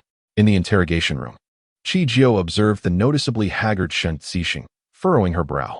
How long had it been since he entered? Had it even been 48 hours? How could he appear so worn? Shen Zixing's voice was hoarse, dark circles under his eyes, and stubble beginning to sprout along his jawline, clearly indicating that his stay here had not been pleasant. Ah Shang, tell me, did you do it? Shen Zixing was taken aback, a hint of sorrow flickering in his eyes. Do you not trust me? Have you lost faith in my character? The girl shook her head, her smile reassuring. Don't overthink it. Were I to enter as your sister, I fear I would not gain access. Thus, I am now an Interpol agent. You answer my questions, and we shall proceed. Upon hearing the term Interpol, Shen Zixing was visibly taken aback. Previously, while passing by his brother's study, he had perhaps inadvertently overheard Qijiu mention a connection to the police, but he had never anticipated she would hold such a title. An Interpol agent? Have young ladies become so formidable? Even given a decade, he could not envision himself as an Interpol agent. Therefore, I am here for a case inquiry. I do not doubt you. With that, Shen Zixing nodded, signaling his understanding. I did not do it. I did not even touch her. The girl nodded, retrieving a notebook and a pen from seemingly nowhere. Now, let us discuss the details of that day. Share everything you know with me, leaving no detail overlooked. Shen Zixing nodded and recounted the events of that day in their entirety. Qijiu focused on the key points, essentially recording some keywords: royal princess, evening, drugged wine, pursuit. These words, at any time, carried a significant impact. Her dark eyes fixated on the words in the notebook, her lips pressed together in contemplation. That royal princess took a liking to you when she first arrived as an exchange student? One might say Shen Zixing possessed considerable charm, having caught the attention of a princess at first glance. Yet, given the current circumstances, he likely wished to retract any allure he possessed. The individual across from him nodded. Exasperated. She behaves like a lunatic, blocking me at the classroom door every day, even publicly declaring her intentions to pursue me. I've rejected her countless times. And now, with this incident, I can only imagine what will be said about me at school. Shen Xixing's face reflected his impatience. After enduring such an ordeal, Qi Jiu began to comprehend the entirety of the situation. It was simply a matter of the youngest princess of the royal family taking a fancy to her elder brother, pursuing him unsuccessfully on several occasions, and ultimately losing face in front of a crowd, leading to such underhanded actions. The red wine has been tested and found to contain a narcotic. Under such circumstances, even a celestial being would be powerless to intervene. It is utterly impossible to proceed in any manner. Observing Qiu Jiu's contemplative demeanor, Shen Xixing hesitated for a considerable period before finally speaking. Do you truly trust me? At this moment, I cannot provide you with any additional evidence. That night was exceedingly chaotic. While the princess did bear certain marks, I assure you, I did not act upon them. I am quite aware of my own state. Qiu Jiu replied, whether I believe or not is irrelevant. I must believe. What a predicament this is. I do believe you. She did not lift her gaze, continuing, though you may not possess the looks of Qi Silin, you are not unattractive. The Shun family remains influential. Acquiring a woman is merely a matter of beckoning. What is so exceptional about the royal family? Are their organs different? Shen Xixing mused. Why does that sound so peculiar? Is it a compliment or an insult? Nevertheless, I cannot refute the fact that the Qi family's young master is undeniably handsome. How long did that princess exchange at your school? He inquired. Approximately 2 months, I believe, Shen Xixing replied with a shrug. He observed the young woman opposite him, her pen dancing upon the paper, and for the first time felt that he had caused her trouble. With a hesitant voice, he said, Qiu, is this matter exceedingly troublesome? Will it bring you significant difficulties? Not at all. Without a moment's hesitation, Qiu responded. The municipal police are well aware of your character. However, this incident involves 2 nations, and their representatives are unwilling to concede. Alternatively, it may simply be for the sake of pride, as they do not intend to let this opportunity slip by. After all, she is the youngest princess, and it is only natural for the royal family to show leniency in this instance. Shen Xixing nodded in understanding, yet his expression fell. What if the other nation remains obstinate? He lamented. I refuse to be sold. Seeing the brink of tears in his eyes, Qiu Jiu found it amusing. Fear not. If they are unwilling to relent, we shall compel them to do so. It is hardly a daunting task. Having discussed the matter sufficiently, she decided it was time to depart. With insufficient evidence, Shen Xixing would soon be released, and she had more pressing matters to attend to. The police department will treat you well, providing ample food and rest. When I come to retrieve you, it will be your time to conquer the world, she said, gently tapping her notebook against him before striding away. Shen Xixing watched the door close behind her, smacking his lips in contemplation. Her words rang true. When he next emerged, it would indeed be his time to dominate the world. We shall see. After leaving the interrogation room, Qiu Jiu did not immediately exit the police department, but instead made her way to the technical department. Coincidentally, Lin Chuan was present as well. Qiu Jiu, he uttered, at a loss for how to address this little sovereign before him. Should he call her officer or Miss Qiu? He decided to address her as he usually did. The young woman offered him not a glance, walking directly to the pristine new files at the back, where she began to peruse them. Chapter 67. No one can be my sister, yet what transpired on the day of Shen Xixing's incident? It is rumored that it was at Wendy's welcome party. Wendy, that cunning little princess from the nation, always brimming with energy. Indeed, they had reserved a private club for the occasion, inviting a considerable number of guests. Lin Chuan approached from behind, holding the documents pertinent to this incident. Qi Jiu nodded. Have the surveillance recordings been reviewed? From start to finish, he confirmed. We did see someone assisting Shen Xixing into a room, and shortly thereafter, when he entered as well. However, what transpired within remains a mystery. Lin Chuan seemed to sense the blind spot in the matter, his brow furrowed. This was a reputable establishment. The rooms would not be equipped with cameras. With a decisive snap, the young woman closed the dossier in her hands. What happened? We can simply inquire. Lin Chuan instinctively followed her as she departed, still clutching the dossier that had yet to warm in his hands. Where are you off to, ancestor? You haven't finished reviewing that document. Quite well, she replied. Wendy is enjoying a decent treatment, having exchanged for a prestigious school. The sun outside blazed, and the young woman, donning sunglasses, felt somewhat irritable under its glare as she navigated the expansive campus in search of her class. Along the way, she was occasionally recognized by students, yet she remained unhurried, greeting them with amiable ease. Class 2 of Finance. Soon enough, she found her classroom. From the doorway, she could easily spot Wendy's distinctly Western features, though not unattractive. Wendy possessed her own unique charm. Look at that. Her popularity seemed considerable, surrounded by a throng of classmates. Chi-Jio paused at the entrance, tapping lightly on the desk adjacent to the doorway. Classmate, could you help me summon your exchange student? Chi-Jio's appearance caught the attention of many within the classroom, and it wasn't long before some recognized her identity. The chaotic murmurs dwindled into hushed discussions, yet the young woman remained unfazed. Oh, sure, just a moment. Wendy soon emerged, and upon hearing the class's chatter and recalling the prior investigation, she had surmised the identity of the person at the door, her face beaming with delight. You must be Shun Cixing's sister, right? What is this? Now that trouble has arisen, they send the sister to handle it? Her eyes sparkled with joy, her tone exuding a sense of absolute control over the situation. Chi-Jio pursed her lips. It seemed Wendy was quite confident about the matter. Rest assured, I am not the type to make things difficult. As long as he agrees to be with me, I can pretend this incident never occurred. After all, if we are together, I naturally belong to him as well. Isn't that innocent, sister? Just as Wendy appeared poised to continue her discourse, Chi-Jio swiftly raised her hand to halt her, her expression far from the elation that Wendy exhibited. I am not your sister. No one can claim the title of my sister yet. The young woman smiled with a hint of sarcasm, then added, Miss Wendy, please cooperate with the investigation. As she spoke, she meticulously produced the international warrant from her hands and placed it before her. What? The sudden turn of events left Wendy momentarily stunned. A warrant? The emergence of the international warrant meant the matter was far from trivial. Interpol. Chi-Jio retrieved a black identity folder from her pocket, the official photograph within it exuding an air of formality. Although she was not an actual Interpol officer, her sensitive identity had gained her recognition for assisting them on numerous occasions. To facilitate the handling of cases, she was granted a formal title, Interpol officer.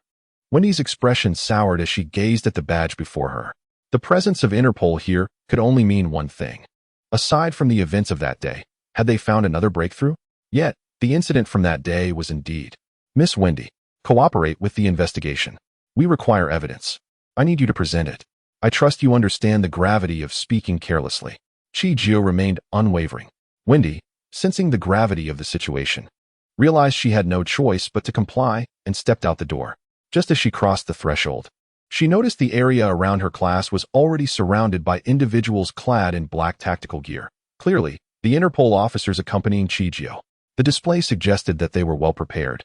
If she refused to go with them, were they prepared to resort to force? This was her first encounter with such young Interpol officers. But she had no time to marvel, for her own troubles loomed large.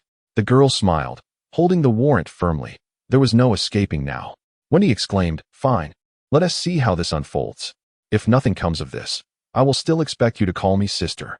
She had set her sights on Shun Cixing.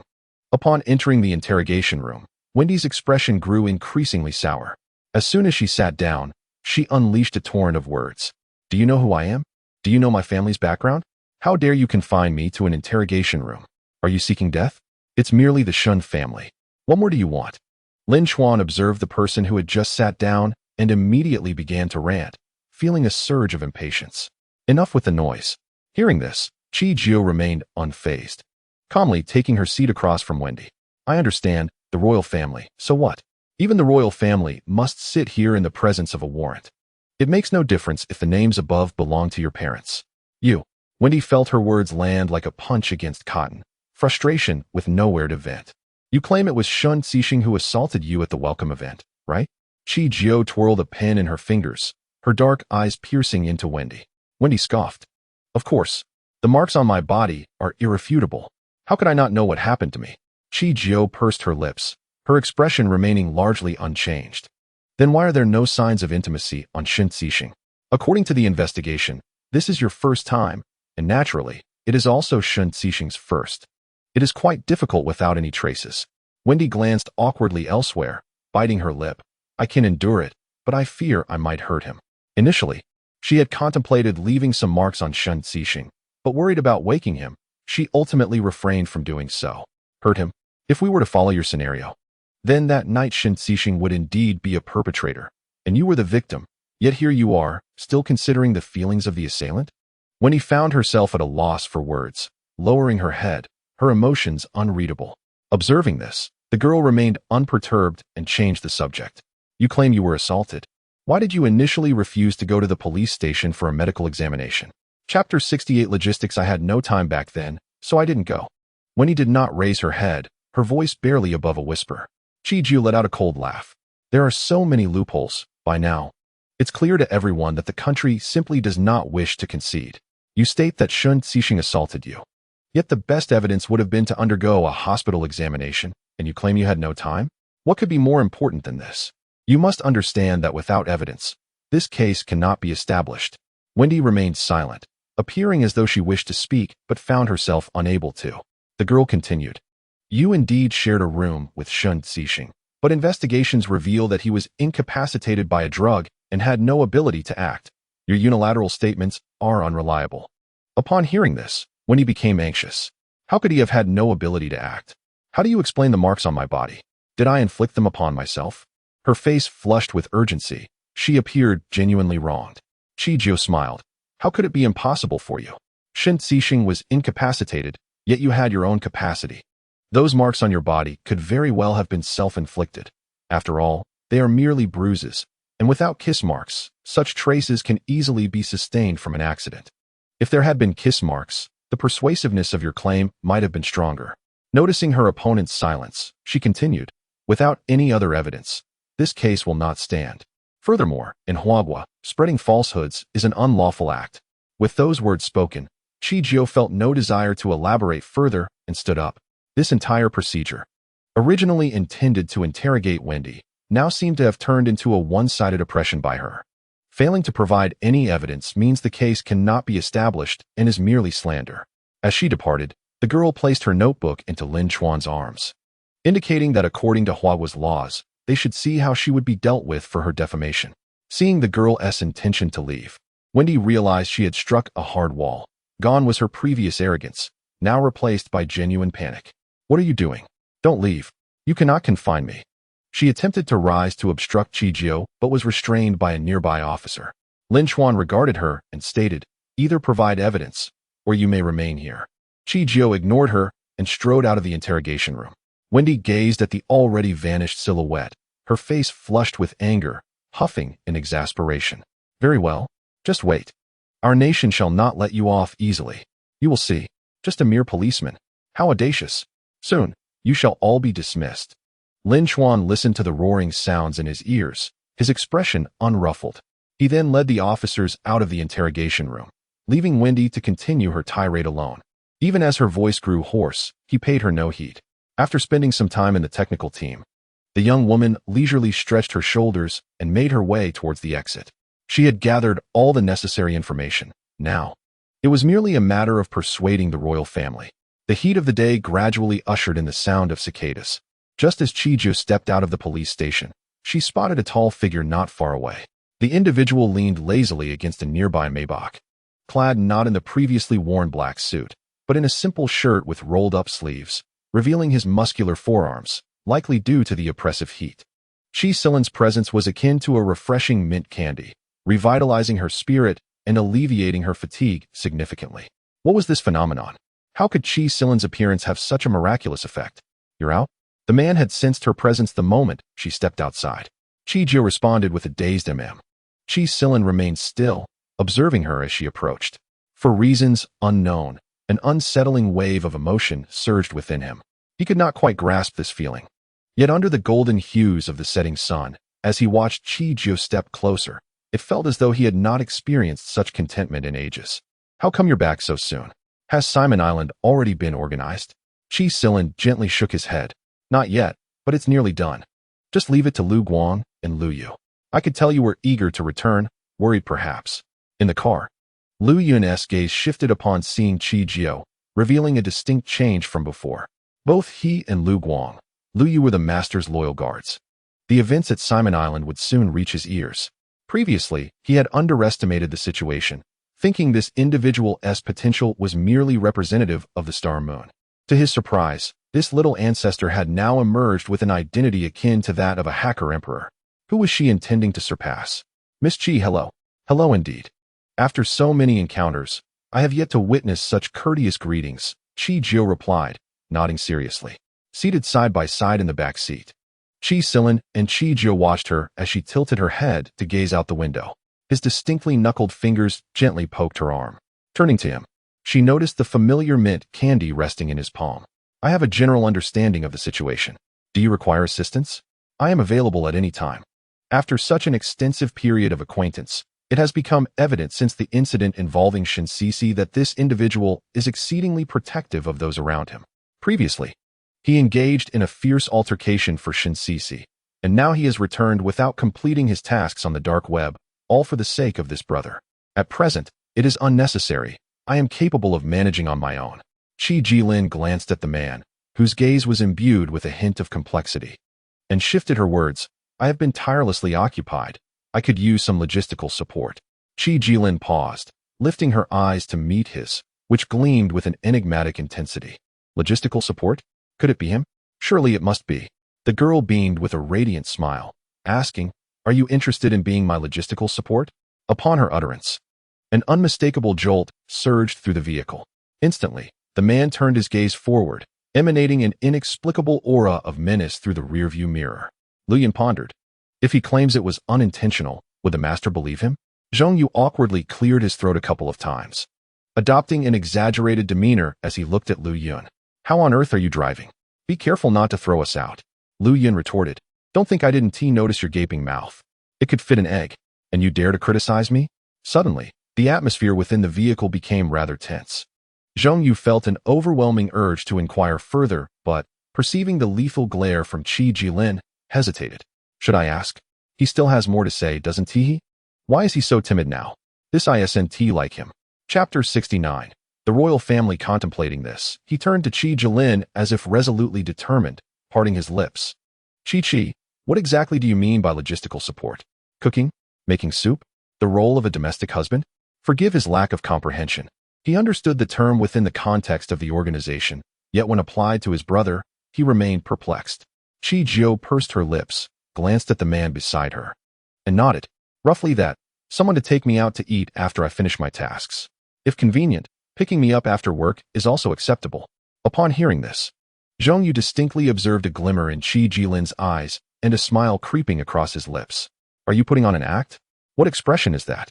Did Chi press some kind of button on you? The atmosphere noticeably lightened, yet Lu Yun, seated at the wheel, suddenly altered his demeanor, his tone growing tense. Master, we are being followed, 3 vehicles, closely tailing us from the police station until now. Should we?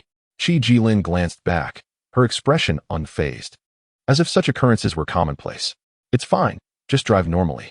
Chi Jio surveyed the vehicles trailing them and felt a sense of familiarity. As her mind raced, the realization struck her. It must be the royal family's vehicles. The royal family? Zhong Yu was taken aback.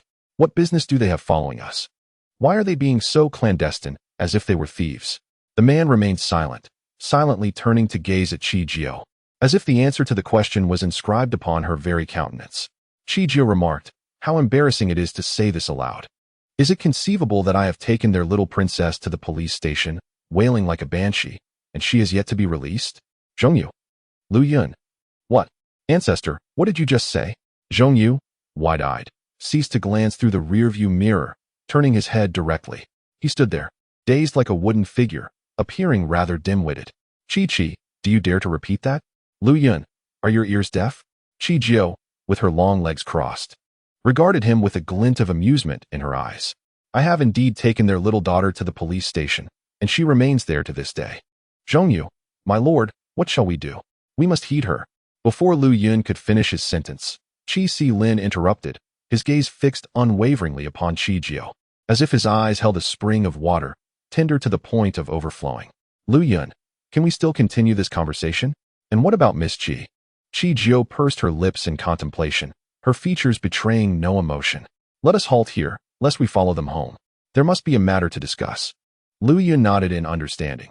Having just halted the vehicle, the car trailing behind them also came to a stop. Several figures clad in black emerged, presumably members of their royal guard or bodyguards. Once most individuals had disembarked, the significant figure finally stepped out of the vehicle. Miss Shun? The speaker was an elderly lady, adorned in a regal court gown, her long hair meticulously arranged, with jewels gleaming throughout her attire. She appeared exceedingly opulent, her demeanor indicating a certain disdain towards Qijio. Qijio shook her head, replying, "I am not surnamed Shun, my surname is Qi." The lady opposite her paused momentarily before breaking into a smile. "Miss Qi, might you spare a moment to converse with me?" The young woman did not decline. Of course, the queen of the royal family stood before her, and she understood the purpose of this encounter. It was, after all, concerning the little daughter still held at the police station. This matter would inevitably require resolution, a thought that had long since crossed her mind. Observing Qi Si-lin, who intended to continue following, the queen hesitated. This gentleman was not unfamiliar. She had seen him in documents during a prior visit to the city, a young master of the Qi family. Yet this was their first meeting in person. An ally. Before the queen could finish her thought, Qijio interrupted, linking her arm with Qi Si-lin's, their relationship evidently deeper than it appeared. The queen sensed this and wished to speak, yet fell silent. Upon hearing the phrase "an ally," the previously stoic expression on Qi Si-lin's face transformed as a smile blossomed at the corners of his mouth, an unmistakable joy illuminating his eyes. An ally? An ally. Had he truly heard correctly? Indeed, an ally. What did Qi just say? An ally, right? I am one of your own. Zhongyu gazed at Qi Si-lin, who was unusually agitated while tugging at his sleeve. What has got you so worked up over just 3 words? Is your ambition truly so lacking? Though he had many thoughts swirling in his mind, he ultimately conceded, indeed. There's no escaping the reality that those in power can exert a heavy hand. A true gentleman must know when to yield and when to stand firm. Yes, I am indeed a gentleman. Even when faced with adversity, I can endure. At the embassy of the nation in China, the young lady led Qi Si-lin and Zhongyu, treating the place as if it were her own home, unreservedly settling onto the sofa and waiting for the words of the queen and king. The king studied Qi Si-lin, hesitating before speaking, his gaze landing on Qijio's nonchalant demeanor. "Miss Qi, do you not bear the surname Shin? Surely, you are not the biological daughter of the Shin family?" The young lady shook her head, utterly composed. "My surname is Qi, they are the Shuns. Naturally, I am not their biological daughter." Upon hearing this, the individuals opposite seemed quite pleased, their smiles widening considerably. "Since you are not their biological daughter, this matter should be much simpler to resolve. Why wade into troubled waters? Our royal family is no less than the Shin family. If Shen Cixing has come to our royal family, he shall certainly not be mistreated." The queen chimed in, "Indeed. Though Wendy's evidence is incomplete, the events in question have transpired, and there is no escaping it. Furthermore, with a family as grand as ours, would we truly resort to bullying him?" Observing the two conversing with such fervor, Zhongyu couldn't help but chuckle. Their duet gave the impression of handling a case, while an outsider might think they were coercing a marriage. When the two finally fell silent, Qijio decided it was time to respond. "Without complete evidence, this incident did not occur. If you insist on claiming it did, then provide me with proof. Moreover, if Shen Cixing is unwilling, no one can compel him, neither the royal family nor anyone else." Her words were delivered with unwavering firmness, leaving the two opposite her momentarily stunned. "Evidence? What do you mean by that?" Chapter 70. A fool's errand. Why is this person so obstinate? Evidence will be forthcoming. But, there's no but. I am an Interpol officer. I only require evidence. If you cannot produce it, this case does not stand. Furthermore, if you fail to provide evidence, Wendy slander in China is also illegal and carries corresponding legal consequences. What are you implying? The queen retorted without a moment's thought. How can you suggest that Wendy has done something wrong? What girl would tarnish her own reputation with fabrications? With a dismissive scoff, the young lady replied, "What if she is quite confident in her deceit? Human hearts are the most inscrutable of mysteries. Besides, there are many simple-minded individuals in this world. What if she happens to be one of them?" Hearing this, Qi Si-lin, Zhongyu, and Lu Yun were all struck by her eloquence. What a clever retort. Not a single curse word was uttered. Moreover, it is well known that Wendy harbors affection for Shen Cixing. Hence, she possesses a motive for the alleged crime. What do you mean by this? How could our Wendy ever be such a person? This is, in fact, evidence. The young girl interrupted directly, asserting that no matter how you exalt Wendy to celestial heights, you must provide me with proof. Without evidence, it is mere slander. Previously, you remained tight-lipped. And while we respect the laws of the nation, we hope you will likewise honor ours. The laws of Huagua are inviolable. The members of the royal family fell silent. Qijio surveyed the opulent decor of the room, her expression betraying disdain rather than admiration. The air here is rather poor. Let us depart. She reached out to pat the back of the hand of the person beside her, and just as she rose, before she could take a step, the anxious voice of the queen echoed behind her.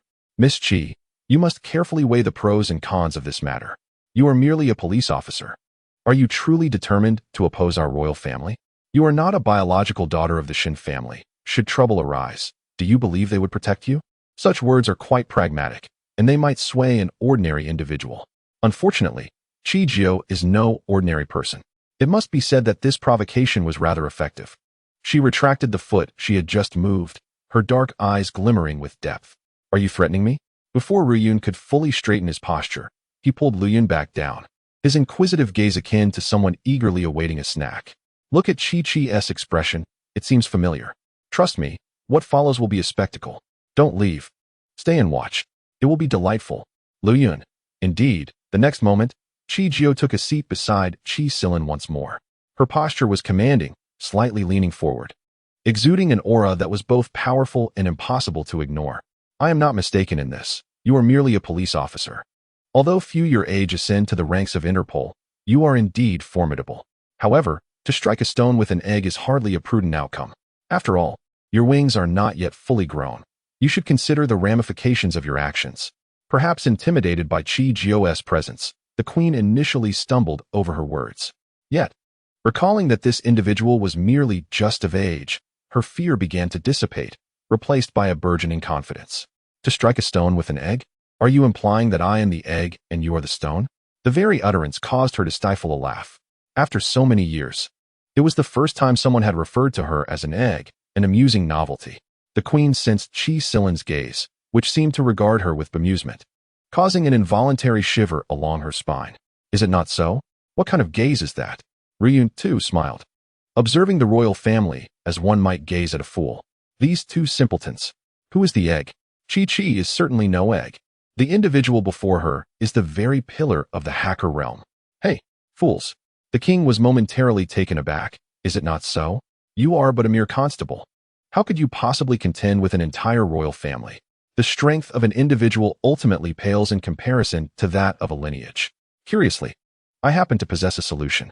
The young girl retrieved her mobile phone from her pocket, dialed a number, and activated the speakerphone. The ringing persisted for 2 seconds before the call was swiftly answered. Sister Chi, I just finished training. Do you have any instructions for me? The voice on the other end was slightly unsteady, indicating that he had been adhering to her teachings and training daily, albeit feeling somewhat fatigued. Linda, the girl pronounced, causing the two individuals on the other end to freeze in shock. Is it the Linda we are thinking of, or merely a coincidence of names? I'm here, sister. I recall you have a collaboration with the royal family. The individual on the line hesitated, acknowledging that the royal family had sought robust weaponry from him several times before, but he had previously declined. Only now, after persistent entreaties, had he acquiesced. At this revelation, the two members of the royal family could no longer doubt whether this was indeed the renowned Linda. Their faces drained of color as they exchanged apprehensive glances with Chi Jio, who appeared unfazed. It seemed they had genuinely encountered a formidable opponent. Officer Chi, I did not mean it that way. Please do not misunderstand, stammered the royal representative, his tone laced with hesitation as he cast a fawning look towards Chi Jio, with the queen bearing a similar expression. The tension was palpable, as if their very teeth might shatter from the strain of their smiles. Double standards. Such blatant double standards. Is this not the quintessential display of bullying the weak while fearing the strong? The call had not yet been terminated, and the voices of the two individuals were still audible through the receiver. Linda, drenched in sweat as he rested on the roadside, had intended to cool himself with a nearby bottle of water, but the conversation caused him to momentarily freeze. Sister, are those two individuals with you? Chi Jio pursed her lips, refraining from answering the question. I do not wish to supply that batch of elite weaponry to the country. My mood is rather dismal. Her statement, delivered as casually as one might comment on inclement weather, bore the weight of a decision that could alter the course of military supplies for the nation. Understood. Linda did not even inquire further. He simply acquiesced. This demonstrated the high regard in which Chi Jio was held in his eyes, a veritable authority that brooked no opposition. This is unacceptable. Miss Chi, you cannot do this. This collaboration has been in negotiation for quite some time, and you cannot dismiss it with a mere statement. Before the two could continue their protest, the call was abruptly terminated. Silence enveloped the other end, as if they were rendered speechless by the turn of events. Chijio gazed at the two individuals, who appeared utterly despondent, and smiled. I have little patience for threats, and I am not one to suffer indignities. Chapter 71. A factory explosion. With her words, the members from the country regarded her with a mixture of trepidation and disbelief. An inexplicable chill coursed down their spines. Even before she had spoken, an aura of intimidation had already enveloped her presence. What is she planning to do now? Is this matter not yet resolved? I recall there is a factory near the slums of the continent, is there not? The factory operates on a considerable scale, methodically completing numerous orders, and it has gained quite a reputation in the vicinity of the slums. While this statement may be construed as a compliment to their factory, the more I hear, the more apprehensive I become. The king and queen exchanged glances, each reflecting a sense of alarm in the other's eyes. Has Chijio set her sights on their factory stationed on the continent? This cannot be allowed. That factory represents years of their labor and countless hardships endured to reach its current state. No, it is merely a small factory. And the orders completed previously were not substantial. You overestimate it. Your praise is unwarranted. The queen was on the verge of tears mere seconds ago. A deal they had painstakingly secured was reduced to mere dust by a single utterance from the girl. They could no longer afford to underestimate her. This factory must remain untouched. It is the lifeblood of their presence on the continent. Should the factory cease to exist, the cost would be too great. Overestimation? The girl's lips curled into a sly smile, her dark eyes glimmering with amusement as she shook her head in disagreement. This is far from an overestimation. That factory is indeed the lifeblood of your presence on the continent. How could it possibly be dismissed as a mere small factory? I am well aware of the time and effort you have invested in it. The girl's radiant smile only heightened the unease of the two before her. Could it be that she truly has intentions towards that factory? This is unacceptable. The king and queen struggled to maintain a semblance of a smile. But the more they tried, the more grotesque their expressions became. Zhong Yu observed the stark contrast in the royal family's demeanor, a grin widening on his face as excitement bubbled within him. Chi is truly remarkable. Even the leading figures of the nation appear so pitiful before her. This is exhilarating. Is this not a threat? Now we shall see who is truly threatening whom. It has been ages since he witnessed such a splendid performance. As he watched the girl showcase her prowess, the smile on Chi Lin's face became ever more apparent. For some reason, he found her commanding presence utterly captivating. He had no interest in delicate flowers. It was this assertiveness that drew him in. His long, elegant fingers played with the girl's delicate hand, squeezing it playfully. Utterly absorbed in the moment, Chijio felt the gentle, albeit unremarkable, sensation of his touch and glanced down, noticing that handsome hand. A subtle smile played at the corners of her lips. Perhaps to facilitate his grip on her fingers, she boldly rested her small hand on his thigh, bridging the distance. Feeling the warmth of his body through the fabric of his suit. Witnessing this, Zhong Yu and Lu Yun's eyes widened in shock. Oh, in a public space. How could they behave in such a manner? The atmosphere in the room had become rather tense, yet Chi Silin appeared oblivious, contentedly toying with the delicate fingers of the young lady. Such exquisite fingers. Meanwhile, the king and queen exchanged hollow smiles, fully aware of the gravity of the situation. The officer before them held sway over Lind, and now, he wielded authority over their nation's very lifeblood. Officer Chi, your words. Chijio waved dismissively. That factory seems quite commendable, but I find it somewhat displeasing. I have a peculiar quirk. When something does not sit well with me, I feel compelled to obliterate it.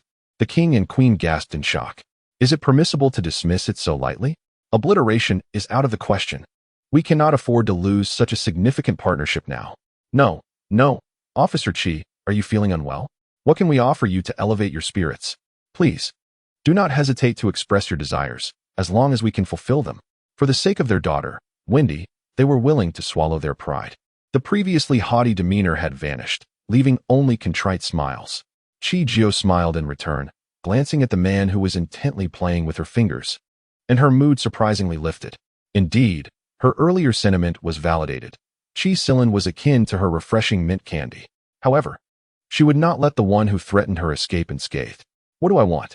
I desire your factory right now. The air suddenly fell silent. And on the other side, Chongyu and Lu Yun could not contain their laughter. Turning to see Chongyu doubled over in mirth. They were left speechless by the hilarity of the situation. How amusing. Although Chi had not openly confronted anyone, her words were a clear affront, putting the other party in an awkward position. Officer Chi, you are placing us in a difficult position with this factory. Difficult? I recall you just threatened me. If I am in a foul mood, what is the harm in blowing up a factory? Is one factory not enough? Do you have others for me to demolish? The queen gently tapped Chi Silin's thigh, signaling him, then turned on her heel and exited the room. Once Chi Jiu departed, the man slowed his movements, casting a peculiar smile at the two individuals before him, who now seemed resigned to their fate. The royal family is indeed formidable. Therefore, your mercenaries should no longer require assistance from the Deadgate Island for training. You may seek alternative methods. As his words lingered in the air, the royal pair remained momentarily stunned, unable to comprehend the sudden shift to mercenary matters. What was the correlation between the two? Their expressions darkened, as if they had just consumed something distasteful. Today has been fraught with numerous calamities. I had hoped to secure the release of my precious daughter. Yet fate dealt me a cruel hand, resulting in the loss of 2 documents and a factory. What kind of misfortune is this? Now, we have offended 2 ancestral spirits. What shall become of our deity? What shall we do about our daughter? The queen gazed around her, her eyes glistening with unshed tears. What kind of predicament is this? Are we, indeed, lifting a stone only to strike our own foot? If Didi were to clarify this matter, how could she ever face the world again? Our nation would be utterly shamed. What options do we have left?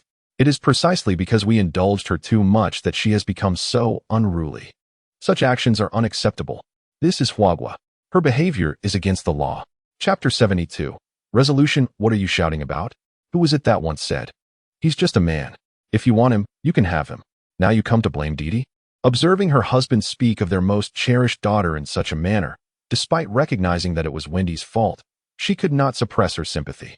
Once this matter is clarified, Didi will undoubtedly face hardships. When has she ever suffered before? The couple began to argue within their chamber, while their guard detail stood by, seemingly oblivious, heads bowed, unwilling to interject. Upon exiting the embassy, Chi Silin's gaze instinctively fell upon the young lady's hand, which hung by her side.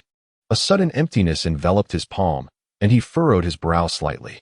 Just moments ago, the feeling had been delightful, and now he yearned to hold her hand. Zhongyu and Lu Yun trailed behind, whispering amongst themselves. Weren't you previously dismissive of our Chi-Chi? Look at the present situation. A mere word from the royal family sufficed to dismiss Linda, who now dares not utter a sound. Linda retorted, what nonsense is this? How absurd. Lu Yun countered. Why bring up old grievances? Does he have no shame? Zhong Xiaoya, do refrain from jesting. I once judged her by her appearance, but after witnessing her prowess, I no longer dare to underestimate her. A factory, vital to the nation's lifeblood, can be demolished at will. Can a common person do such a thing? He may have once belittled his master, but now holds Miss Chi in high regard. Chi Silin inquired, what do you mean by that? Zhongyu chuckled, exactly.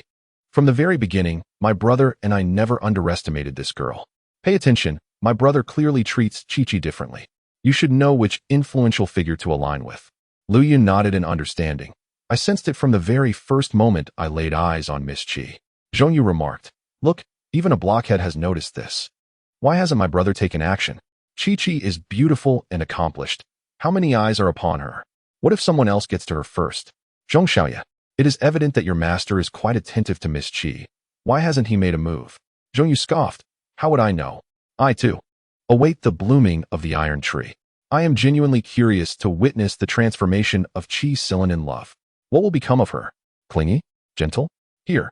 Chi Silin gazed at the young woman before him, his thin lips pressed into a straight line. Has this matter been resolved? He had traveled a great distance, seemingly only to assist this girl, yet throughout the ordeal, aside from that one remark, he felt utterly ineffective. Was he perhaps a bit of a useless fellow? Chi Silin mused. This young lady possesses an extraordinary talent for confrontation. Independence is commendable, yet such fierce autonomy makes her rather difficult to pursue. It was nearly time. The next step was to clarify the situation publicly and restore Shun Xixing's reputation. While others might perceive this issue as complex, she understood that an unequivocal display of power was the most effective means of resolution. Indeed, 2 straightforward statements sufficed. Moreover, some explosives had been expended. Blowing up a factory was no mere idle threat.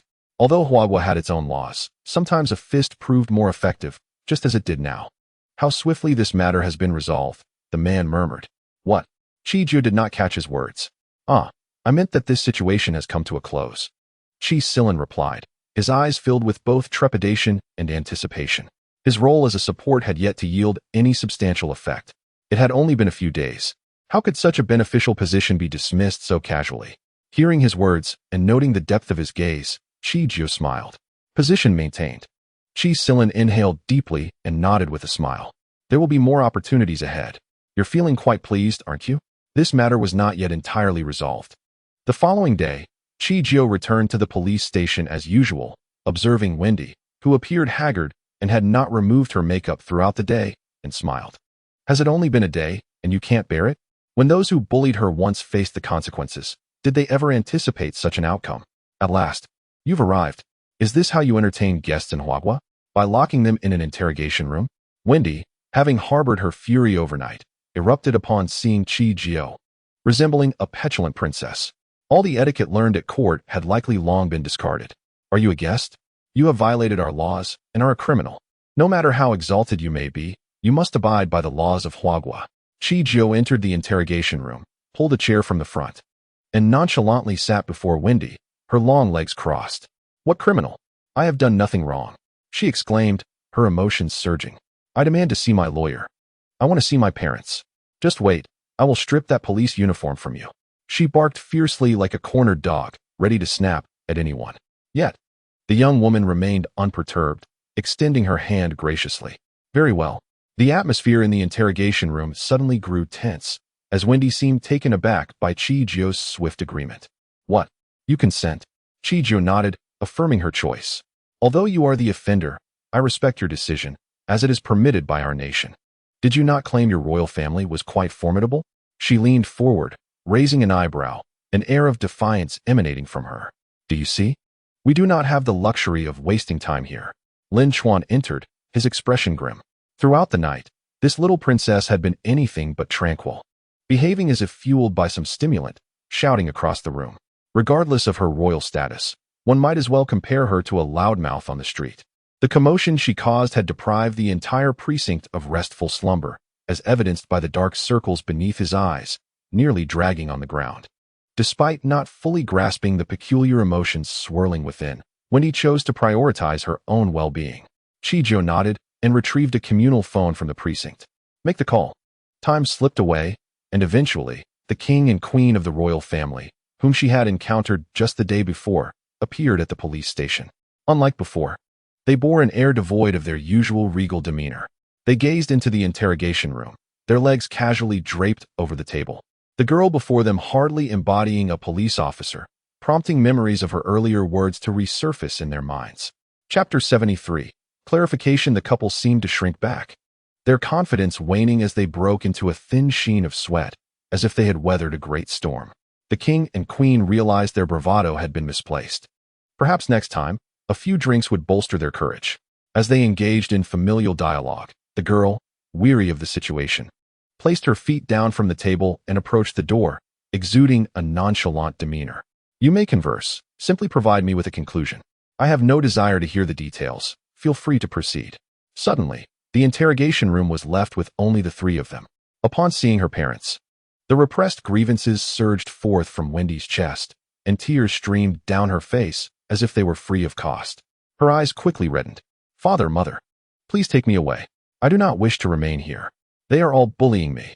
And that Shun Xixing's sister. Remove her. How dare she treat me this way? How dare she confine me here? I have had enough. Just as she was about to continue, her words were abruptly interrupted by the two figures before her. Perhaps startled by their sudden response, her eyes widened in disbelief as she gazed at them. Did you just shout at me? This marked the first time in her life that her parents had raised their voices at her. In the past, regardless of the enormity of her mistakes, they would only offer gentle counsel, presenting her with the finest of treasures in both hands. Now, however, the atmosphere has shifted dramatically. Previously, they had indulged her excessively. But that leniency can no longer persist. You have reached adulthood. It is time for you to take responsibility for your actions. The queen's expression was grim as she looked upon her distressed daughter, Her heart ached as well. Yet, for the sake of the nation's future, TT, this situation is partly our fault, and you two have erred. You must find an opportunity to clarify this matter. What? Mother, what are you saying? Wendy stood before her parents, momentarily struck dumb. The couple, with whom she had shared so much time, now felt utterly foreign to her. Previously, her every desire had been met with enthusiastic approval. Yet this time, they had unprecedentedly chastised her and defied her wishes, even demanding that she admit her fault for the first time. TT, this situation arose from your own missteps. You are obligated to face the consequences. Shen Zixing did not harm you, and you cannot tarnish his innocence. By acting this way, you jeopardize a person's entire life. You also threaten the future of our nation. Tears streamed down Wendy's face, each drop piercing the hearts of her parents like fine needles. But what could be done now? A decision had to be made. Qiji was not as simple as the information they had obtained suggested, nor was the young master of the Qi family. What are you saying? You clearly did not care about this matter before.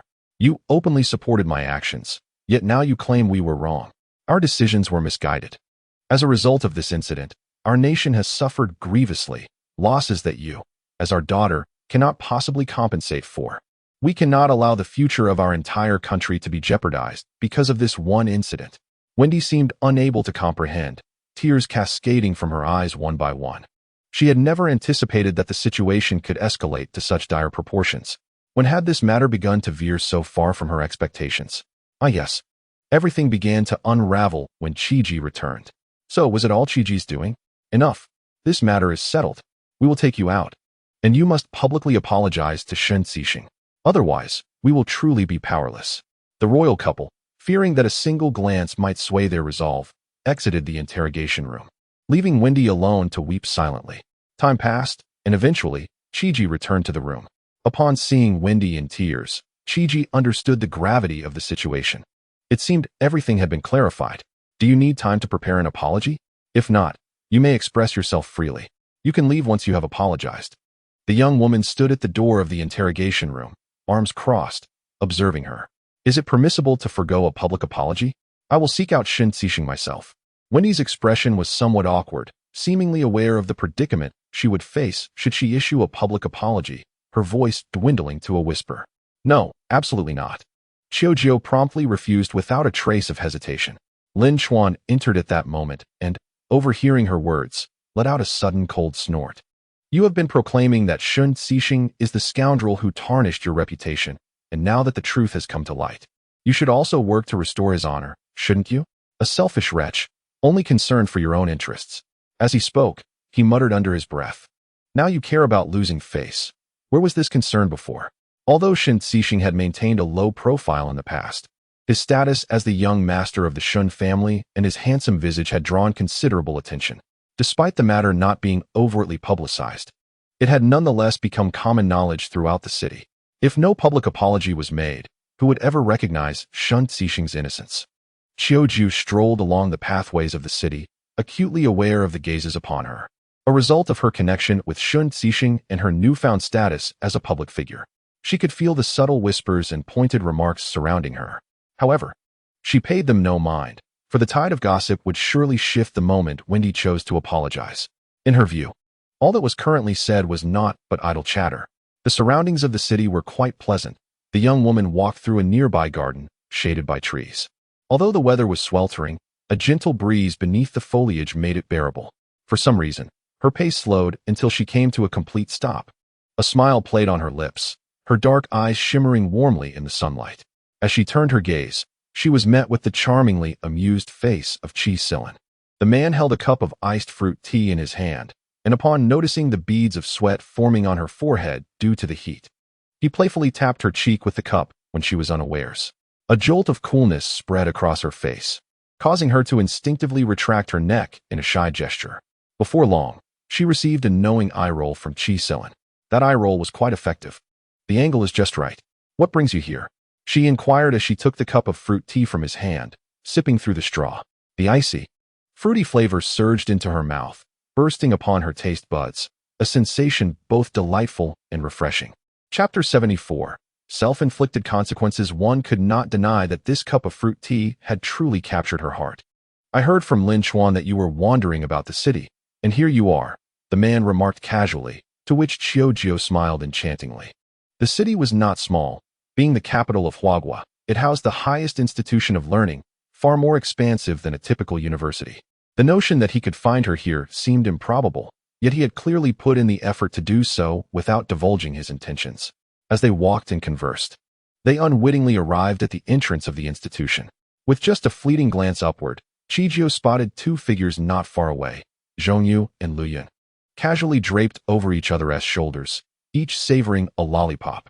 Their demeanor might suggest mischief, yet their lips remained obediently wrapped around their sweets. While they appeared to be rather carefree, their stance and actions bore no distinction from that of ruffians, embodying a certain nonchalance. Zhongyu remarked, "Well, young lad, is this how you promote me?" Luyun, do you find yourself with nothing better to do than to trail behind Zhongyu every day, playing the errand boy?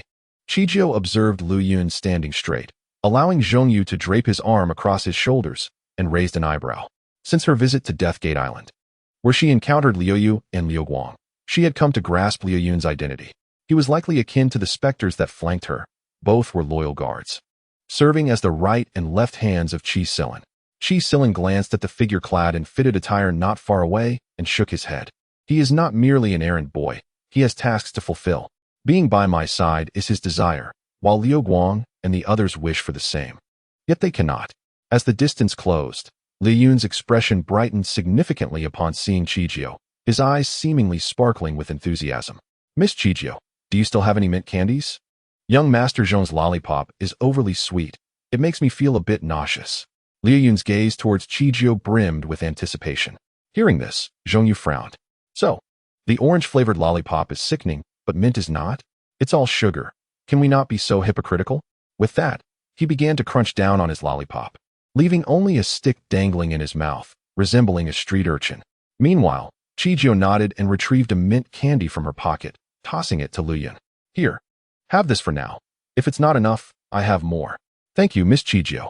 Luyun cast aside his usual seriousness, his joy radiating as if he were a buoyant figure weighing 500 pounds. "This is wonderful. I have a strong ally. Will I be able to enjoy mint candies at will from now on?" Zhongyu interjected, due to the involvement of two nations in the Wendy incident. This case has even been reported to Interpol. It is far from trivial. After the official release of the video in which the royal princess apologizes, it has been disseminated across various social media platforms. This matter has escalated beyond a mere disturbance of social order. It now pertains to national affairs.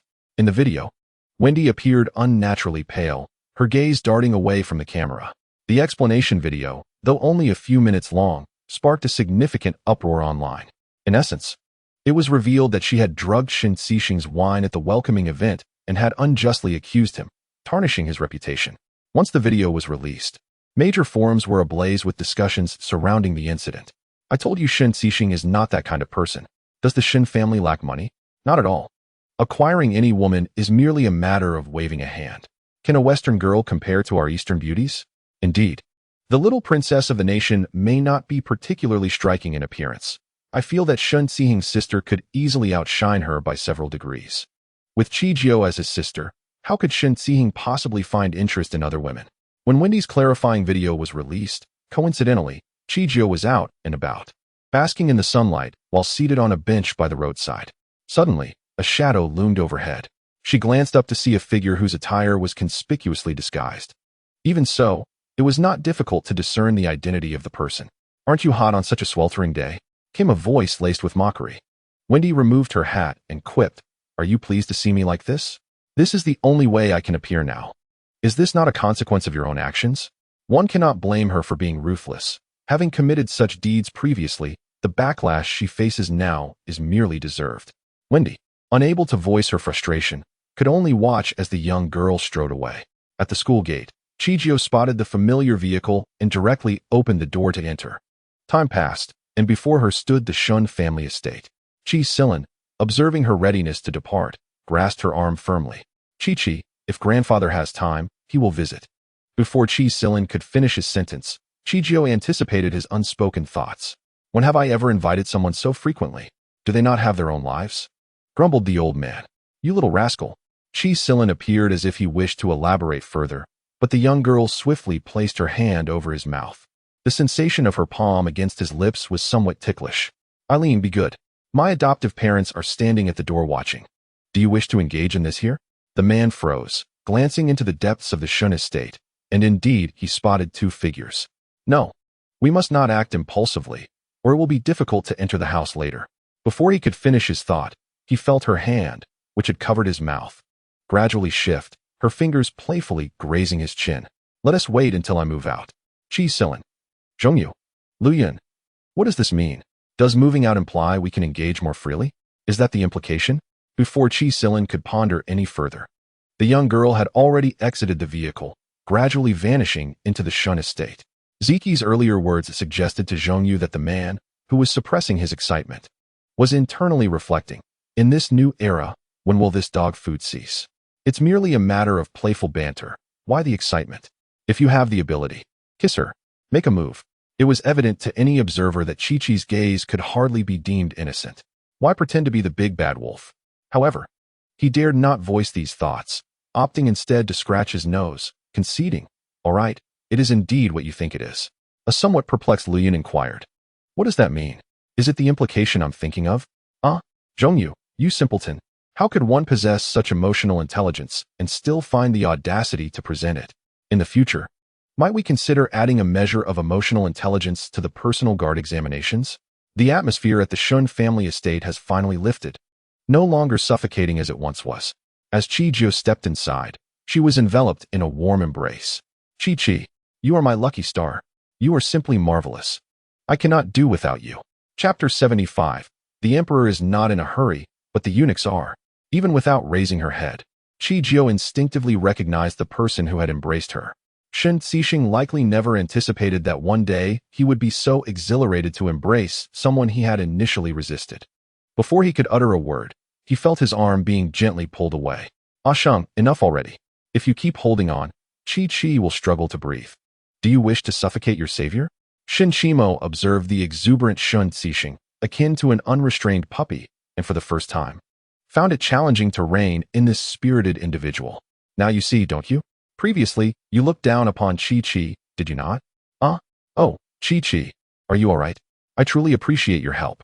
Without you, I would still be enduring online harassment. Shen Xixing sighed, having come to understand the potency of cyberbullying through his own experience. As soon as the incident erupted, the online community seemed to go mad, launching unfounded attacks against him. Some even hurled insults without grasping the full context. The young lady shook her head. It's a trivial matter. How are things at school? Are you comfortable? Has anyone been speaking ill of you? As she turned to retrieve a chilled beverage from the refrigerator, she was surprised to find Shen Xixing already by her side, presenting the drink with conspicuous enthusiasm. Of course, their gazes have shifted significantly. However, after clarifying this matter, it seems that my detractors have only multiplied. Why must the girls be so forward, approaching me one after another? His voice trailed off, growing faint. Forget I mentioned that. However, today, seeing Wendy unable to lift her head filled me with delight. She had it coming for plotting against me. Truly deserved. When Shen Xixi returned, she was already aware of the good news, her smile unwavering as she embraced Chi-Jio. Chi-Chi, thank you so much. My second brother has finally been exonerated. Many people at our school are aware of it now, and I was infuriated by the slander directed at him. Chi-Ju replied, exonerated? One would think your brother had been imprisoned. Shin Shimo, witnessing the revitalized atmosphere in the household, felt his spirits lift considerably. Once matters had settled, the two finally convened in the study. Chi-Chi, I am grateful for your assistance. You have spared us much trouble. Had this not been resolved, we might have had to confront the nation, leading to a myriad of complications. The young lady shook her head. I have grown weary of hearing thank you. What more do you wish to convey? Those two words have become tiresome to my ears. Has the nation indeed threatened you? Is this matter particularly difficult to resolve? Chi-Jio waved her hand dismissively, acknowledging the threat, yet she was aware that she was not a simple individual. Thus, she refrained from articulating further, merely shrugging her shoulders. Observing this, Shinshimo comprehended that he had been overly concerned and exhaled in relief. If it was manageable, that was satisfactory. Chi-Jio settled onto the couch, lifting her teacup to her lips for a sip. In truth, she and T exerted herself excessively. She had only issued a couple of verbal threats and caused an explosion at one of their factories. Such trivial matters were minor inconveniences. The king and queen remarked. Your hasty return. Has the situation at Deadgate Island yet to be resolved? After all, mastering the skills of a hacker is not an endeavor accomplished overnight. Even with aptitude, one must undergo a period of training. Chi-Jio did not deny this. Indeed, the owner of Deadgate Island was indifferent. Thus her return posed no significant issues. Speaking of Deadgate Island, a solemn expression clouded Shinchimo's features. He had always held a certain apprehension regarding this place, but had never had the opportunity to explore it. What is that place truly like? Is the owner of Deadgate Island amicable? The young girl blinked, recalling that the place was quite agreeable. And suddenly the handsome visage of Chi Silin flashed through her mind, filling her with an inexplicable joy. As for whether he was easy to get along with, she thought of the fruit platter he had delivered to her room and instinctively nodded. Quite agreeable. He even brought me a fruit platter to my room. Chi Silin remarked. In truth, the act of delivering fruit platters depends on the individual. Shinchimo responded, confused. What do you mean? Delivering a fruit platter? Forgive me. I cannot quite comprehend this. Even if the owner of Deadgate Island is amiable, it seems quite unusual for him to be so eager to present a fruit platter, especially in person. Is that normal? Observing Chi-Jio nodding earnestly, Shinchimo swallowed his questions. Chi-Jio did not strike him as one prone to deceit. Yet, the notion of the owner of Deadgate Island eagerly delivering fruit platters still left him somewhat perplexed. Should he ever have the chance to visit Deadgate Island? Would the owner present him with a fruit platter as well? Chi Silin interjected. Impossible, absolutely impossible. With the college entrance examination approaching, Shunzheng looked at Chi-Jio, who was either playing video games at home or out viewing properties, and felt a headache coming on. How could this individual be so carefree? Where was her sense of urgency regarding the upcoming exams? Little ancestor, even during my own exam preparations, I was not as brazen as you.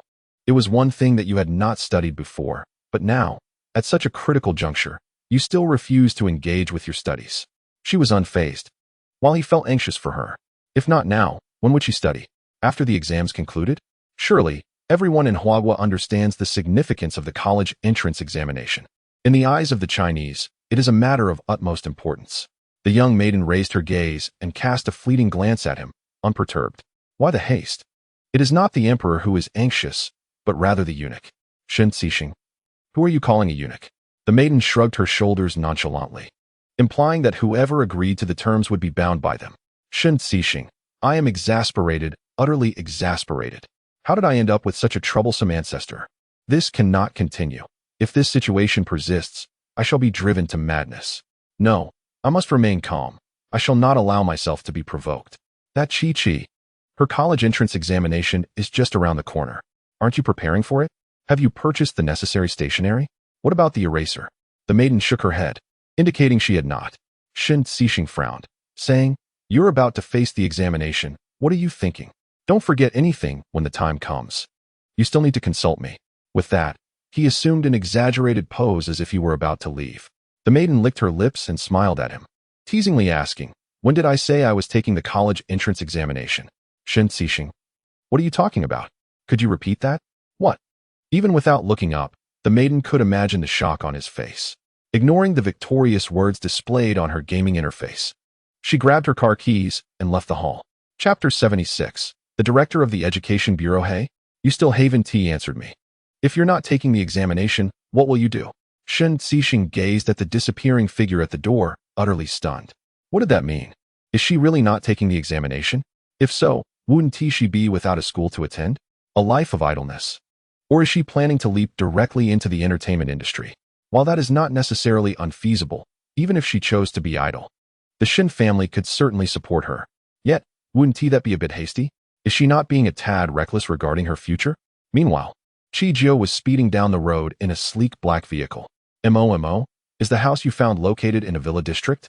Seated in the driver's seat, the maiden kept her eyes focused ahead, the soft melodies of the car's music turned down low, her petite black Bluetooth earphones nestled in her ears. Yes, the villa district features spacious houses and enhanced security. It is indeed the most suitable choice for you. Shinchimo seemed to be preoccupied, the faint sound of his assistant's voice audible in the background. Not wanting to intrude, she simply acknowledged him with a hum before hanging up and heading directly to the address provided by Shinchimo. Miss, I apologize, but are you a resident of this community? If not, entry is prohibited. The security guard at the entrance halted Chijio, scrutinizing the unfamiliar resident and her vehicle. A polite smile gracing his face. Chijio stepped out of the sleek car, glanced at the guard, and nodded in satisfaction. The security measures here were indeed commendable. They were serious about their enforcement. With that thought, she produced the community identification card from her belongings. Upon seeing the card, the guard's smile broadened as he extended his hand. Please, do come in. However, for convenience's sake, when you have a moment, kindly register your vehicle in our community system. Understood. Having located the house number, the young girl had just alighted from the vehicle, still making no move. When she caught sight of a familiar car parked at the entrance of a neighboring villa, a Maybach, instinctively, she shifted her stance slightly, her gaze drawn to the familiar sequence of 8s on the license plate, raising an eyebrow. Chi-Silin, Chi-Chi, as she pondered. An imposing figure appeared at the villa's entrance, silhouetted against the sunlight as he regarded her. Perhaps due to the brightness, his features were somewhat obscured. Yet she could still perceive the mirth and surprise glimmering in his eyes. It seemed he was inexplicably pleased by her presence. Having heard that the adjacent villa had been purchased, he was curious to discover who had the audacity to acquire such a prime location. Likely due to his presence, many had been hesitant to buy in this area. Now that it had finally been sold, it was disingenuous to claim he wasn't intrigued. To his astonishment, the perceived lack of discernment belonged to Chijio. You rascal, are you courting trouble? Dare you speak to me that way? Do you reside here? The young girl surveyed the surroundings. Their villas were perfectly situated in the heart of the estate, truly a feng shui treasure. While the other villas bore some degree of deviation, the man took a stride forward, bending slightly as he approached her. It seems we are neighbors. I look forward to your guidance. Flattering and smooth-tongued, Chi-Silin glanced at the movers who were still busily transporting items into the villa, shifting to the side. Your new home isn't quite ready yet. Why not come over to my place for a respite? Chijio regarded the expression on his face and nodded in agreement. Not far away, Chongyu observed the two figures disappearing at the villa's entrance and poked the person beside him. If I'm not mistaken, that was Chi-Chi beside my brother just now. How did she end up here? Could it be that this villa was purchased by Chi-Chi? Lu Yun pursed her lips and nodded. Indeed. Suddenly, Chongyu erupted with excitement, startling Lu Yun, who glared at him, suppressing her irritation. What on earth? Why are you shouting? Are we being chased by donkeys? Chongyu, clutching Xingshan's meal, was practically dancing with joy, eager to perform a celestial celebration for having finally brought someone home. He has finally brought her back. How wonderful. Lu Yun retorted, what are you so excited about? If I didn't know better, I'd think you were the one who abducted her. Why don't you find someone for yourself? So are we going back? Chongyu pondered, troubled. With Chi-Chi finally entering the house with his brother, would their entrance disturb their intimate world? Wouldn't they just be the brightest light bulbs in the room? Lu Yun scratched her head. If we don't return, Miss Chi will go hungry. After all, the master doesn't frequent this place often. Although it is maintained regularly and kept clean, the refrigerator is pristine and utterly empty. The refrigerator? Then perhaps we should return. If little Chi-Chi were to go hungry, it might lead to a chaotic situation. Would he even survive that? It would be prudent to extend this life a few more days, as he is not ready to depart so soon. Chijio gazed at the table laden with dishes, pursing her lips in silence. Just as she lifted a piece of meat with her chopsticks, her phone began to buzz beside the bowl. Glancing at the caller ID, she brought the phone to her ear. Hello? The voice on the other end seemed to convey something, causing her brows to furrow slightly. No, I just started eating. I can't go. She then cast her eyes down at her watch. An hour later will be fine. Dessert after dinner is also acceptable. You choose the place and buy the items. Before the person could respond, she hung up the phone. The atmosphere at the dining table became oddly charged. Chongyu wiped the corner of his mouth with a napkin. Chi-Chi, I didn't mean to eavesdrop. I just caught a glimpse.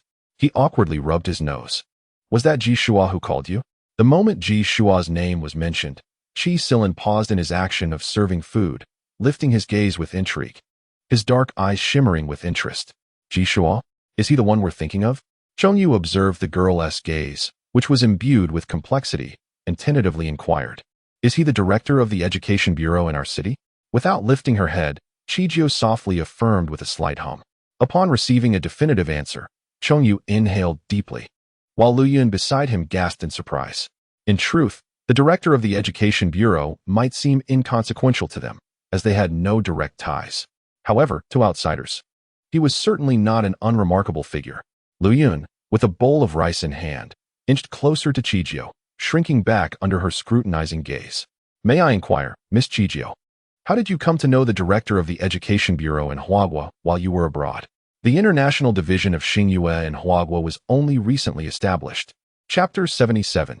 Introduction letter. Now, one could believe that Miss Chijio was acquainted with high-ranking officials in Huagua, but the director of the Education Bureau indeed seemed a stretch, as this position appeared quite distant from the international realm. "I saved his son's life when he was hanging by a thread abroad," she stated calmly, as if she were merely recounting a mundane act of rescuing a stray cat or dog on the street. Lu Yun pondered. How could she convey such a story with such tranquility? Chijio delicately maneuvered her chopsticks, savoring each bite with unhurried grace, utterly unbothered by her subsequent engagement. After the meal, the young lady nestled on the sofa, legs crossed, her fingers deftly navigating her phone. "Chi-chi, fruit." Zhong Yu emerged from the kitchen, carrying a fruit platter. Just as he took a couple of steps, he felt a figure blocking his path. Lifting his gaze, he was met with the impassive yet handsome face of Chi Silin, whose dark eyes were intently fixed upon him. "Brother, what are you doing?" Before Zhong Yu could finish his sentence, he felt his hands lighten, and upon turning, he discovered that Chi Silin had snatched the fruit platter away. "Zhong Yu. Chi-chi, it's time for some fruit." The man approached the girl engrossed in her game, a cheerful smile gracing his face as he dutifully speared a piece of fruit with a fork. His movements were fluid and graceful. "Zhong Yu. Wait, why are you stealing my thunder? I was the one who cut this fruit." It took quite some effort. Chi-chi looked at the neatly cut fruit before her and smiled, with one hand controlling her phone and the other holding the fork. She indulged in the sweet morsels, crunching contentedly. Then, glancing at the fork in her hand, her lips curled into a smile. It was quite a lovely fork. In a typical household, one would use a simple toothpick for fruit, but this fork was exceptional, longer than usual, and of superior quality. Adorned even with charming little embellishments at the end, it appeared both exquisite and delightful. Chi Silin smiled, his eyes sparkling with a hint of mischief as he gazed at her, as if to say, "Isn't it lovely? I chose it." Observing this exchange, Zhong Yu and Lu Yun thought, "Seriously, what's the big deal about a fork? Does a compliment elevate it to the heavens?" Time passed, and eventually, Chi-chi stretched her arms and yawned, her eyes landing on the word victory displayed on her phone. She tilted her head, relaxing her entire body. "Keep an eye on our place. I'll step out for a bit." She patted the man's thigh, rising swiftly with her black keys in hand, her movements seamless. Once the girl's figure vanished, Zhong Yu cast a furtive glance at the unfinished fruit platter on the coffee table, eyeing Chi Silin with a hint of mischief. "Brother, are you going to eat that?" He reached out to grab the fork, but as his hand extended halfway, he heard a sharp clap.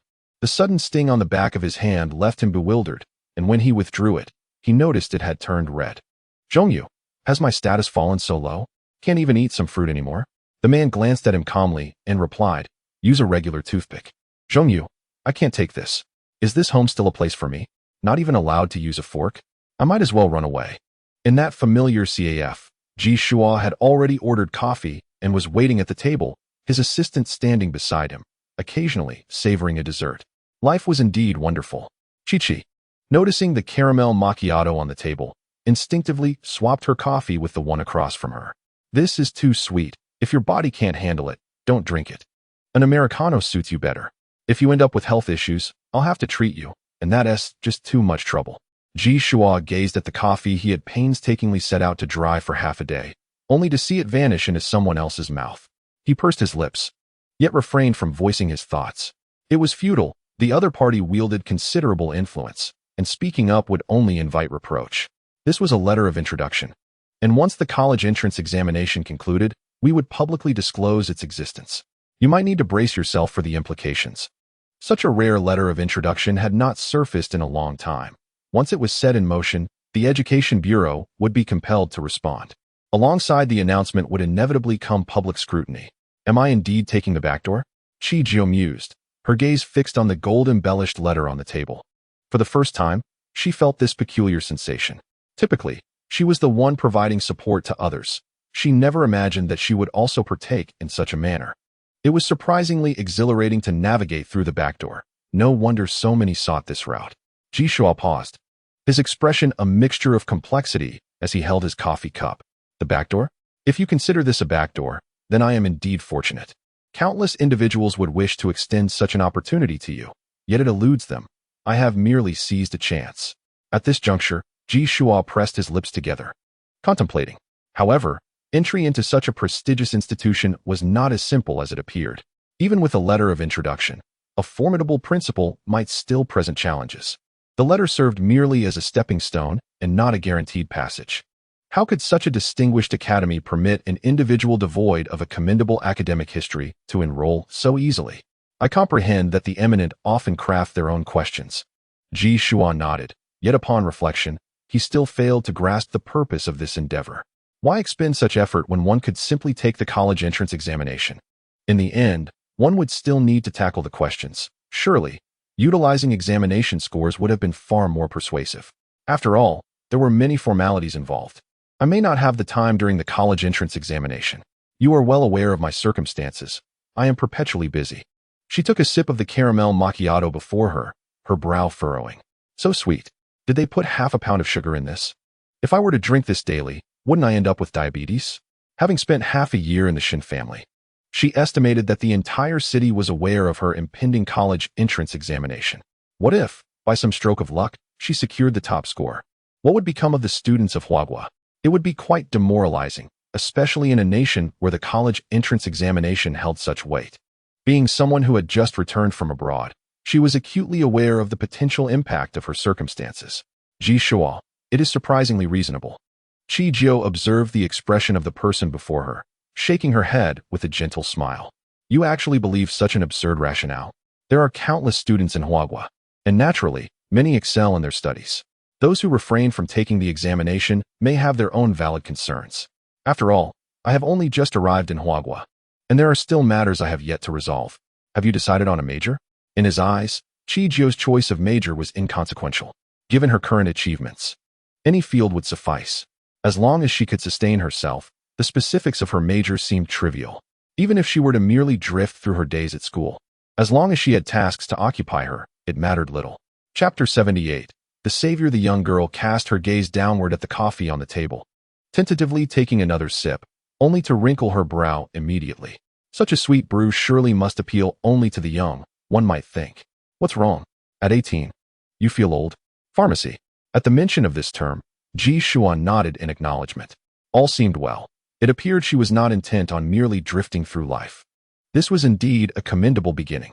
Observing the girl before him, who displayed a certain disdain for the caramel macchiato, Ji Shua felt an awkwardness wash over him. Chi, do not take offense at my verbosity, but there are matters I must convey to you. The principal may not be particularly fond of you at the outset, as he disapproves of such an unconventional admission process. As he spoke, a thought seemed to strike him, darkening his expression. Do not take it to heart. The girl nodded, her face betraying no emotion. It seemed she was indeed ill-suited to sweet flavors. The caramel macchiato was not to her liking. Ji Shua could hardly fathom that while he was earnestly discussing important matters, her mind was preoccupied with the sweetness of the drink. Absurd. It's fine. I've said the questions are arbitrary. His disfavor towards me is to be expected. After all, who would favor a beneficiary of connections? Yet, surely I can win him over through merit. Having received the letter of recommendation, she had undeniably become a beneficiary of connections, leaving her with no grounds for complaint. Even if she were not favored. Not far away, Lin Yu gazed at the handbag she had just purchased, unable to suppress her smile. She had long coveted this limited edition bag, having searched high and low and expended considerable effort and funds to acquire it. The more she looked, the more she adored it. With a small spoon in hand, she delightfully savored the desserts on the table. You, that bag is simply stunning, perfectly complementing your elegance, remarked a girl across from her, casting an envious glance at both Lin Yu and her handbag. In truth, she too was enamored with that bag, but her circumstances dictated otherwise. Oh, you have no idea. I had to rely on friends abroad to pull strings just to get this. And it cost me quite a bit. The words dripped with a hint of boasting, her broad smile revealing a set of gleaming white teeth. The girl across from her managed a strained smile, feeling unable to retort, for in terms of family background, she was indeed no match for Lin Yu. Is that not the eldest daughter of the Shin family? Does she also enjoy coffee? The girl's gaze instinctively roamed, only to land upon that familiar figure. In the entire city, it was likely that no one was unaware of Chi Jiao, her captivating beauty and enviable lineage, further enhanced by her recent film appearance which had skyrocketed her fame. Upon hearing the words eldest daughter of the Shin family, Lin Yu's expression instinctively stiffened, the smile at her lips fading slowly. The image of that exquisite visage unconsciously surfaced in her mind. She stiffly turned her neck, resembling a robot, and gradually pivoted her head, only to spot a somewhat familiar figure not far away. Chijio? What is she doing here? Perhaps her expression was less than favorable, for the girl opposite her seemed to sense something amiss and lowered her gaze in silence. Meanwhile, Lin Yu appeared to be entranced, fixating on the profile of the girl, as if she were attempting to decipher the secrets hidden within Chijio's visage. Yet, in this moment, only she knew that her mind was utterly vacant, echoing with the events that had transpired earlier at the direct sale store in Hua Country. It was Chijio who had rendered certain items forever unattainable for her. At that time, she had merely wished to placate Qin Yao, believing that Qin Yao had connections with the Qi family, which prompted her to utter some flattering words. Of course, the subsequent events made her realize that her assumptions were merely her own fabrications. Who was that person opposite her? Perhaps it was simply an issue of perspective. But Lin Yu could not discern the individual standing across from Chijio, only catching a glimpse of a silhouette. She recognized it was a man, and the person standing beside him seemed somewhat familiar. However, the girl opposite her perceived something different, something that appeared vaguely recognizable. As she pondered, an idea struck her, and she swiftly retrieved her phone, her fingers deftly tapping the screen. Upon receiving the results, she gazed at Chijio with a look of astonishment. Yeah. The girl opposite, the eldest daughter of the Shin family, seems to be the director of our city's education bureau. Lin Yu was taken aback, scrutinizing the individual across the way, her eyes laced with intrigue. Are you referring to Director Ji Shuo? Perhaps due to her upbringing, being in a position of prominence, she was indeed acquainted with the director of the local education bureau. Yet how did Chijio come to know him? She had never heard of any connection between them before. Seeing the girl opposite her nod, Lin Yu rose and moved to the other side of the table, nudging the girl into her seat. From this vantage point, the scene became much clearer. She observed the two individuals nearby, engaged in light-hearted conversation, her gaze instinctively drawn to their table. What was that object? It appeared somewhat like a letter. She pulled out her phone and activated the camera, her fingers cautiously gliding across the screen. Perhaps feeling apprehensive, she refrained from large movements, only managing to capture a vague outline of the object. Yeah, what are you doing? Lin Yu remained silent, adjusting the camera to gradually zoom in until both Chijio and Ji Shuo filled the frame, before finally pausing. Her thumb pressed the shutter button repeatedly. She was uncertain of the motivation behind her clandestine photography. Yet an instinct told her that such images might prove useful in the future, particularly against Chijio. Ever since the incident at the direct sales store, she had unconsciously begun to regard Chijio as a rival. Let us go? The girl opposite her was momentarily taken aback, glancing at the untouched dessert on the table with a look of confusion. However, we have yet to finish our coffee, and the desserts remain untouched. If you are reluctant to leave, then please enjoy them before you depart. With those words, she picked up her newly purchased handbag and exited. The other girl gazed at the array of desserts on the table, clutching her bag as she hastened after her. Between the desserts and the young lady of the Lin family, she understood which choice to make. Meanwhile, Chijio watched the freshly served iced Americano, her gaze wandering fleetingly towards the entrance of the CAF, a subtle smile gracing her lips. It's nearly time. My new home is still in disarray, and I cannot afford to linger here. Observing the girl who had just risen, Ji Shuo instinctively called out to her. Chi, my son wishes to meet you. He has mentioned it several times before, but I always declined. However, this time, I can no longer bear it. He is quite a handful. He expressed his desire to see his savior. Chapter 79, Desserts. As he spoke, his eyes held a hint of inquiry as he regarded the person opposite him. Chijio paused, recognizing the familiar name, and inquired softly, your son? Perhaps time had dulled her memory, for she took a moment to recall Ji Hung's visage. The young man was indeed handsome, quite refined. Had he lived in ancient times, he would have been a gentleman of noble birth, displaying excellent manners and eloquence. Yet, to be frank, during her time in the country, her actions were merely a matter of course. Saving him was no extraordinary feat, and there was no need to complicate matters. To her, it was simply an everyday occurrence. No need. Tell him it was merely a trifling act. He need not be concerned. With that, She stepped out of the CAF without a moment's hesitation. Ji Shua, hearing her words, could only shake his head in resignation. His foolish son was destined to be at odds with Chi. Indeed, how could someone like her be easily won over? He had witnessed her previous rumors with the young master of the Chi family. Compared to his son, he truly believed that only the young master was worthy of her. Otherwise, a mere ordinary person could hardly captivate her.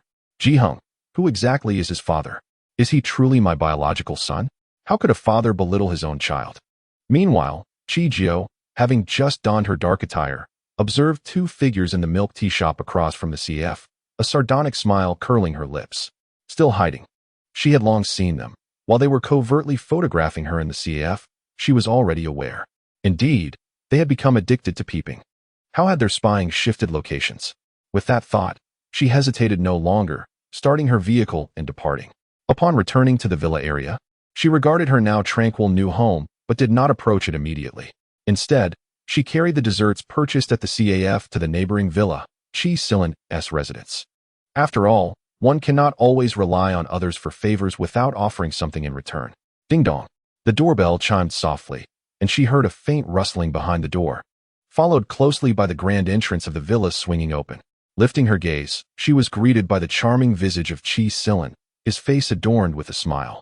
At that moment, he had shed his formal attire for a black silk robe. "You're back?" In the confines of the room, the sounds of Chong Yu and Lu Yun echoed. This phrase sounds rather odd, almost like a devoted husband welcoming his wife home. Is it just my imagination? It seemed not.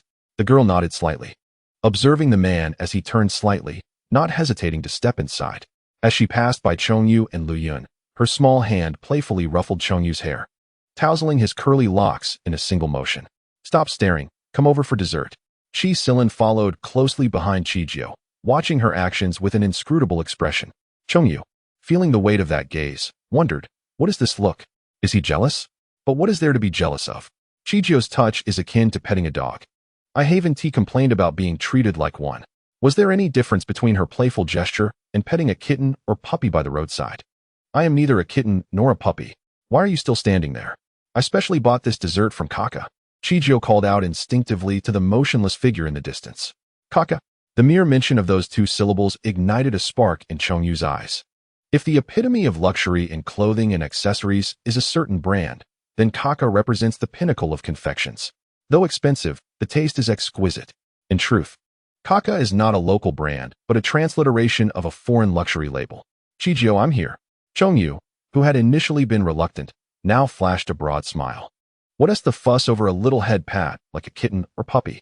It's trivial compared to the delight of Kaka. As long as I can savor a bite, being treated like a pet is inconsequential. Ahaha. He pulled Lu Yun toward the dining table, his gaze drawn to the lavish gift box on the table. Leaning forward, he caught sight of Chi Jiao unwrapping the package. He deliberately craned his neck to see better. Upon lifting his gaze, he beheld Chi Jiao's large head. What is this? Chong Yu stared at the mouth-watering desserts laid out before him, saliva instinctively pooling in his mouth, his eyes shimmering with anticipation. You love to ruffle my hair, don't you? Go ahead, indulge. In return, may I have an extra piece of this dessert? Chi Jiao, Lu Yun, Chi Silan, ambitious. The girl gazed at the small curly-haired boy and smiled. The gesture reminded her of a dog yearning for a bone, conjuring memories of the neighbor's golden retriever. Da Huang Woof? Chong Yu, no worries. Even without the head pats, you can still have an extra piece of dessert. As she spoke, Chong Yu settled into her seat, fidgeting with her fingers like a fly. Chi, how did you manage to get this? The desserts from Kaka's are not easily obtained. The last time I queued for a long time, I failed to buy any. The staff showed no consideration whatsoever. Frustrated with the dessert before her, Chong Yu savagely chewed on it, expressing her vexation through her sweet treat, simultaneously experiencing both anguish and delight. Lu Yun remarked, "This is devilish." The girl's expression remained unchanged, seemingly unfazed by the conversation. There were fewer people today, so I simply bought them directly. Perhaps there were too many people on that day, and the desserts ran out. Chong Yu replied, "You just bought them casually?" I recall that Kaka's desserts require a card reservation. This on the table doesn't seem like it's from Kaka. Chi Jiao exclaimed, "Damn, I forgot about that. That person never mentioned it before. Since there weren't many customers, Kaka might have feared a loss and sold it to me. Otherwise, why produce it just to throw it away?" Chong Yu paused, "Really? The girl remained silent, merely nodding. How strange. I've never encountered this situation before, Chong Yu thought, skeptically popping a small dessert into her mouth, nodding in awe while feeling perplexed. Chi Si Lin observed the quiet girl, a soft smile playing on his lips, his eyes sparkling with intrigue. Lu Yun, watching the somewhat dazed Chong Yu, pursed her lips in silence. Is young Master Chong sometimes lacking in wit? He seems to be completely focused on the desserts. Can he not discern that Miss Chi has some connections at Kaka? It is evident that Miss Chi is concealing something, yet young Master Chong remains oblivious. Chapter 80. The gaps with the arrival of summer, the weather turned scorching. Everyone discarded their long-sleeved garments for cool short sleeves, embracing the heat of the season. It was during this time that the senior students in Hua Country prepared to face the gauntlet of the college entrance examination. On this day, everyone rallied behind them, wishing for their names to shine on the honor roll and their futures to be bright. For these students, the two-day examination represented a pivotal moment that could shape the course of their lives. Each individual stood ready, apprehensive of making even the slightest mistake. As the examination bell rang, accompanied by a mechanical voice, the arduous 3 years of their academic journey came to a close. Though these years had been challenging, in future reflections, they may blossom into cherished memories. That year, they jogged together, read together in the early mornings, and attended classes side by side. The cicadas chirped incessantly. While such sounds might irritate some, they also heralded the beauty of summer. Yet, on this significant day, Chi-Jio sat in her office, gazing at the western face before her, feeling a throbbing ache in her head. What had she said? Thankfully, the introduction letter had arrived, otherwise, she truly would have had no time to resolve these troubles. The corners of her mouth slowly ascended as she gazed at the individual opposite her, raising an eyebrow, her tone imbued with a sense of ease. Please repeat what you just said. The man across from her was not particularly handsome, although he possessed deep-set features. There was an inexplicable aura about him that evoked distaste. One could not shake the feeling that he was not a person of good character. He grinned, revealing a set of pearly white teeth that made one want to clench a fist in response. Such a laugh was insufferable. Our division in Huagua has only recently been established. While we are now operating normally, we have not been functioning as long as your division. Now that we find ourselves in a predicament, it is only natural for your Huagua division to refrain from remaining aloof. We are one entity. When things get busy, we should not draw such clear lines. Upon hearing this, Chi-Jio understood the man's intentions. It was simply that their division had encountered trouble and wished to have Huagua clean up after them.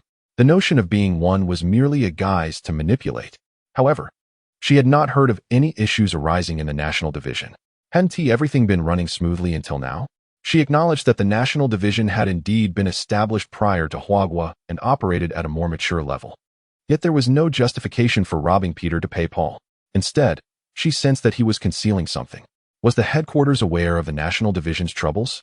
We only follow the arrangements of the headquarters. At that moment, the true representative of the Huagua division, Wang Da, stood beside Chi-Jio, gazing at the man across from them, at a loss for words to describe his current feelings.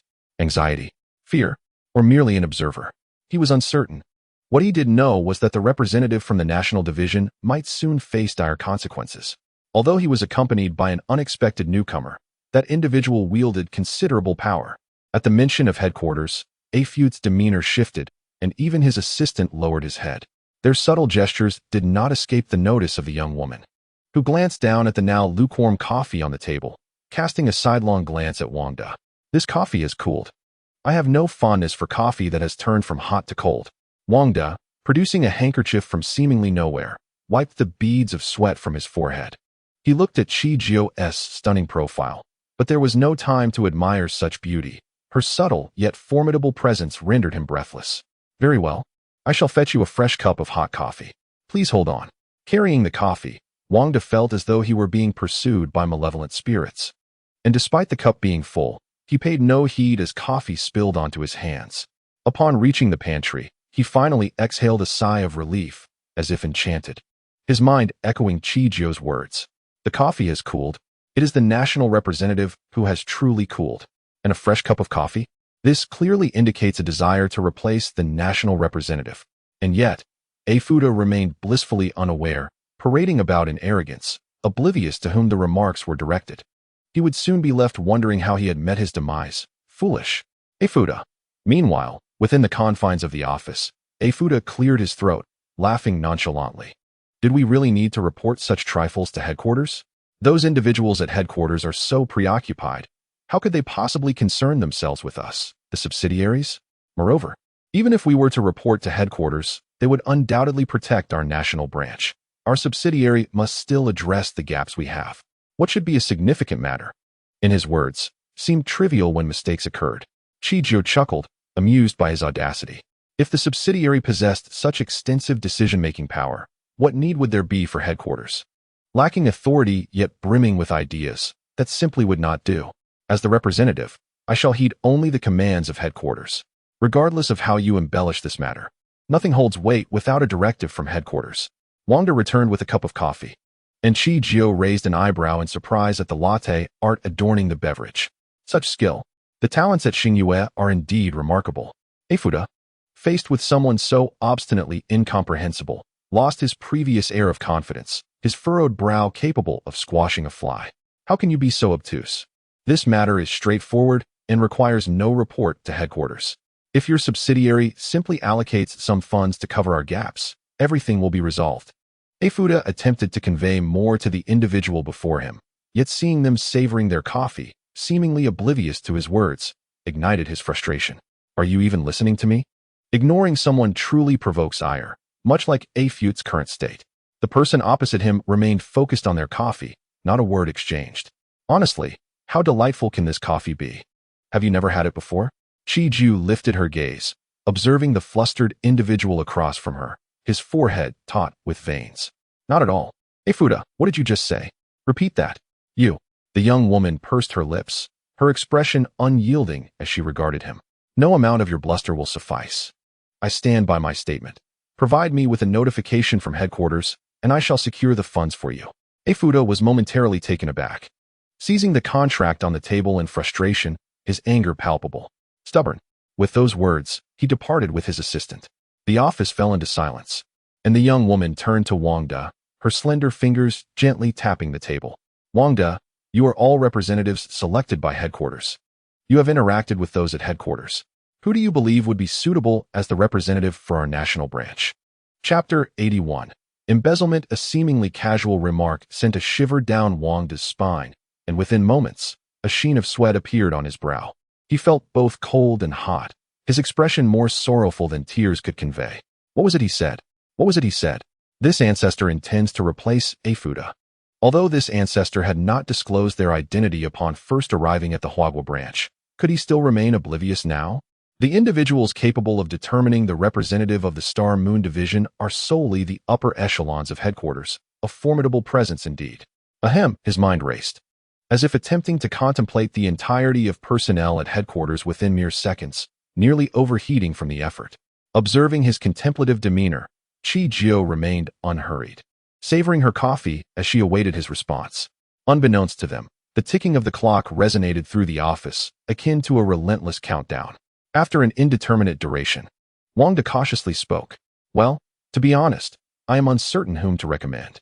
As a colleague, my understanding is rather superficial. I have only witnessed a fragment of their capabilities. Chijio raised an eyebrow, intrigued. Wangda continued. Must there be a definitive answer? This is quite the predicament, isn't it? Ahem, what do you think of Chushu? He is also from our homeland and currently holds a managerial position at headquarters. Chushu, the young woman murmured, her mind swiftly retrieving information about him. Soon, an alluring visage materialized in her thoughts. She recalled him vividly. His captivating looks and charming demeanor were undeniable. Yet when he devoted himself to work, he transformed into a figure of resolute intensity, exuding formidable prowess. What an apt description, she mused, contemplating the notion further. Wangda nodded, refraining from further comments, wary of inciting unnecessary complications. Chijio approached the desk, retrieved her phone, and, with a few taps, held it to her ear. Settling into the computer chair, Wangda observed her actions in silence, standing motionless before the desk until she spoke again. Please provide me with the profile of the division representative, along with their tenure at Star Moon and all pertinent activities, both contributions and mistakes, distinctly categorized. After a brief exchange on the other end, the young woman appeared somewhat conflicted, scratching her head. The name seems to be Afuda. Also, has there been any recent occurrence at the National Division? Has it been reported to headquarters? In the next moment, she activated the speakerphone and placed it on the desk while opening her computer, seemingly searching for something. The National Division? No, there has been no reporting. Everything appears normal. Yet the submitted reports feel somewhat amiss. A commanding voice resonated from the other end of the line, causing Wang De, who had been waiting at the desk, to look up in surprise, his expression revealing intrigue. That voice seemed hauntingly familiar, as if he had heard it before. Willier, find a time to visit the National Division. There are issues that need addressing. The representative has concealed the truth, and you know what must be done. Upon hearing the name Willier, Wang De's eyes widened in astonishment. As he regarded Chi Jio, nearly incredulous at the revelation, he finally comprehended the origin of this sense of familiarity. It was Valia, this very woman. When he was at the headquarters, it was her voice that incessantly scolded him, and in a particularly unpleasant manner. He recalled it vividly. Why was he always the one to suffer? Did he not care for his dignity? However, was this Valia not their deputy? Why was she now so obedient to this newcomer? Who exactly was this Miss Chi? Wait a moment. Was she merely a subordinate, or was it something more? An absurd thought crept into his mind, and he hesitated to voice it. Fine, I understand. The conversation between the two continued. The young woman gazed at the report displayed on her computer screen, her expression inscrutable. After exchanging only a few words, the call ended. Yet, she did not pause. With deft fingers, she dialed another set of numbers, this time placing the phone to her ear rather than speaking aloud as before. Are you busy? The voice on the other end uttered something indiscernible, and Chi Jio's expression remained unchanged. Perfect. Please check on a certain individual, Avert. Wang De, still reeling from his shock, instinctively straightened at her phone call. Had the investigation already commenced? He needed to perform well. He certainly did not wish to be the next subject of scrutiny. Meanwhile, on the other end, Nephilim rubbed his aching neck and gestured to his assistant, indicating his shoulders. Give it a squeeze. The assistant understood immediately, approaching quietly from behind to relieve his tension. With each gentle press, the discomfort in his shoulders began to dissipate. Avert, isn't he one of your Star and Moon associates? Is it necessary for me to investigate? Perhaps due to spending too much time with this young prodigy.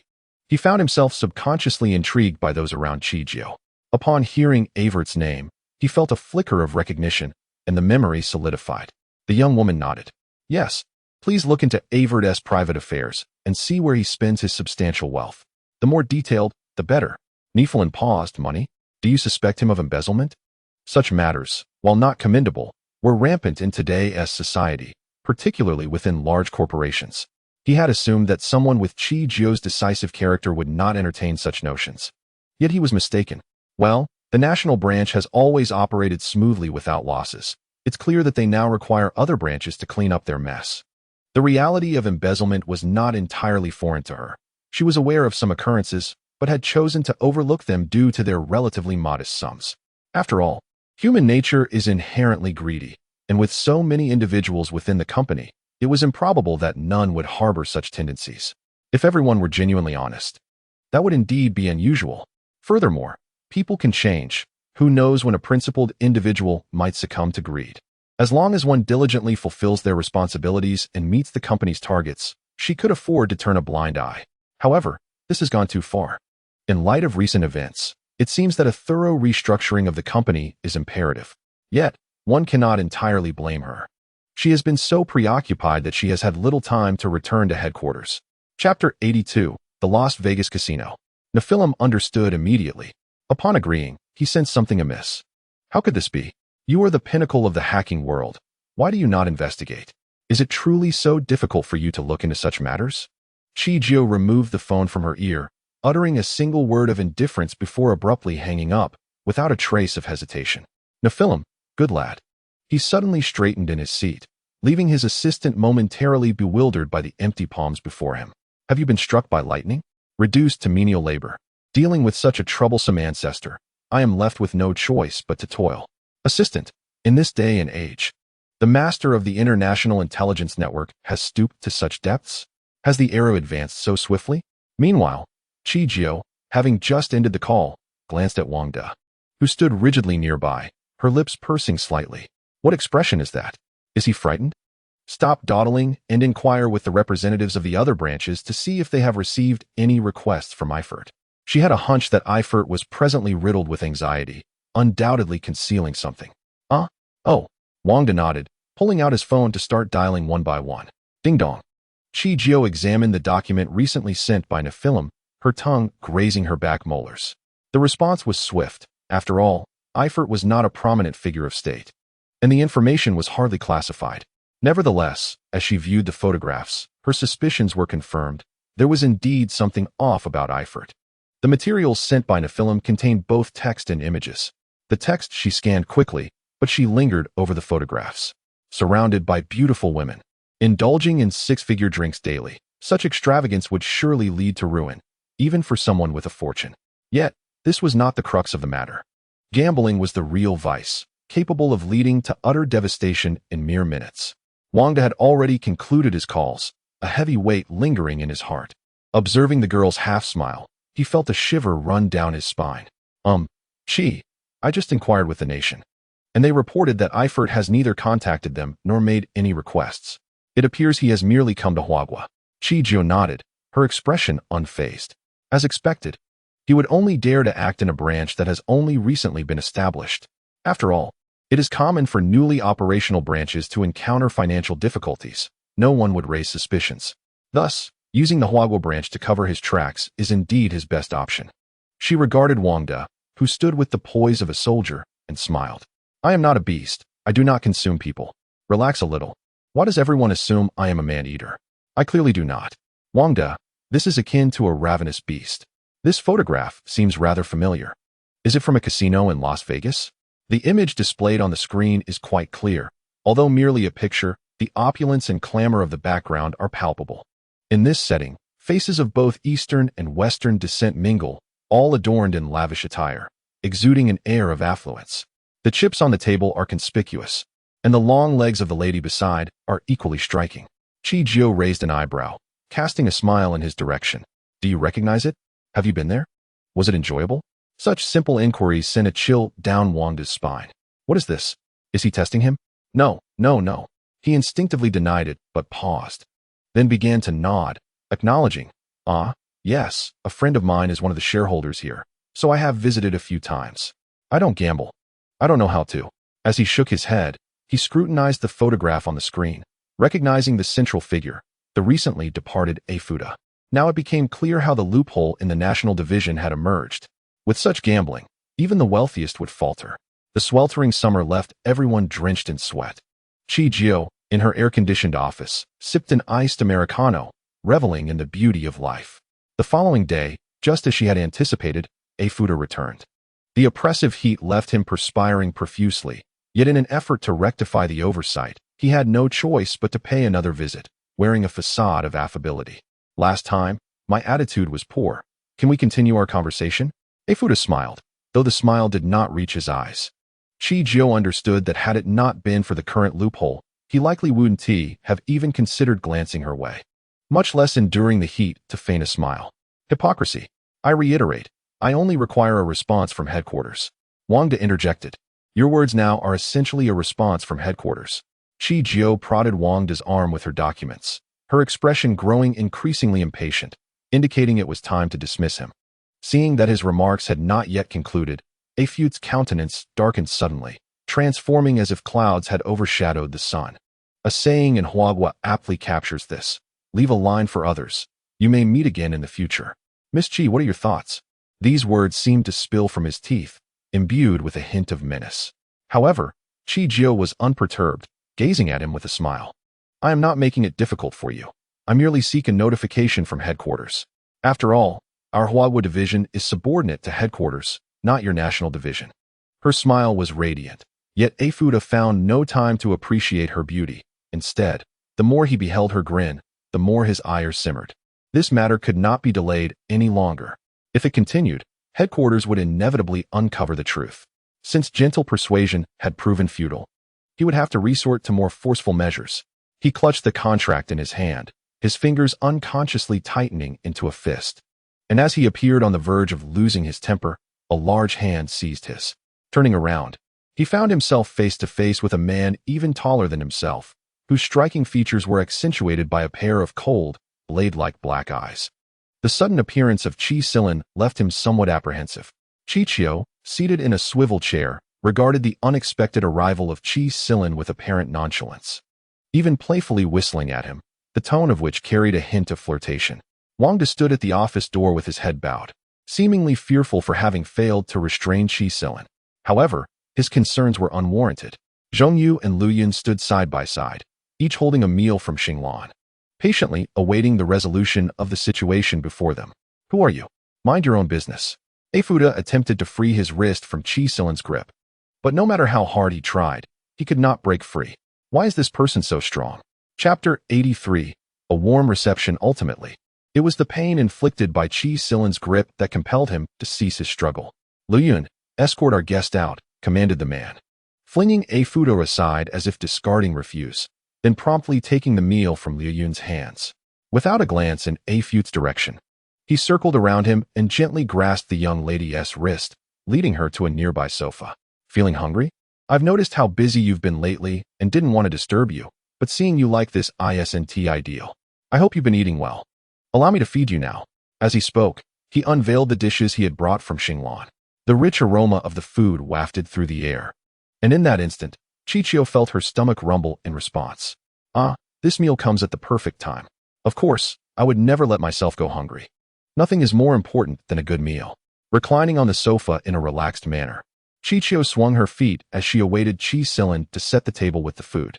On the other side, Lu Yun observed Afuda, who was bewildered yet reluctant to leave, and let out a cold huff. "If you don't leave now, I will take action." To underscore her point, Lu Yun rolled up her short sleeves, revealing her muscular arms.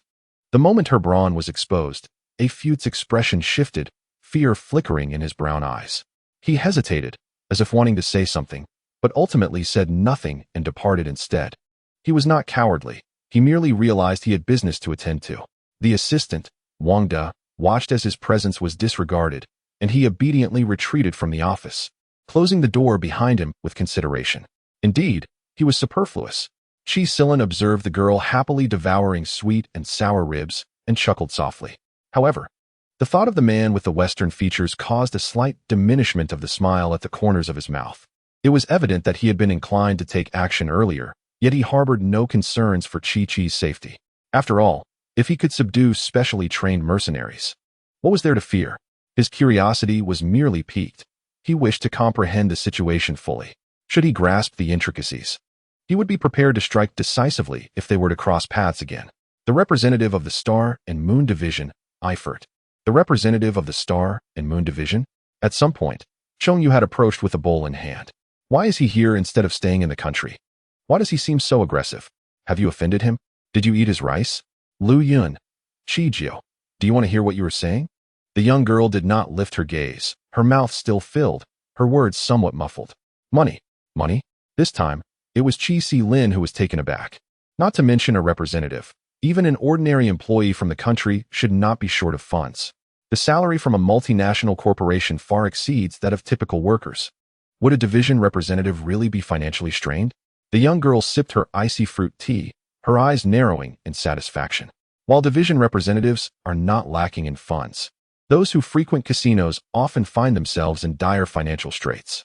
Though her statement was somewhat ambiguous, those present were not fools. They quickly grasped the essence of the matter.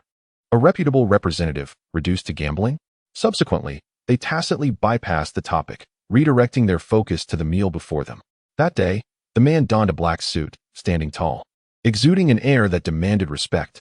Lu Yun stepped forward. "Master, the person has arrived." He nodded, a cold smile gracing his lips. "Very well. Ensure that he is treated with utmost hospitality." He emphasized the last four words with particular weight. Meanwhile, in the villa area, the young girl lounged on the sofa in black pajamas. Occasionally, she would stab a piece of fruit with her fork, tossing it into her mouth, and now and then sip the fruit tea before her, reveling in a life of comfort. The air conditioning in the living room hummed softly, and such languorous days of effortlessly earning money would surely evoke envy in others. Just as a crucial plot point unfolded on the television, her phone began to buzz on the table. Eifert's issues had escalated, presenting complications both personally and professionally. Should I make a trip to the country? With Huagua refusing to resolve the matter, his next step should be to seek assistance from other business magnates. Qi Jiu merely hummed in acknowledgement, turning back to recline. You can go to the country. I will handle things here. Just as she hung up the phone, it vibrated again in her hand. Alin? After a brief exchange, Qi Jiu rose from the sofa and exited the villa area. Time passed, and she found herself at the entrance of Xinglan, observing Lu Yun, who had been waiting by the door, raising an eyebrow. Miss Qi, this way. The young girl nodded, trailing behind Lu Yun until they reached the innermost room on the second floor, where she finally halted.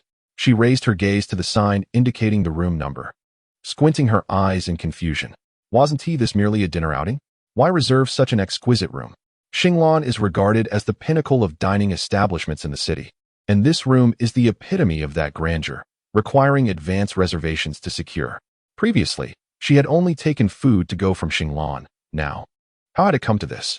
Lu Yun touched the back of her neck, unsure of how to articulate her thoughts, ultimately deciding to assist her in opening the private room door. Miss Qi, you will understand once you enter. The master is awaiting your arrival. The girl pressed her lips together and stepped inside. No sooner had her left foot crossed the threshold than the sight within captivated her attention. Frankly, encountering these two individuals here was somewhat unexpected. Qi Silin, clad in a suit, sat at the dining table with utmost seriousness, exuding a commanding presence that aligned perfectly with the rumors surrounding the young Master Qi. In stark contrast, the man opposite him, also dressed in black, appeared considerably more restrained. His gaze towards Qi Silin tinged with a hint of caution, akin to a mouse encountering a cat. Everett, previously, these two had nearly come to blows at Xingyue. Yet now they sat together at the same table for a meal. Qi, you've arrived. Qi Silin turned to regard the figure standing at the doorway, pivoting to pull out the chair beside him with an affectionate gesture, clearly indicating his desire for her to sit beside him. The girl made no objection, obediently taking her place next to him, her eyes widening in astonishment as she beheld Everett's shocked expression, laughter bubbling within her. Surprised, are we? Everett replied. I recall your fondness for sweet and sour dishes. Do try this sweet and sour fish, as well as the sweet and sour ribs. If there is anything else you wish to eat, feel free to order more. Chapter 84.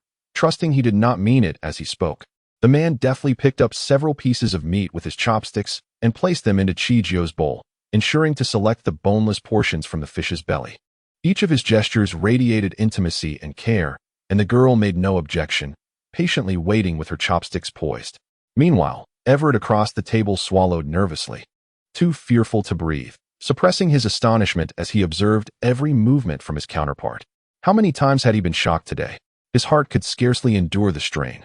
You see, as I mentioned earlier, he suddenly spoke up, yet Qi Silin did not lift his gaze, engrossed in serving Qi Jiu until her bowl was brimming. Only then did he pause, raising his eyes, resembling a capitalist at a banquet, a smirk of disdain playing at his lips. My apologies. I was preoccupied with serving Qi. Could you repeat that? Upon uttering these words, Everett's complexion visibly darkened, each second spent suppressing his rising anger, ultimately forcing a strained smile on his lips. His gaze briefly flickered towards Qi Silin and the nearby Qi Jiu, seemingly comprehending the subtle relationship between the two. Regarding his previous statement, he could only muster the courage to speak again while looking at the young lady. Mr. Qi, what I mean to convey is, would you be willing to assist our Xingyue branch in overcoming this difficult situation? With your aid, I shall report to headquarters. Should any issues arise for Luofeng thereafter, Xingyue will undoubtedly be the first to extend our support. There is an old saying in Huagua, a drop of water in need should be repaid with a fountain of gratitude. Qi Jiu, who had been leisurely savoring the ribs in her bowl, lifted her eyelids upon hearing the name Luofeng, before resuming her meal. Once she finished chewing, she finally raised her head. Luofeng, the multinational corporation akin to Xingyue? The capabilities of Luofeng could be said to be on par with those of Xingyue. More suitable for the term shoulder to shoulder, Luofeng and Xingyue resembled two dark horses, ascending linearly from opposite corners of the world, ultimately solidifying their standing as formidable entities. Observing the man's handsome profile, she arched an eyebrow, realizing she had sensed something amiss during the initial discussions of collaboration at the Xingyue branch. It seemed the Qi family and the Chong family were merely testing the waters, and indeed, they were gauging Luofeng. Really? If anything were to happen to us at Luofeng, would Xingyue truly be the first to assist? Fuda, sensing potential, nodded vigorously as if pounding garlic. Yes, we at Xingyue would certainly not hesitate. Whatever you require, we shall endeavor to fulfill. Chi Jiao interjected. Doesn't this matter require her consent? When did a mere representative of a branch have the authority to decide for all of Xingyue? Is Afuda merely painting an exaggerated picture? Qi Silan nodded, reaching over to draw the fruit platter closer to Chi Jiao, placing it before her without haste in his response. The atmosphere in the room suddenly shifted, becoming somewhat quiet and tense.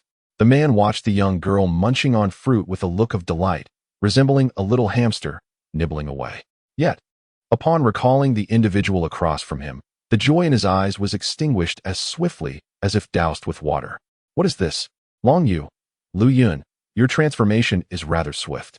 Qi Silan straightened in his seat, regarding Afuda with an air of contemplation, ultimately pursing his lips in response to the tension on Afuda's face. I recall that day at Xingyue.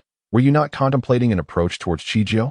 The abrupt shift in topic left Afuda momentarily stunned, and he quickly turned to the radiant smile of Chi Jiao, swallowing hard. Why did that smile seem increasingly ominous? He had witnessed everything that transpired. If he could not discern Qi Silan's regard for Chi Jiao, he would indeed be blind. No, that day was all a misunderstanding. Please do not misconstrue. Miss Qi and I are both part of Xingyue. How could I possibly lay a hand on her? We are colleagues, after all. Afuda was in a state of panic. This was his final opportunity, and he could not let it slip away. Truly, you must believe me. Chi smiled softly, directing his gaze towards the person beside him. Chi, what do you think? That day in the office, was it truly just a misunderstanding?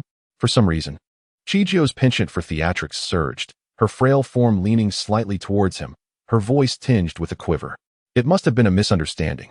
Upon hearing this, Afuda's tense demeanor eased significantly, a smile gracing his lips. Just as he was about to speak, the person across from him continued. I believe that day when he sought my assistance, I declined, and perhaps his temper flared momentarily, leading to a loss of control. As she spoke, her gaze fell. I am fine now. I trust he did not act with intent. Her delicate fingers slowly lifted, pitifully clutching the sleeve of his suit, her fingertips turning pale, as if she had just endured a great injustice. Observing this, both Long Yu and Lu Yun, with wide eyes, were taken aback. What is the situation? When did Chi become so fragile? Bring back the Chi Jiao who once pinned someone to the ground.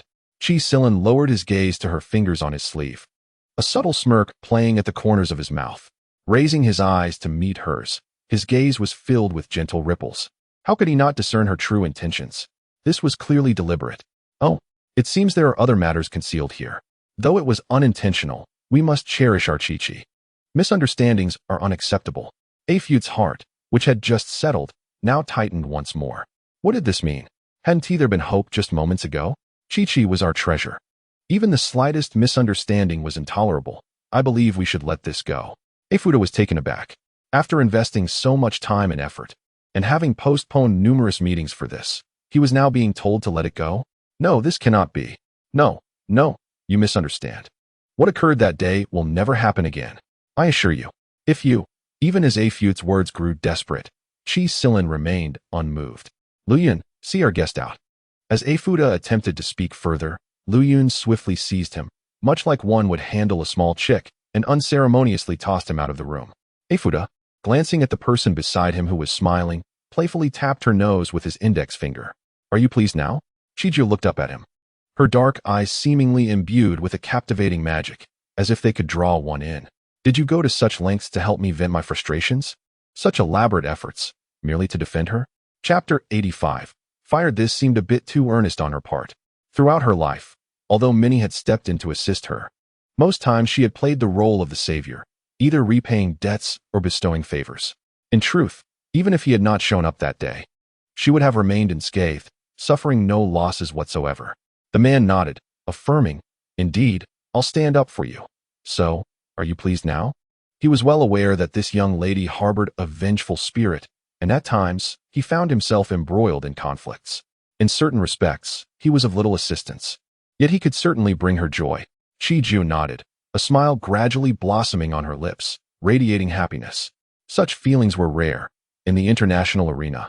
Initial interactions were often driven by self-interest, and only through subsequent camaraderie could deeper connections flourish.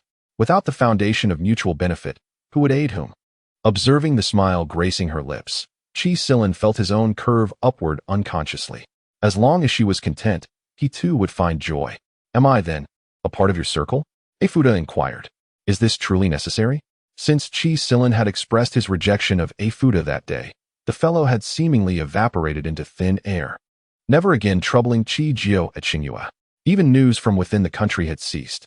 During this time, she had unknowingly settled into a quieter routine, rarely visiting Xingyue. And her days away from the Shin family estate had become more carefree. At home, she could do as she pleased.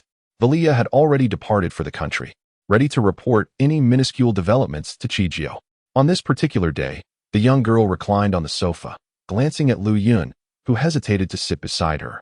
As he awkwardly clutched his phone, "The sofa is quite spacious. Can't you find a spot? Or is there a nail poking your backside?" Lu Yun replied, "It's not that. It's just that the master isn't here, and I feel a bit out of sorts." Watching him gingerly settle onto the sofa, she chuckled, bringing her phone back to her ear. Afuda should be seeking out others by now. The international realm was not lacking wealthy patrons. Hence, he must not be afforded any opportunity. On the other end of the line, Valia lounged in her office, casually crossing her legs, her heels clicking rhythmically against the floor. Her demeanor was nonchalant, yet her gaze conveyed a sense of gravity. "Are you suggesting we dismiss him?" she inquired. This outcome did not surprise her, as Chi Jiao's temperament could hardly tolerate transgressions. Moreover, Afuda was no virtuous individual. Xingyue would not retain such a person. However, if Afuda were to be dismissed now, the position of the representative for this national branch would be vacated. They had not conducted internal evaluations recently, leaving them uncertain about who could fill the role. This position was crucial for the entire company and was not to be taken lightly. The young girl rose, slipping on her slippers as she made her way to the kitchen, retrieving a chilled can of cola from the refrigerator. Without hesitation, she opened it and poured its contents into her mouth. The refreshing chill, along with the effervescence of the soda, filled her mouth, an experience unique to carbonated beverages. Listening to the hesitant words from across the table, Chi Jiao comprehended the concerns weighing on Wei Liyu's mind. With a gentle demeanor, she remarked, "The remaining matters are quite manageable. Given your extensive tenure at headquarters, what is your opinion on the management figure, Chu Shu?" Hearing the pivotal phrase, Wei Liyu was momentarily taken aback. How could she have forgotten about this individual in her moment of anxiety? The representatives from the national division often exhibit minimal technical demands, making them well suited for management roles. Although Chu Shu's position at headquarters is neither particularly high nor low, it is said that many of her seniors frequently seek her counsel across various domains. She is indeed a rare and invaluable talent. Yes, it is Chu Shu. After a while of conversation, once their drinks reached the bottom of the glasses, this topic came to a natural conclusion. Wei Liyu, being a frequent presence at headquarters, provided insights that, combined with Chi Jiao's own understanding and research, offered her a clearer picture of Chu Shu. For now, let Chu Shu act as the representative for the national division. As for Afuda, issue a notice. I do not wish to see any information regarding him in Xingyue tomorrow, nor do I want to encounter anything related to him. Upon returning to the living room, the young lady observed Lu Yun, who had previously sat rigidly before her, now relaxed and engrossed in a television drama, even chuckling with interest. Was I truly that intimidating? Chi Jiao mused. Did I frighten him to the point he couldn't even watch television? She recognized the animated series Pleasant Goat and Big Big Wolf, which had garnered considerable popularity domestically, with countless episodes already aired. She pondered the name of the sheep with grass on its head. What was it? Slow Goat. The effort of recalling the name almost made her feel as if grass might sprout from her brain. Lu Yun lifted his gaze, his eyes sparkling with amusement, tinged with surprise. Miss Chi Jiao, you know this? That gray wolf is truly hilarious. He is a supposed inventor, yet he often appears foolish, getting whacked by his wife with a frying pan daily. As he spoke, he laughed heartily. Gray wolf, are you being polite? He is an inventor, the greatest inventor in the entire green grassland. And he does not fear his wife. He loves her. Chi Jiao responded with a soft pleased to see Lu Yun shedding his earlier reserve and smiling. So, your master has entrusted you to me? Lu Yun exclaimed. That term is not appropriate. Entrust is not used in this context. My master and young master are engaged with important matters, and Lin Yin is preoccupied at the dealership, making it inconvenient for him to assist you. My master, worried that you might be alone, asked me to accompany you, allowing you to utilize my services. In the past, such a task might have drawn his complaints, But now, with certain matters clarified, he found himself willingly compliant, even considering that being by Chijio's side was more enjoyable than being alongside his master. Chi-Silan, are you considering a job change? Well, having an additional pair of hands around is never a burden. It certainly makes tasks easier. At least someone is here to handle the rubbish disposal. On the other side of the world, Afer sat upon a yacht, observing the young men on the opposite side, entangled in flirtation with beautiful women, feeling somewhat awkward. Darling, you smell divine, one of the young men remarked, seemingly oblivious to Afer's presence as he engaged in playful banter, teasing one girl and then another, even reaching out to caress a delicate face. The scene before him was undeniably vulgar.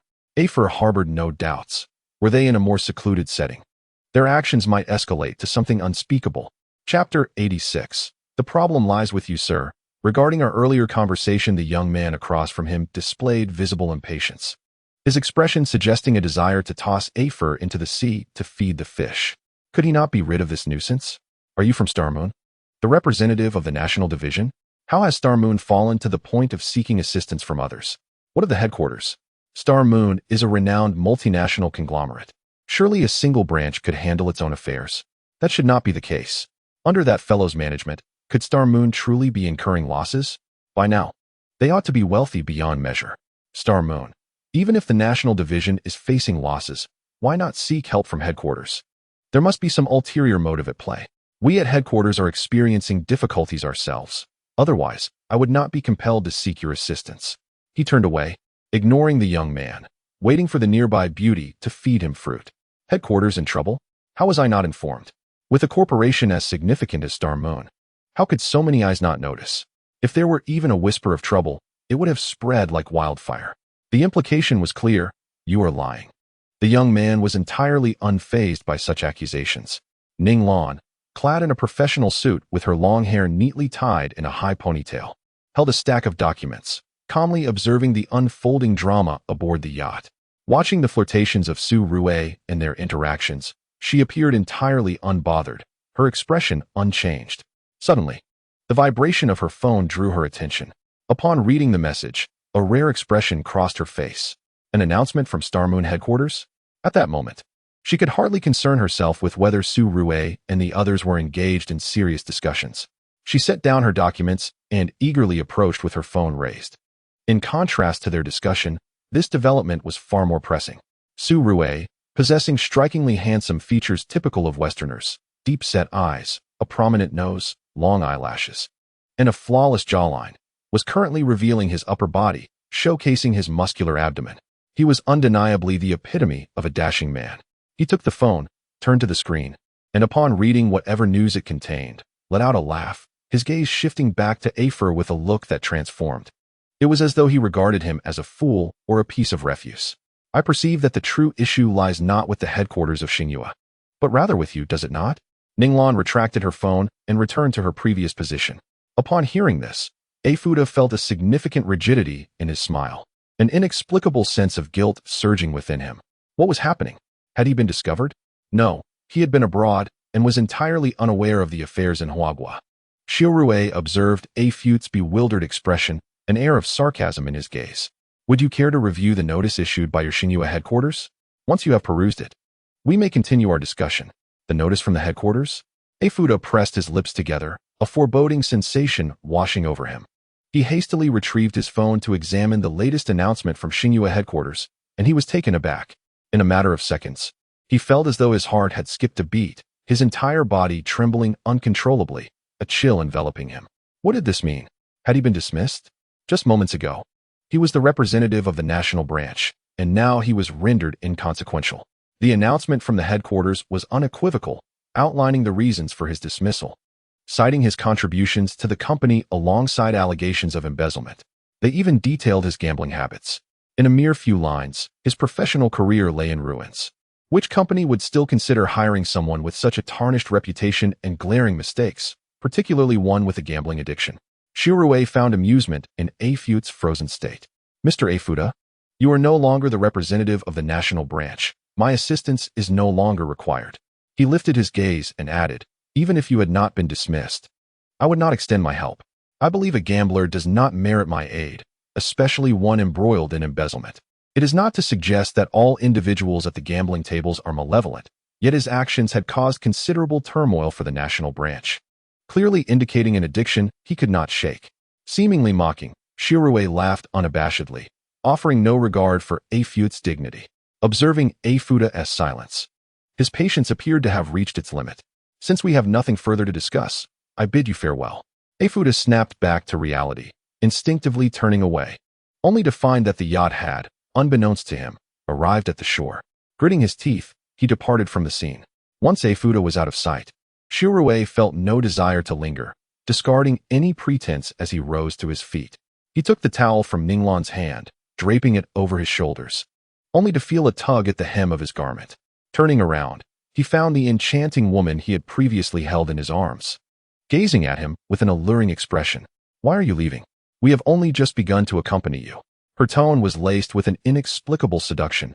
However, Shirue was not swayed, his countenance dark and foreboding, disdain evident in his eyes. "Leave? What sort of person dared to touch him?" Were it not for the presence of others earlier, he would not have even entertained the idea of associating with such unsavory individuals. The abrupt shift in his demeanor left the two women momentarily stunned, and before they could react, Shirue had already departed. Ninglan had grown accustomed to such scenes. It was always the same. In the presence of outsiders, she would feign a life of extravagant revelry, appearing open to any suitor. Yet only she understood that this was not her true nature. In reality, she was one who upheld her integrity. These interactions were nothing more than a performance. Just like now, the two women were mere tools, expendable once their purpose had been served. "Let us go. Lingering here will only incite anger. If provoked, it is only natural to retaliate, even if it means feeding the fish," she remarked emotionlessly before departing, leaving the two women on the yacht exchanging incredulous glances, ultimately departing in discontent. While men were undoubtedly significant, one's own life held greater value. Upon returning to her residence, she instinctively moved towards the office. Shirue had already changed back into his usual attire, and upon seeing Ninglan's composed demeanor, he breathed a sigh of relief. "You sent those two women away?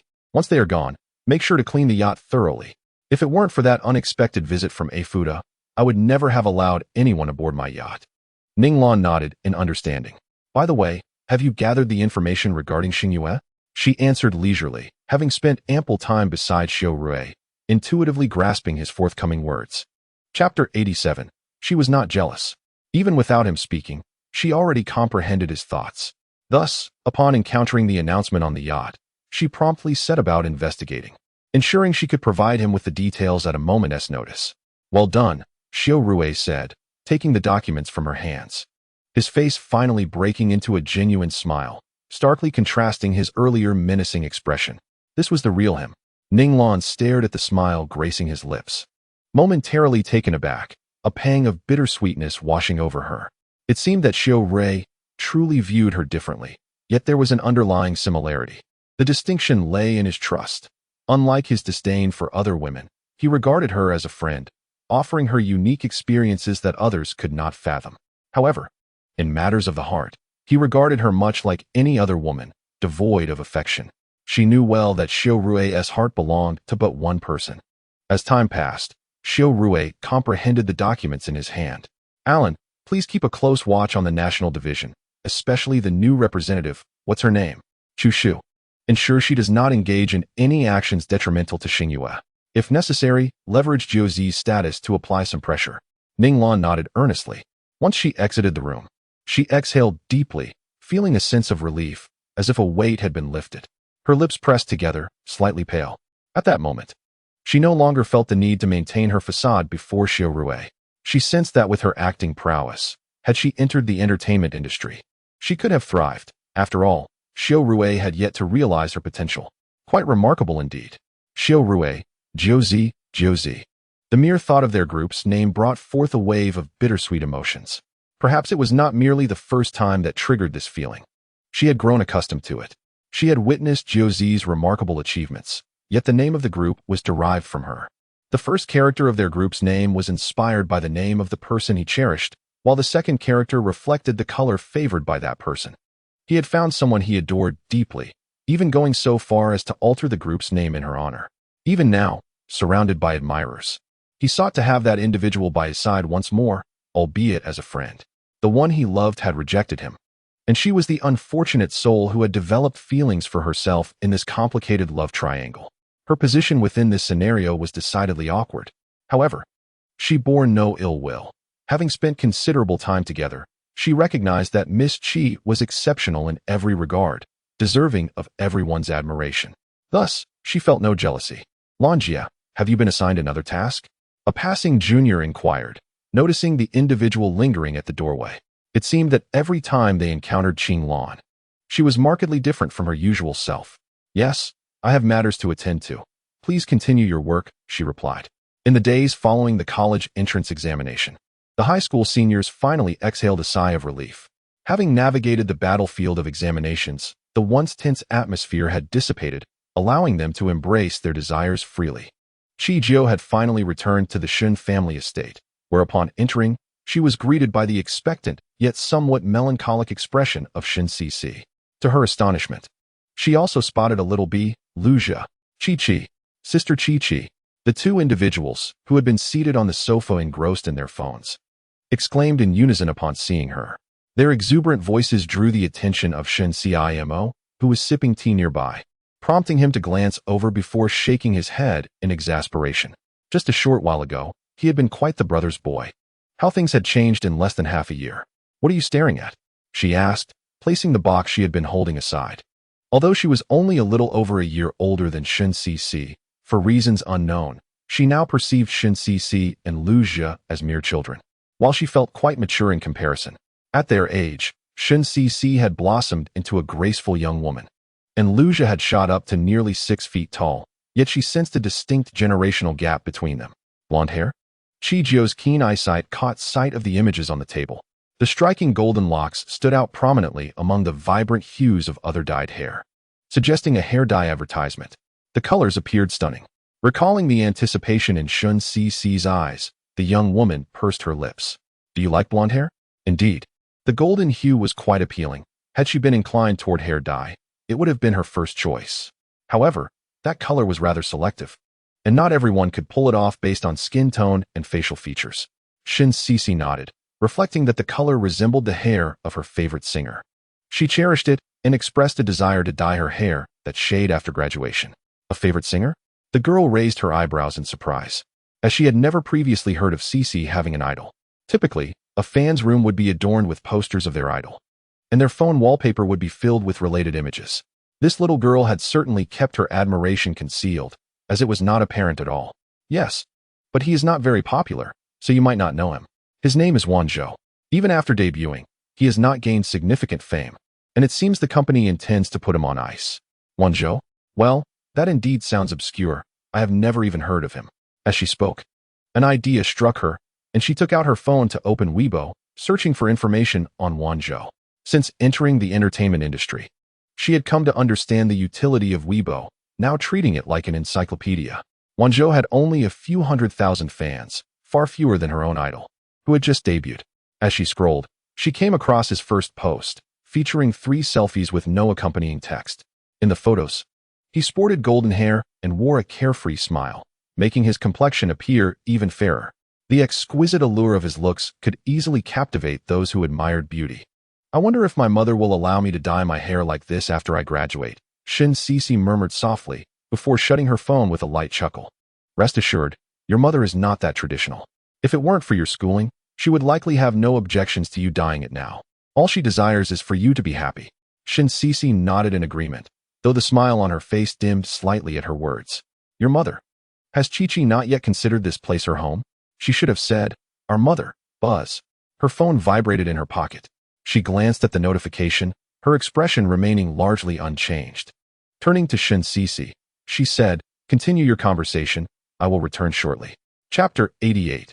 Do you dislike our Shin family? With that, she took her phone and exited the main building. Shin Cici sighed as she watched the girl's retreating figure. Luja, sensing her unease, leaned in closer.